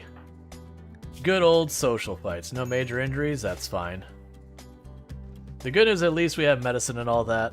Our food's not doing amazing, but we've got wood coming in. Actually, wood is on just straight up a good spot now. So I can... Let's disable sowing on the trees for a little bit. Because I'm going to shrink the tree area.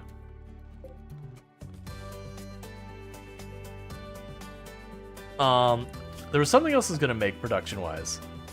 Oh, I keep saying I didn't have some research. I'm so used to I'm so used to having the, what's the thing? The random research, where it just queues up the next one it goes, but you don't know what you're getting. That's the first time this run I've done that, where I've just sat there with it. Not super long. But I want to get the, honestly, I'll probably skip the smithing, like build the smithing and go immediately over to the machining table. So I can start making the bench there. Because then I want to put the smithy up here. Honestly, one of the other things we should do is reinstall you down here. Reinstall you down here.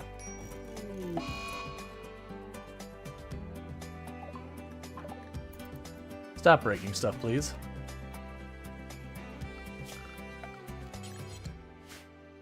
Okay, so let's go ahead and we'll make our slate building down here.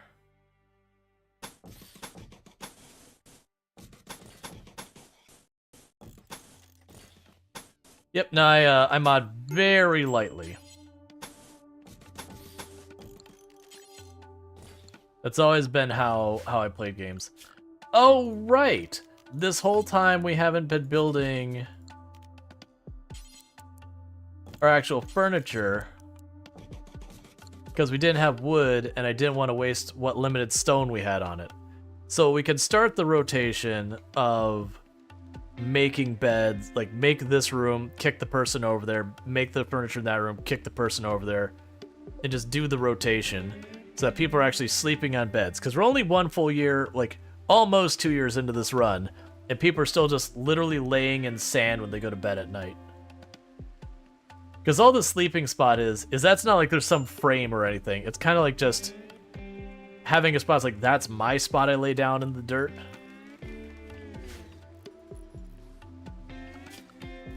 Oh, we didn't ever set your permissions. Or your priorities.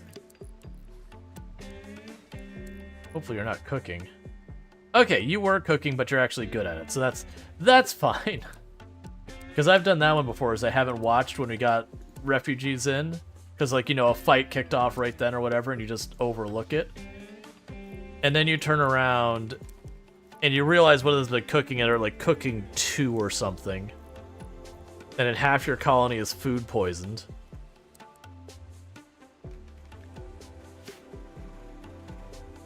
Cool. Alright, and so with that, your new owner is Conrad. Congratulations, Conrad. You get the first nice bedroom. And with that, this becomes unavailable.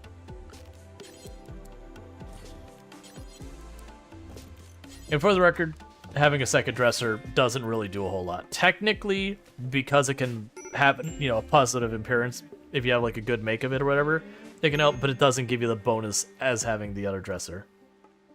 I think it's comfort plus 0.5 or whatever. I don't think they stack.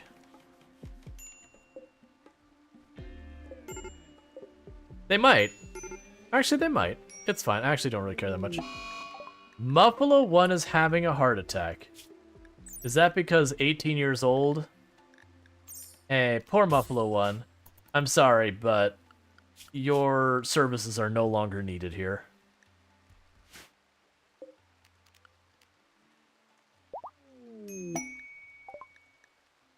Hey, Nomver's one of us, finally. Okay, I didn't even get to the point of killing it. It just died to its heart attack. To be fair, it was already like 10-15% past its expected age range. Alright, so this will be Moriarty's room.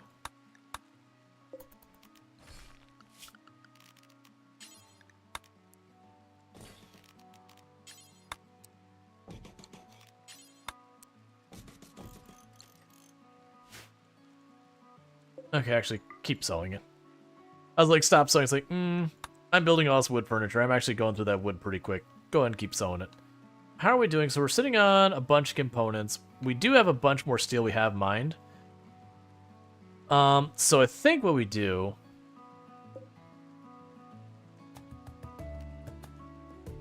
is we're going to make it a priority to deconstruct this. So Pankraru, race over here, deconstruct that, and then immediately go production electric stove.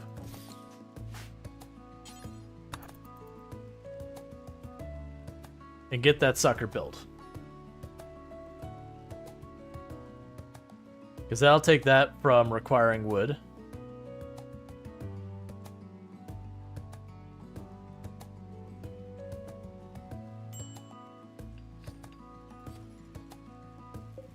Then go bills.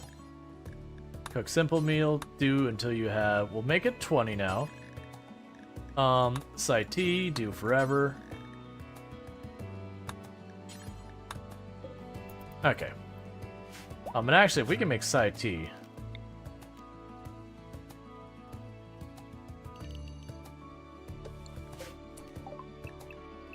Cycloid.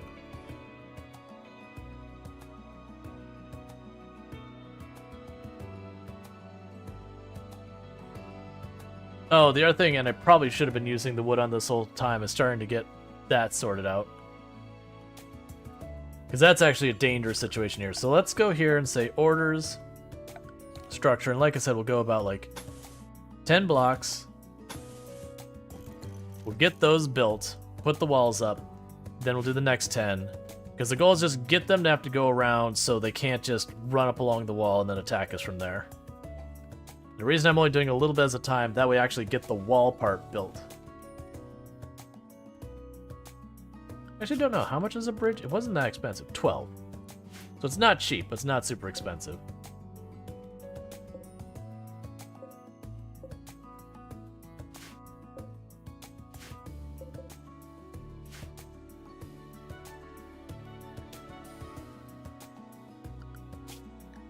Okay. So I've got that one going on. We can make the ship hack crash thing happen to get more stuff. That wouldn't be a bad move for us to do. Now, most likely it would land on this side, which kind of stinks, because then it means it's going to be very close to the edge. If we're lucky, it'll actually land on the water back here or over here or somewhere like that. Or if we're really, really lucky, it'll land inside the perimeter. But usually I have the shuttle lands in like the outer third of the map. I don't know what the rules behind it are, but usually not that bad. So you can do... So we're going to wait till Chessie LaRue is like absolutely maxed out on their stats, like they're ready to rock and roll. Then we'll call in the shuttle. That way we can hopefully knock it out in just one long research session.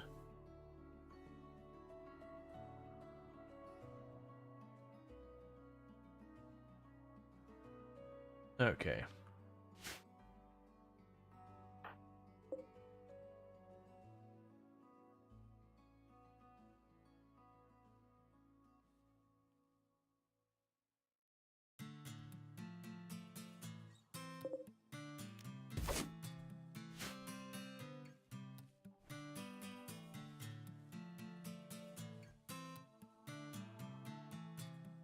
So all of our people are getting that stuff going.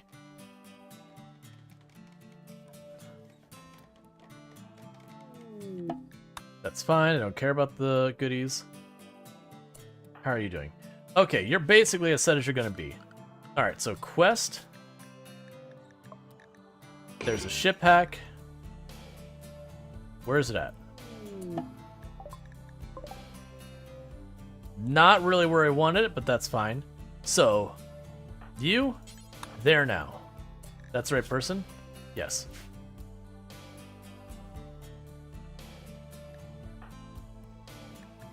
Risk of breaking. Oh, because you're soaking wet. That's fine. And when it gets down to like 2-3 in-game hours, we're going to run people down there.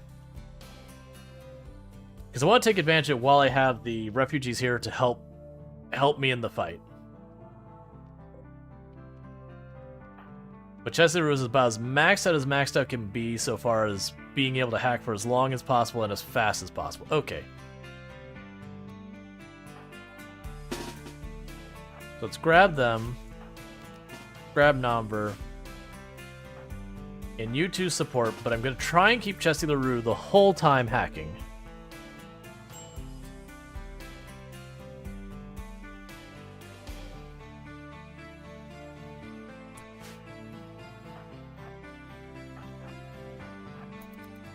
And usually they send in like lots of melee and all that.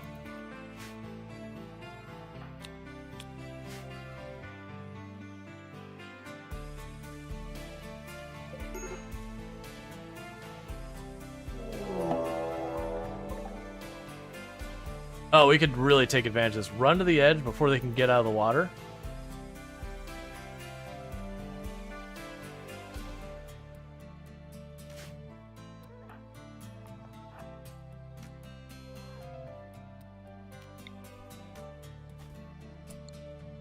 Well done. So all of you ungroup. Get your food, take care of yourselves. Do you have food on you by chance? You do. That's perfect. Because what that means is when we start getting to the point that Chesty LaRue is probably going to have a mood break, I just have Chesty LaRue stop for a moment, eat their food, and go right back to it. I get that go for a little bit here. And when Chesty LaRue stops to eat, then we're going to bring people back. Because usually I've only rarely been able to get away with one raid. It's pretty rare. Okay, so you eat. Come on back down.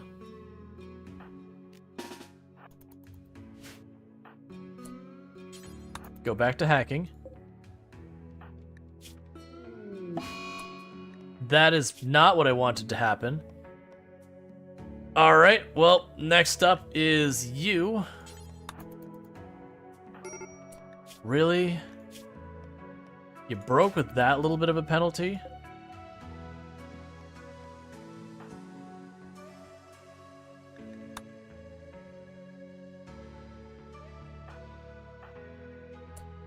So you're insulting Nomver. So Nomver, you just get out of here. Never mind.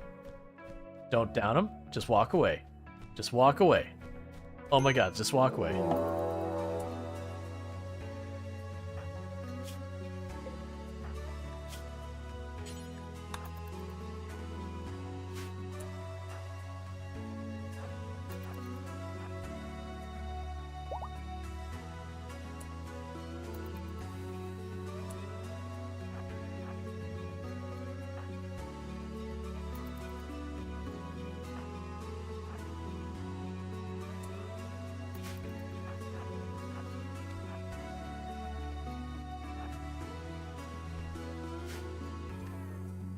Alright.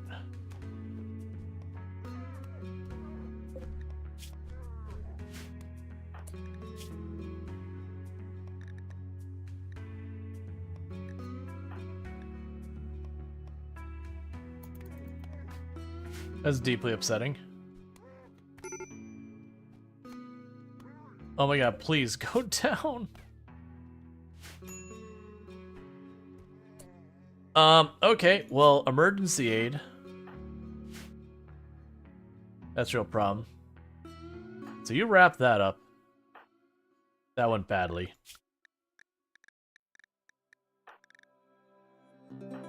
Okay, so what do we got here? So you have no major injuries. You lost an eye. You lost some fingers. So you got 5 Rs, and that. So we'll start working on this.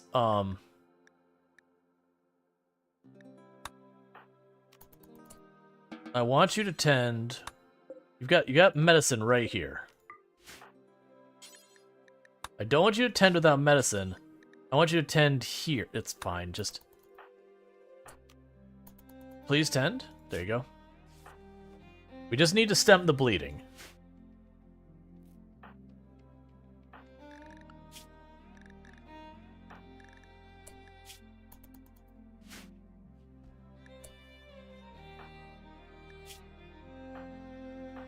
That's honestly fine. You get down here. Why won't you tend? Oh.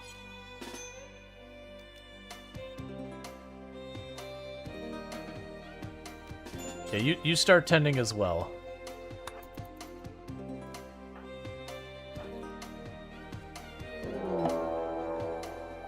No!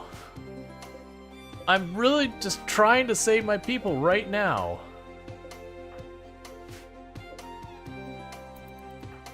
I might be able to take advantage of this.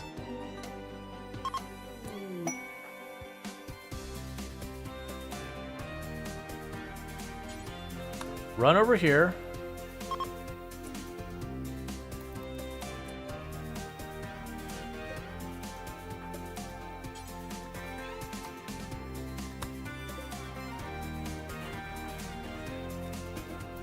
You get out of here.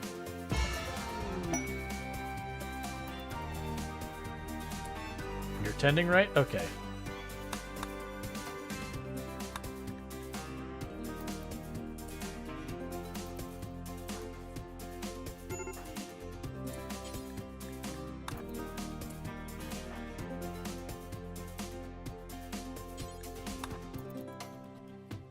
Trying to get people out of here before they start their attack.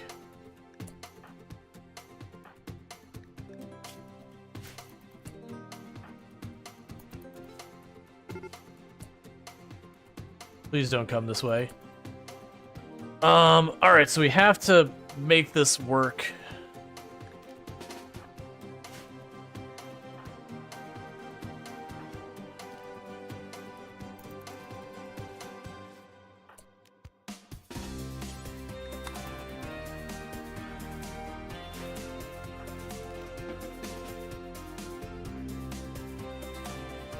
This is terrible.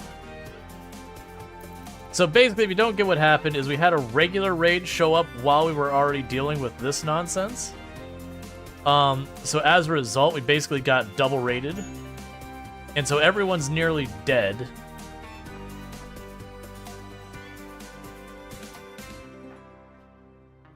Yeah, this is a wipe, unfortunately. Because I misplayed this fight over here. I should have backed people out. Unless we get really lucky. And you managed to down them both, considering... So you're moving as penalty 40? Just try your best, friend. Okay, who here is in the most urgent need? You are, Nomber. Try. It's what you got, buddy. I'll try and have Cordial Villain get them away from you.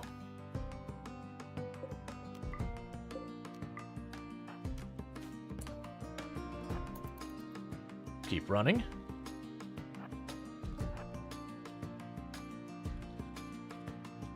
Oh, you are not gonna make it there in time.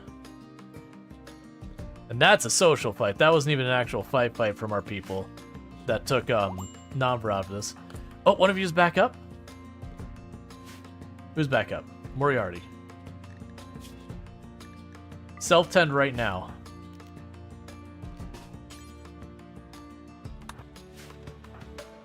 And you keep coming down this way, because they're gonna need your help. Oh, excellent. You got him. Hey, Big Bad Beaver, thank you so much for the raid. Everything is definitely fine. We're not about to lose a colonist or a bunch of colonists.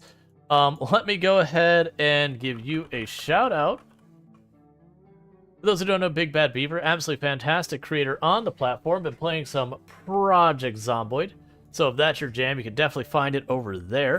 Got to meet a TwitchCon and all that good stuff. And that's all good. Thank you so much for that follow. I do really appreciate it. But, so the things I would ask is, first, how was your stream? And for those coming in as raiders, what was the best part of Beaver's stream? Hair's awesome. Thank you. We're desperately trying to save our people. We got kind of screwed that I was doing the ship hack event, and while I was doing the ship hack event, I got raided. Like, I had the ship hack event raid, and then another raid immediately as it finished. Okay, cool. You get over there and get ready to save Moriarty. Let me catch up. We're all getting triple raided here. Wait, getting triple raided? Yeah. Yes, I got raided while I was being raided. Stream was fun.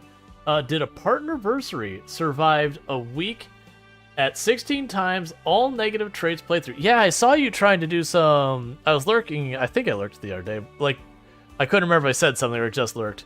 That you were doing some testing, figuring it out. For all those popping in, for those who do not know me, I am Rual Storge. I do play a variety of games here on Twitch. That said, I am most known for my exploits in Project Zomboid, where I used to hold the world record for the highest kill count run ever streamed, at 135,121 zombies killed on one character in one life in harder than apocalypse settings, with no mods or changed itemization or vehicles. That said, that record has been beaten. And thanks so much for that follow. Welcome to the stream. But I am a variety streamer. Thank you for the follow. Welcome to the stream. Okay, so you are a terrible doctor, and you are an incapable of doctor. Thank you for the follow. Welcome to the stream. Bro, what? Yep. Actually, I can show that if you want. If people don't believe me, I have a character who is still alive. Did you use the spear? I generally don't like the spear. It's a good weapon, but it's not my personal favorite. But thank you for the follow. Welcome to the stream. But like I actually have a character who's alive at 165,000 kills or something. It's like it's in the 160,000 kills. Yeah, no, I do not care for the spear. It is a good weapon. As far as raw DPS goes, it is the highest DPS weapon. But no run wild. So literally everything was fine till just a couple seconds ago, and just a perfectly normal event just went completely sideways.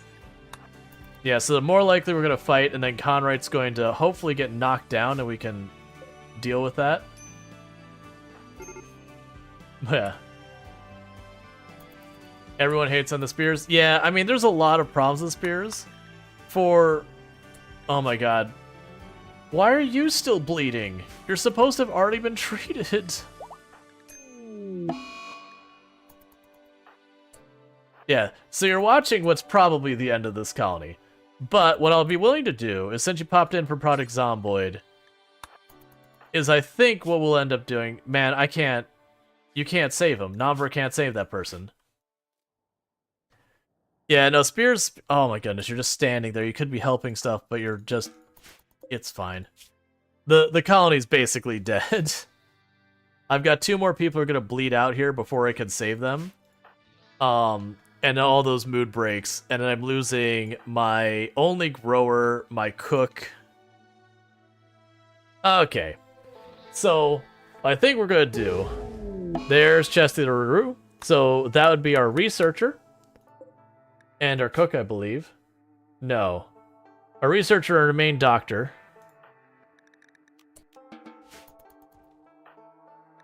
And then that's a guest. That's a guest. Yeah. So we're not going to try and hold this down to 3 colonists. Especially when we lost our grower and all that. So what I'm going to do is we're going to go ahead and put this aside. So sorry about that whole thing. I still have about an hour or so left. Well, about an hour. So what I'm going to go ahead and do is, since we have everyone popping in here, I'm going to go show you what I got going on in Project Zomboid myself. Because that was almost what we did play tonight. So we'll say Return of... Venus Orozco. Oh my god, I cannot spell this. It's fine. Orozco. I'll say Return of Venus. 16 times, pop, multiple copters, 0 to hero, etc. Done. Get RimWorld out of here. And the reason I'm switching is the colony's dead. Usually when the colony gets hit like that hard, it's not worth your time to bring it back. Like I have in the past. I just don't feel like it. What I am going to do is, for the people who are checking that out on TikTok and YouTube, going to be saying goodbye to YouTube. Going to be saying goodbye to TikTok, because you cannot switch categories mid-stream, and I'm not going to start up another stream for you. So later to all of you. Don't forget to like, sub, and subscribe, like and sub and all that kind of stuff. Why does that music sound louder than it's supposed to? Alright. Thank you for the follow. Welcome.